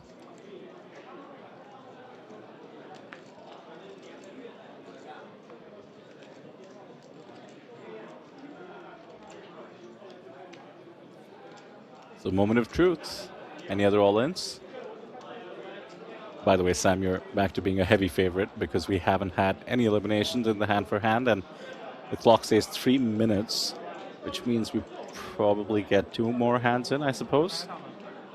Yep. Yeah, that sounds about right. Well, we have seen it before.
You know, Vidur, average stack is 44 big blinds right now. That is insanely deep for bubble coverage. So true. So true. I mean, there is a world where it takes, 10 hands. I feel like you and I saw, was it APT Taipei, like 15 hands before we got there? A lot of it came from all-in surviving, to be fair. Here, the average stack is very high.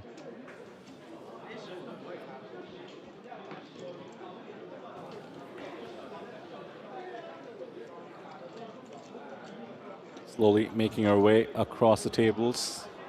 Dealer standing up means the hand is over. But plenty of hands still going on. You know, with the 44 blinds, it may be a while before we get to our next all-in and call. Still a lot of play for most of these players. Obviously, some players will be quite short. We only need, don't forget, you have the likes of Ryan Plant dusting off 50 bigs to pull off a bluff to put the bubble pressure. Getting called correctly by third pair. That's one of the crazier calls I've seen in a while. Excellent, excellent call on the bubble. Yeah, something like 1.5% of the field needs to exit for you to cash. All right, no all-in and call.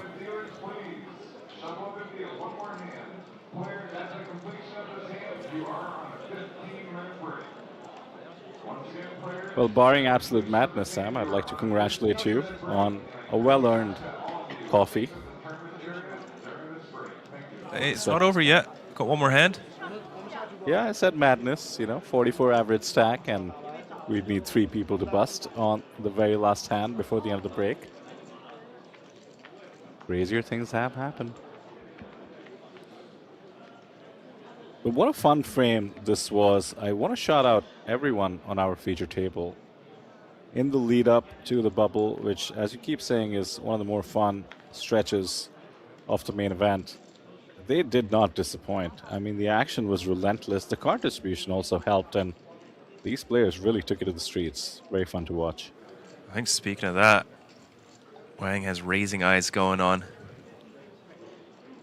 Raising eyes. I like that. There it is, attacking the under the gun open. King 8 suited. I know it's easy for me to say, but I mean, why bother? Like King 10 suited. You know Zoo is behind. You know the hand for hand is in play.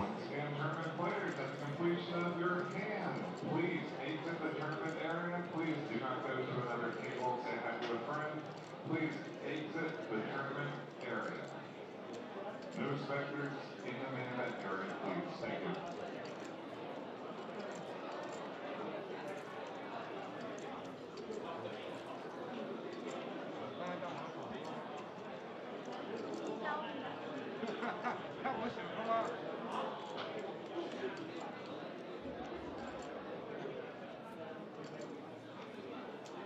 Yeah, he's just gonna let it go. Wang's loving this. The longer the bubble goes on, the bigger a stack's gonna get. Got so many chips, he's gonna need to chip up.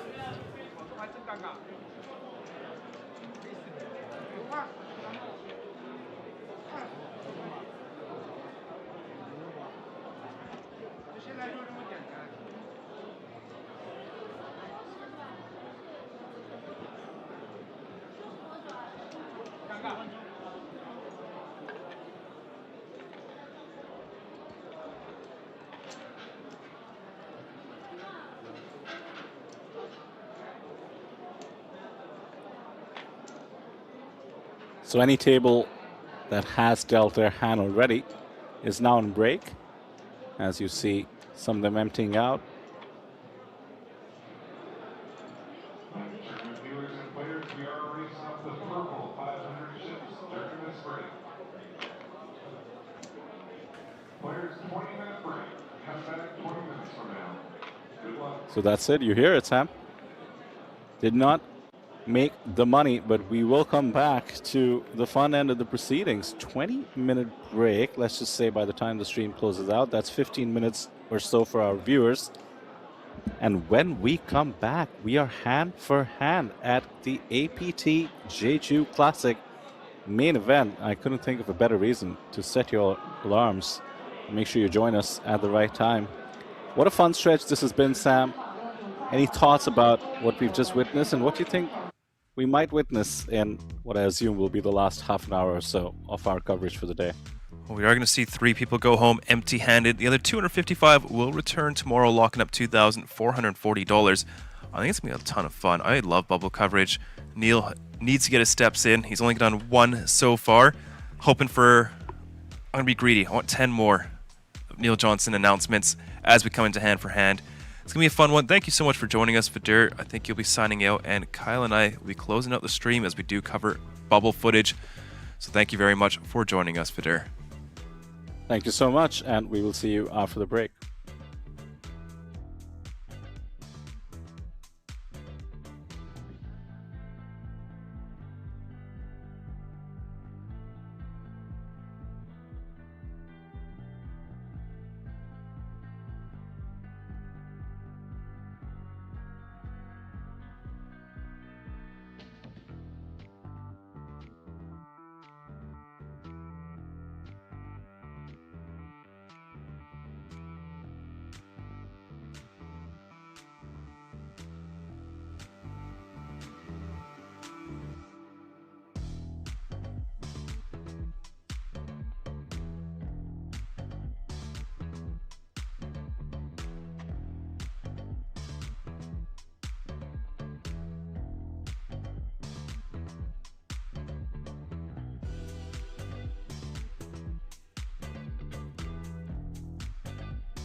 Welcome to Asia's largest online poker room. Our next generation poker software is now initiating.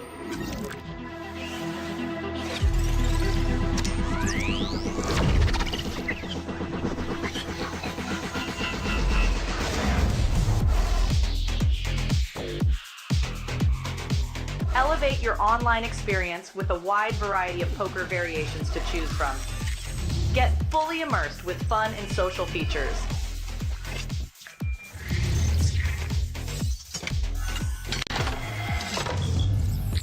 Level up your game with PokerCraft and Smart HUD. Unlock a wealth of rewards including cashback, bonuses, and jackpots.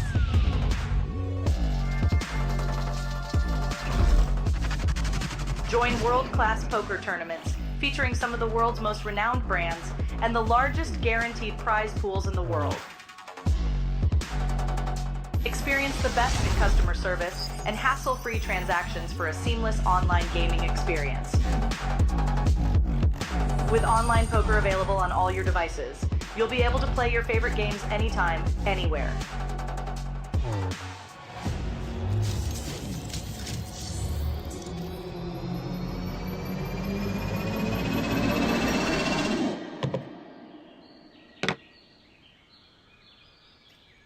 Sign up now and elevate your online poker experience today. The 200 million Korean won guarantee has already been smashed in event number 1. The APT Jeju Classic is off to a strong start. Let's see how the players are feeling in the National Cup. Andy, just curious, why did you choose the National Cup tournament to start your series here at APT? Well, it's the first event. I always play the full series, so yeah, I play anything. 因为我比较喜欢，早点进场，可以多打打番后，这样 BT 数比较多。 How is your tournament in the National Cup going so far? It's already my second bullet, just a little bit below the average, but I think it's a good experience for me. All right, we're here with previous champion at the APT. Renee, how is the first event of the series going for you so far? Now really good. I have like 2.5x average, and I appreciate a little bit smaller blind levels because it's not that tough to think about hands if you're only 20 big blinds deep or something. So I think it's always the best tournament for me to get back into it. Do you have any expectations as to how far you might run in this National Cup tournament? The goal is always to win and get to the final table. So, yeah. I'm gonna win something big, and then I'll come back to you for another interview. That sounds perfect. Awesome. Thank you so much. As you can see, the National Cup is well underway, and this is just the first event of 99 different tournaments featured here at the APT Jeju Classic. If you want to follow along, go to apt.poker to keep up with all the action. Welcome to the APT Jeju Classic 2026 main event. We're in the middle of day 1 flights, packed room, big energy. It's awesome. I mean, this series is really well run. It's always good. The people are having fun, and that's what matters most. How do you think you're gonna do? I mean, I'm here to win. Everyone is here for the same reason. The gold Mega Lion trophy, and of course, potentially life-changing money. The prizes are getting bigger and bigger, so it's really great to come here to play. It's always everything for every player, you know. It's a dream to win any tournament, small ones or big ones. Winning like a big field tournament always feels the best. This field is a proper main event mix. We've got past champions, we've got first timers, we've got pros, we've got other elites, and of course, a huge turnout from the Chinese contingent. You have different style of playing, and you must adapt yourself. You need to think differently, so adaptation is like the key word. And if you're feeling FOMO, which you should be, don't worry, you can still jump into day 1C or 1D.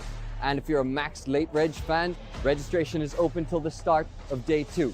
And if life-changing money, lion trophies, and eternal glory is not enough for you, we've got a little sweetener.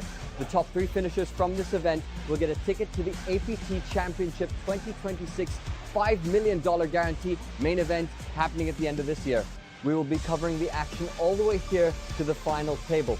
So stay tuned to the live stream. The story has just begun. I want to say congratulations, you got a second place. Welcome to the APT Super High Roller. Now, we are very proud to say that we've made a habit of crushing guarantees here at the APT, and this time, no different. We have 3x the 500 million won guarantee, which means up top it is 400 million won to the winner, as well as the coveted Pewter Lion trophy. The field, as expected, has been shark-studded.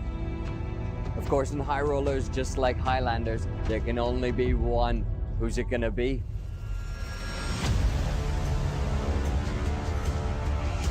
In the end, heads up was between Nakai Ryuta from Japan and Tony Lin from China.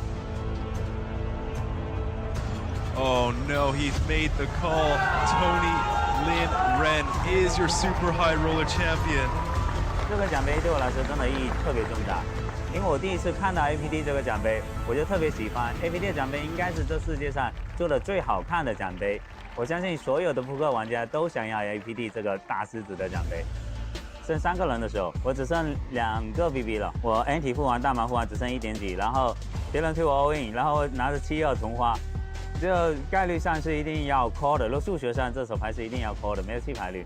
但我想了特别久，我觉得我不希望去就是赔率多好或者超过多好，但是我相信领先别人的牌去 call 别人，所以我弃掉那手牌，然后后面就有如神助，就一直来牌，然后我就运气也很好，所以今天的感觉太棒了。这马量够夺冠，够夺冠了。对，12个小时以前我就说，因为有军马，然后我就开玩笑说。 军马就够夺冠了，然后就其实一直抱着这个信念，然后我也是极度的自信。你相信自己能赢，你最后就一定能赢。我觉得那个 APT 就是一届比一届好，我相信 APT 的每一站一定是比上一站更好，所以已经太好了，不需要再好了。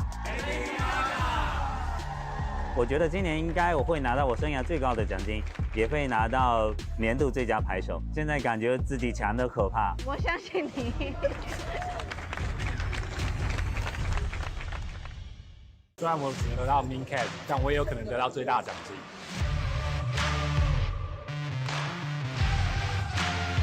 现金3250万，我来了。4个0。Yeah, I think I will get at least top 3. We're going to win this one. Okay, this is it. This is it. 有东西了，有东西了！加油，加油！5个0。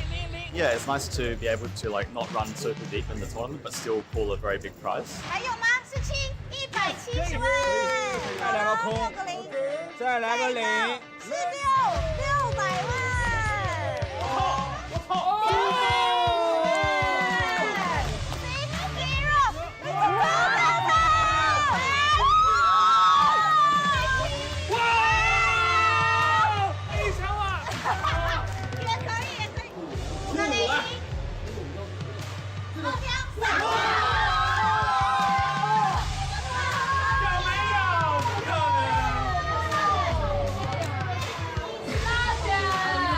想说应该不会是我吧，可是还是抽到了，也是很 lucky。中了，我中了。 Kwang Jinyu was falling behind in a heads-up battle when he found a spot to commit his stack and get a fold out of his opponent. This hand was pivotal in helping him secure the win. 因为我是中了2对，我是试探的去拿对手一些小2对的价值。After 690 total entries, the APT National Cup has more than doubled its guarantee. 97 lucky players made their way into day 2 where they battled it out for a top prize of 93 million Korean won. 赢得这个冠军的话，其实是很幸运的吧。其实，在这之前，我并没有取得过太多的奖金和成绩。今天在 APT 的开幕赛里面赢了9700万韩元的奖金，然后也是对自己学习扑克的这一路以来的一个肯定，我还是挺开心的。我觉得更多的是，保持学习，然后保持一个 良好的心态，然后保持耐心，等待机会，克制自己一些冲动的想法，或是一些不理性的一些决策，这很重要。因为 APT 是一个亚洲规模里面最正规、最大型的一个赛事，所以说来 APT 是在亚洲范围内最明智的选择。Welcome back to the Asian Poker Tour.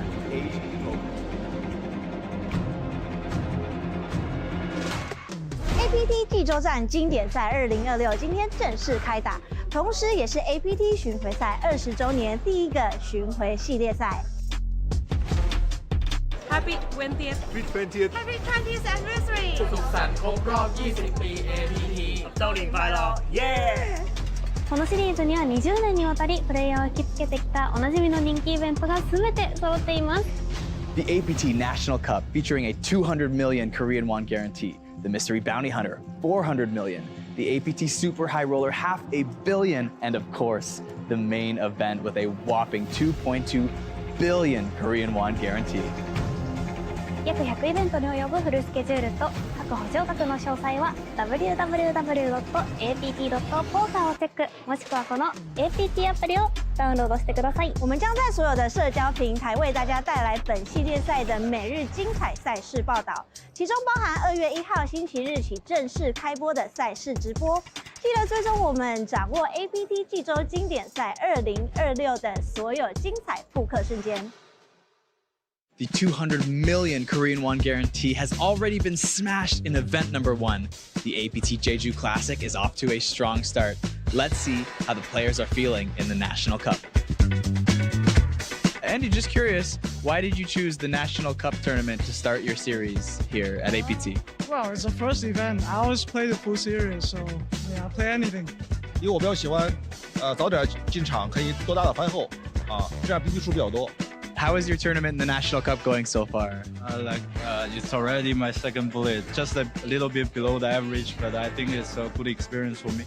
All right, we're here with previous champion at the APT. Renee, how is the first event of the series going for you so far? Now really good. I have like 2.5x average, and I appreciate a little bit smaller blind levels because it's not that tough to think about hands if you're only 20 big blinds deep or something. So I think it's always the best tournament for me to get back into it. Do you have any expectations as to how far you might run in this National Cup tournament? The goal is always to win and get to the final table. So, yeah. I'm gonna win something big, and then I'll come back to you for another interview. That sounds perfect. Awesome. Thank you so much. As you can see, the National Cup is well underway, and this is just the first event of 99 different tournaments featured here at the APT Jeju Classic. If you want to follow along, go to apt.poker to keep up with all the action. Welcome to the APT Jeju Classic 2026 main event. We're in the middle of day 1 flights, packed room, big energy. It's awesome. I mean, this series is really well run. It's always good. The people are having fun, and that's what matters most. How do you think you're gonna do? I mean, I'm here to win. Everyone is here for the same reason. The gold Mega Lion trophy, and of course, potentially life-changing money. The prizes are getting bigger and bigger, so it's really great to come here to play. It's always everything for every player, you know, it's a dream to win any tournament, small ones or big ones. Winning like a big field tournament always feels the best. This field is a proper main event mix. We've got past champions, we've got first-timers, we've got pros, we've got other elites, and of course, a huge turnout from the Chinese contingent.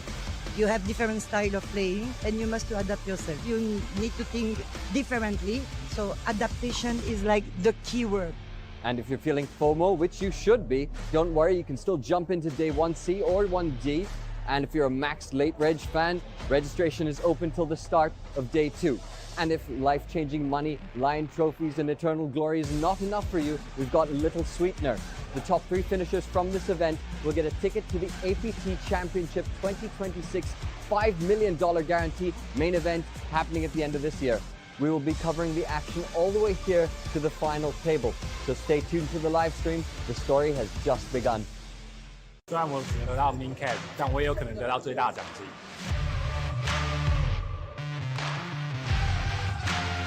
现金3250万，我来了。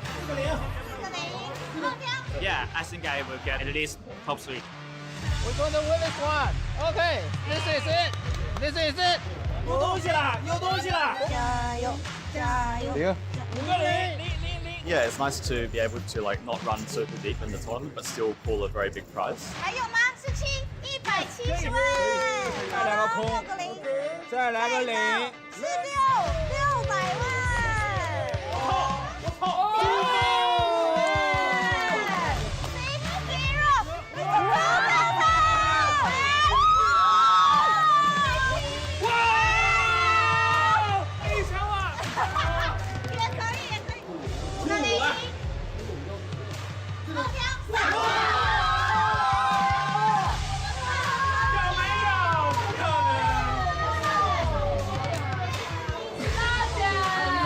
想说应该不会是我吧，可是还是抽到了，也是很 lucky。中了，我中了。Kwang Jinyu.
Look at that beautiful night shot of Jeju Shinwa World here at the APT Jeju Classic 2026. Sam, we are back and on the bubble. How has it been so far? I'm just coming back into the booth. I had a little bit of time on the floor. I saw a couple things, but how was it from this side of things? I mean, it's always exciting. It's bubble coverage. It's the end of day 2. 255 players will make the money, and 3 will go home empty-handed. With a story, yeah, at least. But like I say, every series, this is my favorite part. We have Neil Johnson running around, getting in his steps, commenting on all of the drama happening out on the floor. And we're going to see the big stacks really have some fun. This is the most fun in poker, is being a big stack on the bubble of a big event like this. High ICM pressure, you can just play like an absolute maniac, and ICM says, go for it. Right? Love to see it. Oh, that's going to be exciting. Where we left off before the break, 258, as Sam was saying, and they are fighting for that spot in the min cash. 2,400 USD for a min cash, which doesn't sound like an astonishing amount yet, but when it's between that and $0, it's going to be a pretty big jump, and everyone is going to be desperate to get there. Now, I do have a little bit of some extra information that I caught while I was out there on the floor.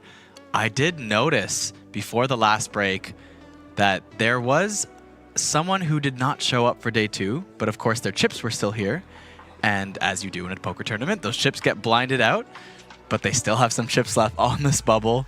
I'm not sure how much of the room is super aware of it at the moment. I think there was a bit of a discussion on what is the right move here, even amongst, you know, had a quick chat with Neil, and it was kind of unclear. Do you tell the whole room? Is that influencing the action? Is it wrong to not inform everybody?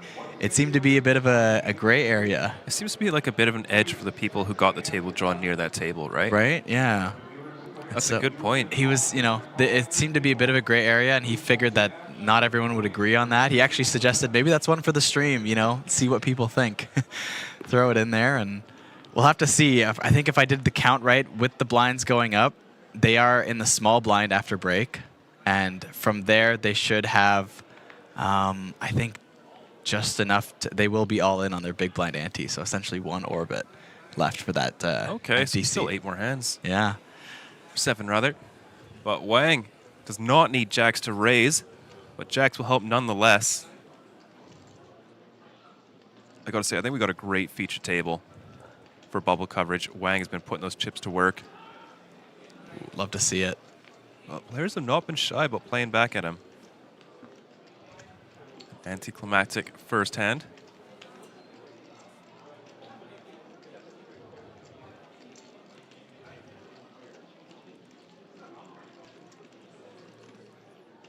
Yeah, it's too bad if you're known as that aggressor and you finally pick up a real hand but don't have anyone playing back at you. You go, this was what it was all about. This is what it was all for. Someone play.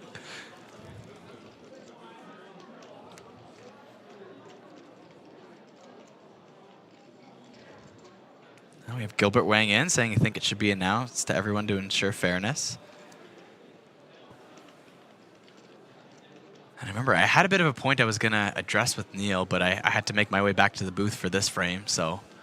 And also didn't want to spoil anything for myself out there in between the meantime and the delay.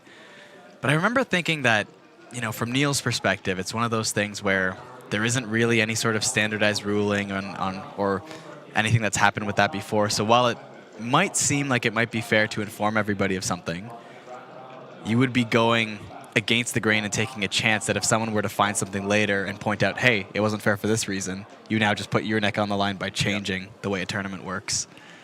And so I think until you were absolutely sure, I think you got to be careful with just announcing things, especially on the bubble. I mean, that must have been a fairly large stack to make it to the bubble coming into day 2 with a bag. Mm-hmm. Yeah, right? To get all the way. I hope we get some info on that. What happened to him? Yeah, I have Gilbert wondering why he didn't show up. I mean, there's hundreds of people here. Someone could have had a family emergency. Maybe they were just very sick. Hungover. Could be. Yeah. Bored. Bored. Wait, is that Dylan Foster's stack? I haven't seen him today. Wait a second. He did mention he wanted to go swimming today. Maybe he sits down right now. He goes, perfect. Perfect. I don't want to spend the day here, ready to go all in. You can see the cameras huddling around some tables. Clearly, you see the triangle there. It's going to be an all-in call, or at least an all-in. Just an all-in so far. Yeah, no call yet.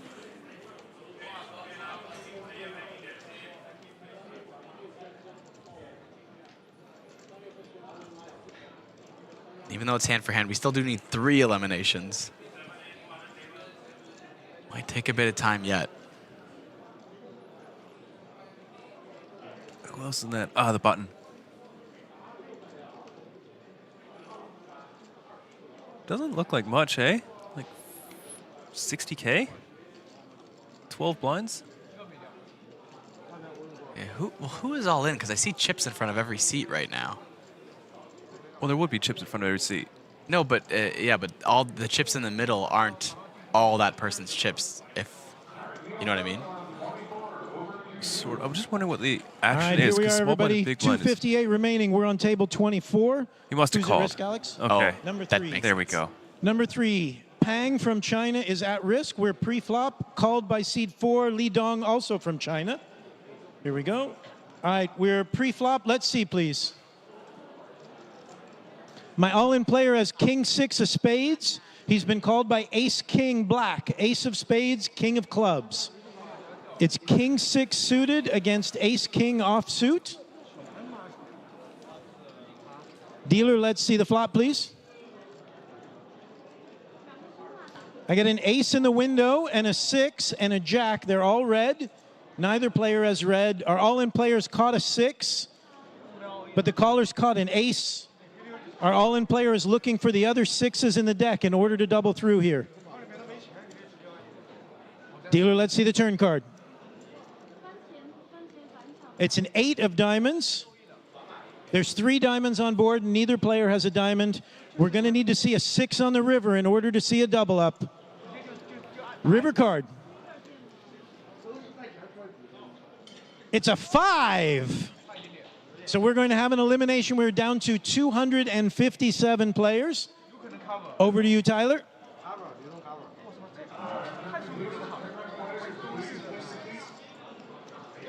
Wait, we didn't verify the counts? Oh, caught that on the mic. Count. They're gonna check the stacks here. I mean, it looks like overwhelming. But that's cover. a big. So it's seat 3 with all those chips. Oh, there we go. Oh, jammed into Ace King. It's just trying to bully around the table, but jammed into the bigger stack to his left. Maybe he's just been getting 3-bet like crazy. Just 4-bet took it. Oh, maybe. Yeah. Just realized the chip leader was being aggressive. 350K. Like that was not a small stack. No, I thought it was just like the 60K there. Well, that's what I meant. Because I was like, there's chips in front of everybody, so who is all in? Yeah. Someone had chips behind still. That looks like 400,000. Holy. Oh, that's devastating to run into Ace King. Wow.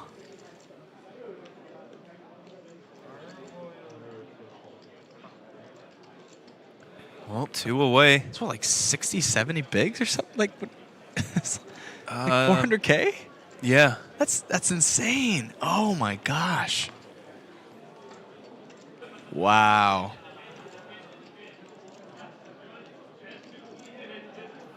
Yeah, some people in chat wondering. I mean, we didn't see the action. We don't know the context. It's not like I'm sure he didn't open jam the King 6 suited, but I mean, seen crazier things, I guess. It's weird how the chips were laid out. He had 60K in front. Maybe went raise, 3-bet, 4-bet, 5-bet, jam. Maybe.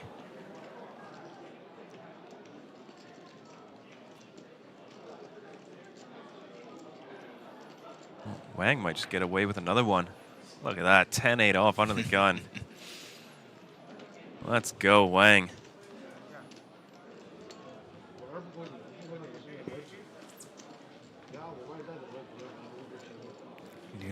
Nearing 800,000. Well, I knew this bubble coverage was going to be exciting, but I wasn't expecting that early on.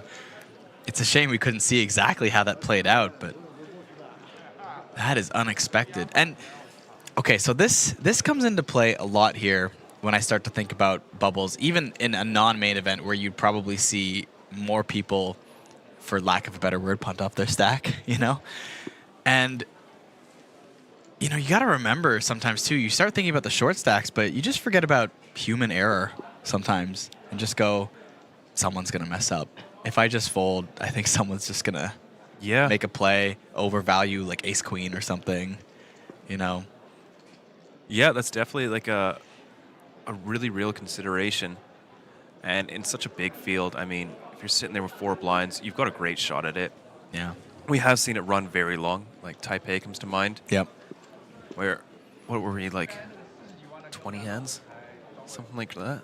Yeah, I remember it felt very long. Yeah, one of our longest bubbles ever. Yeah, it was, all the short stacks kept doubling. Yeah, it's not like there was a lack of all-ins. They kept happening, but just short stack after short stack.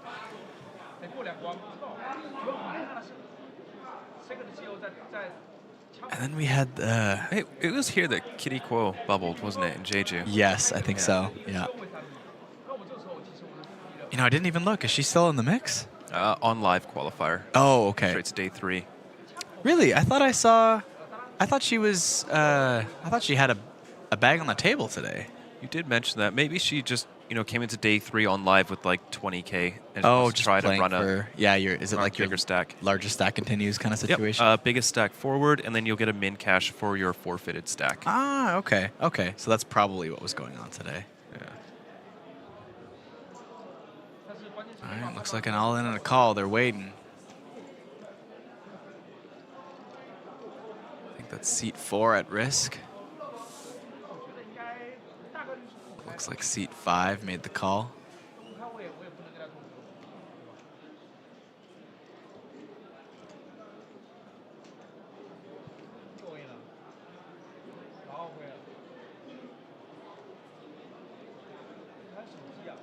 And of course, Tony Renlin, not being biased with his massages, was massaging the person who could burst this bubble, and then what's he holding on to there? It almost looks like a. Oh, at first it looked like some sort of like media check to hand out to like a ticket. Yeah. Like, congratulations, Bubble Boy, receiver of the Tony Ren Lin insurance fund for bubble protection. You pay him like $20 a month, and if you bubble a tournament, he shows up. Here you go, sir. Yeah.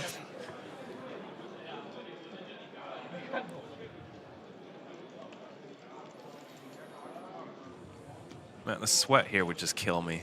You know, being covered, jam, get called, have to sit here for 2-3 minutes waiting. No. Might be another deterrence to stop you from jamming light.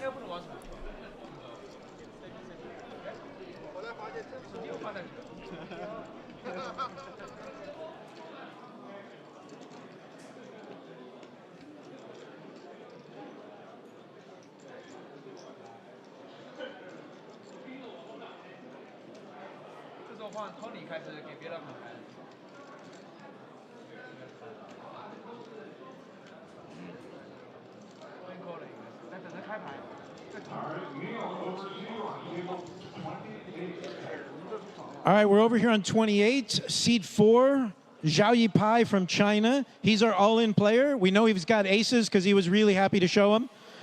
He's been called by Ma Haohui, also from China, who's got pocket jacks. So we got the ace of hearts and the ace of clubs, all in for about 150,000 against red jacks, jack of hearts, jack of diamonds. Oh, we've seen aces cracked on the bubble before. All right, let's see the flop, please. I got a queen, a 10, and a 7. 10 of clubs, a 7 of spades, and the queen of hearts. So all the flush draws are gone. The aces are leading. Let's see the turn card. Turn is another 7. So our aces just have to dodge the remaining jacks in the deck in order to double through here. Let's see the river card. That is the 9 of diamonds. So that is a double up. Over to you, Tyler. That was much more reasonable amount of blinds Yes. and hands for Right? a bubble all in. Aces will be safe. That could have been a very devastating river. How many hands have we had since the break? 2 or 3? Just 2. Just Second 2, one, right? yep. Yeah. Wang has gotten both of them on our feature table. Yeah. So that should be 6 hands remaining for the 6 or 7 hands remaining for the dead stack or Right. the unmanned seat. Yeah, it looks like 5. 5 more. I wonder if one more person, I guess we'd still need. Yeah, if one more person busts, I wonder if that'll be our bubble. Yeah. It's gonna be close. Because we're technically on the stone bubble now with a ticking time bomb on that one seat. Mm-hmm. Someone's saying chip dumping for the King 6 suited hand. Yeah, that makes a lot of sense. Chip dump right before you're in the money. Don't wait till you've got the min cash before you chip dump if you're gonna do it right. You've only got 60 blinds. You're not gonna make it. Better give it to your friend. Who knows? You know, maybe he just got 3-bet 8 hands in a row versus this guy and said, you know what? I mean, it clearly seemed like it was the chip leader at that table, so the one who was probably most aggressive and just he was trying to play back at him. Well, Wang is going to flop top pair on the 8-4-4.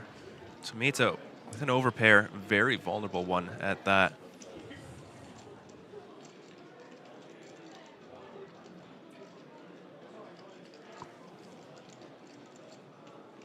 Gee, with 6s still in there.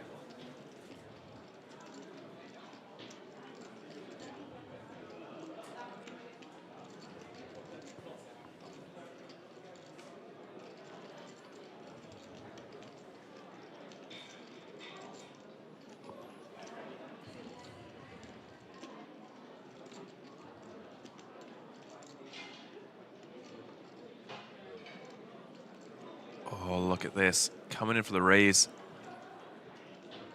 I think he knows his 8 is no good.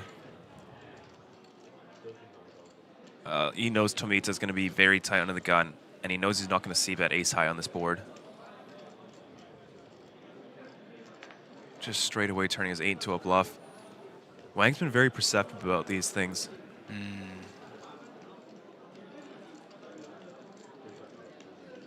Yeah, trying to climb up to that million in chips. And already dicey for Tomita. He definitely can't fold, but pot's going to be 135K. You got 260 behind. Wang can put you to the test for your stack. Knows you're going to be capped at 1 pair as well. Don't burn a time bank, Chi. Just get out of there. The bubble. Yeah. Tomita has to have you beat, and if he doesn't, he's got 2 overs and a flush draw. Nice fold. Let's see what transpires on the turn.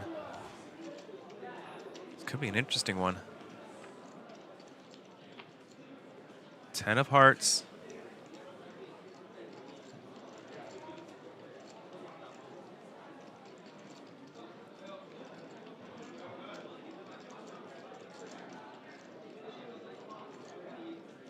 Let's see if he keeps firing.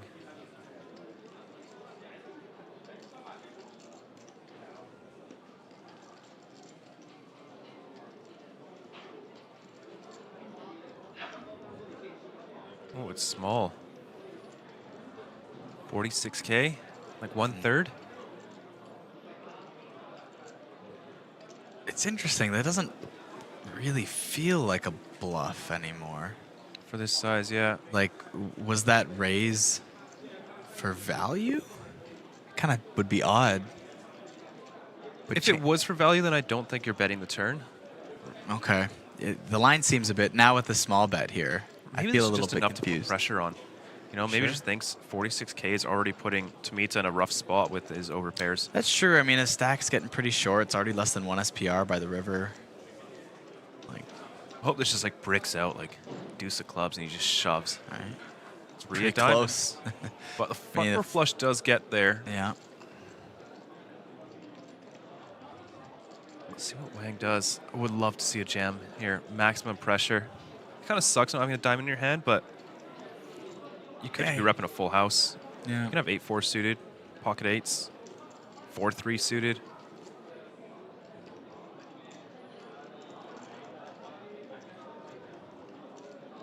Come on, Wang.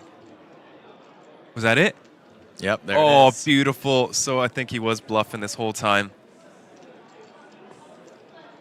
Look at that. Maybe well that done. turn bet was to leave so much behind on the river that his opponent doesn't feel committed. That's genius if that's the case, because that does set up exactly that. Yeah, it's a 1 SPR shove on the river for 214,000. Because like if you really try to take that down on the turn, like you've committed your opponent, and it's and like maybe you do, but then if you don't, what do you do now? Because there is that thing where if you go geometric. Yeah. Right? Geometric bet sizes are designed to win the most amount of money with your value hands on average. Your opponent with MDF has to call the most amount of money when you bet geometric. Right.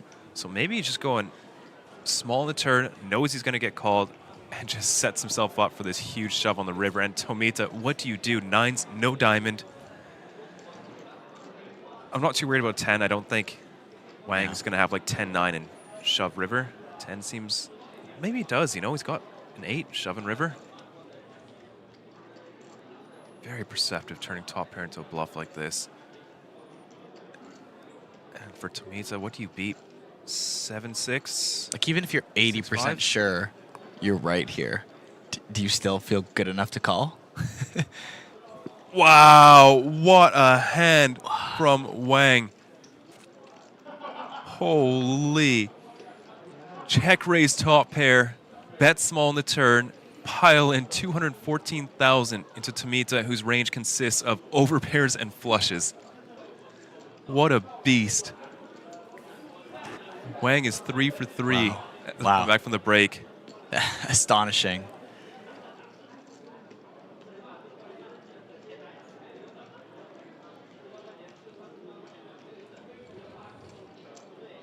And we've got the cameras on another table. Oh, I think I see Ryan Plant. I don't know if he's in this one.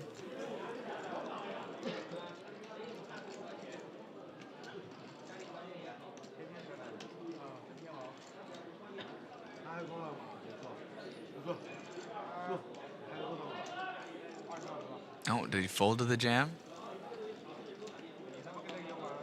Get all in a fold, yeah. Looks like he showed his hand too. Yeah, it looked like he was showing a bluff or something. Seemed pretty happy to show. Yeah. There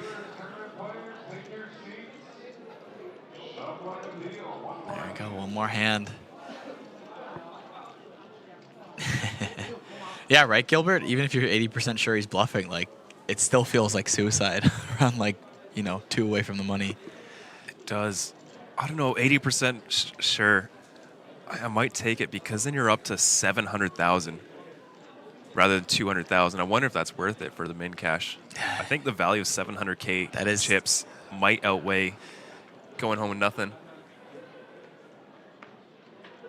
What do you think? 20% of the time you go home with nothing, 80% of the time you're coming back to day 3 with 120 bigs. Like, that's tough. Oh, I mean, might call it. I feel like I have to do some, a bunch of the other math in there to really get an idea of. No. But no, without the math, just like without the math, feeling. just What the are you? feeling of it. Yeah. What is 80% of the average stack time right you're now? coming into average stack is 50 blinds, so 300K. So you'd be 2.5x average.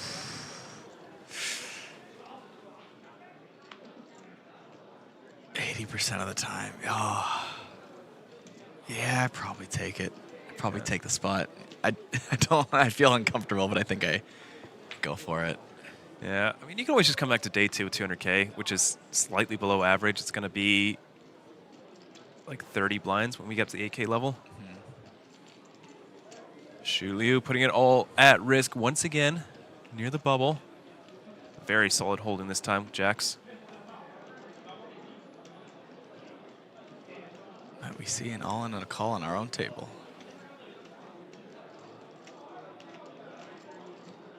It's not a huge stack, but it's a lot of ICM pressure implying a really strong range here.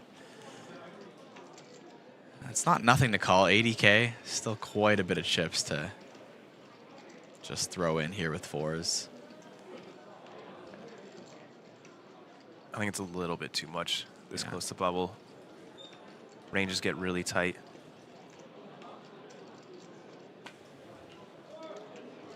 Nice fold.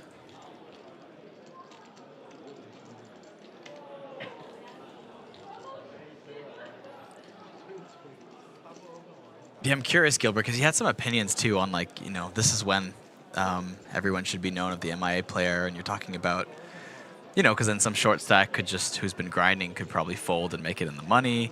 But that's kind of also another point. You're now influencing the action on other tables. You are changing what someone might do with the short stack, and while it might seem fair, like, I don't come at it more of like, because you're talking about, like, you also mentioned, or would you rather the person who's MIA made it in instead? And my point of thinking is like, not what would I rather, like what would be the most impartial thing to do as the floor is more my line of thinking. Yeah. Like, how do you keep the game integrity without influencing action in that spot is really that's the question, I think.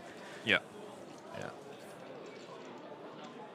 And because, like, and also too, the person who didn't show up, do they not have an equal right to let their chips play?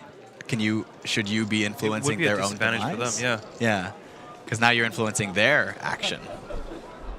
You know, maybe they just like lost their passport, can't get into the casino. Right. Yeah. Right? And they're like, hey, look, this is my fault.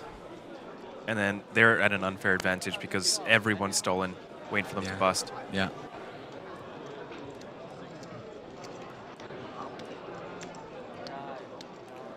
Yeah, it's probably best just to, from a safety perspective, just do nothing. Yeah. I think, Pretend you didn't see it. Walk away. Yeah. I mean, word will probably spread anyways.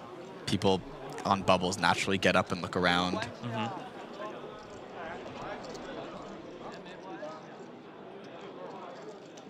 And yeah, in terms of, like, you know, folding in an 80% spot like that, Gilbert, about make the money and then fight for such spots in the future, I do like that line of thinking as well.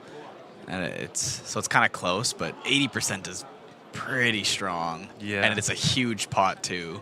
And it is valid. Solid. Reasoning. Yeah, I'm not set in my ways on that stance. It was a very hesitant, like, I think I go for it. But I totally agree with you too. Another way to look at it, you're coming back at 200K tomorrow, or say 700K, you're more than like tripling your chance to win the tournament. Right? And it's obviously you're just going from like 0.1 to 0.3%. Yeah. But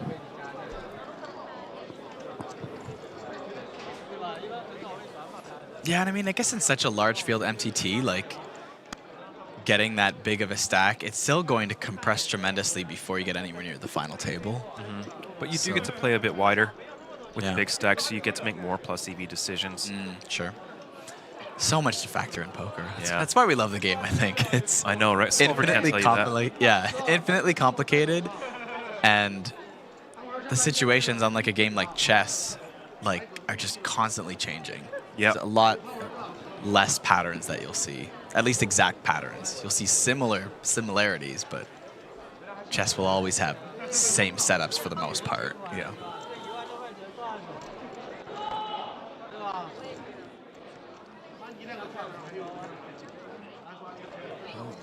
That looked to be about 150K. I think so. 25 or so blinds. That's quite a lot still. Yeah, for pre-flop. Yeah. The way to think about it is your blinds are worth more and more as you get closer to the bubble. So 25 big blind stack. The bubble worth like 35 or so. I'm not quite sure, but I think I just heard Tyler say we have 3 all-ins. It was a little in the background, but let's tune in. This might be it here.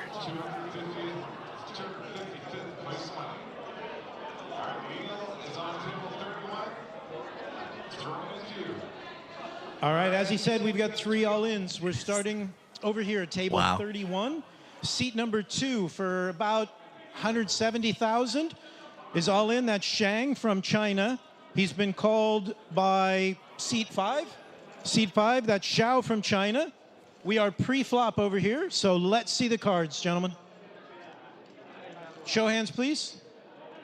I got ace-king against ace-king. It's not that bad. All the suits are in play.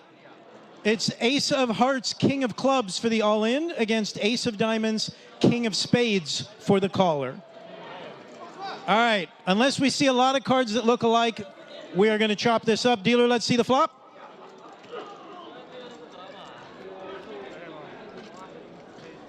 I got king, king, 9 with 2 diamonds. So both players have 3 kings. The only player with a diamond in their hand is the caller. So the all-in player just wants to avoid running diamonds, and he's going to chop this up. Turn card, dealer. It's the ace. They both got kings full of aces. Dealer, bring the river. Nothing else exciting is happening here. Watch it roll off a king. It's the 6 of clubs for anybody keeping score at home. Thanks, Neil. Right, we're going to go to table 9 now.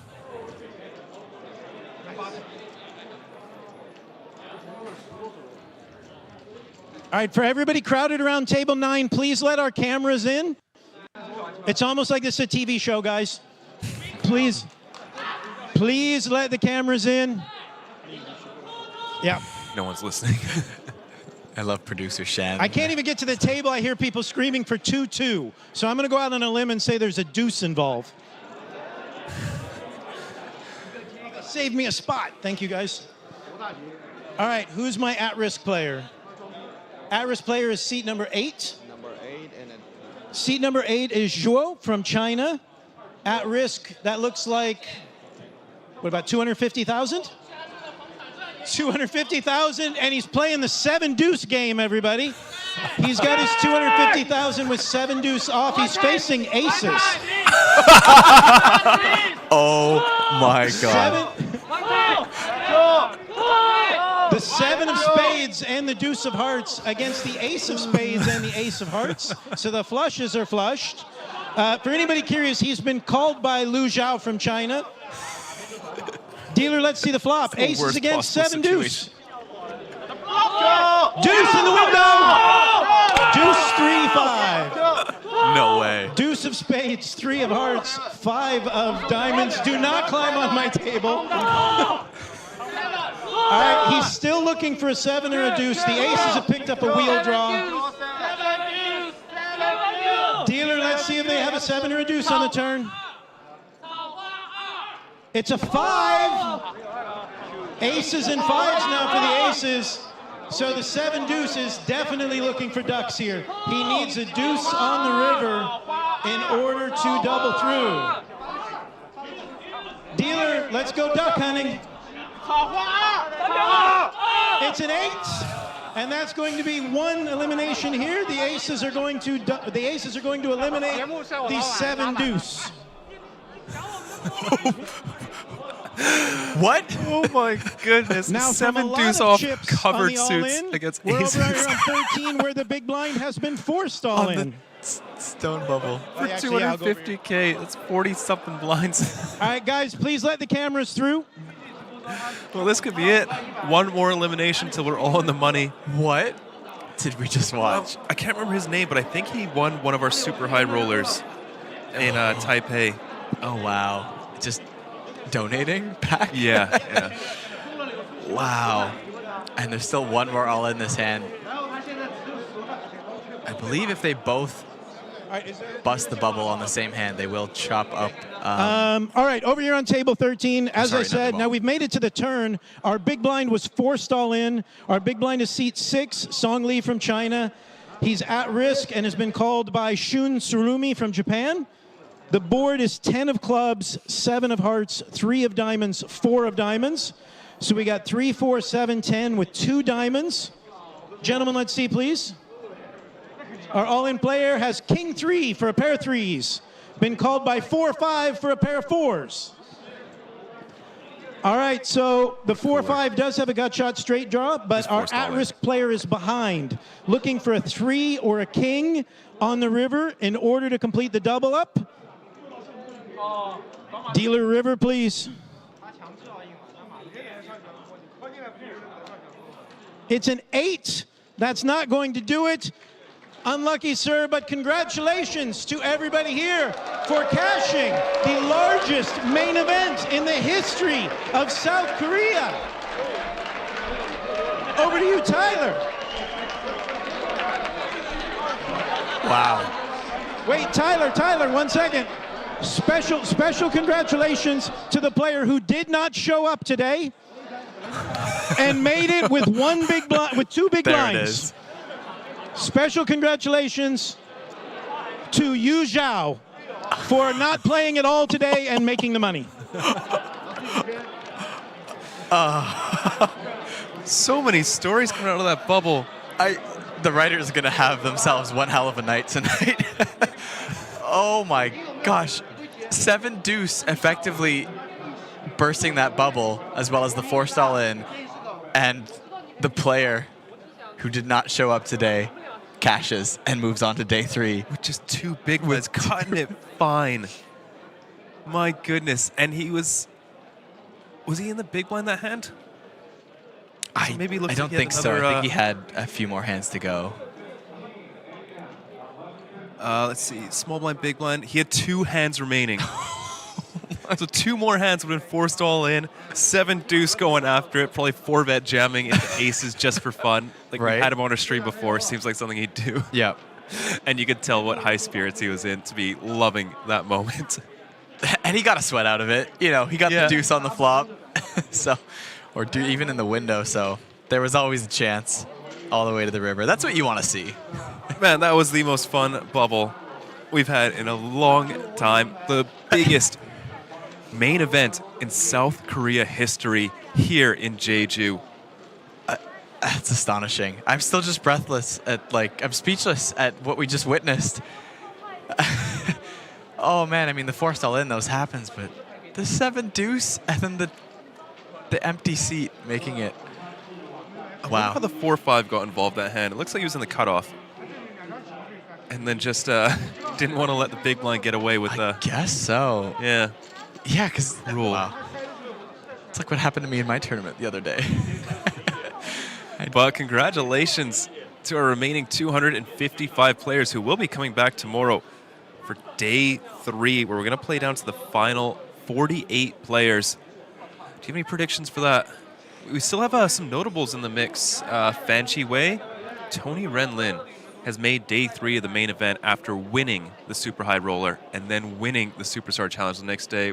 Any thoughts on that? Oh, it's obvious. Renlin wins again. Lock. Yeah, it's unless we disqualify him, he just wins. That's it. He takes down every main tournament for the rest of the series. So, there's the man we're talking about right now. It's going to be tough for him to win the high roller as well, because that one does begin on the final day. Oh, yes. But okay. You can always buy in.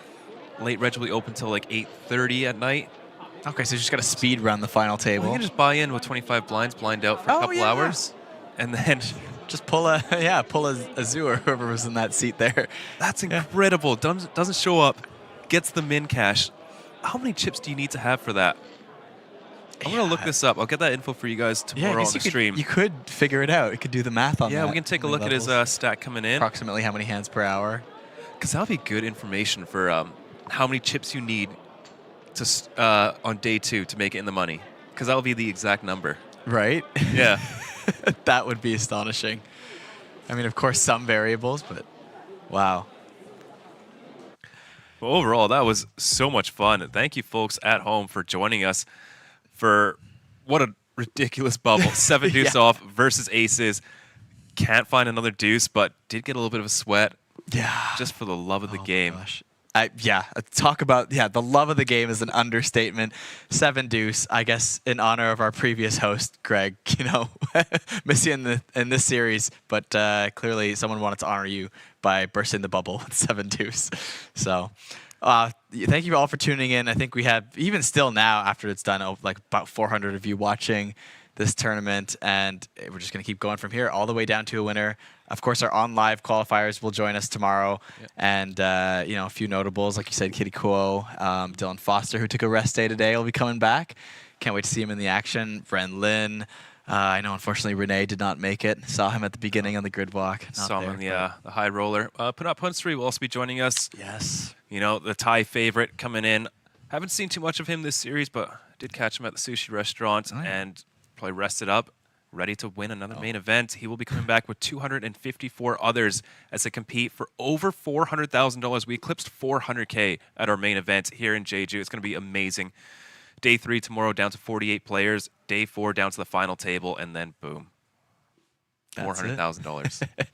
It's that easy. It's that easy. As Sam was mentioning, not to only $400,000, but our top 3 will also be receiving an APT Championship main event seat. That's a 10K ticket, which books you into the freeze out with a 5 million USD guarantee. And, you know, based on how it went this year, I'm sure we're going to get $1 million top prize for that again this year.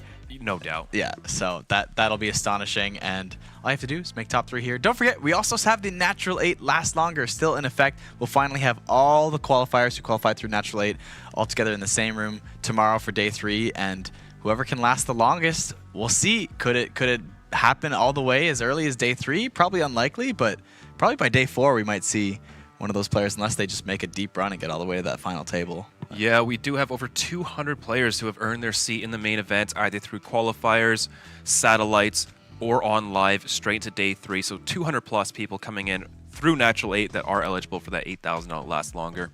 Yeah, we'll try to keep you folks updated on that as we get some more information. But our stream schedule for the rest of the stream, 11:15 a.m. local time start for the next 4 days. Take some time off work and join us. We'll see you guys soon.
I get an ace in the window and a 6 and a jack. They're all red. Neither player has red. Our all-in players caught a 6, but the callers caught an ace. Our all-in player is looking for the other 6s in the deck in order to double through here.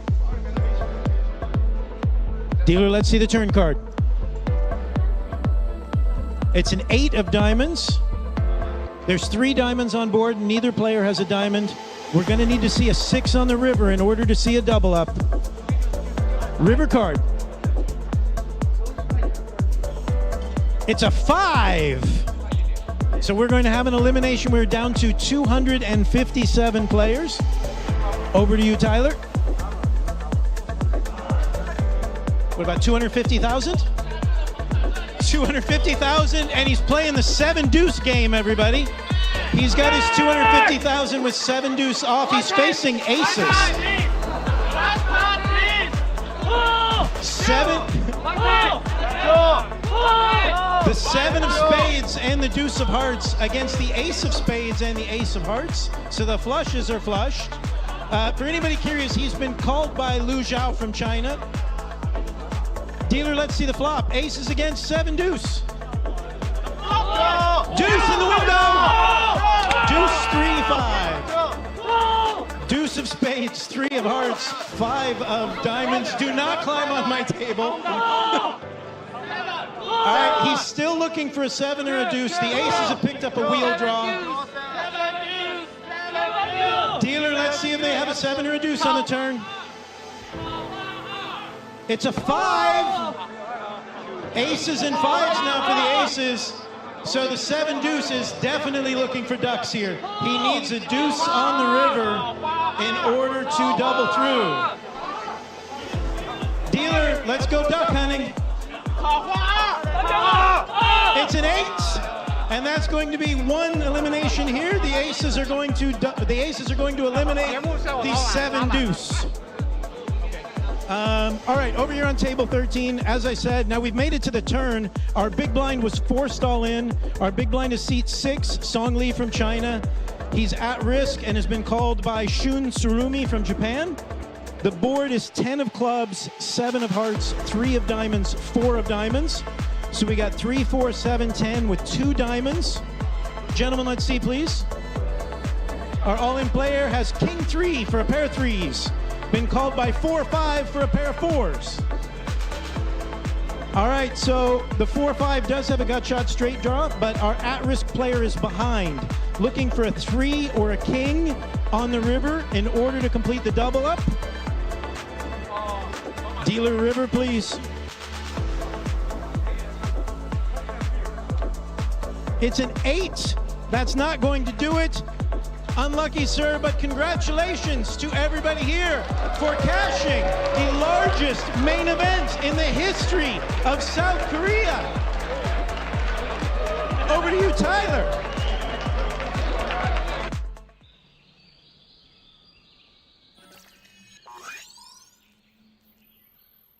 Welcome to Asia's largest online poker room. Our next generation poker software is now initiating.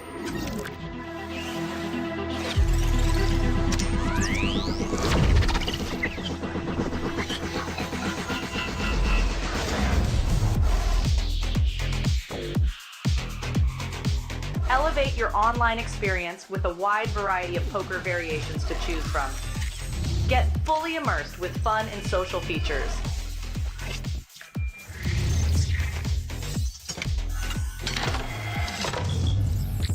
Level up your game with PokerCraft and Smart HUD. Unlock a wealth of rewards including cashback, bonuses, and jackpots.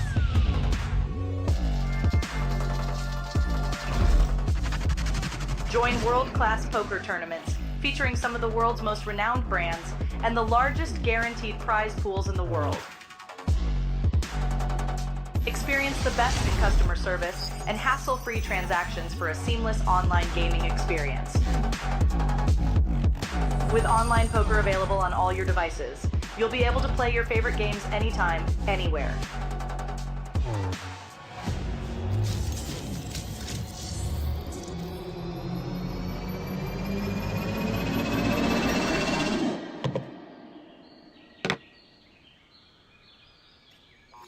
Sign up now and elevate your online poker experience today.